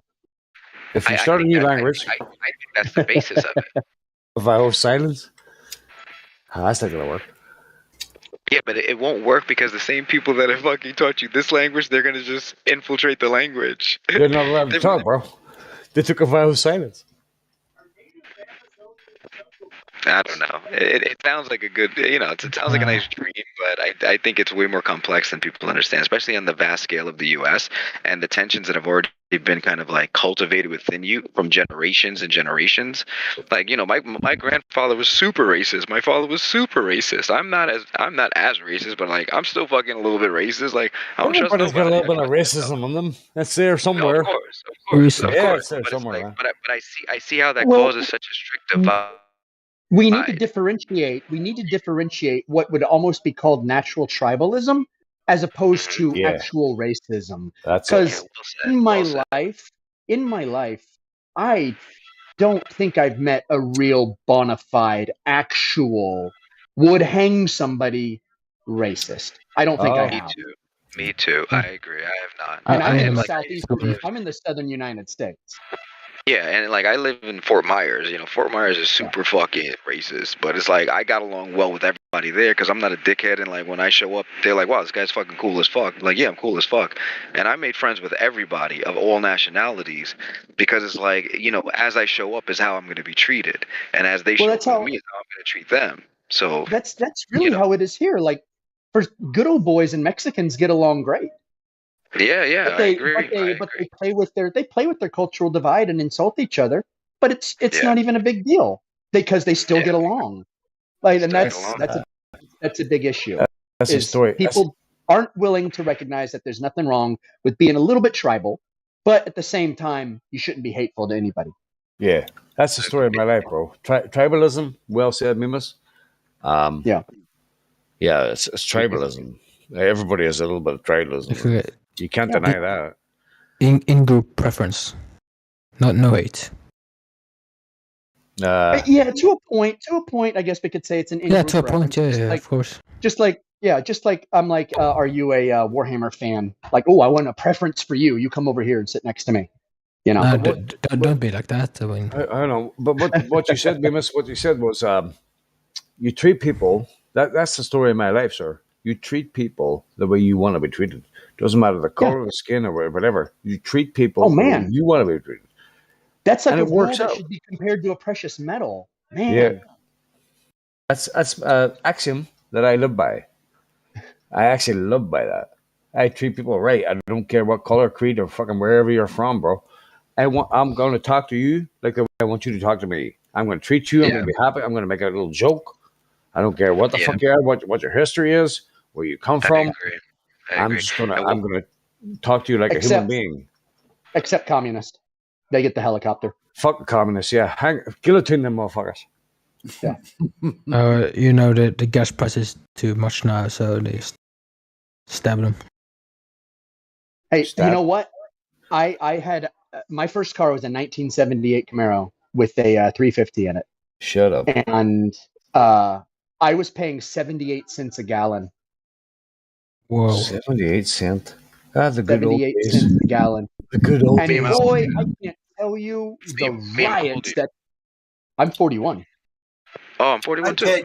I've paid 24 cents a gallon when I got my driver's license. Oh, I remember like maybe 2 cents and something like that. I remember it was in the 90s. I remember when we used to get our gas for free. Vagabond, you're up in New York. It's more expensive up there. Yeah, you were okay, up in New York. Makes I'm sense, down here, and in South Carolina and Georgia, gas is super cheap. Really cheap. Now it's $11 a gallon. It is now in North Georgia. It is $5.25. I'm in Toronto, and it's like $8.50 a gallon. That's a Putin price tag. Putin price. Bonkers, man. Dude, it's not just Putin. It's so many things, dude. You hear everybody saying, "Oh, Russia, Russia, Russia." It's not all Russia, dude. It's so many things combined together. Yeah, but think about the multifaceted financial pull and like strain on people it's putting. So it's like I said, remember, will be happening. You will own nothing. Literally, they can just do it through gas. They can do it through taxes. They can do it through property. They can pull the resource. China. What do you mean by China? China. China's remember got a China. lot of Fucking problems. China. I don't believe there are actual countries. I just believe like tell the masses and the peasants that they're Yeah. countries so they can You're right. believe that narrative. But I don't believe there are countries. They're just they've convinced people that there are countries. There are no Well, countries. here's Like, here's the financial here's what I think. Here's what I think. I think they don't know what that the reset, as they call it, when they say you will own nothing. I don't think they know what's going to happen. That's why they What do you have all mean these by different that? stories. They're winging They it. have a story. They have they're winging it. They have a story for alien invasion. They have a story for a plague. They have a story for a worldwide, catastrophe. They have all these stories prepared because they don't know exactly what's going to cause the reset. And here's the thing: when they say you will own nothing, if And there be are no happy. governments left, if there's no infrastructure or governments left to enforce any kind of contract or to enforce deeds, you literally don't own anything. In a state of anarchy, Exactly. That is own very nothing. true. Yeah, that's true. They always tell the truth somewhere. Yeah, they always they always tell the truth, even when they're lying. half truths. Yeah, And everything. as far as those countries go, they're all in cahoots together. You can't overlook that part. Yeah. So what the elite are is they want to preserve their lives. Maybe they want to preserve their first generation children's lives, and they have enough stuff stocked up for them for whenever this happens. Some of them will survive, some of them won't. They know it's coming though, Yeah. but they don't what know is what it's going coming? to be. Don't know. They don't know either. If it's something that'll wipe out government, what would that be? Us? Let me ask you this. Let's say everyone looks up and the sun stops. The sun stops in the sky. What do you think the God immediate bless you all. reaction across the entire world would be instantly? Apocalypse. Stop. Bedlam. Everyone's Absolute. People will say, "Oh God." Yeah. There will be absolute bedlam. There will be absolute revolt. There will be absolute destruction because you're tearing people away from reality and throwing That's them into something chaos crazy to think instantly. about, isn't it? That's something crazy Yeah. to think about. Like the If sun you just saw stops at something- 12 noon, doesn't move for fucking 2 weeks. Or That's what if crazy, man. everyone on the night side, all the stars just disappear all of a sudden, everywhere, all at once? Oh, Yeah, wow. it's interesting. Have you heard the perspective of like the guy that speaks about crater Earth and how like the moon is just a reflection of a much larger Earth, and the fact that Yeah. the sun is basically going to make its way through a procession where like where we are now will go into the dark ages, and that's the people that have bought their yachts. They will just literally follow the sun to the next piece of land. I don't think we've actually moved out of the dark ages. I think we've been here for a long, long time. We haven't actually seen the light yet. We're still in the dark ages, bro. Well, there's another thing too, and you have all these ruins here. You have the Romans, the Greeks, the Egyptians, the Babylonians, the older Akkadians, everything around the Mesopotamian area. The Mayans. The Mayans, not just the All Mayans, the the ancient Aztec, people. Then you have People who all the spoke folks down Sanskrit. The fucking in South Irish. America, Tenochtitlan. The fucking Americans. I mean, there are cultures that were extinct when there were cultures that were already extinct. Like everyone has been walking in ruins of everyone else. Yeah, I think we're still walking in darkness, man. We just Well, I think there's been I'll say cataclysms, and maybe the Romans walked around in the cataclysm and looked at those ruins, and we walk around in the ruins of Rome, the ruins of the Aztec. Don't forget Like the it's going to Wales. happen again. It's going to happen again. Yeah, but what do you think causes the ruin? Because remember, there must be an event that causes the ruin. It repeats itself over and over again, bro. Yeah, but Something remember, fundamentally. Survival is a number one human instinct. So something must happen that's beyond human control that they cannot run away from. You know what I mean? It's like this: if the whole world witnessed something supernatural all at once, then you're gonna have it'll happen. Like everything will collapse overnight, and no one will remember why. They'll just know it did. Yeah, but if that happens, you can literally eliminate the whole money system.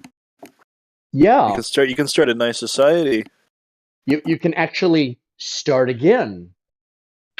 Yeah, but And if remember, you we're assuming that some people don't know the timing of the cataclysm, and they I don't think they do. They don't have the. I believe there are people that do. I do believe there are people that do. I don't Have you seen? we'll find out, but Yeah, I understand, but have you seen some of the videos where they talk about the underground tunnels and how there are like military bases that are like they're like vaults? Yeah, let me tell you, that's the last place I'd want to be. That is the last No, that's place I would want to be. in an I air, think if in you're an underground, airtight. I think if there was another cataclysm and you're underground, you are one of the dead. I don't know, man. Because remember, if you're one of the people that know, then when let's say there's a time frame and you can predict it, you can just come back above ground after the cataclysm passes. Like you would survive, and then you would just create the money system to suit you now. Because remember, you know how it works before, so you know how to like tell this lie. You wouldn't need a money system for like 200 years. No, but remember that money system puts you at the top of the pyramid again. It doesn't anybody I know, at the top? but you have the stage of creation, of colonial creation, in which there is no money system, and the fastest growth and the fastest attainment of power is to have no money system at first. So they would have a long time. They would have a long time. They would have a long time to create a culture that they could then make dependent on money through use of the culture. That would be elaborate on that. So they would develop the culture first, and then they would feed the culture that they created the money system. Right. So what you do is you create a culture, because a culture will collectively put faith in a money system. So you can't just start off and say, here's a new money system, because no one will believe in it. Materialistic. You have to create a culture of trust first. Generational. Agreed. I understand You basically have to create strong, patriarchal, virtuous societies in the beginning. And that is what happens every single time there's a reset. You start off with a strong, virtuous society. I'm going to put my neck on the line here, and I'm going to say there's a big reset coming soon, bro. Yeah, I think a lot of people know that one, dude. I don't think you put your neck on too far, bro. I think all of our necks are fucking chopping. It's obvious. We're all there with you, bro. It's obvious. I thought I was the only one who could see it, man. No, you're good. You're good. We're all here with you, bro. Well, not all of us, but here we go. Yeah, I definitely see it coming. But listen, I'm gonna fucking ride. I'm gonna ride the wheels until the wheels fall off this bitch, bro. Like I'm gonna let it rip before I go. I don't know how to slow down anymore. Like I'm moving at light speed and I'm not gonna stop. I'm just gonna get everything I've ever wanted. Pop out I'm literally just gonna start impregnating every fucking girl I see. What? And start having oh yeah, I'm not gonna fuck around. Because why wouldn't I? You know what I mean? Why wouldn't I? If I know what I know. There was a Frenchman who took a long vacation to Africa, and he impregnated 1,200 African girls. I like it. 1,200, that's a lot of women, dude. I'm in Florida, and I'm pretty good looking, so it's I'm gonna do some damage down here. I'm literally gonna Florida over, twice over. Silverman, that was you in a previous life, sir. You went to Africa and exactly. That was you, bro. Exactly. It was me. I apologize. I got a little ahead of myself. I'm sorry for having fun. So listen, you could be my son for all I know. Well, we're probably all related through Genghis Khan. Be a descendant of mine. Who knows? I mean, how many people did Genghis Khan kill? Thousands, bro. Thousands. I mean, there was whole cities sometimes he would show them mercy, and sometimes he just fucking kill them all. Yeah. Crazy, man. It's funny you should say that, because I was thinking about it the other day. How crazy the world is, and how stupid, how not to take it seriously, because it's so fucking ridiculous. You could not take this life seriously, because it's so fucking stupid. I don't take it seriously. I act out of pure impulse now. I'm purely impulsive. Think about all the ridiculous things in history, like a plague that kills 3/4 of the world's population. The Black Death. The Black Death. And by the way, we got pizza out of that, so that's good. Hey, that's a plus. Did we? I didn't. Yes, we got pizza out of the Black Death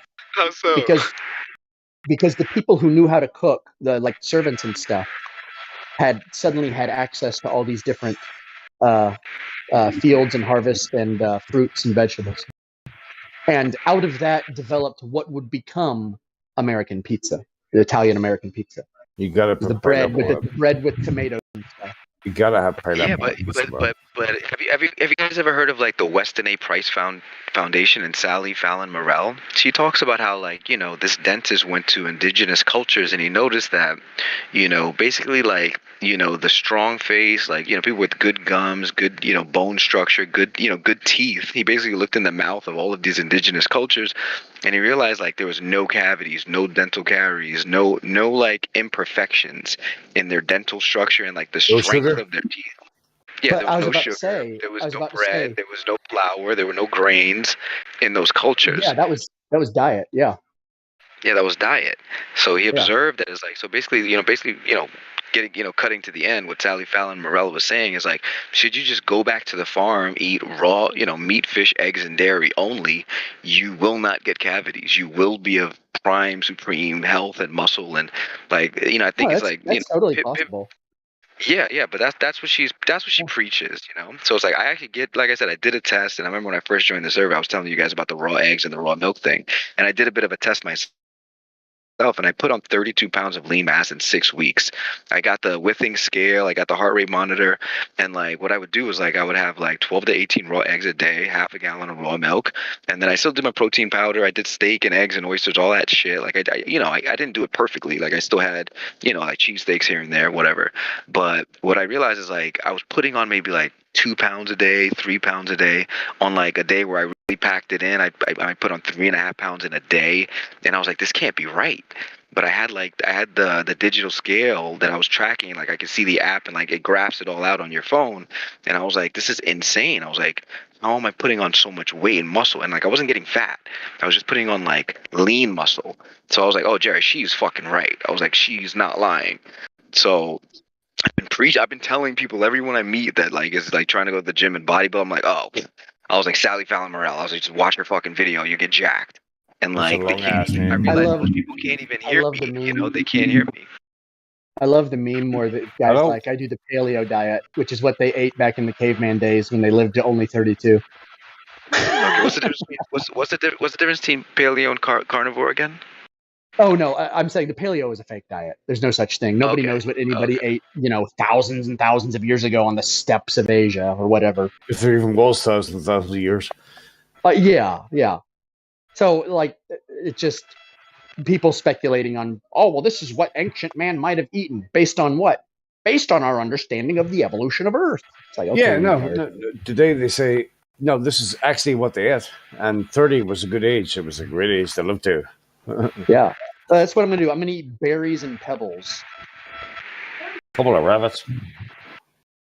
Nah, man, I cut out all fruits, but well, not nowadays, but like when I get back to my disciplines, like I'm just gonna try to take that little test that I did. I'm gonna try to like expand that out from like a 5-year period and see like where the fuck I end up. Like I said, I'm gonna start pounding pussy all over the place here soon. Because if I'm like 245, like, nope, it's a wrap. Like I'm not gonna. You slow are down. what you eat. Like, you're literally. You are what you eat. Exactly. Hey man, you can't do that to cats. I wouldn't pound on cats like that, man. Cats are valuable. You know what I mean? Yeah. You shouldn't do that to animals. You're right. I'm gonna love my pussy. You're right. I apologize. You are what you eat. Man, I'm a fucking cat, bro. Yeah, but any kind of major collapse, like where your infrastructure breaks down, where your delivery infrastructure breaks down, within a week, New York City is in flames. Dude, I'm not sure if you've seen this, but there is a few, because of the thing and what's going on in China, certain cities are locked down and they're heavily reliant on government deliveries. And I've seen videos of some cities where citizens are fucking revolting because some citizens aren't getting like their food deliveries and shit. Yeah, I thought they were finished with that though. But I don't doubt any of that's true. But do we really trust any video coming out of China? Nah. Any narrative, any story? Yeah, I don't. If anything, I trust Chinese people the least. No offense to Chinese people, but like, I realized like Chinese people rule with like such an iron fist. They just don't. The people are just fucking terrified to open their mouths, and like that says something. You know what I mean? Like they are just ruthless about shit. I think here they try to be a little more cunning. They like they try to like fuck with your brain so you fuck yourself. But it's like you can kind of deduce and work your way out of that. But if like someone's like if you're like constantly watching the person next to you just so you can tattle on them so you can receive some type of benefit, it's like that's just crabs in a barrel on like a whole nother level. 1 billion people. There's 1 billion people. Like, yeah, I don't know if I believe anything out of China. I never believe the numbers that they say. Is Because that even true? we can't count each other. You know what I mean? So the numbers that they say, it's like the population may be way less than that, but there's no way to know. So like when someone's preaching an overpopulation narrative, I was like, we're probably super underpopulated. Because remember, how many people do you know that have more than 2 children? I don't know that many, and I'm I have 16 friends, and like I know maybe 3 of them out of 16 that have more than 2 children. Some of them have like 2 or 1, but I want to know why Gen X is aging so well. Wait, what, sorry? Say that again. I've seen a lot of images of Gen Xers. Oh, Gen Xers. At age like 54, and then you look at a 41-year-old from a generation before that, and you're like, why does that 41-year-old look older than the 54-year-old? Right. I think it's the mental strain. I think the previous generations, like they were still striving. They were stressing their minds out, so that like we were saying about the cortisol, how it's going to kill you, because we were trying to compete. I think these kids are just living in a Disney narrative. They're literally like Peter Pan. They're never going to grow up and they're never going to age because they don't feel any stress, because they don't understand the world is literally trying to kill you. You know what I mean? Like I think the older generations knew to fucking get up there and fucking get it going. Oh, that stress will hit them soon. Don't worry. Oh, they're gonna fucking fold. I already know. Fucking no, seriously, the generation of people who literally have no life skills, those are the ones that are gonna suffer the most. It's gonna be fucked up. You know what I picture? I picture that scene in I Am Legend. Remember when like Will Smith goes in the room and they're just like huddled in the dark room? Like it's gonna be the Gen Xers just huddled in the dark room, just like shaking with each other. Like they're not gonna be able to function, bro. Which one's that? You mean millennials? You mean millennials? Oh, millennials. Gen X. Millennials. Not GX. Gen X, or I What was is about to Gen say, X? Gen X is like 1980 and lower. Oh no. I mean, the new generation, like the people that are like 15, 13 now, they're Zoomers. fucked. Those are Gen Z. Those are Zoomers. Oh yeah, they're fucked. Yeah, I can see it already. They're beyond. I will fucked. guarantee you. They can't see it. I will guarantee you. Here's what would happen in a total survival situation, is that the people who were born thoughtful, who even if they were brainwashed or anything, but if they had like the thoughtful spirit that like I guess was infused when they were conceived, whatever, they're gonna survive. It doesn't matter what skills they don't have. Some people are going to survive based solely on their will to survive, because that's all survival is. It's when it comes down to like skill and can you make a rock oven or can you make a solar still? It really just comes down to if I your can, will to survive. I'll soon figure it out. If it means surviving, I'll figure that shit out, bro. Yeah, if you have the will to survive, you will figure it out. Because and you know what's funny is I have my Army Field Survival Manual, and that is the very first page. Is all of these skills are useless.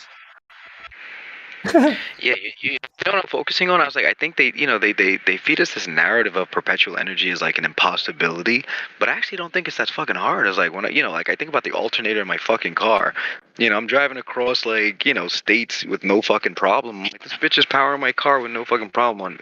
And the gas obviously is the ignition, but it's like, you have solar power, have that run the fucking magnets, let the fuck, I'll start buying like neodymium magnets like a bitch. I'll create a huge fucking alternator, have that shit power my compound. I already know the Do you government's gonna come notice? hunt me the fuck Does down. anyone else notice that they have stopped? That suddenly a lot of hydrogen power videos are now readily available. Yeah, I have why? not In without even searching for them, they're popping up on my feed. Oh, they're everywhere, Like bro. how to do it, how to build. Why is that happening now? Because that technology's been out there for a Because long time. they're giving you what you need for what's coming. Push. Yeah, I almost kind of think Pushing you in a it's like, certain it's like direction. it's like you know what I think. You know how I see it, because I think about my sister. She was extremely ambitious, like valedictorian, studied at the Sorbonne, speaks 5 languages, and like I see her disdain for stupidity. You know what I mean? She like literally hates stupid people. And like what I say to myself is like, Jerry, and like, she's politically minded as well. Like she wants to go into politics and all that shit. And she's trying to get me to go into politics. Like, you're fucking mind. I'm gonna live a happy life. I'm not going to fucking politics. So what I say to myself is like, Jerry, what about the politicians that are more ambitious than her? I was like, they probably can't stand these lazy motherfuckers. So they probably just want to kill off all the fucking lazy, fucking useless eaters. And they're trying to tell the people that are actually intelligent and ambitious and want to fucking build some shit, hey, fucking do this, you morons. And the people that are actually seekers and they actually want to figure out the answers, they'll find it.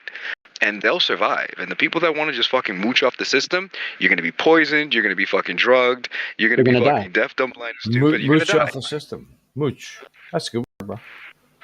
Yeah, they're moochers, and they're going to get fucked because like they don't realize in the process. T-Mac, you don't have that word over there, mooch? Yeah, no, that's why I'm impressed. That's mooch. Oh. I've never heard an American say that before, or Canadian or whatever. Oh, that's a normal term over here. That's Oh, a it is? regular term over here. It means a bum, somebody who like mooch, yeah. lives like a parasite, an economic parasite. Oh, you mean like the governments? Yeah. Yeah. They mooch off the people through taxes.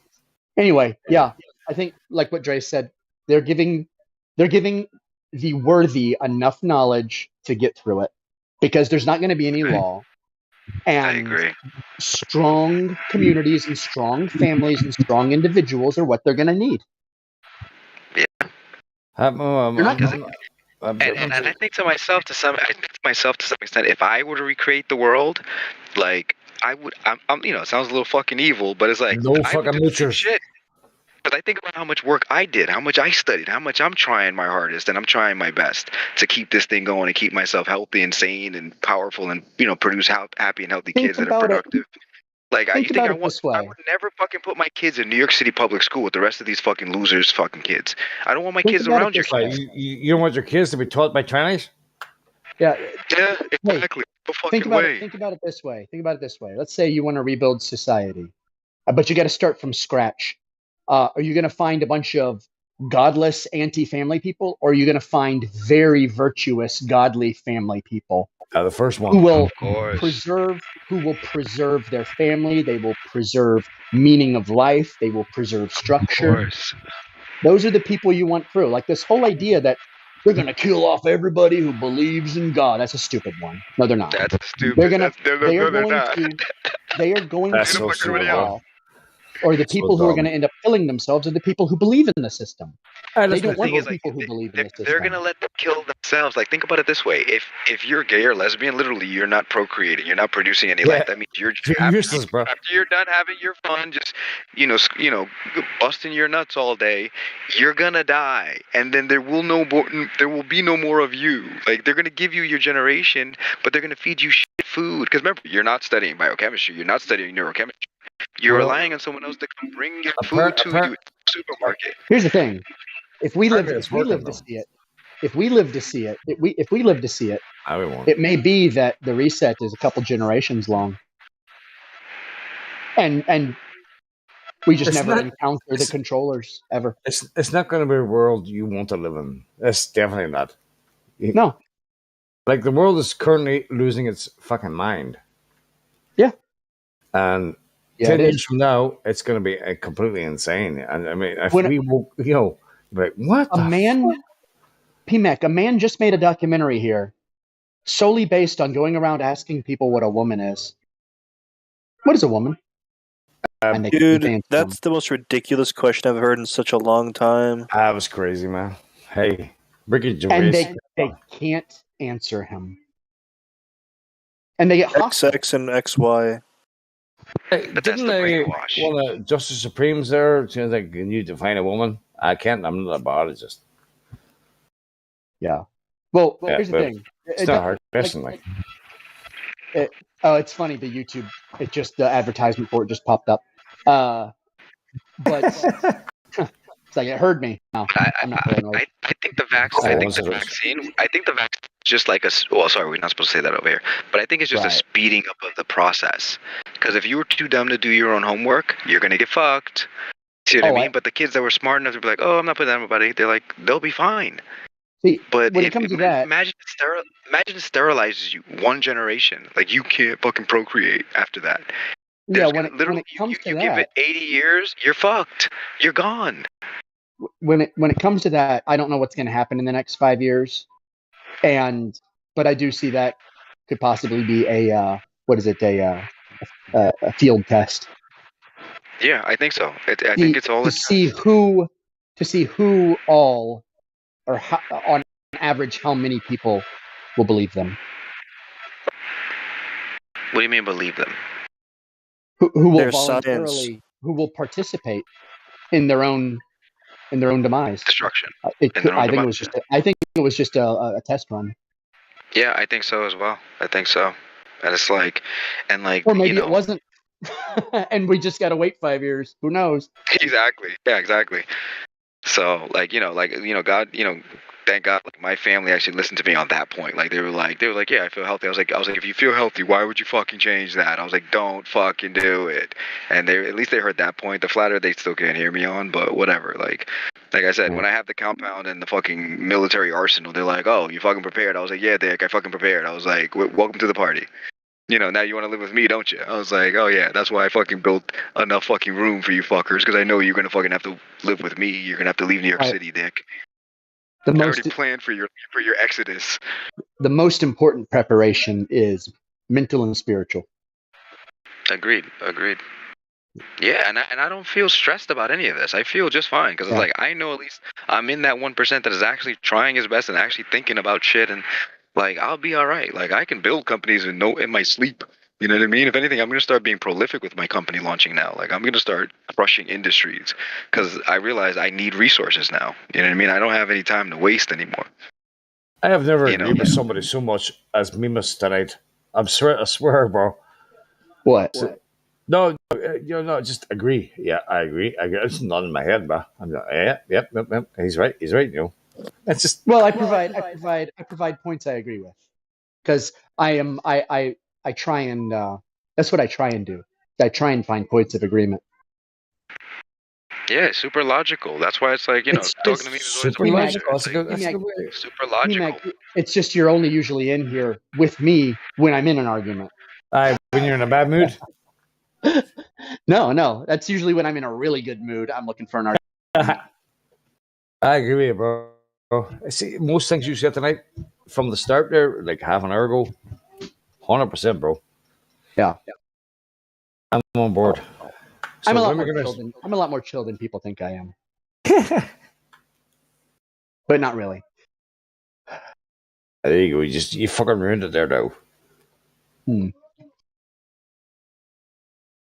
You're on point, bro. You're on point. Yeah. You guys had a very good talk. I appreciated that. Thank you. Well, all I want to do is make sure that people are not. The thing is in Canada we have lots of land here that's unused, so growing out and actually growing food probably wouldn't be so much of a problem here. Well, think about this: if there's no government, if all law and government breaks down, all land, you can just go anywhere, can't you? Is there a national park if there's no government? There's tons of land, bro. Are there? Oh, yeah. Are there any? Unless your fellow neighbor wants to shoot you in the head. Well, this is the thing. Yeah, I was. but make sure you prepare. I would always be conscious, like preparing for like no internet, no power. So like you have to be like I already have tons of power tools already, but I would always say like prepare for like being able to chop fucking trees down on your like. Do you have a fucking chainsaw? Do you have extra chains? Do you have saws? Can you actually build your structure in the middle of nowhere? I can just imagine someone going, chainsaw. How the fuck do you start this thing? What the hell, man? Well, see, the good thing about Florida and Georgia is that you are in a subtropical climate, and so you always have the option of no air conditioning. Well, you can just walk around naked. Exactly. So, I'm straight. I like a follow I'm so down here. Dick swinging. Yeah, why not, bro? Fuck it. Like I said, I have 12. Swing, bro. I'm trying to break 1,000 at least. You know, I got to get to work. 365 days in a year. You know, probably need some breaks in there. Maybe 200 kids a year. Dude, you machine. 200 kids a year. 200. Oh my god. Yo, listen, I didn't develop this fucking personality for no reason, bro. Like, I'm gonna start letting it rip. You're gonna be celebrating birthdays every fucking day, dude. Celebrating birthdays. Birthdays don't exist. I was like, fucking be happy you're born. You're welcome.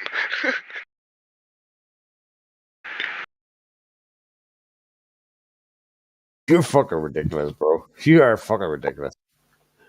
But am I though? Be honest. Fucking ridiculous. Let's say the world's going to shit in a fucking handbag. You're gonna start popping out. You're going right along with it. I guarantee you have at least 20 or 30 of your own. You'd be like, you know what, that Sir Vagabond guy, he had a little bit of a point there. Because remember, your kids will always follow your rule. You are the king of your own castle. If I have let's say I have tons of guns with no kids to shoot them, how can I defend my fucking compound? But if I've got 60 fucking grass-fed beef fucking raw milk drinking, egg eating fucking gods, I'm not worried about police. I'm not worried about anybody trying to come on my land. These fuckers got my land already. I taught them how to shoot, Dick. So I'm fine. I'm straight. I'm sitting upstairs chilling. My kids are crazy. They're crazier than me because it always goes worse by generation. My grandfather was crazy. He was like, you know, this thing called Tonto Makut in Haiti that used to be like the secret police of like Haiti. He was like a voodoo priest and secret police. And then my father was a fucking maniac in New York City, like maniac. Like hey, Vagabond, are you from Brooklyn? Are you from Brooklyn? Yeah, Brooklyn and Queens. So Brooklyn, Flatbush is a story. Was your father dancing like he never danced before? Say it again. He was a maniac on the floor. It's that boomer humor we were talking about. I'm the professional dancer. Some people get it, some people don't. I got it. Yeah, it's like Laura Branigan, isn't it? It's from Flashdance. Yeah, Flashdance. Yeah. And then, what's another song she has? Irene Cara. So you're from Haiti originally? Yeah, from Haiti. Possibly, because Brooklyn has a huge Haitian huge Haitian population. So it's like a lot of them are born there, and they're basically Haitians born in Brooklyn. Yeah, I was born in Haiti, but I moved to Brooklyn when I was 2 years old. So like I got like the whole old school. My parents didn't speak any English when they came to the country, so it's like I see how like the democratic establishment like manipulates immigrants. You know what I mean? Because remember, if you don't speak the language, and you're struggling. Like remember, you know how many times I open my fridge and I see fucking condiments and fucking just white. There's no fucking food in there. I'm just like, oh fuck. I was like, this is gonna be rough. But it's like through like the struggle. My parents did it through the whole. I hate Democrats. Hate is a strong word, but me too. But I don't like them. Now I can see how they fuck people. Because remember, if your fridge is empty and they're like, hey, just come to this office and they'll give you free food, and your fridge is fucking empty, are you not gonna go get some free food when your kids are fucking crying and starving? Of course you're gonna go. So that's why y'all got to come over to my side. Y'all got to come over to my side for the constitutional monarchy. No, listen. No, we'll talk about constitutional monarchy in a wee second there because I'm interested in that. That's crazy. But so they're bringing immigrants into UK here for like fucking tons, right? And now they're going to deport them to Rwanda, right? So, well, talking about that, depopulation. I think it's about 100,000, maybe a couple of thousand Russians have died in Ukraine. They just sent them in. And they said we were on a They training say. exercise. So they say. They say. Right? Yeah. It's all about depopulation, you know. That's Here's the thing, PMAC, about depopulation. The Western nations have gone into a population drop-off because they stopped having kids. So, isn't that depopulation already? Yeah. Like it's actually at the mathematical cliff where no one is going to be able to breed fast enough to recover from it now. Yeah. Agreed. So here.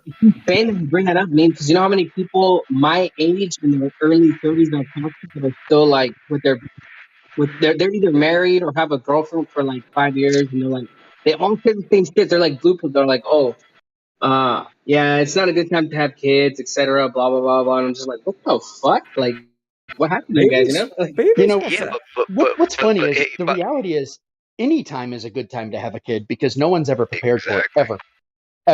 You're never prepared for a kid at any point. But you have to have some courage. Remember that whole fight or flight instinct? I was like, through the biochemistry, people are just, they're like, you know, they're seeking abortions. They're running away from like, you know, marriage because they don't have the courage anymore to just like face the fear of like, what the fuck am I gonna do? They're like, they'd rather just run and hide from it. You know what I mean? But, like that's happening more often now. Baba Yaga, good to see you, bro. Like, where do you do? You left already? Yeah, I haven't seen that guy in a while. Here's the thing that fucking kicked it for me, bro. I was watching Later of Stephen Critter, and he was like, my body, my choice. My body, my choice. What about the little fucking 3-year-old or the 3-month-year-old, the 6-year-old that's in your body? Does that not have a choice? And that just did it for me, bro. See, that's why. Yeah, but like I said, it's all fear-based. Gestation period. So you have a 3-month-year-old baby in your womb, right? And they're allowing you to abort it. So you're actually killing something. You're murdering it. You're putting a sacrifice to Baal. You know what I mean? But that's why it comes back to the fear mindset. Like when you have someone so terrified of how I'm going to feed this kid. Remember, it's not just the fear mindset. Social media is also playing into this as well. So now people are going to watch your life unfold in real time. It's like the Truman Show. So it's like people don't know. They don't want to be embarrassed online by like not being able to live a glamorous life. There's new legislation in California where you can people can actually abort the baby after it's born. Yeah, 9 months, bro. Yep. Now, here's a question. It's crazy. Here's a question. People mostly support this for virtue points, virtue signaling, right? Yeah. What is the purpose of virtue signaling? It's to bring attention to the ego, to the self, right? Of course. Narcissist. So it's pride.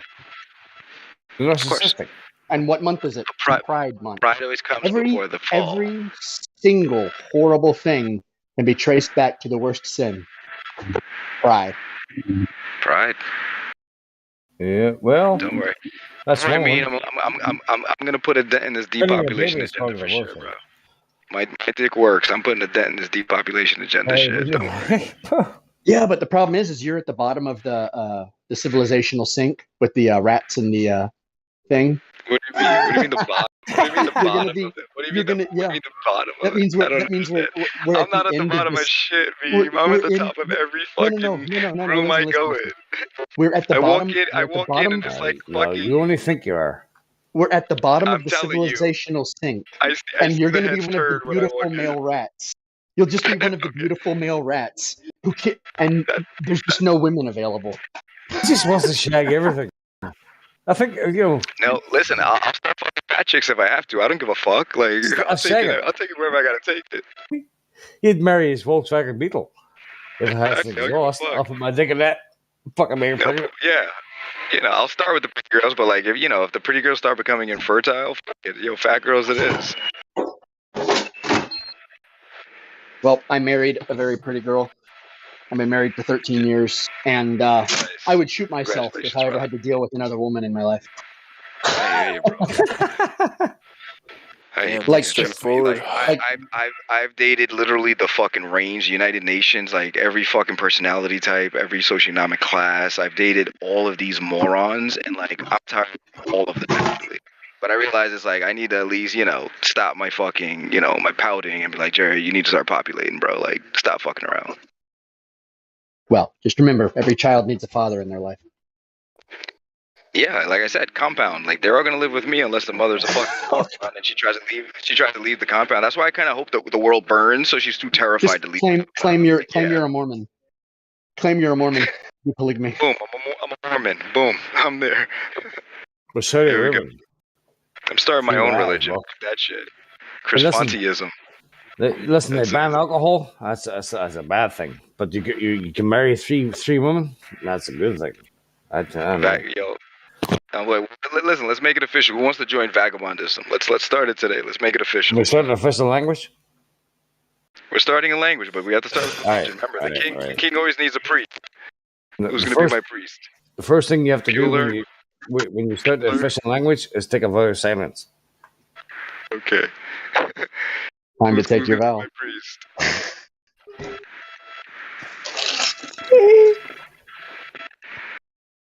This world is fucked up. I'll man. join you, bro. I'll join you. I'm there.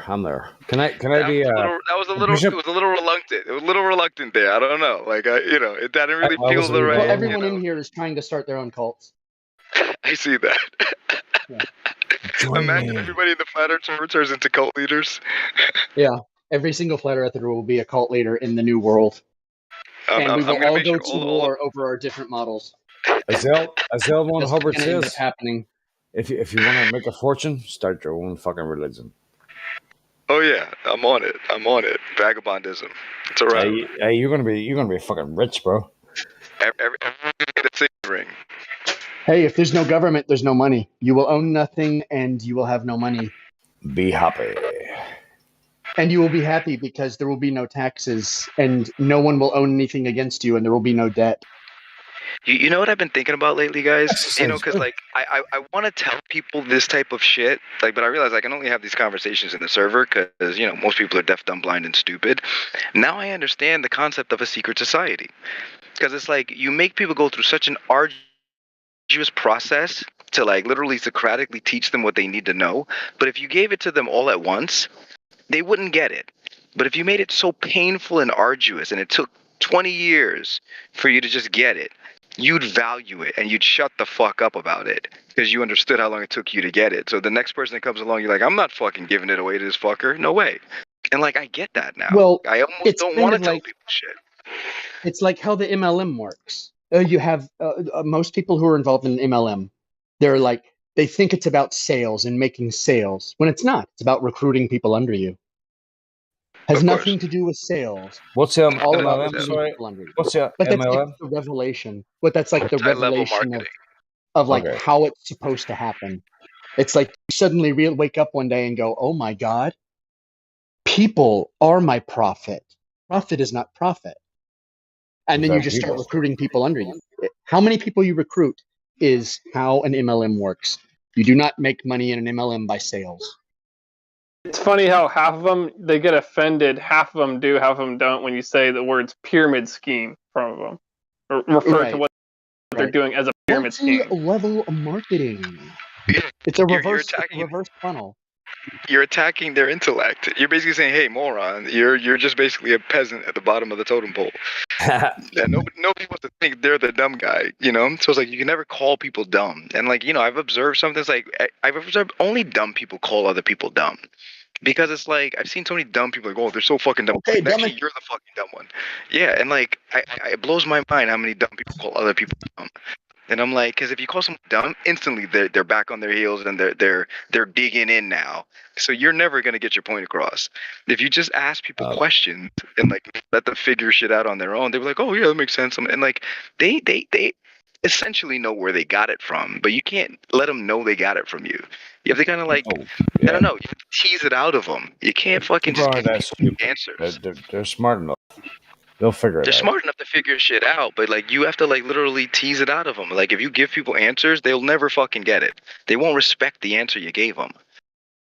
because they didn't do the mental straining process of figuring it out. And the mental process is like you value it. It's like anything you work hard for, you value the money that came from that hard work. But if someone just gave you the money, you'd be blowing it because you didn't fucking sweat for it. Yeah. This was my whole problem with trying to educate people about the thing that shall not be mentioned, why you shouldn't get it. Of course. And it was I never tried to talk a single person out of it. I didn't care if they were family or friend. And I'll tell you why. Because I was going to let nature take its course. Because the people who were going to select it were going to select it. I'm not gonna Why lie, would my you stop immediate family, I was heavy-handed. My extended family, I wasn't. Like my sisters and my mother, I was like them. I was heavy-handed, but No, extended family, extended friends, I didn't help a single person. Didn't matter how close in family they were. Nope. Because for me, this is nature. Yeah, it's up to them. If you choose to worship the state to the extent that you will allow them into your body, take it. That's your bag. You lie with that. Yeah. Well, anyone who told me I'm getting it, I would encourage them to. I would say, okay, yeah, you need to if it's going to make you feel safe. I actively encouraged people to get it who wanted to get it. I didn't encourage. I Try just and stayed talk anybody quiet. out of I it. was like, I'm like, okay, well, I you're would going to just- deserve it if there's something wrong. I would just be like, I just felt this sense of like sorrow and like sadness. I'm like, wow, look what happens when you don't use your own fucking brain. Like I can see my father. Like my father used to scream at me, like like my brain doesn't work. How many times he called me a fucking cretin in my life, like to make sure my brain is still functioning. I'm like, and the fact that it functions now, I'm just like, fat. I was like, now I'm looking at the cretins like my father used to look at me, and I'm just like, fuck. I was like, Jay, how do you tell them? I was like, these aren't your kids. I was like, you can't just call people. It doesn't work that way. It's just strange you say that. I've never in my life tried to convince anybody of what I think. I think that to, well, look, it's fair enough if you tell them what you think, but to try to brainwash somebody or get them around to your way of thinking, cold speak or whatever. Yeah, I haven't got a baldies about that, sir. I don't care. It's up to them to sort their own fucking shit out. It's not up to me to try and impose my beliefs or whatever I think on another person. Not one person. Not my daughter, not my son, nobody. I hear you. I think the only reason I was heavy-handed with my family is because, like, because my father, like, made it very strict for me to learn math, and the flat earth was mathematical, so it's like I didn't think I was right about flat earth. I know I'm right about flat earth. Like, I don't think I'm right. So because that was my impetus for action, like, that's why I was like, hey, you guys didn't get fucking beat to learn math like me, so it was like, I almost want to scream, like, at my internal family, like my father screamed at me, because I was like, hey, you're fucking next to me. We grew up in the same house together. You can get this fucking work. You can get this fucking thing is, tongue. yeah, the thing is, very early on, I realized I'd be spending most of my life trying to convince people about it, and I would only be fucking hurting myself. The things that I know.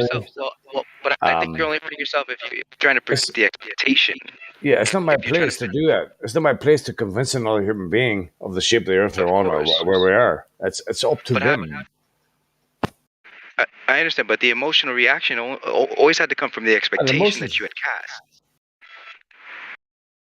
Yeah, so I realized early on, if I went into this full balls deep, and I try to convince people, and I'm a acolyte, I'm fucking convinced. I'm always a bishop in the flat earth, and I would try to convince people about this shit. That would probably fuck me up more than anything else. You know what I mean? It's not my place to tell people what I think. You can drop little hints here and there, but if you spent the rest of your life talking to people and trying to convince them about your view of the world, you're just going to fuck yourself up, bro. Because most of them, 80-90% of them, they're not going to listen. They're going to laugh at you. Yeah, I think it all comes down to emulation. Like, I always take it back to just nature and basic shit. So it's like the way a baby learns to walk is it observes other people around it walking, so it knows these fucking little bad boys I got under me. Like, I'm supposed to eventually be walking on these bitches. So for me, I said to myself, I was like, well, Jerry, you better fucking start walking this walk and talking this talk.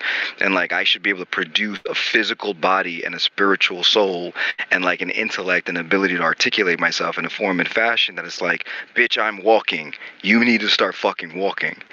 So like, I don't have to say anything at that point. So it's like, I'm still going through that internal wrangling and sorting out like, you know, what is the way I'm going to do this. So like, it's self-apparent that I'm doing something different.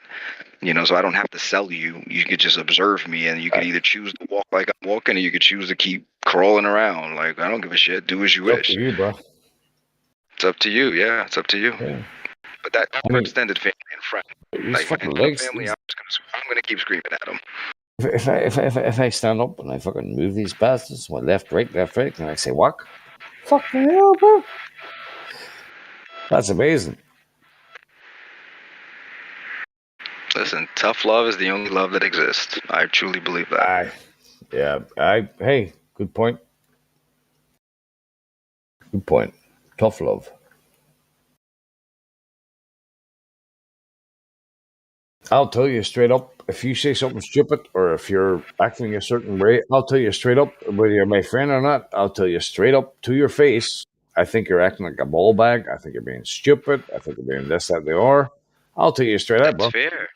You know, That's fair, but at least you said it, right? It's like maybe, Yeah. you know, they may hear you, they may not, but it's like you said it.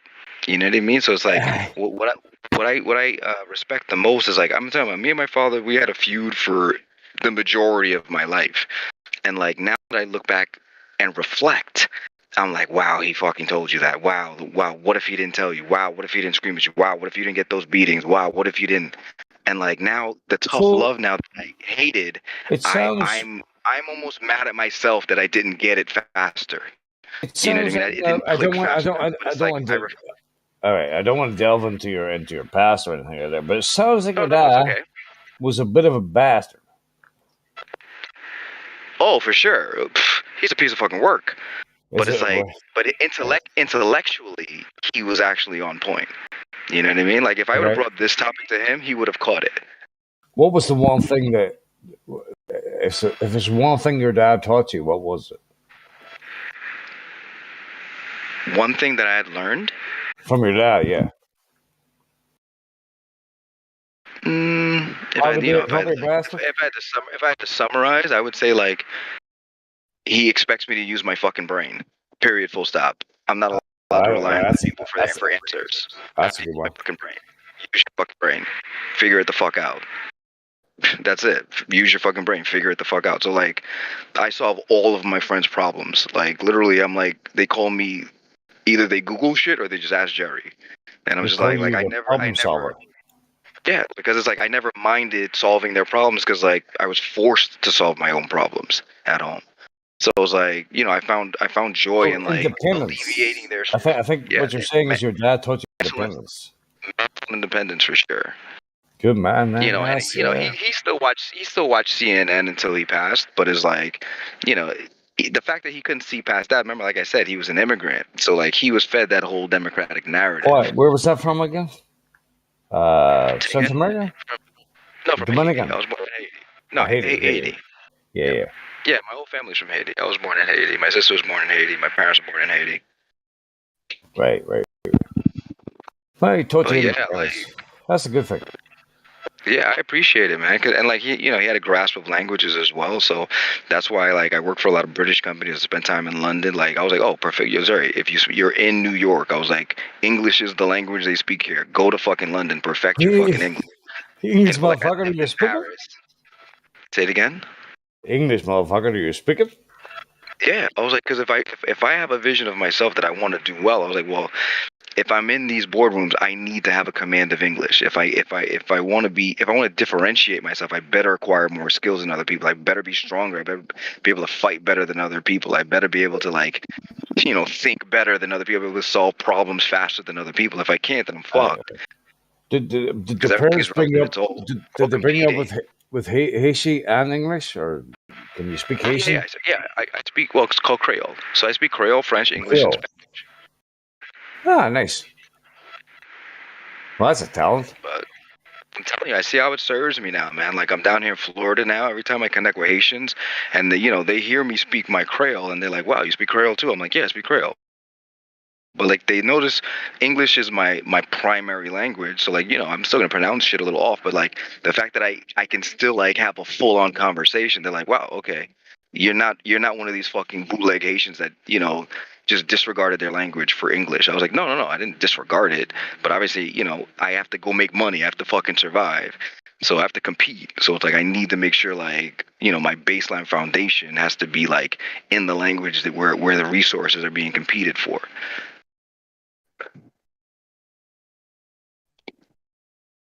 Well, there we go. Your da be pretty. Sorry, I'll say that slowly. Your da would be pretty. At least now you're Thank you, brother. You're independent. Can't be told what to do.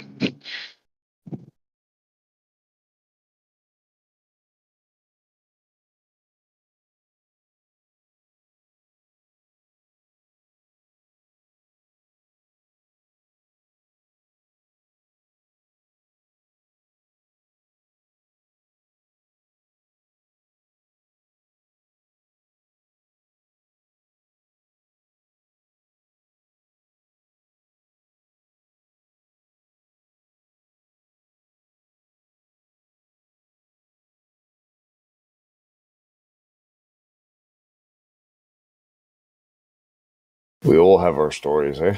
My dad was a bit of a cock. He just spent his nights in bars. That's all Excellent. right. Listen, I spent too much time in bars as well. My parents didn't drink or smoke like at all. Like one glass of wine and my mom's fucking loopy. But my dad be like half a Budweiser. My dad's tipsy. So like they didn't drink, but like I grew up in New York and like corporate environment. So like I definitely like I let it rip. So like I'm reeling myself back, just going back to my disciplines. But like, what would you say is the one thing your dad taught you that was your major takeaway?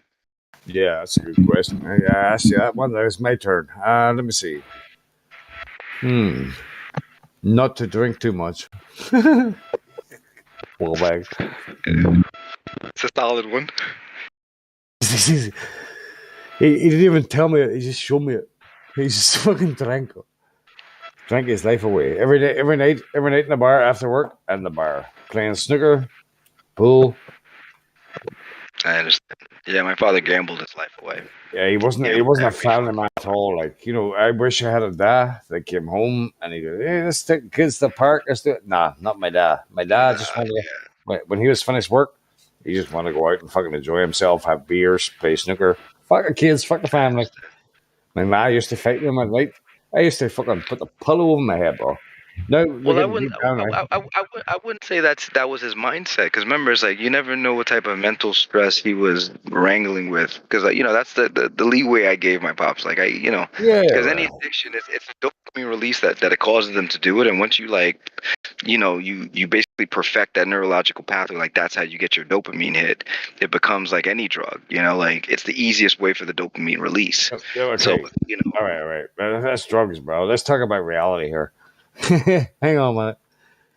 My dad was 26 years of age and took his entire family, 4 kids, to a foreign country and made something of himself. Like we were sitting in fucking nice big house, double garages, swimming pool. Nice. He made something of himself, but it was all about him. You know what I mean? He wasn't an actual. He was a good provider, but he wasn't a dad. But remember, it's like we've been handed a construct as what a dad is supposed to be as well. So it's like remember, to produce that result, he must have been a bit narcissistic. And I'm not gonna lie, the only reason I'm able to like do pretty well is like I can cut everybody the fuck off. Like my friends, I've literally just cut off all my family and my friends to come to Florida. But it's because I know what the fuck is going on in the world. Like they don't know what I'm building, but like I need to be by myself to do this. Like, and they don't understand that, but I understand why I'm doing it this way. So it's like, I almost say like, hey, cut your pops some slack, even though like maybe the drinking thing, like financially, it might have just gotten too much. I do, bro. I'm never looking know. after him. I'm looking after him now. I'm giving him his meds.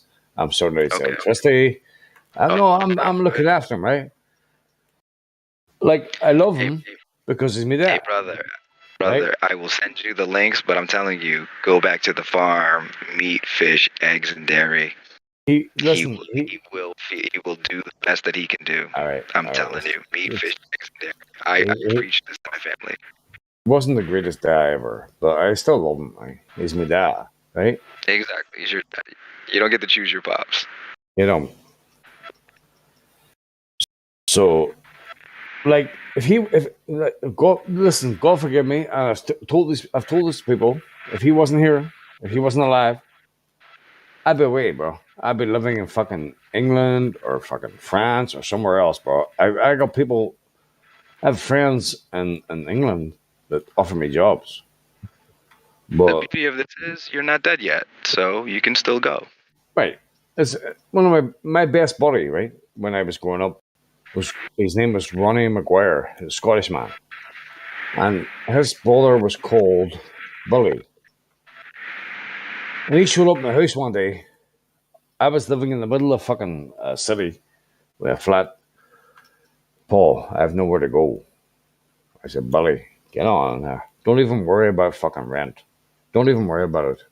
And now he's doing very well for himself. Now, actually, he's fucking loaded. He's doing 3 gangs on a fucking English railway. Anyway, he says, Paul, you're my hero. You didn't ask me for rent for 3 months, bro. And he found a job, and it's the last I've seen him. But he's still talking to me. I'm telling you, that is your friend to go to for counsel. Because he'll remember what you did, and he's going to tell you the truth. He's not going to lie to you. He's Paul, not going to lie to you. You were my hero when I was growing up. You're my hero. I'm telling you, keep the conversation going. And like I would just say, for me, I know when I get like bullheaded, I almost can't hear anymore. But I've had my friends reach out to me, and like they have written me letters that put me to tears. So it's like, and I know they're not lying to me. These are my friends that they give a fuck. So they have literally they've shredded me in these emails, and for good reason. But it's like, I'm telling you, your friend Paul, listen to what the fuck he's got to say, and I promise you, everything will pivot. Because like I've literally changed so many behaviors off of those emails. Because I was like, Jerry, they're counting on you. They're relying on you to just sort it the fuck out. So I would say go back to Paul and just have honest conversations, and then like look yourself in the mirror and sort out whatever that needs to be sorted out. It's like Meme was saying earlier, one's willpower is all you have. If you can't cultivate your own willpower to control your own actions and your body and your mind and what you do and how you spend your hours and your days and the habits that you perpetuate, you'll never get there. But remember, it's your will. You can will anything you want. Oh, you can, man. You actually can. Of course you can. Who's gonna stop you? Even if you need to disconnect yourself from people, if that's what it takes, that's what it takes. But only you know what it takes. But you gotta start being honest to yourself. Can't lie to yourself. Because you know you're lying. When's the time for you? When are you going to stop looking after other people and have some of your fucking life for yourself? I'm 55 years old now, and I've been for the last 20 years looking after everybody. I'll say this much. Remember, we live in a capitalist world, so it's like at the end of the day, resources is the name of the game. You need to be able to acquire more resources. If you need to, have someone come look after your father for, 3 days in the week, 4 days in the week, so you can start to create what you need to create, then find the resources to have that person step in, and then you can create on the side. But it come down to resources. Like the question you need to perpetuate in your mind is, what solution, what value, what problem am I going to solve for other people that provides enough value so the resources come to me? If you just meditate on that question, the answer will come. It has to come. It is law. Just meditate, relax your mind, don't get stressed. That's a good answer, bro. I'm telling you, the answer will come. And when it comes, you will have the resources. Your father will be taken care of. You'll be where you need to be. You'll whatever country you feel like you need to be in, you'll be able to go there because you have the resources now. But if you neglect serving other people and solving their problems and providing their value, the answers will never come. You'll always be stressed, and there's going to be all these other things that creep its way in. Like you know that saying, like life abhors a vacuum, or like the world abhors a vacuum, that's a true statement. If I don't put shit in my day willfully and consciously, I'll be drinking and smoking and fucking random fucking bubblehead bitches all day. Nothing will get accomplished. So I warn you, do not let your mind just be filled with the vacuous thoughts or the vacuous actions, the vacuous habits, because it will fill it and you will get fucked. I think you actually gave me a solution there now, bro. I'm actually going to find somebody to look after me there so I can fuck off. Yeah. Make £1,000 a fucking week working on the railway. Don't feel bad. Don't feel bad about it. Like, don't feel bad about it. Your father will understand, especially if you produce the results. Because remember, you're in a race against time. Time is not the thing you don't get back. But should you produce a great result, your father will see it and he'll understand why you did it. My mother, I left my mother work, and like, my mother's not doing the best, but she sees me down here and she's beyond proud. Like when I've told her that the upcoming plans, and she's like, you'll be fine, you'll be able to do it. I'm like, I know, I got this. And like the encouragement I get now. But remember, don't think she wasn't angry when I left. She was angry. She was sad, but I was sad and angry as well. But it's like now that I'm producing the result, she's gonna get the benefit of my work, my discipline. Because now I'm perfecting my own habits so that I can produce the right results. Because if I don't take the time for myself, then I'm just going to get fucked and the vacuum will be filled. I'll say it that way. That's what my brother said to me. He says, Paul, when's the time for you? When are you going to stop looking after other people and fucking live your life? And your friend that stayed with you said that to you? Yeah. How did I guess? How did I guess? Fucking magic, bro. Telling you, just keep that conversation with him going. Just like you pulled him out of shit, he will pull you out of shit.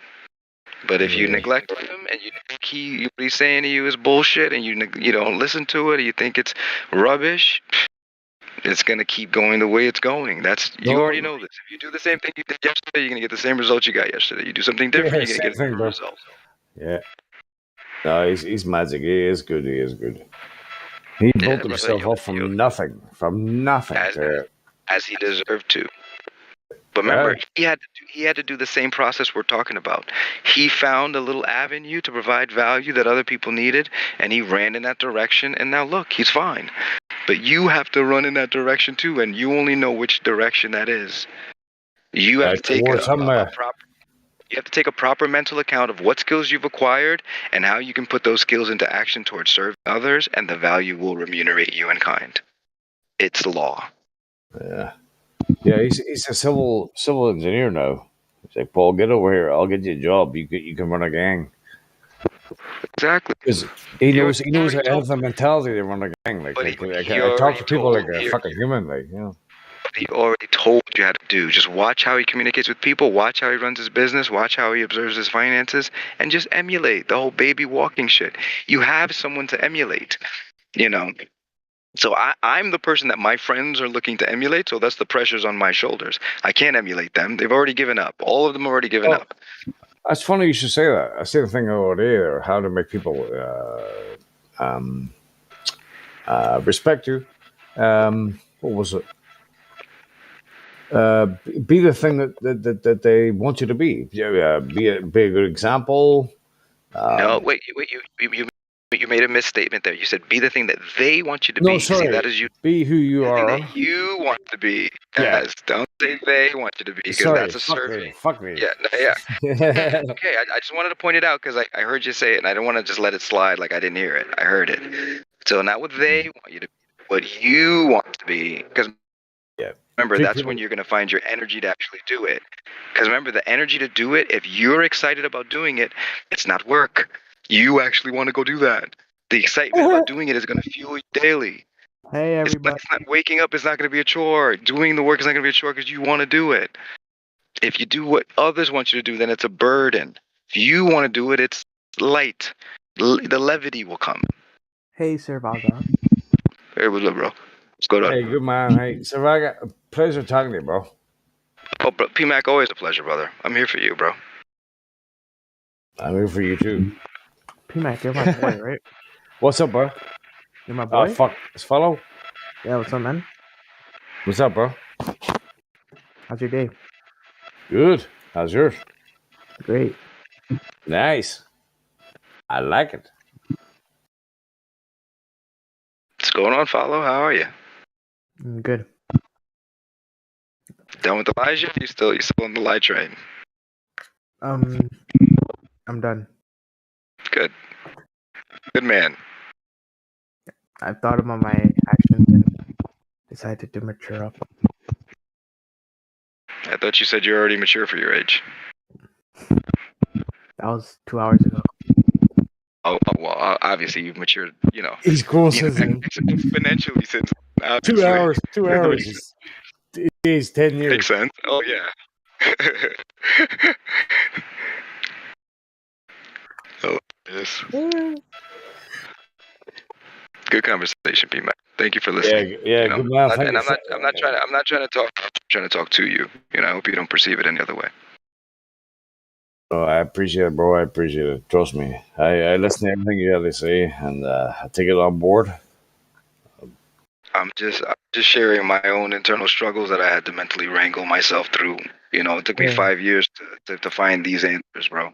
So if I can save someone 5 years. 5 years? Five painful years, P-Mac. Don't think this is the fucking, rainbows and sunshine. Skip through the park. These 5 painful years, P-Mac. Yeah, 5 painful years. Hey, Garbage Man? 420. It took me 20. Garbage That's Man, okay. 420. What's up, Luckily, bro? there's no time. There's no rush. Yo, Time is an illusion.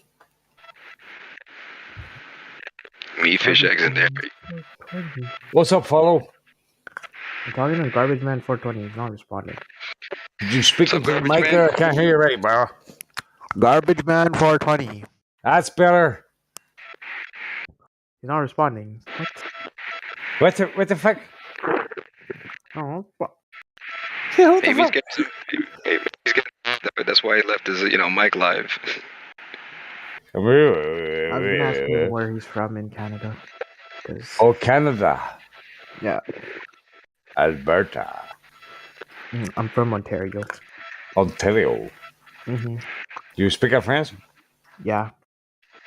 Je m'appelle Paul. Je m'appelle Follow. Hello, follow. Comment ça va? Da, tono.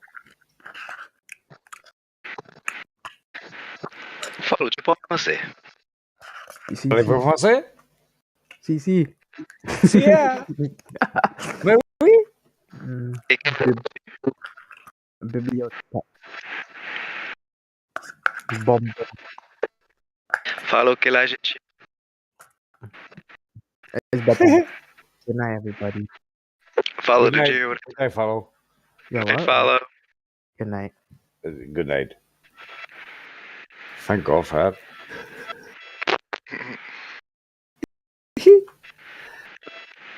About to start testing this French.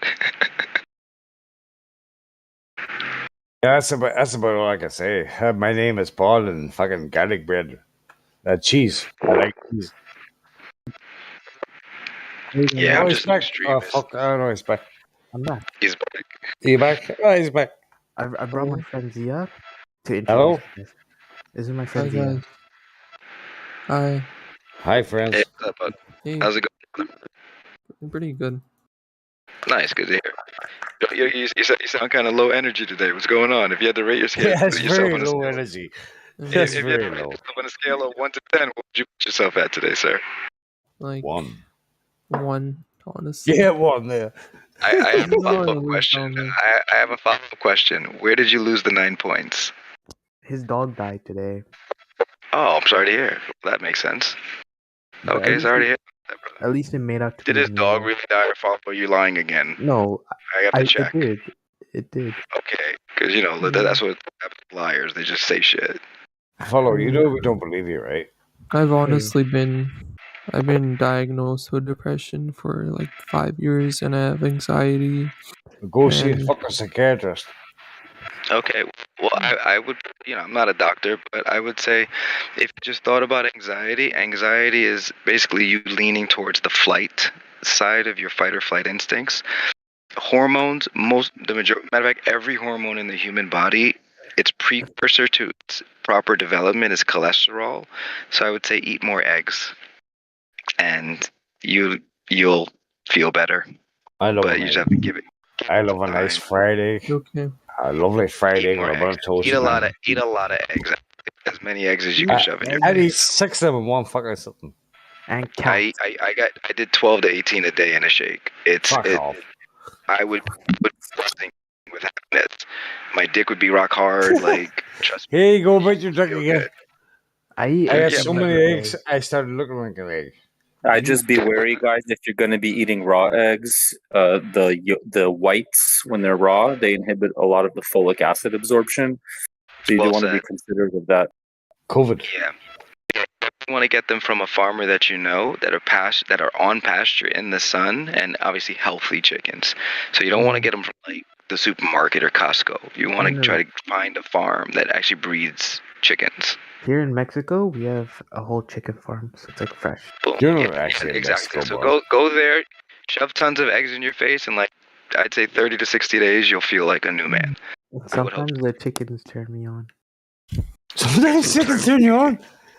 Start fucking chickens now. Is that the game plan? I have to say, along with what you're saying in my clinic with my patients, the best results I see is when they go on a whole food plant-based diet, and I see them get off their diabetes medication. I see them get off of their hypertension medications. I see them reverse their cholesterol levels. They feel better in every single way. It's a whole food plant-based diet. As soon as they start to even eat a little bit of fish, a little bit, and I'm talking about people who are already well into diabetes, it's progressed extensively. No, I do agree with that statement, but let me explain why I agree with that statement. What happens is when one goes on a whole food plant-based diet, what happens is you start to consume yourself essentially, basically because your body and your brain, if you were to go into a state of ketosis, what happens is you're burning fats for energy as opposed to carbs. So when you're no longer eating junk, you're going to get that euphoric state, and your brain is actually going to become extremely like functional. You're going to be very clear-minded on the fact that you're going in ketosis because you're running out of your glycogen stores and glucose stores, but also when you're introducing animal meat, even fish and eggs, I see these people who are diligently and honestly on 100% vegetable diet. As soon as they start to have even fish or eggs, I see all their numbers get whacked again. I understand, but what I would point your attention to is basically if you look at the cellular structure of plants, what happens is plants are actually not digestible by the human body because you have gastric acid and bile within your digestive system.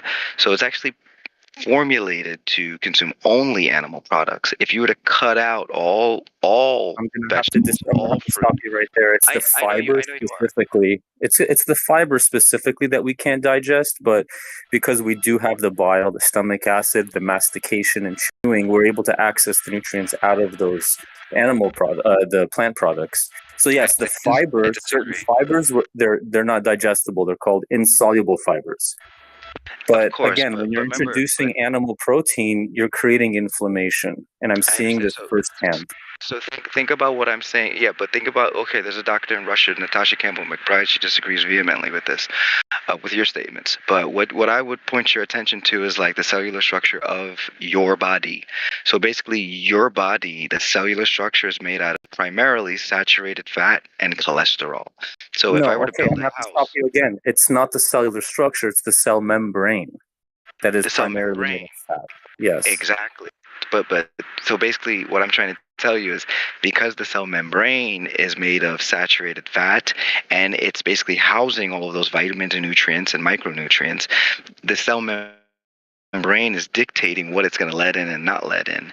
So if you don't have the saturated fat and the cholesterol to actually create those new cell membranes, you would not be creating new cells, and thus you're limiting the autophagy process. So those dead, you don't need animal proteins for that.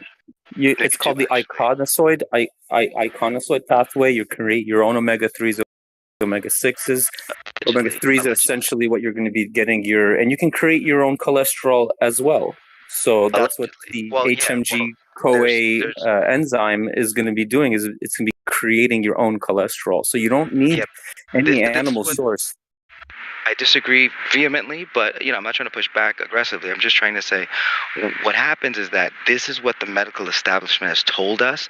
But if you just take it back to nature, right? If like you put a baby, how babies they start on breast milk, that is the highest cholesterol and highest saturated fat content within the mother's breast milk.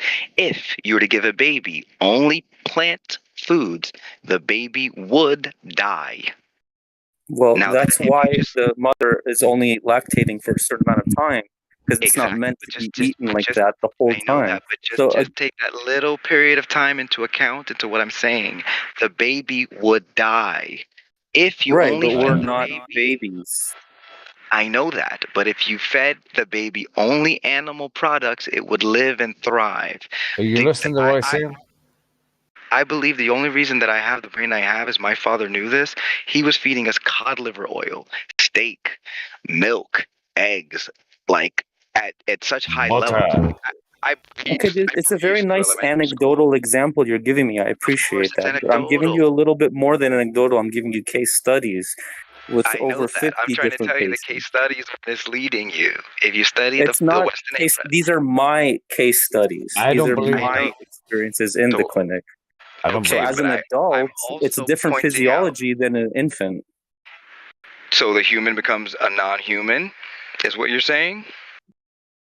So no, an infant becomes a child becomes an adolescent becomes an adult. You have different physiological responses. The biochemistry does not change. Of course it does. You were talking about hormones just now. The complete hormone spectrum changes as you get older. Your body adjusts to the different changes. Frequency changes, not the pathway by the which ratios that change, not the frequencies. The ratio. So that's why I try to bring your mind towards a house.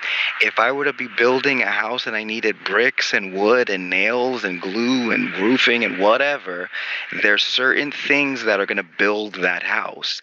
I'm telling you, the animal products or animal foods have all of those building blocks for the human body. The plants do not. Yes, I agree. And the only thing that you're not getting from plants is the B12 vitamins. That's pretty much the only thing. And I agree that you should have some meat. I'm not promoting 100% plant-based diet as a regular diet, but for people who have coronary atherosclerosis, people who have diabetes, people who have hypertension, I do recommend them to go 100% whole food based. And then as they've been normalized, then they can slowly introduce to the amount that they can tolerate. So it's not. I'm not saying you should always be 100%. So you think? I think it's opposite. I think it's but the it's complete inflammatory. opposite, No, animal protein is inflammatory. Yeah, but if that's you what look I'm at the trying to cellular say. structure, if you look at what are actually plants, there are a number of things.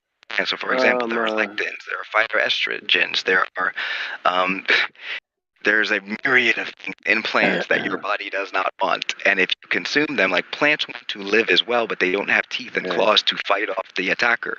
So basically, for their seed to make it to the dirt and germinate into a new plant, it has to have a defense mechanism. Now, there are herbivorous animals that actually can consume these plants, and we can consume the herbivorous animals. If you try to break from nature and try to eat the food herbivorous animals trying to eat, you will die. If you're eating only animal protein, you're creating an inflammatory environment for your body. You need to moderate your animal protein and need to eat more vegetables. That's how we develop. We live off of plants and occasional protein. It's the plant sugar and the grains that create the inflammatory response. Period. No, not plant protein. Yes, carbohydrates and grains, I agree, but not vegetables. The vegetables, other things from them as well that are toxic towards the human body. Is not inflammatory. Broccoli is one of the worst things you can eat. Oh my god. Hang on.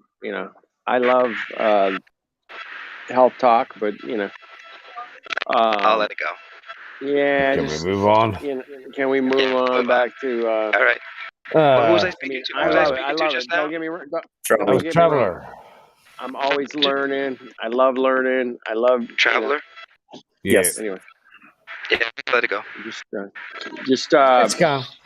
You guys want to take it to another room? I'm cool. No. I'm gonna tap out. I'm gonna tap out soon, anyways. Don't tap. But yeah, Traveler, good talk. good luck. Good luck. Yeah, I appreciate it. That's what I'm here for these good talks. Yeah, me as thank well. you. Both I you hope you guys do have great points, man. I mean, they were both. There's a balance in this whole system out here, man, that we gotta try to figure out, man. And you Yeah, guys, there's equilibrium and everything, and that's how we have Exactly. gas pressure. Once it equilibrates, and in the container with which it's in. boom, check that out. I love that. Way to drop it right there, man. I know. Boom. Full circle. Full circle, motherfucker. I feel like everything is kind of fractal in that sense. Like you can see the image of the whole in every part, and Right? yeah, I feel like it's there. You look up and it's what you look into something and you see the whole, whatever you're looking into. Mm-hmm. Sounds a little woo woo for me.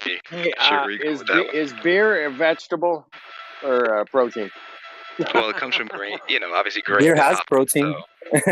Beer, I'm kidding, beer is one of the I'm kidding. worst things you can consume. As I drink my beer, the worst thing you can consume. But you know what? If you're gonna be drinking it, you got to drink an unfiltered one, so at least you get those phytonutrients. Think of it like this, though. I mean, it might There's potentially anti-nutrients in grains. it could be bad for you, but the yeast. It's really good for your nervous system, man. You only got one nervous system. So It you is wanna terrible take for your care- nervous system. No, No, it's really good it's for it, man. absolutely inflammatory, but there is statistically significant evidence that does show it decreases risks of heart attack, stroke, etc. Yeah, I mean, and that has to be moderate. especially drinking. back Moderate. in the 80s. Back in the 80s, they did a lot of studies in France about the wine drinkers there and how they moderated a little bit of wine every day with their meals, and they don't get heart attacks over there, man. And that was the end of that's been debunked. But it could have been debunked. Yeah, exactly. Yeah, there's many factors there. There's a book called The Blue Zone, which takes into consideration major things like diet, lifestyle, eating dinner with your family, having faith. Yes, These are all things that exactly. can contribute to longevity. All those things are what we call independent variables, right? Yes. And listen, the independent variable would be our health. No, that's the dependent variable. Independent variable would be those factors. I'll just say I did a little test myself. I only ate meat, fish, eggs, and dairy. I had 12 oysters a day for the zinc content. I had basically raw milk from the farm, raw pasture. That's all good. Soy, That's all good. But again, everyone's different too. But I didn't finish my statement. I put on 32 pounds of lean mass in 6 weeks. Yeah, and I tracked all of it. like an animal, baby. Exactly, but my dick was rock hard every morning. I'm stretching these girls. Like I know I'm doing something right. So take that or leave it. Do what you want with that Again, information. it is multifactorial. Every person is different. We all have different physiological responses. We're all not different. Different We're all the antigens. same. Different. No, we have different antigens. Some people have allergies to cats. Some people don't. Some people have allergies to peanuts. Some people don't. We have different physiology. Because we've been there are all some even things like the blood. You're peanut oversimplifying it. I'm not bothers me. I'm saying like eat only meat, fish, eggs, and dairy. There's only 4 things in that list. You're talking about adding things. I'm talking about taking things away. And like, let's be honest, like, No, I'm not talking. I'm talking about taking those things away. Yeah, eat vegetables primarily. But hey, we're getting into this again. Thank you, brother. I know. Have you ever heard of something called the epitome of malnourishment? No. I understand what that means, but I've never heard of it. You should Google. You should just look for it on YouTube and like watch what happens when people become vegan. If veganism was so good, I'm not saying you should 100%. So I'm saying it should be moderated and not your only single source of dietary intake. I'm saying the opposite. I'm saying you should cut it out completely. That's what I'm saying. Every vegan Cut out I've known, vegetables man, completely. Great. they couldn't change your tire on their car, man. Like, what? You're a I mean, it's weakling. a societal aspect too. I agree, but again, I can show you pictures of bodybuilders that are completely vegan as well. So, again, this is all anecdotal evidence. It's That's true. You do well. You do well on that, and that's great for you. But I have to say, my clinical experience is a little bit more than anecdotal, and I've actually been measuring their blood tests and measuring their blood pressures, measuring their glucose, seeing how their energy levels have changed, seeing how their bodies are changing on certain diets. and they can introduce a little bit of proteins, but as soon as they start having animal protein again, their problems come back. I wish you the best. It's an interesting concept. You're so sweet. Thank you. High five. Great job. Good luck out there. Good luck out there, Chief. Thank you. You too. You as well. A lot of people, sounds like a lot of people are counting on you. Yeah, I got this. I don't think like I'm literally one of those people that thinks he's flawless. I don't make mistakes. I do that much research. Everything in moderation, boys and girls. That's what it comes down to, and each thing has its own level of moderation. You know, alcohol has its own level of moderation. Exactly. Bread has its own level. Alcohol is bad. Full stop. Of course Bread it is. Bad. Full stop. Of course it is. Grains are bad. Full stop. But you can handle a little bit. Like if you eat once a month a piece of bread, you're fine. We're not talking about handling. We're talking about perfecting the human body. That's what I'm talking about. Perfecting the human body and its function. What about the mind? Not what about the alcohol, the way it affects your mind? That's the alcohol is physiological. So alcohol is basically it's emulsifying fat. Basically, alcohol. The reason you have so much energy, alcohol is because alcohol is emulsifying fat and then puts your body into a state of temporary ketosis. So you have a shit ton of energy. That's why people love dancing and they talk too much because they have a shit ton of energy in a short period of time because the alcohol is melting their fat. That has to do with GABA receptors. In fact, the biochemistry of alcohol is going to promote it towards the generation of triacylglycerides, which is the storage form of fat in the cell. So if you drink alcohol on an empty stomach, you're putting your body into a biochemical pathway that's storing fat. What happens to your disinhibition and whatnot, that has to do with GABA receptors in the brain and how it's going to promote GABA neurotransmitters. Wow. It's turning them on a level that's unnatural, but that's your body gets addicted to it because your body knows it's the fastest pathway to feel good, but it's not natural. If you just eat meat, fish, eggs, and dairy, you could literally feel better than you would feel on alcohol, and you would have no side effects. Right. You would just feel good. Except for increased chances for coronary atherosclerosis. It's the opposite. The combination of that's not the opposite. Animal protein you is didn't let me finish my statement. You didn't let me finish my statement. It's the combination of the grain sludge, which we call bread, and the fat that coagulates and causes the atherosclerosis. That's not what you're giving a lot of misinformation here. Coagulated fat is not the cause of atherosclerosis. Atherosclerosis is caused by an initial insult to the endothelial lining of the blood vessels. That initial insult causes a micro tear, which then you have saponification in the LDL in the blood, which is the bad cholesterol gets stuck in there. From oxidative damage, stress, toxins. Yes. Inability to digest the bread. You can't digest No, I'm grains. saying, bread is inflammatory. It causes... Bread causes inflammation. Inflammation is what causes damage to the cells. The cells then have to be repaired, and you get saponification with cholesterol, which turns into calcification. That's how you get atherosclerosis. And bread is made of what? Bread not a plant. Bread is not a vegetable. Bread's not a vegetable. What is bread made out of? It's not a vegetable anymore, whatever it's processed. What is it made out of? It's made out of processed grains. Grains are a? No. It's not a plant.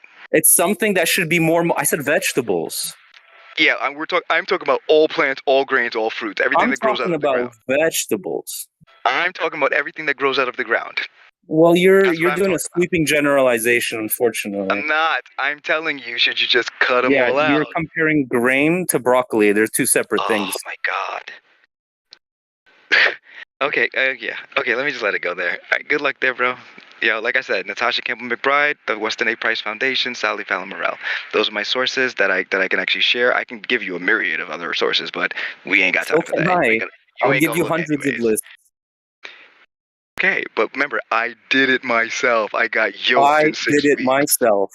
You don't sound yoked, my friend. I studied this for half of my life. I did it myself. I'm not telling you because I read some resource. Sound yoked. I don't sound yoked. Excellent argument. How much do you weigh? How much do you weigh? We're talking about the growth of the human body, not the degeneration of it. So what does it matter how much I weigh? Do you know my height? Do you know anything? It doesn't matter. You right now. I'm 6'2". 190. 190. Okay, how tall are you? 6 foot. Okay, I'm 6'2", 220.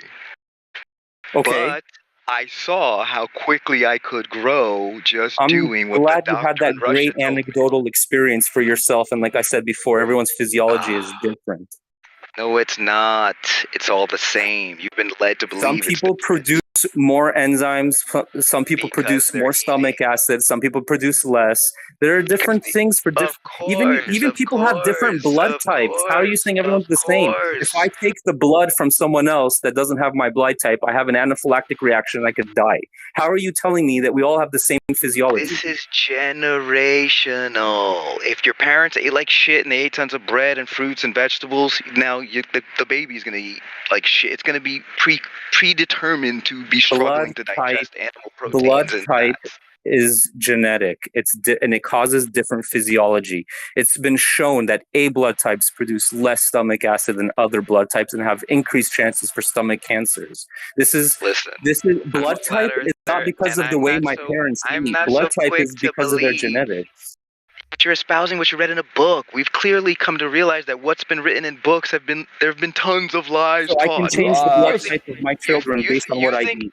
Okay, let me tell you something. You think the king is going to tell you what to be strong and healthy and have a genius mind? So you think that the blood type of my children are dependent on my diet? You people are crazy, man. But answer my question. Do you think the king or No, the no, people no. that are in You charge think are going that to blood tell type you? is generational based off of our diet. How to make yourself So blood type strong is and now smart? epigenetic. Blood type is epigenetic now. Did you hear what I said right there? Do you think the people in charge are going to Talking teach about you diet? how to become strong and smart? Crazy bastards. Just stay with me on that basic point. Do you think the people I'm in not charge appealing to any authority of anybody teaching me to be strong. No, they want to make us sick. They want to make us sick. That's why what I'm talking about is not pushed in guidelines for medical care. What I'm speaking to you about is not guidelines. Impossible meat is being rammed down your throats right now. Plant-based is being perpetuated everywhere you look right now. Yeah, I drive down the street and every single restaurant is plant-based. I could tell. Oh, we gotta save the planet. We gotta fucking do green energy. We gotta have electric cars and all that shit. You think McDonald's slapped 2 fucking buns on They're their telling burger you to to make eat you healthy? bugs, man, not broccoli. The world reproduces itself. You'd be Everything healthier reproduces if you itself. ate bugs. If You'd you be leave the world healthier if you alone, ate it bugs. reproduces everything. It The produces people that are oxygen. starving in third Outside. world countries, you know why they eat bugs? Because they realize that's the little nutrients that they can find. And that's what they are pushing, not plant-based diet. They're pushing fucking making us eat bugs. I get They're it. not trying to make you eat bugs. If anything, Look where meat is on the. The reason they eat bugs is because they know that's the one place they can actually find some nutrition, and they're starving for nutrition. You think they're gonna? So you think they're gonna throw a steak over their shoulder and eat some kale salads? If I'm in the wild starving, I'm gonna go for the liver of an animal and eat it slowly because it has fat-soluble vitamins, which I could overdose on, but it's nutrient-dense and a lot of other vitamins. If I'm starving in the desert, I'm gonna eat a liver. I'm gonna eat a piece of liver. That has that's the most nutrient-dense. I agree with everything in moderation. Third world country, where they don't have an abundance of shit like we do here. If you think they're gonna throw the steak and the liver over their shoulder and eat a kale salad, is what you're saying to me. What was the point? They were starving. I never said that. I don't know why you're getting that from. What do you think is more nutriently dense for the human body? The liver is probably the best. Meat. But which one's more inflammatory? Which one's more inflammatory? The plants. That's my whole point. Okay, please tell me what biochemical pathway and what ingredients in plants causes an inflammatory response. I got a story. I'll tell you. Okay, I'll find a little infographic for you if that's what you want. Please, for all of us, do us all a favor and tell us how plants cause inflammation. I will Thank actually. you. Like, just give me a second. You 2 years old. For you, take your time. With your level of confidence and you know it allness, yeah, fuck it. I'll take the time. I would love that. Hey, I'm all down for being proven wrong, bro. Like I told you, I'm flawless. I don't fucking make mistakes. If I gotta shut down, a chatty guy on the server, like, hey, you're human, bro. I got no problem with it. I'm in no rush. Yeah. You sound a little bit fucking pompous there now. Everybody makes mistakes, bro. Because he's trying to assume he's right when I'm trying to actually help him. What is the point he's trying to make here? Should we eat plants or meat? That he's wrong. He's saying plants are inflammatory and we should eat only meat. That's what he's saying. Okay. Yeah, And just I want to Google know plants how anti-nutrient. he determines plants. How is eating a broccoli gonna inflame your cells? How is that causing inflammation? You know what oxalates are? Yes. Okay, are they good for you or bad for you? When you study them under It depends. If they build up too much, you can get kidney stones. there we go. That's Yeah, what? build up Plants too or much. meat? Too much of Plants anything or can make you meat? sick. In plants or meat? Meat. Oxalates?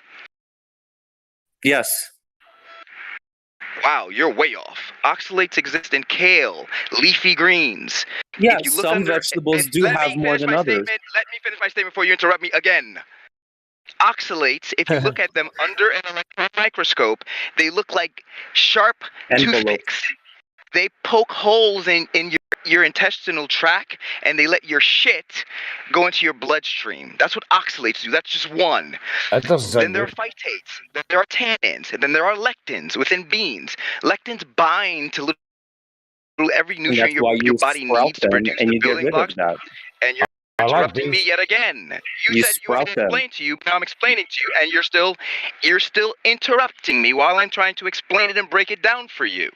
See, that's why I'm getting annoyed. You're asking me for the answer, I'm giving it to you, and you still can't shut up. See, I'm taking the time. I ain't got time to waste to talk to you. I'm taking the time. Now, I don't have to. You can stay deaf, dumb, blind, and stupid. I don't give a fuck. I already know the answer. You understand? I already know the answer. Right, traveler, your go. Good luck out there, bro.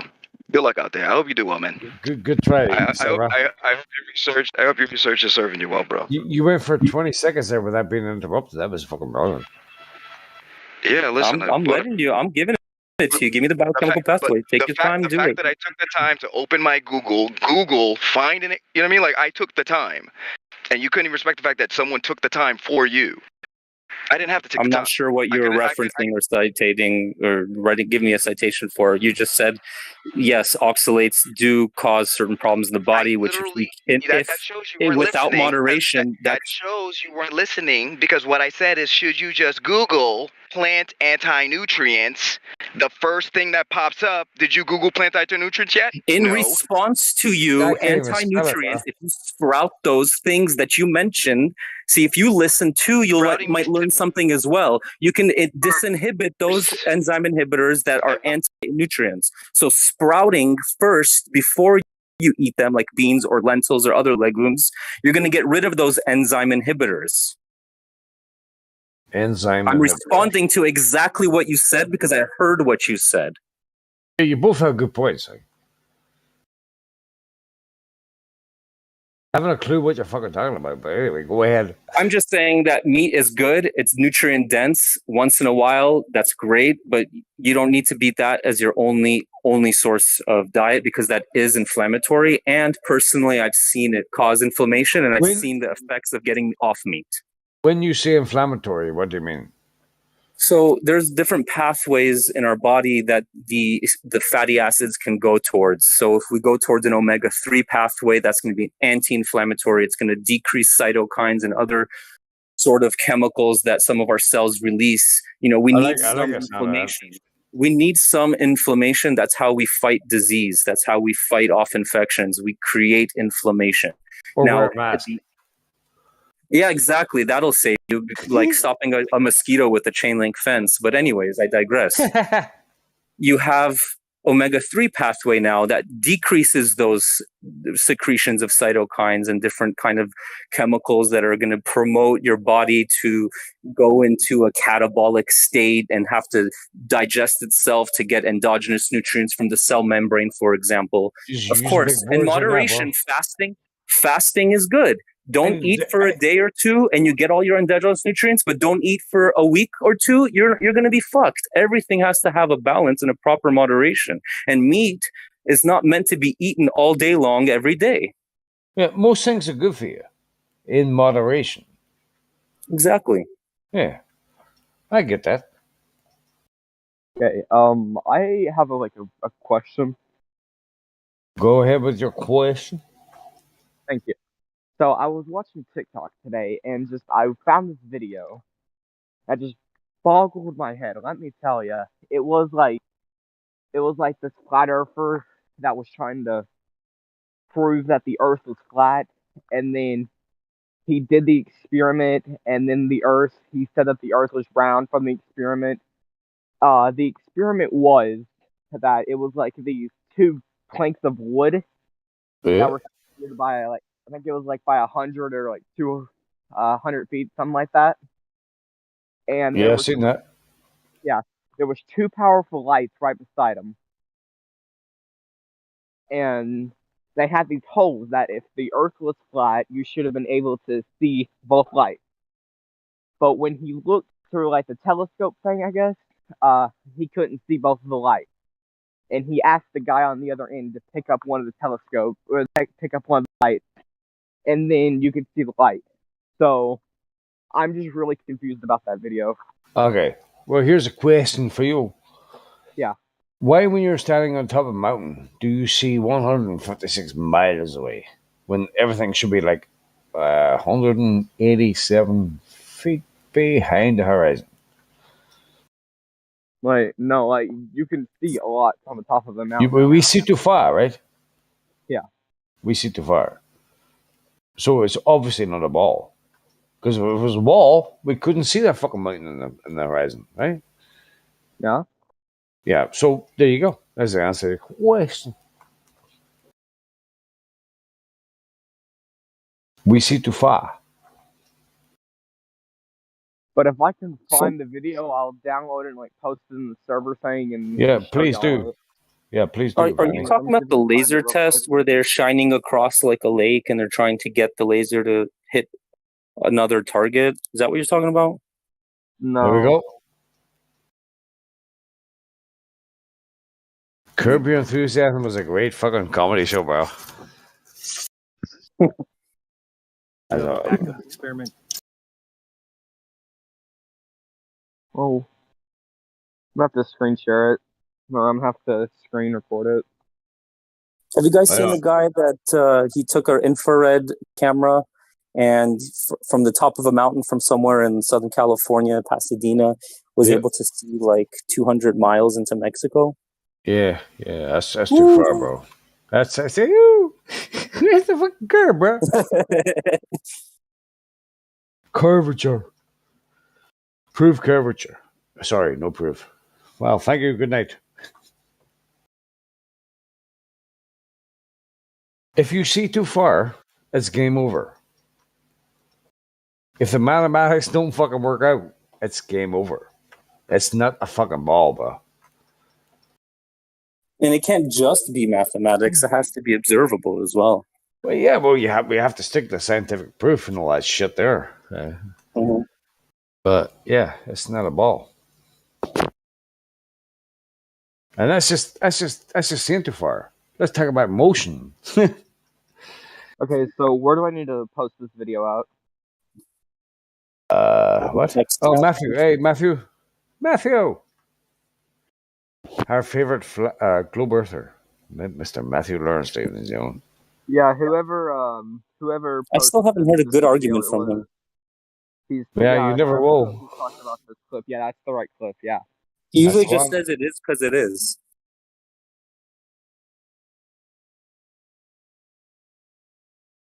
Oh, my throat hurts. Why are you sucking too many cocks? I'm sorry. I didn't say that. Vanny, I posted the clip that I think you're talking about. If you look at Yeah, that's the exact one I'm talking about. Thank you, sir. Good man, Matthew. Appreciate you. Okay, well, in that case, I'm gonna go because I just had that one question. I'm going to bed. I'm tired. Good night, bro. Yeah, you guys have a good one too. Yeah. Take care. Thanks for something.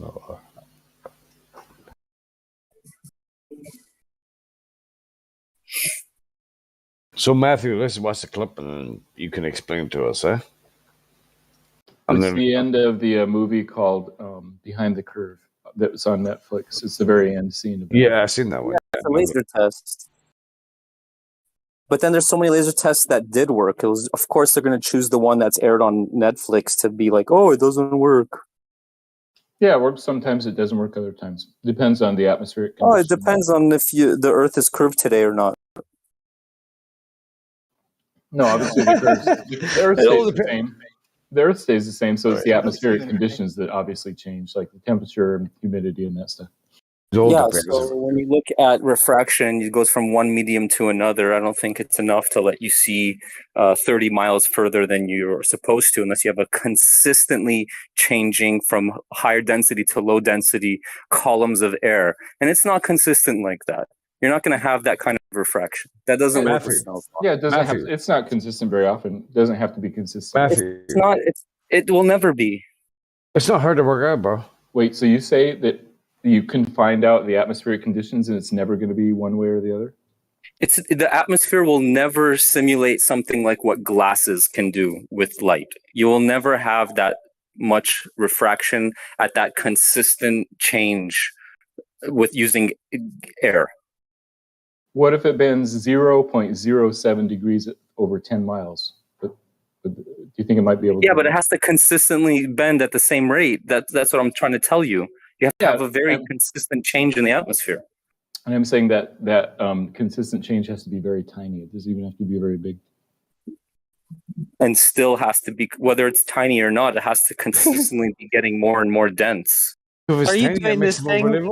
You mean like Are you doing this thing where you try to downplay it again by putting it in terms of your never measured degrees of circumference? Yeah, exactly. I'm downplaying the fact that we're talking about degrees, and so I'm using degrees. Yeah, degrees of what? A circumference that's never been measured? The apparent angle. Well, about, like what you see, like when you take a picture in long distances. They're just trying to evolve one. What the fuck? Matthew, are you for real? Yes, this is the real answer. This is actually what's going on for anybody listening. Okay. You're fucking crazy, bro. Are you off your tits? You on fucking some kind of drug?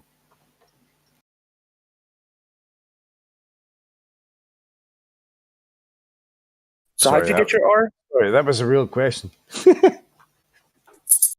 Why aren't Matthew? Why aren't flight times shortened significantly when flying from east to west? Because the air travels about the same speed as the ground beneath. How does the air maintain angular velocity when it's not even connected to the non-inertial reference frame? And wind and friction. Wind and friction. So you're saying air against the Earth has a coefficient friction of 1, the same as asphalt and rubber? No, is that what you're saying? No, it's different. How are you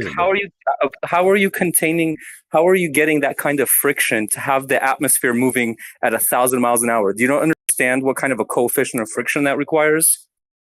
Larger than 0. Are you saying it's 0? It's going to be a lot larger than 0. I'm saying it has to be like 1 for you to be pulling air at 1,000 miles an hour. You need to have a coefficient of friction similar to asphalt and rubber. No, you don't.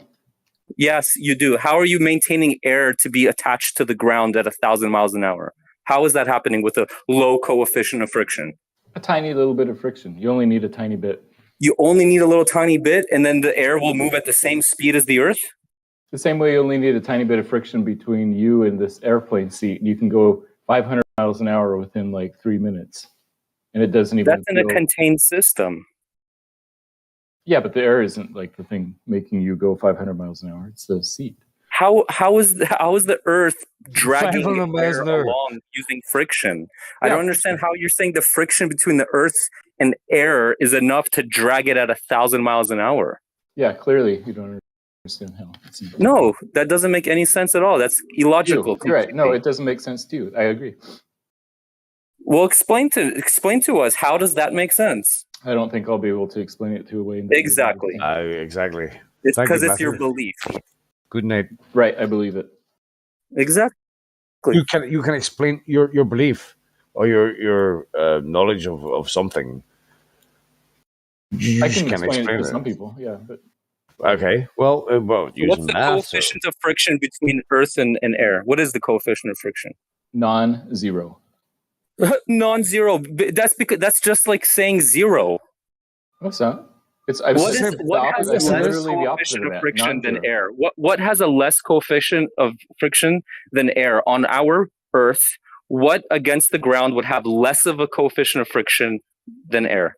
Hardly anything. Like helium is lighter. Oh, so the thing that has the least amount of friction is and that has friction pulling air at 1,000 miles an hour. The thing that has one of the least amount of friction. Right. Even the least amount of friction is enough. If it's just that amount of friction, you're not going to be pulling at a 1-to-1 ratio. The air is not going to be dragged 1-to-1 with the least amount of possible friction. Not exactly, but it's close. That's what we call wind. That's what we call wind. Right. So it makes up all this shit about maths and about coefficients and frictions and all kinds of shit. But he still can't explain to us why the Earth is a globe, how we see too far. Nothing. Absolutely nothing. Why? Well, he explains a lack of Coriolis. The lack of Coriolis? He says it's because of friction between the air. Well, that's fucking mental. And the Earth. It is mental. It's desperate. It's delusional. Hey, Matthew. If the Earth and the air above the Earth move in harmony or very close to one another, doesn't that debunk Coriolis effect altogether? No, these are slight changes. I mean, wind proves that they don't move exactly the same. And Coriolis is a very slight effect. Do slight changes make fucking monumental arguments for the globe? Yeah, they do. They do. They just say it's slight. It's slight. 0.5% makes it a globe. If light curves even just 0.07 degrees over 10 miles, It doesn't curve, it bends. 0.0. When it changes from one medium to another, you're giving it this constant curve. It doesn't curve, it bends.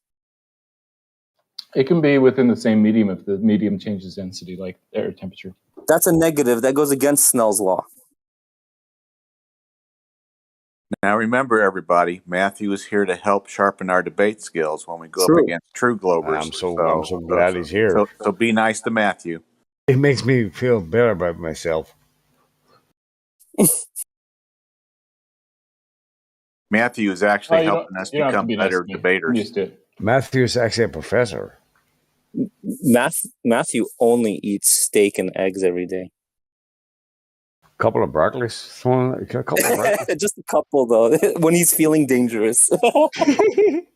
I posted a picture of light bending with just one medium. The medium changes density. That's a laser, bro.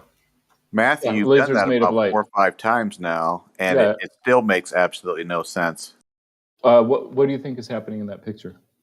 Matthew's the medium is changing. That's all it is. The medium is changing. It's a glass fucking tube, sir. It's a plastic, and the plastic is changing glass density. tube. Contained. The world is not a fucking plastic fucking tube, bro. Yeah, air works the same way, but just much, much less. It does?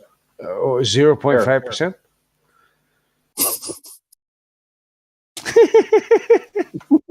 So let me get this straight. You're saying that light can bend in this plastic thing, but it just cannot bend in air. Do you know what fiber optics are? Do you know what fiber optics is? That's light going through a tube that is guiding the light. Yes, physically, with a physical structure.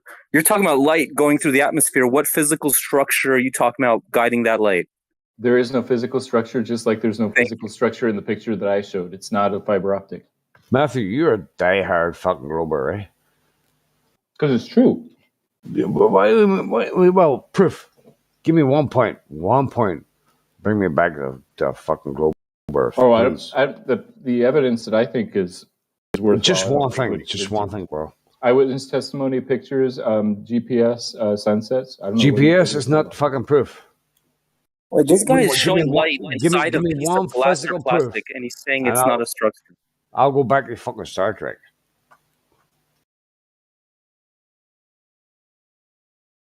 Well, so the point of showing that laser, the green laser in the plastic, is that the laser light changes. Yeah, it changes through a medium that's been designed to have a change in its consistency. Matthew, have you heard? Right. There's light, right? That's been traveling for 4 billion years through the infinite vacuum of space and galaxies and fucking asteroid fields. that actually reached our eyes. 4 billion years, like. Seriously, bro. You want to swallow that whole or just fucking... You believe that? Your incredulity doesn't make it false. You think that because you don't understand Well, it, that your fucking made-up story doesn't make it true either. Like. No, right. You'd have to like look at the evidence. Yeah, but bro, And what evidence? Well, let's look at the evidence, Matthew. That's what I'm asking you. What evidence? Just give me one fucking point, bro. 1 point. Bring me back to the globe Earth. Oh, for stars, the parallax. You can see the stars are far away due to parallax. I don't want to hear about parallax. I want to hear more about a scientific reason. The one reason why you can prove that the Earth is not a ball. Or sorry, is a ball. There are weather satellites in space right now taking constant pictures of the. So that's not proof, bro. Listen, people. For fuck's sake, bro. Yeah, they're not unless you can measure R. They're just not. Unless you Show have me an a R picture measurement. of a satellite in space. Matthew, one scientific proof right now. Just one. The sunset. What's the dependent independent variable while you're at it? The sunset debunks you because the horizon's too far for it to be Earth curve. Yo, the Earth is flat as fuck. I don't know. Spent my life making good times with the baddest luck. Man. Bro, Matthew, just one thing, bro. Please. I know you're very intelligent, you're very clever. Just one thing. Bring me back to the globe Earth. I'm there, bro. I don't want to be a flat earther. It sucks. I hate it, man. It fucking sucks, bro. It sucks, bro. Sure. If surveyors carefully measure the angle between three different distant... That's not a proof, Matthew. A scientific proof. I admit that half of a sentence is not a proof. You're right. All right. So give me one. Yeah, I might need a whole sentence. All right. I'll give you two. Okay. So if you take a careful surveyor measurements of three different mountaintops, you end up with something called spherical excess, and the angles of the triangle are larger than 180 degrees, like they would be on the surface of a sphere. Triangle? Hang on. Spherical excess. Where the fuck did that come out of? What the fuck is that? It's a well-known phenomenon that surveyors account for when they measure the mountaintops. Okay. So that is. Would you like me to Google it for you if you haven't heard of it? Oh, I'll Google it myself. I don't need your fucking help. That's one proof, bro. One scientific proof. One thing, and bring it back to the globe. Oh, you mean one more? Yeah. No, not that. That was shite. You're talking percentages, but. What about eyewitness testimony? Would that count as evidence? Yeah, that's pretty good. Yeah, Buzz Aldrin. Yes. Yeah, who said that we never even went to the moon? Speaking of eyewitness. By the way, Matthew, if they went to the moon in 1969, wouldn't you think they would have a little couple of, maybe one or two fucking cameras sitting on the moon looking at the Earth? It's better to put those cameras in orbit closer to the Earth, and those are called weather. Oh, it is? Why? What do you think it's better? Like we have an actual picture from the fucking moon? Not as Robert Simon bullshit that is all graphic, computer graphics using composite images. All you got is NASA graphics artists. You don't have a real picture of the Earth. Wait, so you're complaining there's no camera on the moon? No, I'm not complaining about anything. There's no picture of the Earth. It's the moon, bro. They went there in 1969. They went back for what was it, 7 times. Why didn't they put a fucking camera up there? Because they put cameras closer. Here, I'll show you a couple pictures. Oh, because cameras it's hard to put the camera somewhere you've never been. Cameras far away, right? What the fuck are you talking about, bro? Get out of here. Okay, I posted some pictures of. That's fucking stupid, bro. They never went there, bro. They never went there. Matthew, That's the fact. Man. Listen, if we had a camera on the moon, that would be luxury compared to what they fucking give us. Dude, there's no stars in any shots. There's no other satellites in any shots. Any quote-unquote photo from the Earth. Dude, it's pathetic. The globe never had a chance, and if this is the evidence that you want to bring, is some fucking images like that, no stars, no planets, no satellites. If you believe the globe, I don't know. There's no hope for you in the future for anything at all. Basically, stars are not visible during the daytime. Dude, that's no, a hang on. CGI image. Cislunar space? How about in every image there's no stars? That's No stars. fucking sloppy, bro. Doesn't matter what time of day it is. And they can't even keep the size of the continents consistent. Yeah, they're chasing all the time. With their fake ass sun Holy glare fuck. over there. Mexico takes up half the fucking globe. It's just sad, That's man. why. It's That's just why sad, you buddy. think the Earth is. You think the Earth is round because you found a fucking picture online? Yeah, that's your argument. A picture, bro. It's a piece of Just one evidence. thing, There's a just one bunch. thing, There's a bunch. Matthew. That's not. It's bullshit. I've got evidence that King Kong scaled the Eiffel Tower. Want to see that? Yeah. I wouldn't believe it because I wouldn't find that picture credible. Yeah, but you find this, now you this know globe Earth that looks just like all the other graphics that NASA releases and are even explaining in interviews how they design it on Photoshop. It's Photoshop. It has to be. But yet that picture, that one is not Photoshopped, right? Right. They Photoshop some. Yeah, why the double they photo- standards don't for Photoshop some others. Photoshops and not others? It depends on what the ultimate. Why do you That not depends see on your double belief standards? system. Depends on how the Photoshops align with your beliefs. Thank you. Why do you not Why see would they double ever have standards? to use? Listen. Why would they ever have to use Photoshop on one genuine photo ever? Yeah. It destroys credibility.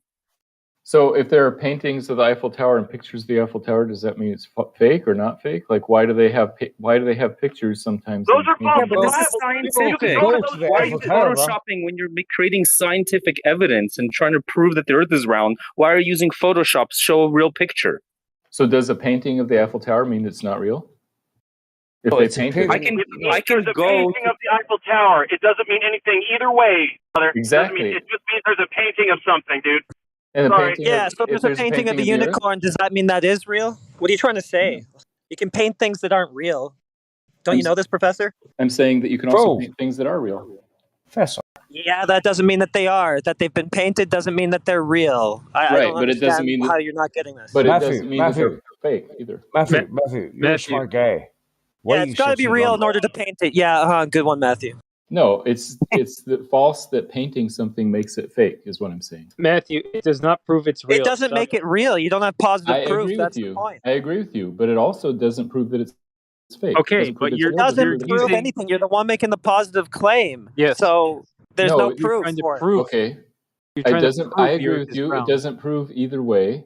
You guys were Alright. trying to say, "Hey, look, they photoshopped it. That proves that it's No. fake." Dude, Matthew. Robert Simon now It proves that there's no reason to honestly take said it that the as only way true. to do it I'll ask is one through more time. photoshopping. Why do They we said ever have that. to Photoshop it if it's a genuine photo? There's no reason to put it in Photoshop ever, not even once, bro. So Yeah. the fact that Well, they do it once he's saying what's means, the I don't know, purpose maybe of it's not painting a the Eiffel genuine Tower? photo. So they And can how have But a listen, higher resolution. you come have they have one NASA, you photo? have the authority that gave you that picture tell you we can't give you a picture of the whole Earth. We have to Photoshop it. And then when they send you a picture, you say, oh, perfect. They didn't Photoshop that, even though they literally just told you we have to Photoshop it. Yeah. Matthew, as a globe earther for many, many years, like 40 years, and I came across the flat Earth, I thought, well, this is a lot of bullshit. When I seen Earthrise, you ever hear the photo Earthrise? Yes. You have? Okay. So they took a photo apparently from the moon of the Earth, right? And it was the same size as you would see the moon from the Earth. No, it was But 4 times larger. No, it wasn't. It was 4 times larger. What are you talking about? about? No, it was Matthew. It was very, very small, bro. Very, very small. It should be way bigger than that. Yeah, it should have been. It It should have taken up about half the fucking picture, bro. So I thought to myself, listen, wait, so they zoomed it so that, I mean, you can zoom in and out and it looks this bigger and is smaller. What are you talking about? Matthew, this is a proper picture, right? So me being a fucking dickhead that I am, I thought, nah, this is crazy, bro. Flat Earth, these boys are out of their fucking tits. They're crazy. They're fucking hanging something, right? I looked at that and I thought, wait a minute. If that's a picture of the Earth from the moon, and the Earth is 4 times bigger than the moon, then that should take up at least half a still. At least half the photo. At No, it should least. take up, it takes up 2 angular degrees. Oh, two. We go back. Holy shit! And it doesn't do that. It doesn't do that. The moon takes up half a degree, and the Earth from the moon takes up 2. And so, if they learn to go back, and they go back, and we have drones now today, we could send like a thousand fucking drones to the moon, right? Just put a fucking wee camera on it, put it on there, and make it plan itself. Why aren't they doing that? Why is there because no? It's easier to take pictures if you're closer to the object, and so they take pictures closer. Yeah, but if we're exploring space and everything's so great, and that space is out there and it's fucking amazing, why don't we just put fucking cameras on the moon, bro? And Because it's too far away. Like, what do you want to look at the What do you Earth? mean too far away? I mean, Matthew, it wouldn't cost you much. It wouldn't cost you much, bro. Okay, so if you want to take pictures of the Earth, if you want to take pictures of the Earth, why would you want to do that? Why would you want to do that? Is that what you're saying? No, I'm saying if you want to take pictures of the Earth for different reasons, one of the reasons might be weather satellite, and so it's just easier to take a picture up close, like several hundred miles away instead of you're proving my point, 200,000 miles away. You're proving my point. So it's easier. So they do take pictures closer rather than putting cameras way out. Why wouldn't you put it on the moon? Bro? Not too far away. Yeah, Too far away. It would Not take in you space. It wouldn't take much to fucking put a camera on the moon, sir. The moon is 200,000 miles away, and so they put cameras 400 miles high instead. 186,000 miles away, yes. But how hard is that? Like harder than putting it 400 miles away. Well, fuck's sake, Matthew. Are you serious, bro? Listen.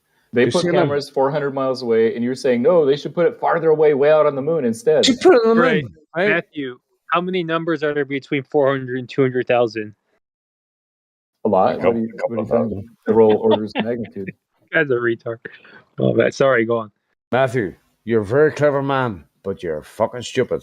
Actually, I'm right on all this stuff. He's just delusional, and he's holding on to this like idea and belief because you know what comes along with it? Pain. Because we're being lied to, we're being manipulated, and he doesn't want to accept that. It's he's comfortable. Government cares about us. I like to get my mandatory bananas. Like he wants all the thinking to be done for him. Mm-hmm. Matthew, does that sound wrong or right? No, I mean, this idea of the Earth being round predates any of the current governments. Well, listen, everybody believed the Earth was flat long before they brought this fucking round shit in. Everybody knew the Earth was flat. And you know how they knew that? By simple observation, Matthew. They looked and it looks flat, and it feels like it's not moving. Yeah, of course it's not moving. It feels like it's not moving. You can't prove motion, Matthew. You go to the We ocean. got him on record. It feels like it's not moving. Okay, great. Feels like it is. Evidence points to it not moving. It might be. Only in your imagination is it moving. On your computer screen, when you show me some CGI picture, is it round? You don't have any evidence in real life.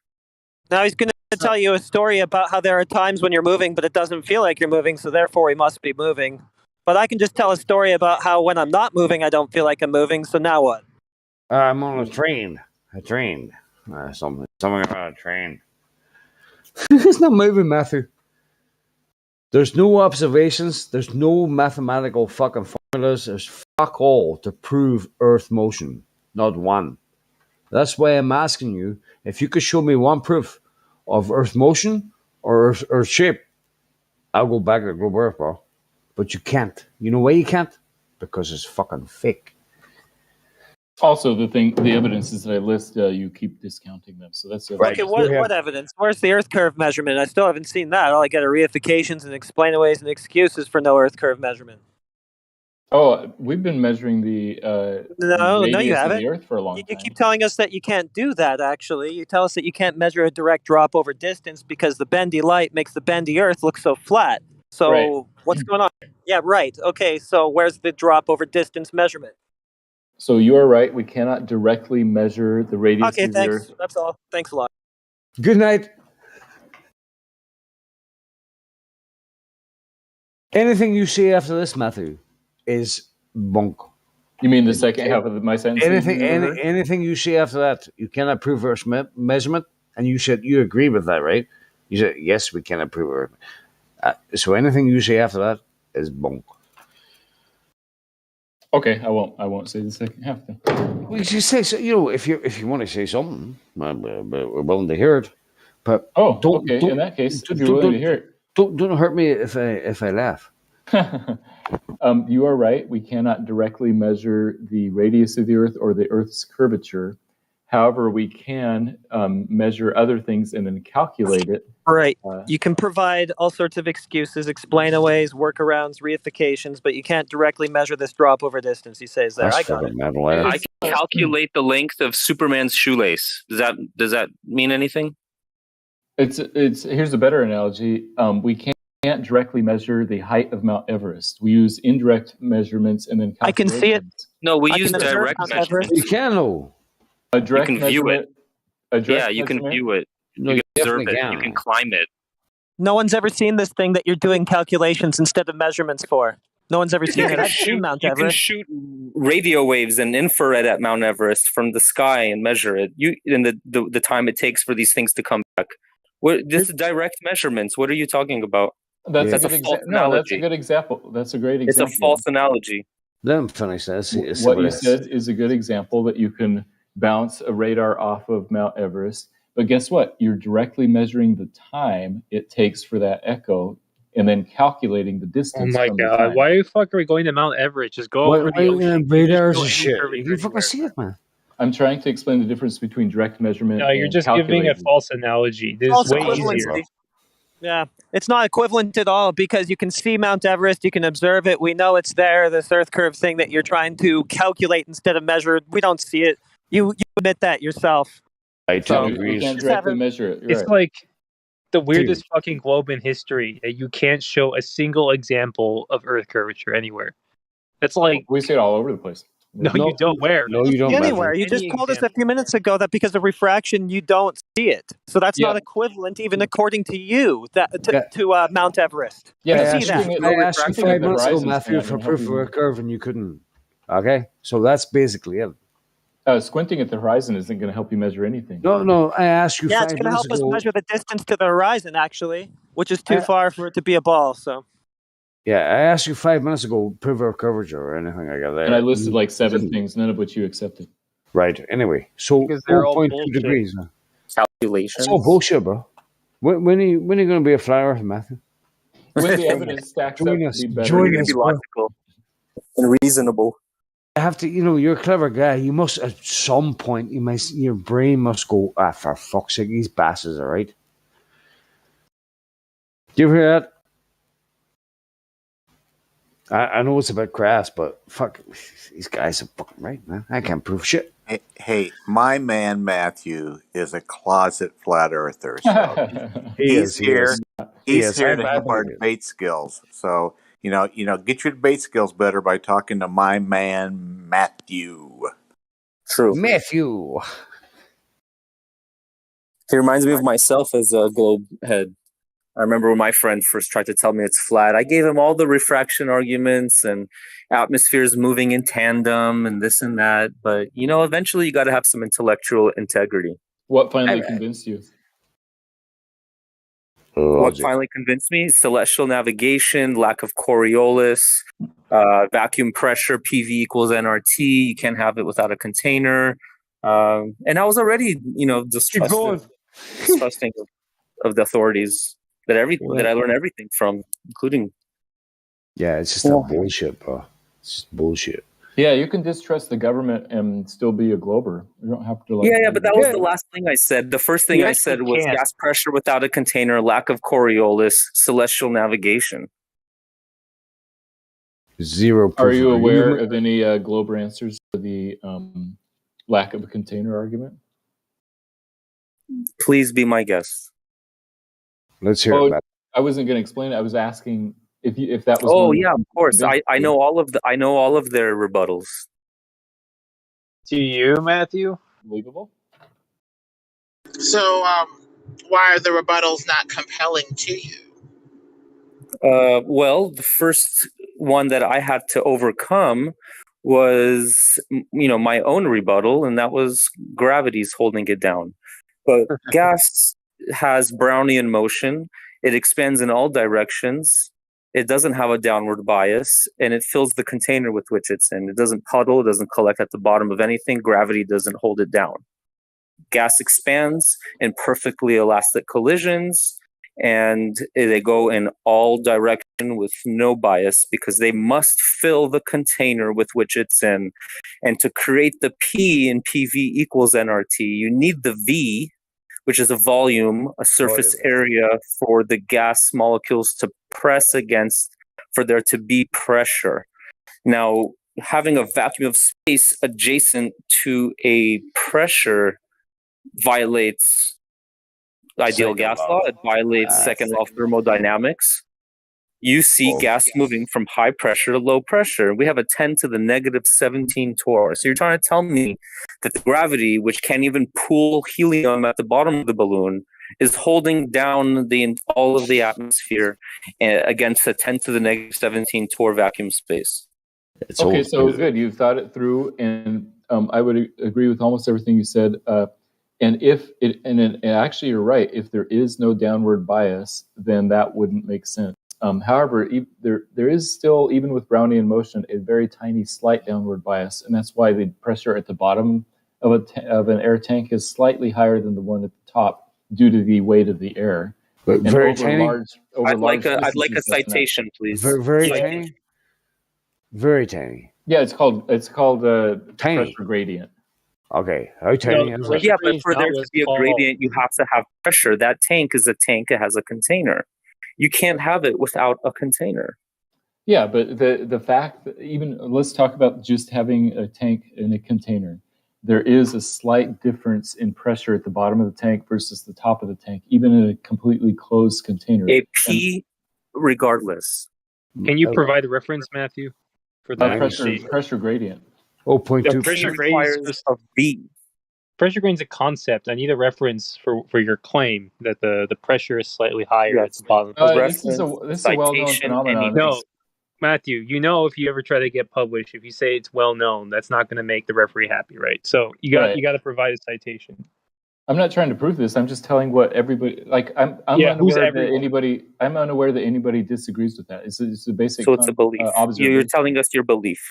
No, I'm saying that people, even here, flat earthers know. I don't know why you guys don't. I don't think anyone here has anyone here experienced this. Let's take a poll. Nope. I forget who it was that was working with air conditioning things. But yeah, I'll go look for some kind of citation if you guys want. Yes, downward bias gas, please. Yeah, please do. We're trying to find out the truth here, so you could help us. It'd be make us all happier. Yeah, save me from flat Earth. Save me.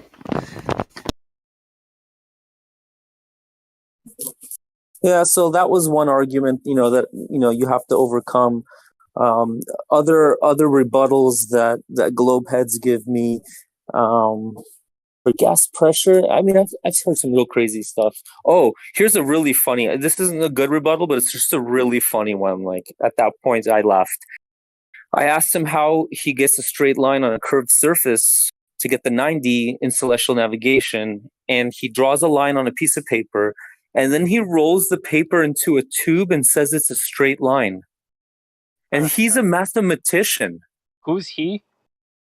This is just a family friend. Oh, I see. Yeah, mathematicians so aren't. They don't have the best track record for sticking with the real world and being practical. So, in some warped, like abstract sense, he might think that means straight. But of course, that's not gonna, give him a boat to navigate, and he'll get lost. Like he'll probably sink it within a few days. It also shows a lack of integrity because he knows what a 360 is. No, he knows what a 180 is.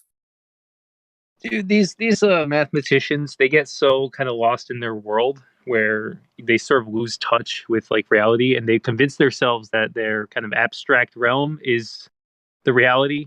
So they sort of lie to themselves that they're actually telling the truth. They're not trying to actually make it sort of, understandable to non-mathematicians. That's the thing. They get sort of stuck in their little bubble. Matthew to me is like a freaking nature. It's like He's a very intelligent guy. But despite all the logic pushed into his face, he still believes the fucking fairy tales. It's crazy, man. I will tell you that most scientifically minded people say exactly the same stuff that I do. So I'm not that. Yeah, they're not actually scientific. I would say most people who claim they're scientifically minded are not. Bandwagon argument. Matthew, right? Could you give me one? Can I ask you again here? I'll do it one more time, and then I'm going to stop. One scientific proof for Earth motion or shape of the globe, please.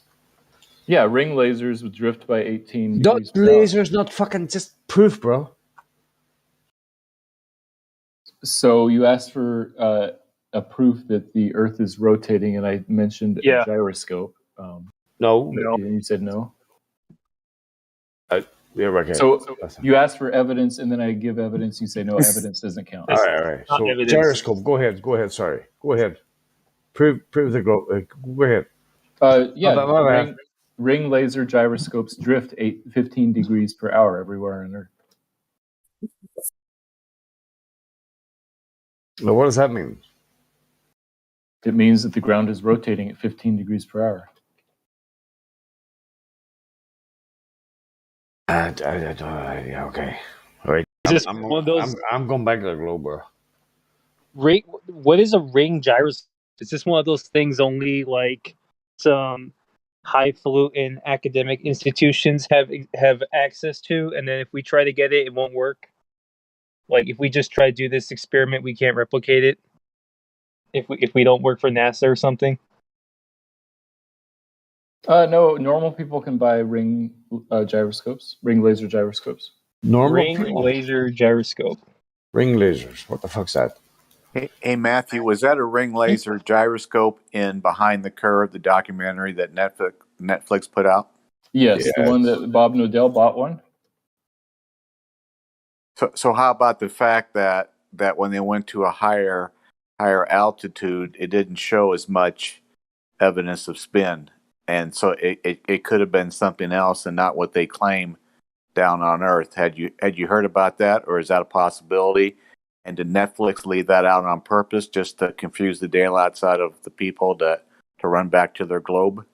So first of all, Netflix didn't make that movie, but their laser always showed some drift. It was never zero.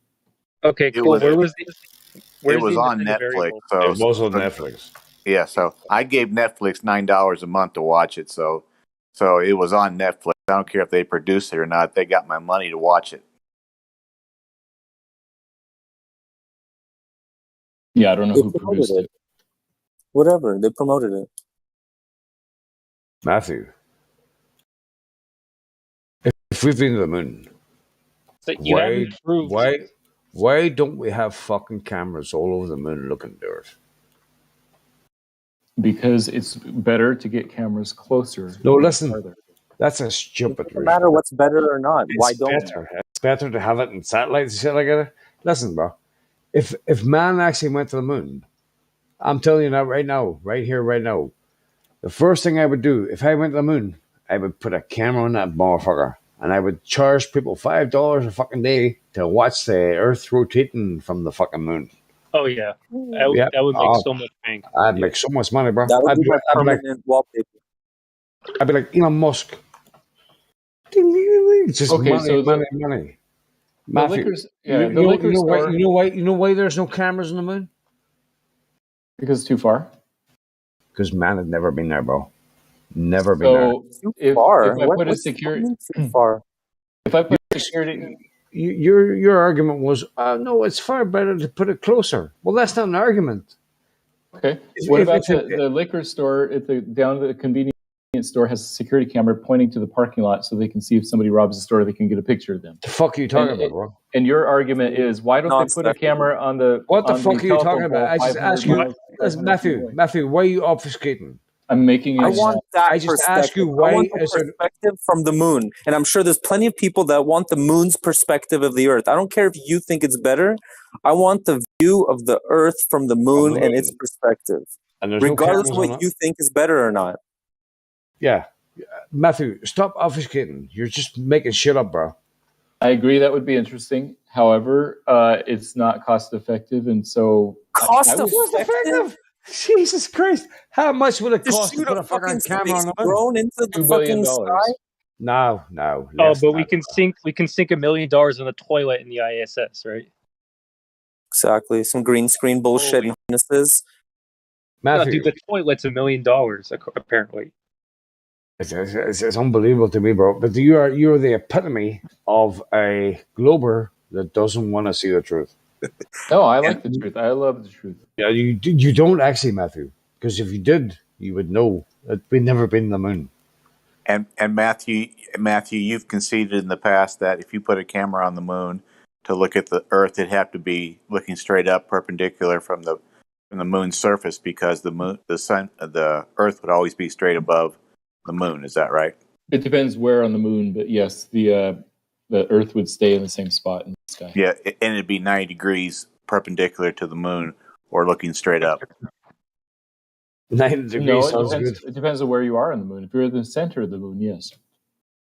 Anywhere on the moon. But the moon's one side of the moon is always facing the Earth. Yep. I was going to say, how do you get to the center of the moon? He's trying to say from our perspective. He's trying to say the face of the moon that we see is like a fixed disc. So the center of that disc is what he's trying to say, I think. Something like that. Matthew, are you seriously that fucking indoctrinated? Are you seriously that far gone, bro? You're I'm saying stuff that like this is all mainstream. You're saying stuff. You're all mainstream. Yeah, mainstream. I'm saying mainstream stuff. Bandwagon. Okay, thanks, Matthew. Thanks for playing.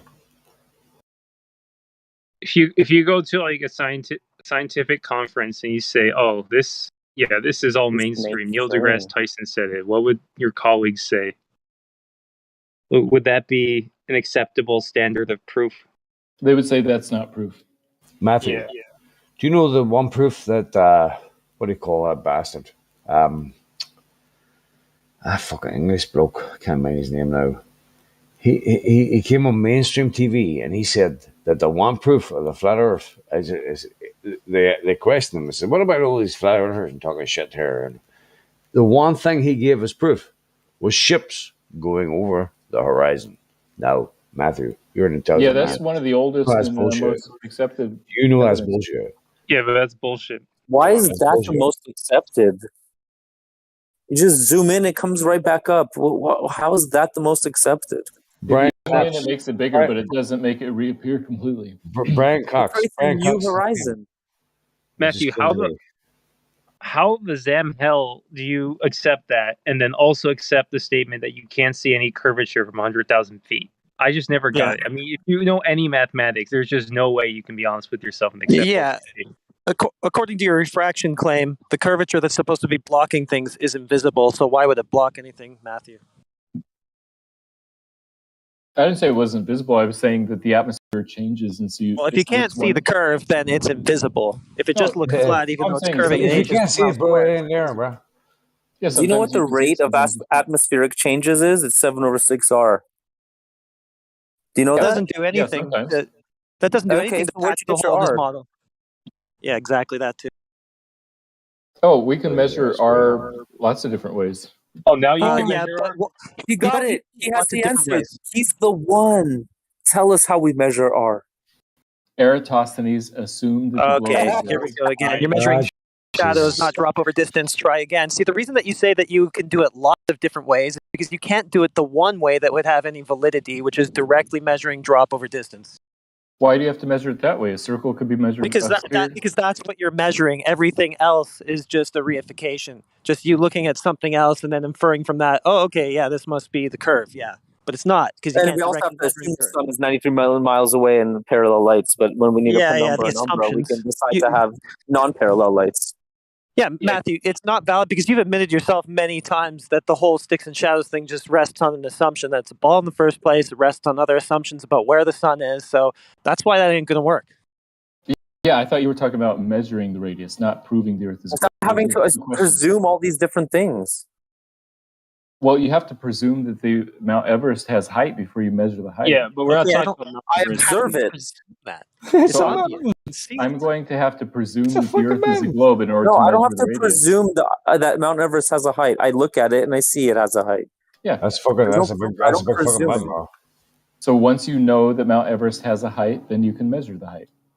Look, Yeah, Matt, but we know that by observing it. We can observe the thing those you're are two talking separate about, even questions, according right? to your own story, because it's refracted to invisibility. What So is, now let me make this what is- easier for you. Matthew? What is measuring the height of Mount Everest got to do with the fucking shape of the globe, bro? It's an apt analogy. No, No, Matt, okay. let me make this You easier have for better you. analogy? No, it's not a good one. Well, question number one: does Mount Everest have height? Yes or no? Okay, yes. Question number That's two: different. what is the height? Okay, is the Earth Those are curved or separate not? Okay, Yes. so Okay, then I measure it. But how do you know it's curved? You just say yes. yeah, how do you answer Okay. question 1 for the Earth, Matthew? Question It doesn't one show is- any Step one, curvature. observe Mount Everest. I agree with you. Observe height. I Okay, agree so with you. do the Those are same two thing for your separate globe. questions. Step 1, observe curvature, then measure it. Do the step 1 the Right. same way you did for Mount Everest. Yeah, you Step guys one. didn't even answer question 1. You're right. They are ridiculous. separate questions. We were talking about question 2 about measuring the radius. Once Stick you with have question it, one, once you know it. Matthew. Question one is using other logic and reason, like A looking at workaround the way because that it the couldn't sun correctly works. observe it. I got it. Right. So we're not measuring it in step 1. We're measuring it in step 2. Oh no. Right. Yeah, blow right past step 1. Got it. Yeah, it's a go. Man, fuck step 1. Moving on to step 2. Here's step 3. In my imaginary fucking world. Well, they're at But if step we're measuring Mount 666. Everest, then we need to use the first step. But if it's the curve of the Earth, then we don't need to do the first step. Yeah, we don't know. Fuck. 3. They're all the way at step 3959 and they haven't even taken the first step. Bollocks. So if the Earth is a globe, you're saying you can't measure it, even if it is a globe, you can't measure it? Matthew, You would be able to measure it. There'd be a horizon at That's what 1.2 I'm saying. miles, 1 foot off the ground. Be easy to measure that. Simple. I think there's better ways to measure it than squinting at the horizon. Well, that's just because the horizon's not where it's supposed to be for the Matthew- Earth to be the thing that you say it is. So of course, it's you're gonna because say the there are atmosphere better is ways kind to of do it. fickle. Do you think measuring Right. something An excuse to walk around, a band-aid, a patch. I know. You don't have any of the evidence that you need to support your claim.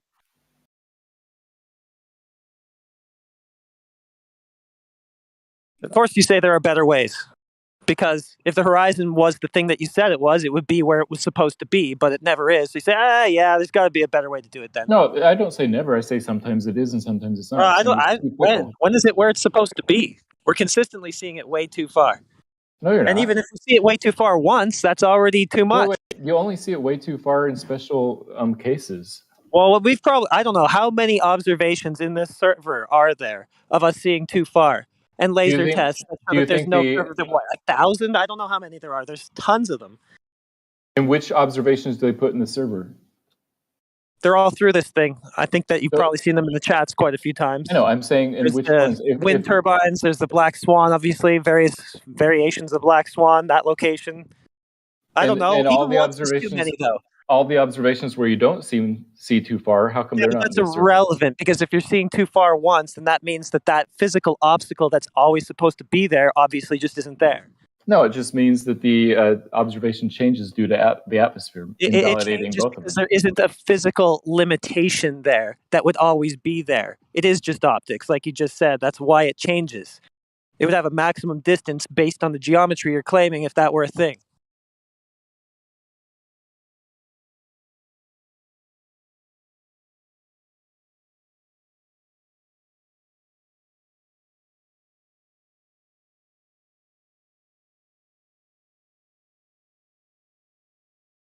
Okay, I posted an observation that doesn't get posted in this server very much. That's great. I'm going to show you another one now where the horizon is 10 times too far. Let's do that again then. Sure. Then we Actually, can- I'm not going to because I've already so done then- it a million times. It's called then the what Black we can- Swan. Then If- what we in can that picture- conclude is that we can't make definitive decisions based on just squinting at the horizon. Well, we can make the definitive conclusion that there's no physical Earth curve limitation to the horizon, and that's so not looking, a factor. So looking at the horizon gives us all kinds of different evidence, but we can only make definitive observations based on your preferred. Well, no, it's your claim. There's supposed to be definite geometry to this. No, I don't think you can like do anything reliable by squinting at the horizon. One So way it's or a the other. physical limitation, and you're saying that sometimes we just see way past it, and sometimes your globe looks like it's 6 times the size that you say Jupiter is, or maybe 3 times the size you say the sun is. But no problem. That's just because bendy light and the Earth is so bendy and everything's so bendy that it all just looks flat. Yeah, I don't think the physical horizon matters because we never see it. We're always looking at the apparent horizon, and that's the thing that changes due to the atmosphere. You never see it. Can you say the same thing for Mount Everest, which is what you keep trying to compare this to? Do you never see that? You just have to use inferences to figure out how high it is, even though you've never seen it?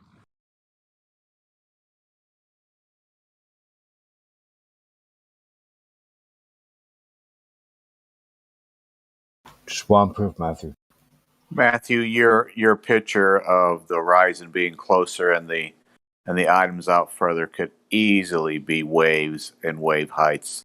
It's kind of a disingenuous picture. I'm sorry, Matthew. He just said you never see the physical horizon. You only see an apparent horizon. But a minute ago, he was saying, no, sometimes we do see it right where it is. Yeah, it changes. We see all kinds of like non-standard stuff. So you can't make any definitive conclusions based on the horizon is what I'm saying. Yeah, it's just optical. It's not physical. Mount Everest is always seen right where it is. If there were Earth curve, it would always be seen right where it is too. But it doesn't look like there is any. Matthew, when I said, sorry, Matthew, waves, wave heights, and you said if you're above 20 feet altitude and all the waves are less than 20 feet, then it wouldn't be a factor. Law of perspective is always a factor. Always a factor, Matthew. My main man, Matthew. I sure appreciate you. How do waves that are less than 20 feet high block anything above 20 feet high? Law of perspective.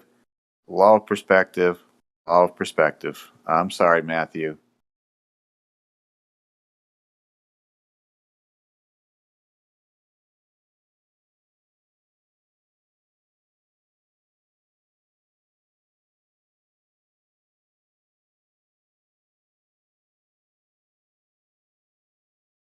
Okay, I posted a picture where it looks like the ocean is blocking the bottom of the sun. It's a picture I took myself, by the way. Well done. Nice photo, bro. What was closer to my camera at the time, the top of the sun or the bottom of the sun? You. You were definitely closest to the camera. No, you see what I'm saying? There's the top of the sun and the bottom of the sun. Which one is closer to me? The bottom, right? You're very close. Closer. So then why is the bottom not visible, but the top is, even though it's farther? Because if the sun is moving away and to vanishing point, why wouldn't that picture be correct on a flat and stationary plane? Obviously, we should lose the bottom of the sun first before we lose the top. No, that's not how perspective works. Please, Matthew, we're not 10 years old. Please, please. If you look at the picture at 23 after the hour, you can see those streetlights getting smaller and smaller. The same thing happens every day, Matthew. They don't disappear bottom up; they just get smaller and smaller. Same thing every day, bro.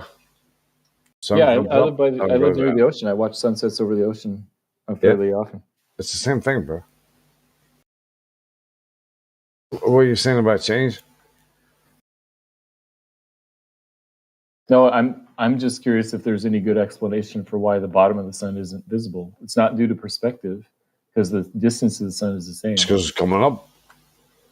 It's blocked by the fucking flat Earth, bro. Yeah, I'm not sure exactly what the reason is, but I can rule out Earth curve as a factor because the horizon's too far for it to be that. Definitely, I can help you with that. Curve. Definitely not Earth curve. Because Matthew can't prove Earth curve. Right, Matthew? Yeah, so you can rule that one out, and good luck in your quest to figure out what it is, Matthew. So glad I can help you ruling that one factor out. So in other words, on a flat Earth, the sunlight bends a little bit to make the sunsets look like the way they do. Matthew, do you honestly believe that we're living on a spinning fucking ball? Do you honestly believe that the light bends to make the sunset look like it does? Listen, don't fucking obfuscate my fucking point. Do you honestly believe, as you're saying to me, you obviously believe that we're living on a spinning ball? We live on a spinning ball. I'm Right. very- So what's the water doing? What's what? Water. It's a chemical compound. Water. So the water's spinning too, right? The water, the whole oceans, like 75% of the Matthew, 75% of the Earth surface is water. Right. Yeah. Or well, Right. 70%. So what's holding that to the surface? Gravity. What? Oh no. Oh no. Here we go. Oh no. Wait, let me guess. Gravity is fake because you don't like it. Matthew, you're fucking Gravity crazy, disproves bro. the flat Earth, so we better call it fake. Well, listen, that's the first point. That's just the first point, man. That's it's gravity, right? Are you serious? Wait, which it says they never test spacesuits? I wasn't aware of that. Well, if it's said it, it must be true.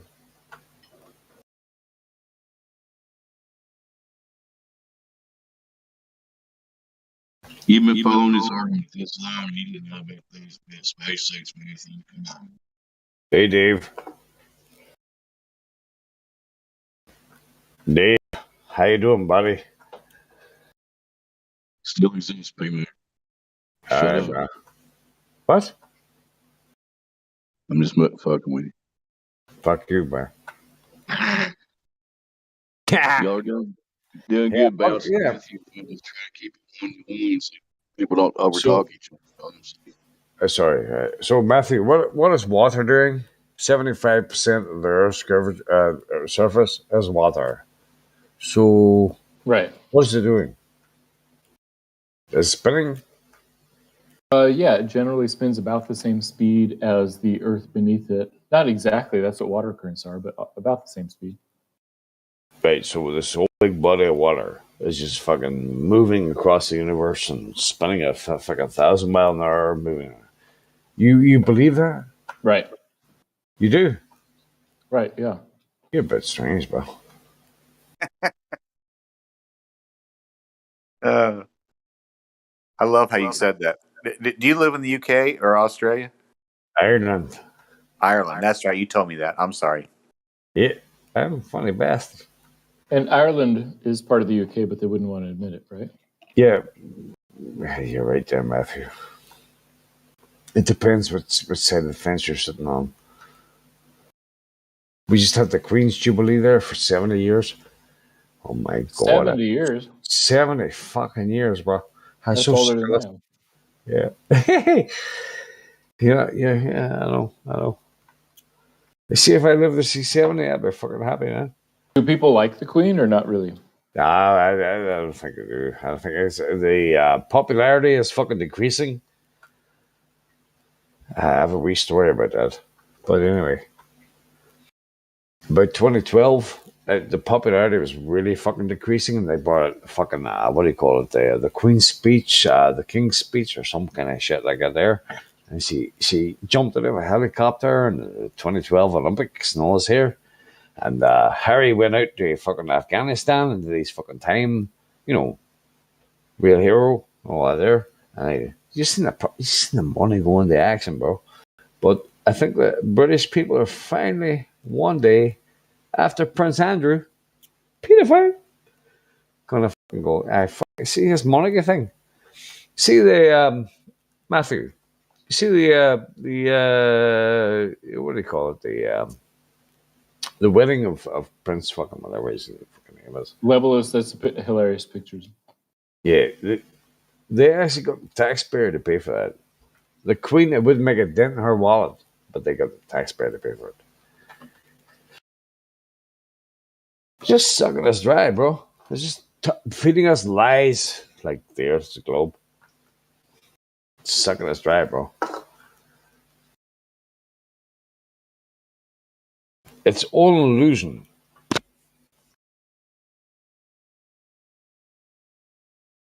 So, Matthew, does it get on your nerves that everybody keeps asking you for direct measurements of Earth's curvature? And all you can do is like point at the horizon. Just one proof, Matthew. Just one proof, bro. It does seem to be a constant theme here. Well, you see, to have We're a still ball, waiting. it has to have curvature, and you have to be able to measure that curvature. Does that make sense? I see them as two separate questions. Can I ask you a particular question? Sure. By the way, I'm happy to answer questions. I don't know if I'm very good at like trying to convince anybody. I don't need to try to convince anybody. Yeah, but you're not what I will convincing try- anybody, bro. Trust what me. I will try to do is give an accurate account of what mainstream science Matthew. says, just so you know. According Matthew, to you're your wonderful. You're wonderful at convincing people to flat Earth. That's what you are. You're like having our own mainstream correspondent on here. You're doing good, Matthew. I like You're doing God's work, Matthew. this just in, flat Earth is true. Matthew Hearns, Reporting from the mainstream globe, this is your correspondent, Matthew Learns. That's the one. This one, Matthew. Still haven't heard of though. Because if I did, I'd be back there. Listen, man, Star Trek, I love it. Please tell me there's loads of fucking planets and shit out there that I can believe in. I'll be back in a fucking nanosecond. Sorry. I caught up there.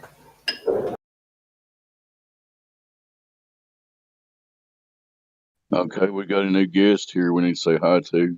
They have no roles. Should we try to unmute them here? Is it the guy with? Who is it? It's Boney. Bonnie? Oh. Thank God it wasn't that guy with the N in his last name. It was like, how are we going to say his name? Does anybody know Hey, anything Bonnie. about Boney? Nope. How you doing, Bonnie? Totally cold to everybody here. Oh, Booney? I'm going to unmute Boney. Let's see what happens here. Fuck fire! Fuck fire! My laptop is slow.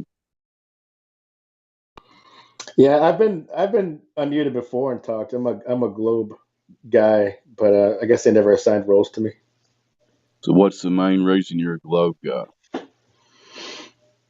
Because it doesn't make sense for scientists and the education system to have this big LARP that says it's a flat Earth society and spend all this money on perpetuating this fraud. It doesn't make sense. What if you flip it around and they spend all that money on perpetuating a globe ball spinning around in nothing fraud? Would that make more sense?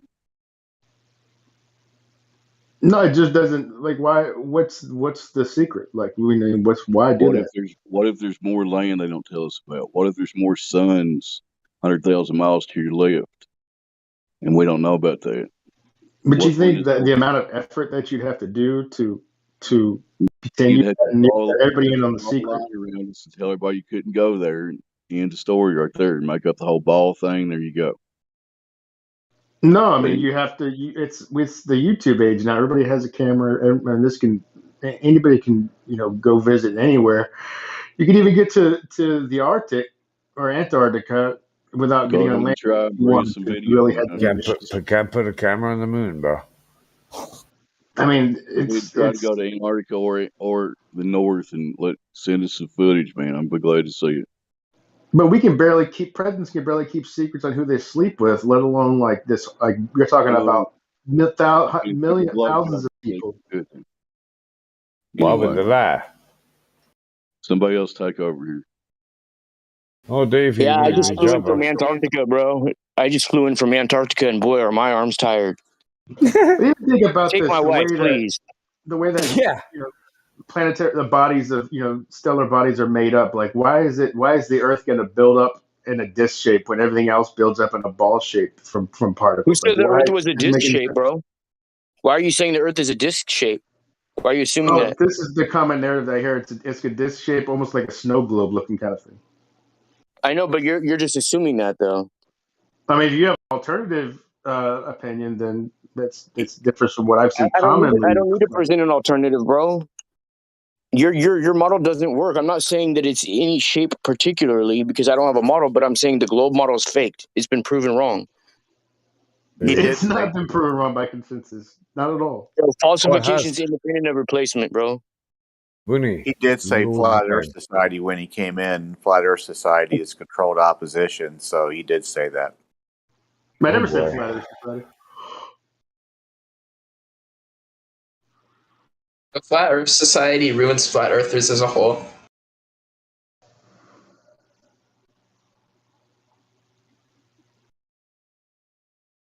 Flat Earth Society controlled opposition since 1971. I mean, this isn't like the JFK assassination, the CIA trying to hide the papers for some weird reason. This is like there may be a reason why the CIA is withholding papers on the surrounding the JFK assassination, but like, why would biggest lie ever? Who cares about the JFK? That's just some stupid rabbit This hole. is the biggest lie ever, and it's Fuck a cares fact. about you.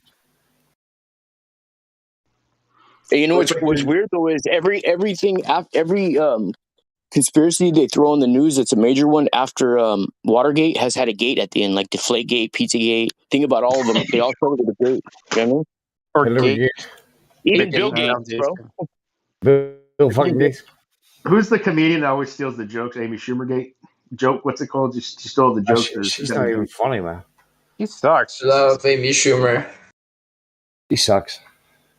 He sucks. Amy Schumer sucks. He does. Yeah. Yeah, he sucks. He does. I can't believe they asked her to do the Oscars. That was like, what's wrong with people? I can't believe you watched the Oscars. Yeah, what the fuck? You're the one person that does. I didn't. The only thing I watched the Oscars was on YouTube, the Will Smith slap. I mean, Who the fuck is Will Smith? He's married to Satan, if there is a God. Hey, he doesn't have to cuss to sell his records, but I do. You know what I mean? I think I'd rather be a poor heathen than be Will Smith. I don't want. I know that type. That his wife. I know that type. I'm in Los Angeles, and I wouldn't want to suffer that torture like more at all. It's nightmare. Keep my wife out of your motherfucking mouth, bastard. I used to deal with this. I used to own a duplex, and like this famous person who was like faking that they actually had any money anymore. Like moved in, and they were like a diva, and it was a nightmare. And she's just like that Will Smith's wife. So you're saying they're faking it, like the Globe Earth thing, they're faking it, bro. Yeah, a lot of these people are broke, and they fake like they got money. Hey, bro, you know it's easier to be a millionaire than to pretend you're a millionaire. I mean, you could fake being a millionaire, but it's just easier to be a millionaire. You know what I mean? Imagine all the paperwork it would take to fake being a millionaire. Just be a millionaire; it's easier. You know what I mean? I wouldn't mind being a millionaire. I'd be nice, bro. Yeah, I mean, you got to. I mean, being a millionaire isn't even. I mean, I'm not a millionaire, but it's just the amount, how much things cost, especially when you're in a bigger city. It doesn't even. I mean, being a millionaire is not much of a thing. I mean, you've got to be way up there as far as a millionaire. You know, Bill Nye and Neil deGrasse Tyson both said it would be easier to just go to the moon than to fake the moon landing. Yeah, I saw this documentary where he faked a bunch of different names. Like he just stole identities and then bought houses and flipped them and was running from the police like at the same time. Who? It's like, how do you do that? How do you fake your name? Like, how do you steal somebody's identity? Like, that's crazy. Who are you talking about? It was on this documentary channel called Soft White Underbelly. No. I know that guy. Yeah.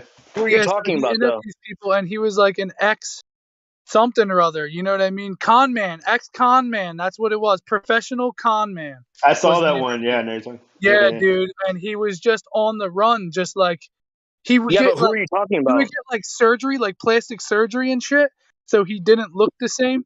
Like he was faking being somebody. Fake weight himself. Fake. It's a YouTube channel called Soft White Underbelly. It's really good. He interviews mostly prostitutes and drug dealers, but sometimes he interviews gangsters and con men and stuff like that. That dude's fucking loaded. Booney. That dude that does that. Booney. Soft white underbelly. What a weird name. Booty. Yeah. Another thing, dude. Welcome to Another Fire, thing I bro. saw was Oh, thanks, sorry. man. Oh. Nah, yeah. I don't think Let's look at the early life of whoever does soft white underbelly. Let's see. I'll get back to you guys. Look up incest and soft white underbelly. It's like the craziest YouTube video. Yeah, I just want to know who's the creator of soft white underbelly and what's their early life situation. He may quit. He was right now. a marketing manager. Yeah. What's his name? Oh, I can't remember that. All right, I'll look it up. Mark Leita, is that him? Yeah, it sounds familiar. Okay. Another thing is apparently Elon Musk is homeless. Like he doesn't own a house. I thought it was illegal to be homeless. Like, where does he get his mail and shit? Isn't he like the richest man in the world? Doesn't he need an address? Did you know that Steve Jobs bought a new car every 3 months to avoid having a permanent license plate? Like these guys like do crazy stuff to avoid like having their identity like secure. Like people that secure their location or their identity. Hey, do you really believe that people that rich, you'd really be able to know that much dirt on them or anything? Like they'd really put their dirty laundry out there, bro? No, I heard that before. They don't buy houses, just fucking rent the bastards. Well, Elon, you do think that Elon Musk had that threesome with Amber Heard and that other chick, Chloe DeVay, whatever her name was? Did she shit the bed? Maybe he's into that. Maybe he likes that kind of shit.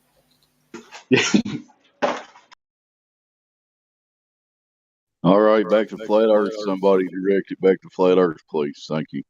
Hey, if you take a shit in Flat Earth, is it still flat?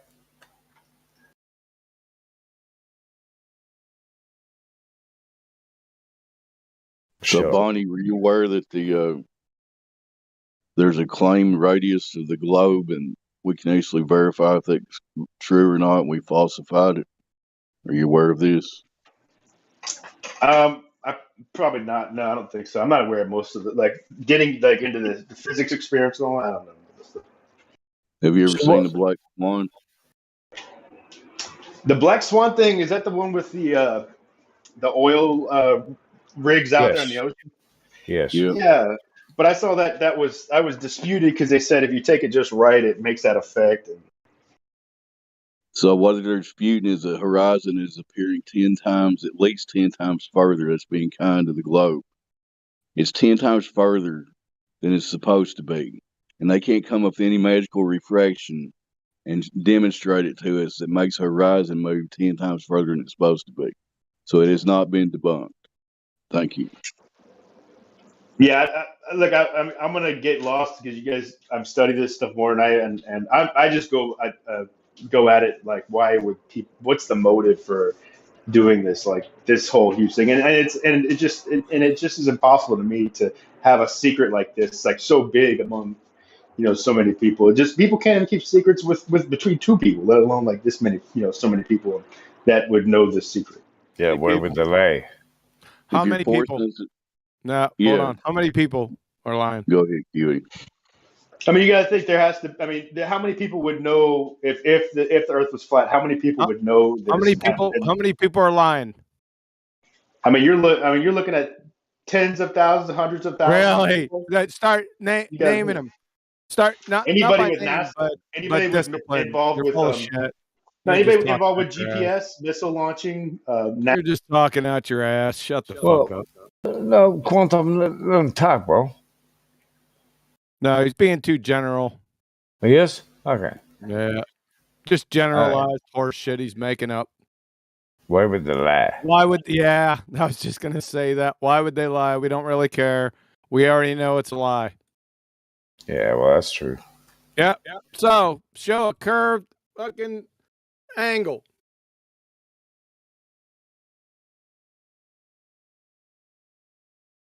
I was going to ask, Bonnie. No, I asked him. Show. I have no idea what he just said. I don't know what you even said. Show a curved angle. So, do you understand celestial navigation? No, I don't know. I understand the word. That's about it. Celestial navigation. So they've been doing it for a couple centuries, right? So it's, as far as you know, it's valid. They can do it, right? I mean, I guess I don't do anything with my day that I have to get involved with celestial navigation, so I don't know the This ins is a and outs proof of that's okay. It's a proof of flat Earth. So what they do, the foundation of celestial navigation is to take elevation angles of celestial objects to try to find their location. So at the basis of that is obtaining an elevation angle. How do you get an elevation angle off a curved baseline? I don't even know. You mean elevation angle? How there's not when you work with celestial bodies, like how does elevation angle even work? Because you're in an expanding universe, and I don't even So understand. you're an expanding universe. This fucking guy is a lunatic. Oh no. Just shut the fuck up. Just go back. I'll tell you what. Here's what you do. You go to preschool and you put your claims out to preschoolers, and once they stop laughing, then you can consider coming to a place like this to make your claims. Then and only then. Okay? Bye. A hard taskmaster. A QE is a hard taskmaster, sure. Hey, shut you up one time. Jeez.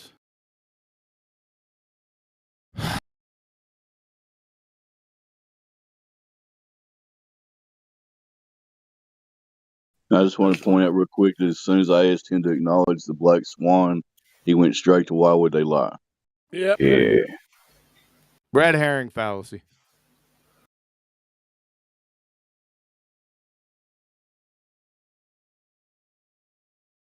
Let's give him another chance. Good man. With the black swan, check this out. With the black swan, how is the horizon 10 times further than it should be? All right, so I don't know much about the black swan other than there was something about like angles of the camera and this weird shit, and it showed up. No, there wasn't. That's the only guy. I don't remember it anymore. I mean, I looked at it for. Yeah, good. Thanks. Okay.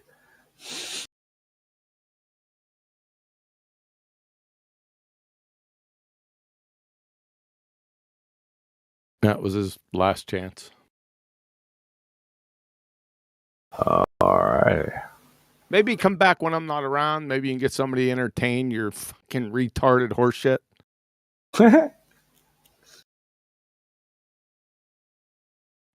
It's just pointless and vague and fucking. It's like talking to a 3-year-old. I know. I know it's the same for me, man. I'm done with that shit. I ain't done with it. Just have somebody have a coherent point. Yeah.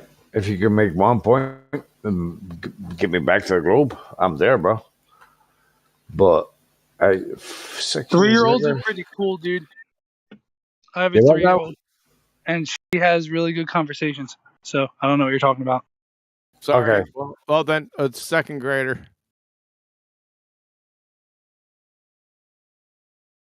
Second grader's older than a 3-year-old. Definitely. I don't know anything about a second grader. They're pretty stupid. They're supposed to be smart, but they're not really. So yeah, having a conversation with a second grader is probably really bad. Well, if you're atheist or agnostic, you're a fucking ball bag. 3-year-olds like to learn. Like when you're talking to a child, they actually listen and want to cooperate. What's that, Daddy? What'd you say? No, I don't believe it. Not for 1 second.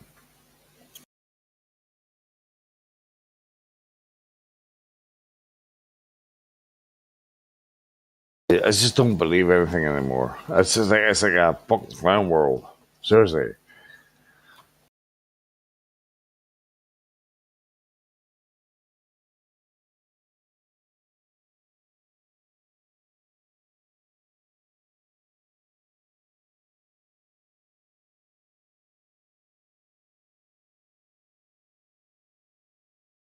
You still here?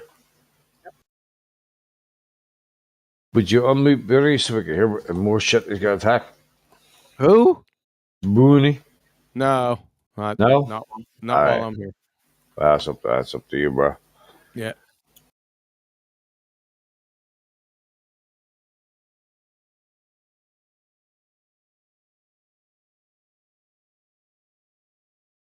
So anyway, what about that flower, bro? What about that flower?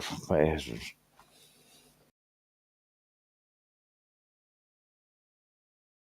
see Mr. Miggy's joined us. What's up, Miggy?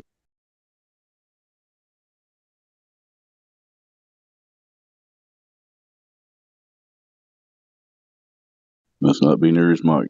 Oh well.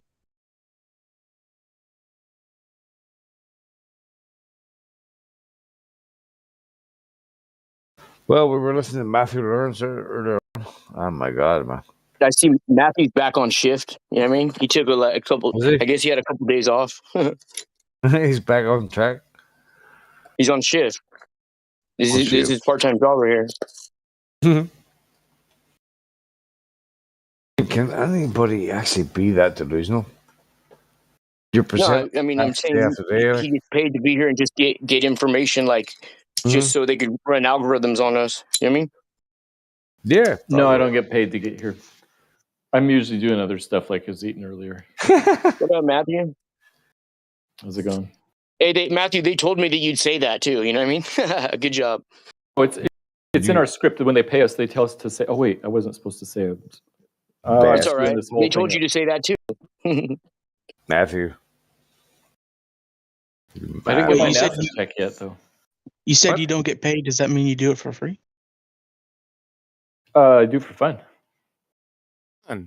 You're a fucking moron. This is fun to you? I'm a fucking clown? Am I a fucking clown to you? No, he is. Hey, I know that. What's it going to be today? Matthew doesn't know this.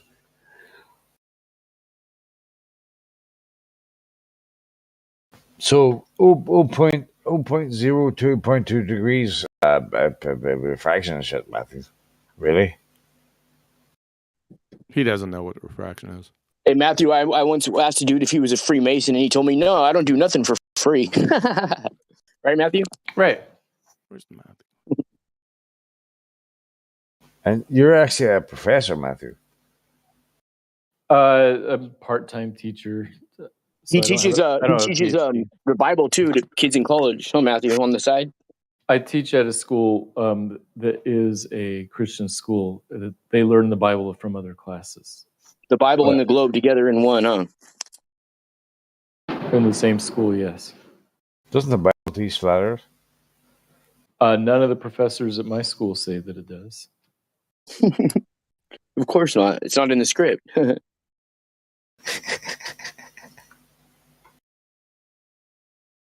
Matthew stays sticking to that script, huh, Matthew? Matthew ain't going to budge. He ain't going to budge, bro. Now, lines. He's got the weight of the world on his shoulders. He believes. Okay, just get off Matthew for a moment. We got a new person here, Farpy. Let's see what they got to say. All right, Dave. Hello, Farpy. Your mic's open. What's up, buddy? Welcome to the server. Thanks for having me. And it's our old friend that likes to come back under different accounts, breaking the server rules every time. Hello.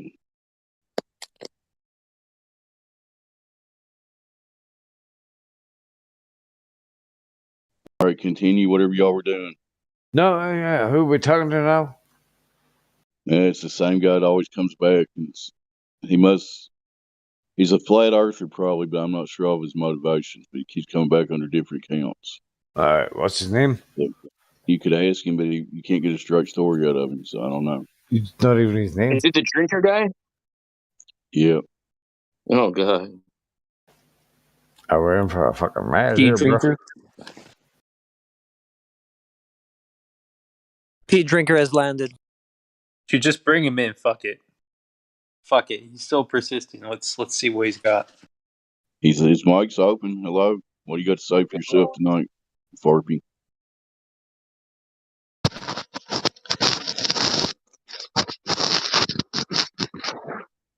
That's a lovely white noise there, bro. Wait, that's Cardboard Box, Pete Drinker? Is that who that is? I don't know who made that noise.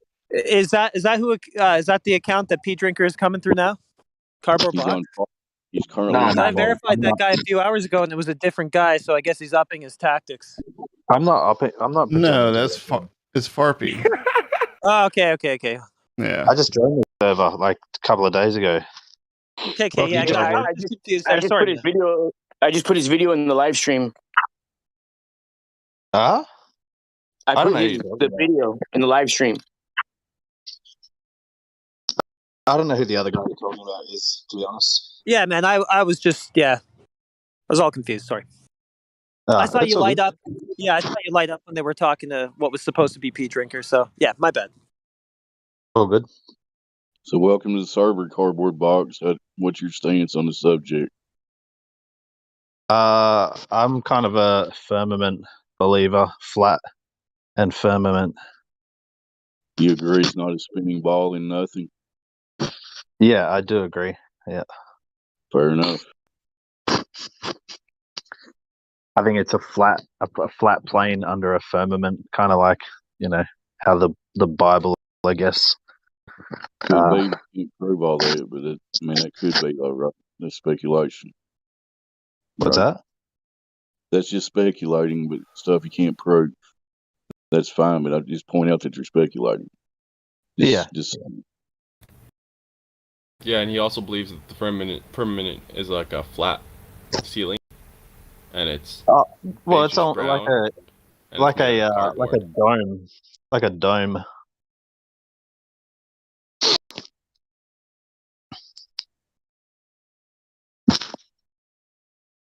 But I'm not. It's not a topic that I'm very well versed on. That's kind of why I joined. well, most people here would agree we have some kind of containment as far as describing what it is. We can't prove any of that, right?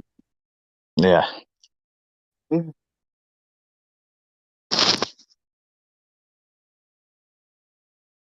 What color is the Earth? Matthew, save us.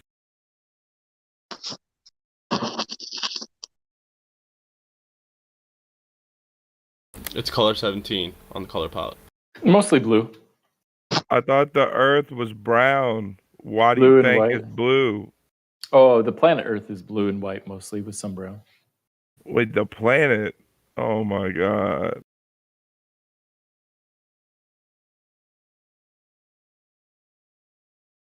Why do you How think about Earth is a 5-minute planet, debate between Matthew? Jacob and Matthew, go.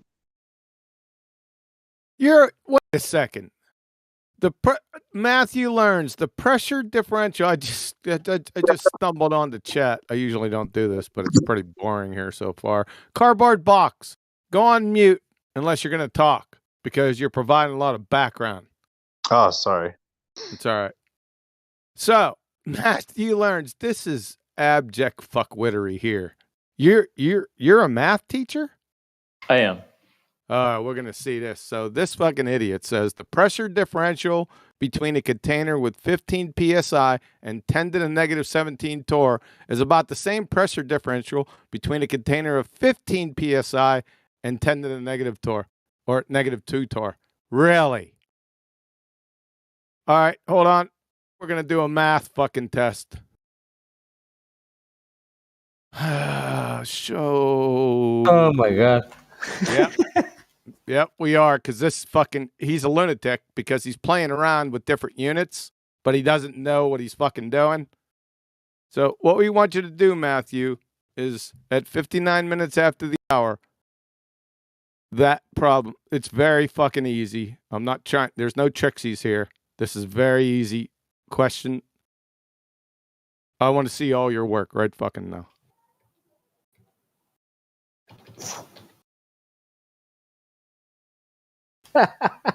Show me your formulas. Solve the pressure differential. And show your work. I use the calculator, but it's 0.0999999. So it's 999,999 parts. That's the pressure differential, not 0.99999. It's 9. It starts with 9. I want to Yeah. see all your work. Yeah, That's so I crazy. took Your work I did down here. I did 0.1, and then I subtracted 0.0000001. I did that difference, that subtraction. You do that subtract. Thanks for your fucking subtraction. Yeah, that's what difference means, subtraction. Yeah, I know what it means. Oh, well done, bro.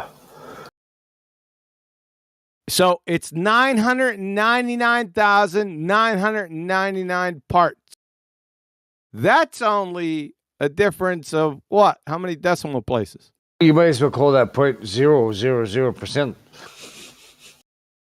Who is it? Just chill out, guy. I'm talking to Matthew. Yeah, it's parts per unit volume. Yeah, so your pressure difference, you didn't bother to change the units with your 15 psi to torr, did you? No, because we were talking about different things. I mean, at 10 to the negative 17, doesn't matter if it's psi or torr, it's about the same size. It's really No, close. it's not. No, fucking torr and psi are completely different units of measure. Right. They're both smaller than 0.01 psi. You're fucking an idiot. You said it was 0.99. No, it's 999,999 parts. The pressure difference times greater. Oh yeah, you're talking about. So how is it not that much? I'm using much smaller numbers than your bullshit up here, and I've got a fucking massive number.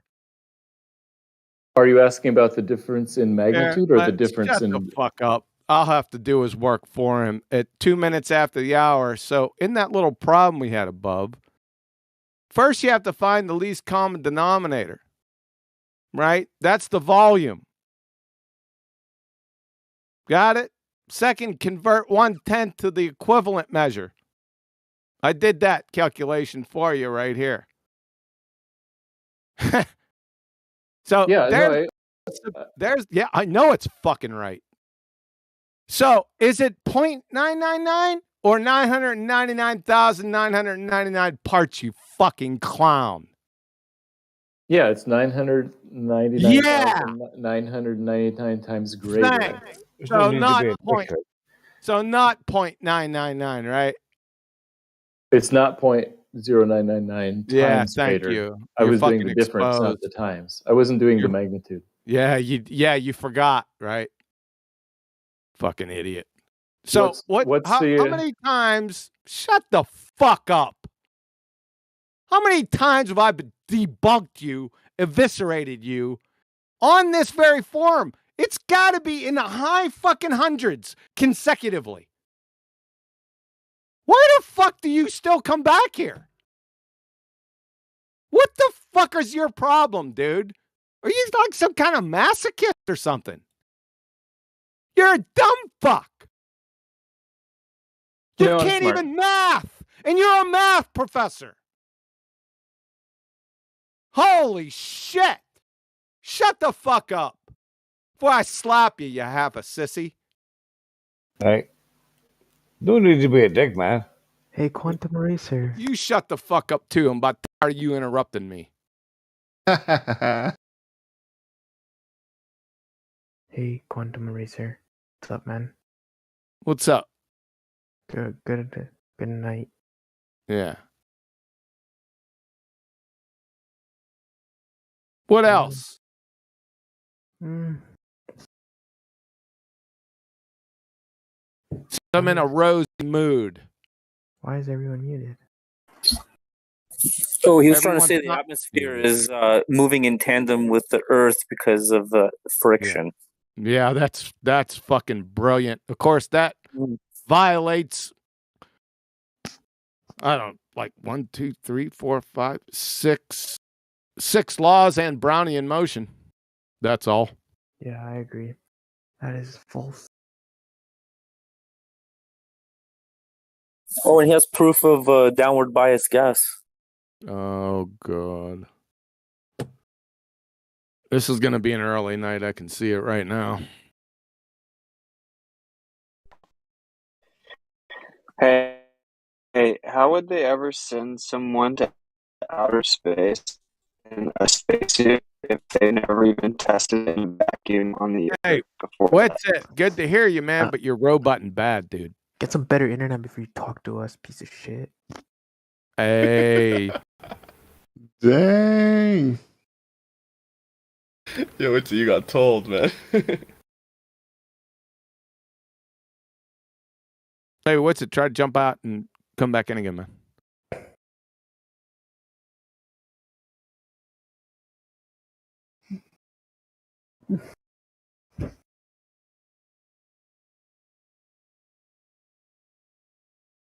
Why is PMAC muted?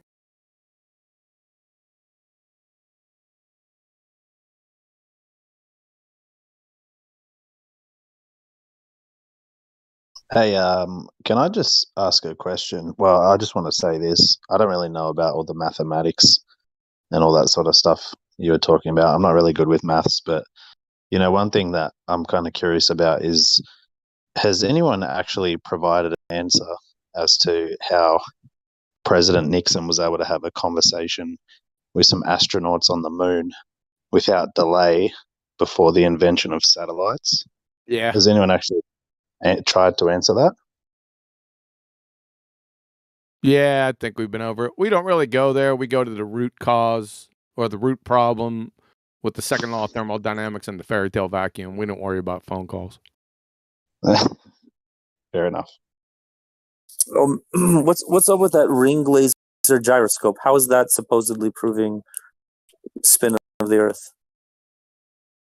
What? Matthew was saying that you can detect the spin of the Earth using a ring laser gyroscope. Matthew couldn't detect a fucking sledgehammer on his little toe coming down at 18,000 psi.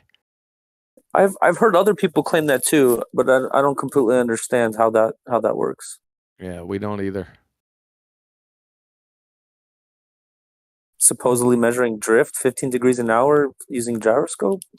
Is this real? He's not measuring anything. True, he's not. He can barely measure his weight, bruh. Who is this guy just talking reckless to me? He sounds like a girl. I am. I tried to find him. What's it? I didn't get him. Maybe he'll speak up again. He said the Earth was blue. Like, what a clown. I mean, depends on your definition of Earth. Well, his definition was planet, and we know that the radius ain't right for a planet. So If you're talking the world that we're living in, the majority of it is blue. I'm talking about the Majority is Earth. water. You know this? You ever seen an orange tree grow from brown stuff? I'm talking about that Earth. Yeah. So if you're talking about Earth as in soil, Earth isn't blue. Demonstrate blue Earth, bro. Good luck. This is getting really deep. And go demonstrate blue Earth, bro. I will. Am I roboting still? No, you're good. Whoa. I'm in like the middle of nowhere, so. But I was just wondering, like, how could they send someone to outer space in a spacesuit without Define testing outer, the bro. spacesuit? Wow, this guy's really pushing. Yeah. Can You you should go start a outside of podcast. space, bro? Outer means outside, so is it possible to go outside of space? Is that possible? You should start a podcast.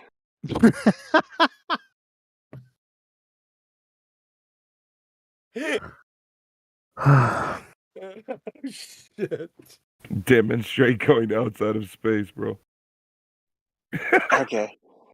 You got me. Jeez Louise.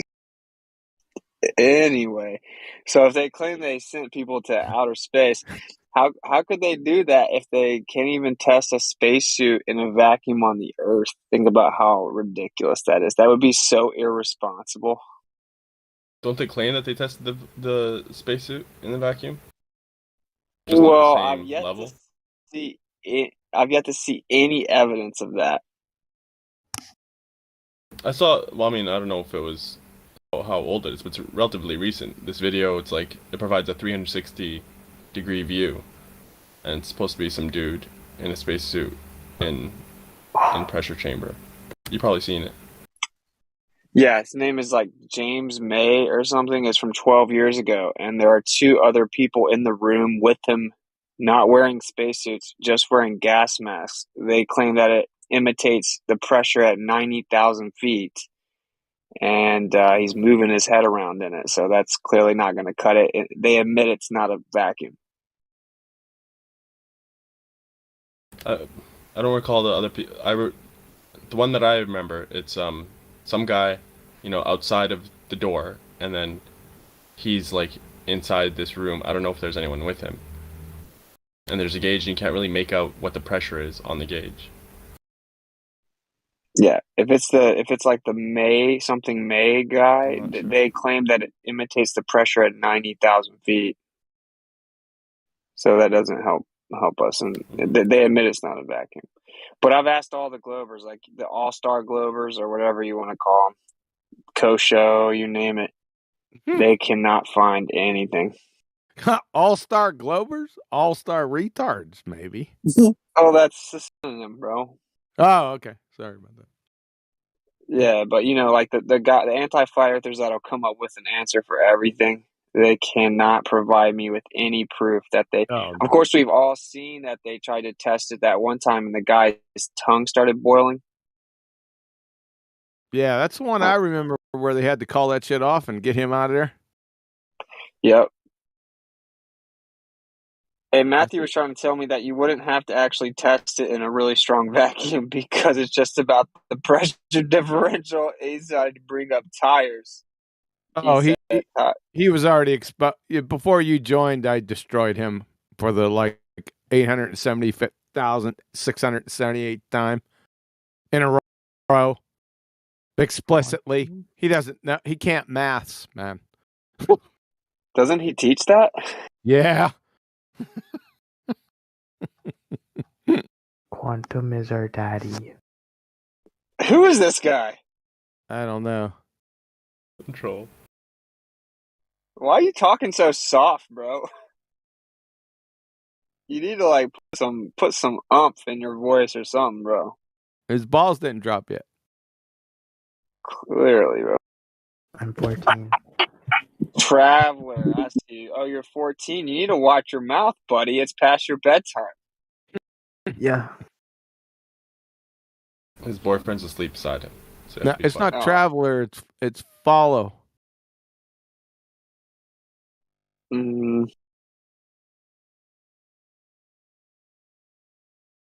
Yeah, he just went on mute. Okay, all right. You might have got him. Yeah, it's Follow. I finally caught him. Wait, you didn't know it was me? Yeah, we knew it was you. You were here last night, weren't you? Yeah. I thought we were friends. Friends? You thought we were friends? Dude, you said get some better internet, dumbass, or something like that. I was talking to someone. He said, "You piece of shit," is what he said. Okay. Yeah. Someone was lagging. You have to admit, it was funny as fuck. I don't know who. Yeah, was but lagging. follow. Why are you talking so soft, man? I don't know, cause I want to be friends. That's how you start off, trying to be friends with someone, call them a piece of shit. Wait, who did say that to? I don't know. Me, bruh. The guy that was talking you? to you. Oh, Yeah. what the fuck? I don't know. You're lagging hella. It doesn't matter who's lagging, bro. That wasn't very nice.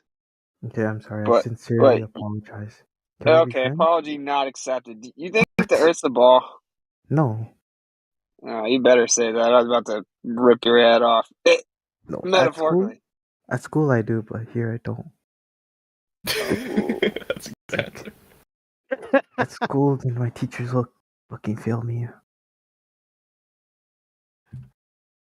Oh boy. So what? So if I say the globe here, then Quantum will kill me, and then I won't kill you. Over. No, try it. No, it's flat. Very convincing, bro. Give me the miles in circumference, dude, of the supposed ball Earth. If you know that the Earth is flat, you would know the miles in circumference. It's 9.8 Shoot. meters per second. No, dude, stop fucking, 9.8 meters around. per second. Now, wait a second. He answered you. He said No, 9.8 meters per second. He's an idiot. I said miles in circumference of the supposed ball Earth. What is it? What do they tell you it is? You should say circumference in miles, by the way. Miles in circumference? I think he means Oh, to say man, radius that's- and circumference. That's but he wrong? keeps on saying miles instead. Well, just say. Oh, are you saying and or in? In. Yeah. Miles in Circumference in. Yeah. Circumference in miles. Yeah. Circumference in miles? Oh, fuck. Thanks. What's It's it? okay. No problem. I hear. That's what I hear. Hey, follow. Do you know the circumference, or why do you think the Earth's flat? That's crazy. Because like. No, bro. when I No. look at What a- is the miles in circumference? You need to answer the I said question. it. Fuck, man, he just told you how to say it. He told you 10 o'clock. 9.81 meters per second. Oh my god, he can't even get it right. Did I literally step outside to jump into the troll twilight zone? No, there's one troll. The other guy you can't ask like a straight question to save his life. I'm not a troll. Okay. Hey, follow. What makes you Why think do I was you talking think the about you? Earth's flat? Exactly. You're the troll. What was the question? Yeah.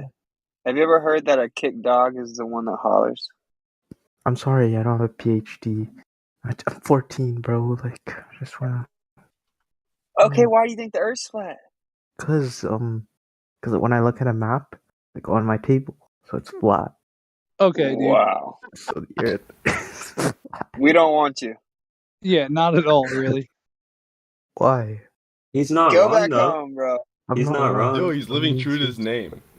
That's why he thinks it's a globe at school and flat here. He I'm just being follows the crowd. serious. All right. It's a lot of fun for right now, but we're trying to get serious, okay? Okay, sorry. Don't let it happen. What Yo, is you the miles Canadian? in circumference of the supposed globe Earth? We got $100 for you if you can answer these 3 simple questions. But the trick is there's really only 2 questions. Like, I don't even bother asking you the third one. Okay, what's the question? First All question. right, what is the miles in circumference of the supposed ball Earth that you think you live on? 24,901 miles. Oh, All shit! He right, smoked Google your this ass. one. Google this one too. How fast does the Earth rotate in miles per hour? 1,000. Wrong. 1,000. You have to state where you're talking to. That was a malformed question. Talking to. Not you, follow Well, the other guy. You Yeah, can't state. At the equator. That was the second question, dude. The miles per hour. You gotta say Where? at Earth's the rotation equator. on its axis rotation. We need a new Yeah, person and asking said, questions, man. He Okay, screwed you up have both to questions. you have to state a location because the miles per hour will change in the fairy tale model that you're asking about. In their paradigm, that where you're located would dictate the actual miles per hour. That means At a the lot of places equator? would be. I'm not There done you yet. go. Guys, Okay. let Quantum speak. Yes. So you have to designate a location first. So please, you said equator. He said equator. Follow. Oh. 1,000. Wrong. All right, what's It's the only answer, 4% off. Big Well, man. did you specify miles for this one? Yeah. Miles per hour. Yeah. 1,037. 1,091. Hey, Oh, why does everyone have different answers? It's not different, dude. Google it. So I what's the mean, answer? it literally just was different from that one that Witsit gave. So He's the close. answer? He's close enough. It's in hand grenade range. So next question for him. Yep. Well, Next no, one. just two, There right? is no other question, dude. Yeah, Nobody so ever you owe him gets that $100 far, now. dude. So I win. You owe oh, him you're no, trying you to said take my 1,000, game? dude. You're trying to take my game? You're gonna butcher it like that? I know, I butcher it because nobody ever gets there. I always just tell them, fucking, you're too stupid to even understand the third one. Well, yo, we're all witness now. Well, You owe him $100. that backfired, bro. Yeah, we're I gonna don't- hold you accountable. I'll witness in court and everything. You almost $100. I don't Hey, want. Yo, I don't hey, want $100. follow. Can you just I'll sing play the me a game with song? you, okay? You gonna play the Okay. game? Yeah. $100. No, he said he doesn't want the $100. He just wants the other guy to sing him a song. Yeah, you have to sing me a song. So he's relieving you of your debt for that price. I can't believe he got the 24,901, dude. I swear he Googled that. Yo, yeah, you gave him like 5 minutes to Google it, man. Hey, I know. Dang Follow. it. How many times does the Earth supposedly spin every day? Dude, how am I supposed to know this? Like, what? What? MG. It's one time, fucking retard. There you go. Oh, I'm you have to Google it. All right, Follow. How long does it take the Earth to go around the sun? 1 day. I don't know. Wow. I'm too sped. For this game. Is there an easy mode? You were close. This is the easy mode. Oh shit. Think about it, dude. Hey, How sorry long for interrupting. I wanted to say 361 degrees. So it doesn't go 360 degrees in their model. What? Right. The Earth spins 361 degrees in their model per day. For 24 hours. Awesome. Yeah. And what? Wow, you guys would have really been a big hit on the streets. Well, that's just it. We're just proving that you don't really know anything about it. Yeah, Witsit, I'm really sorry, dude, that I fucking butchered it, but it's never flunked like that in real life. I'm telling you, No, bro. it doesn't. No. It People don't have doesn't flunk Google in in real life. real life, though. Yeah. So. Right. So I'd never need the third question. And the only time I've done the third question, people really don't know what the fuck I just said. Bro, Yeah, I always mix them up. At least so I make don't it have rhyme. I always mix them up. I don't even have a. Hey, Follow. How far away do they claim that the sun is? 100 million miles. Not too bad. Not too bad.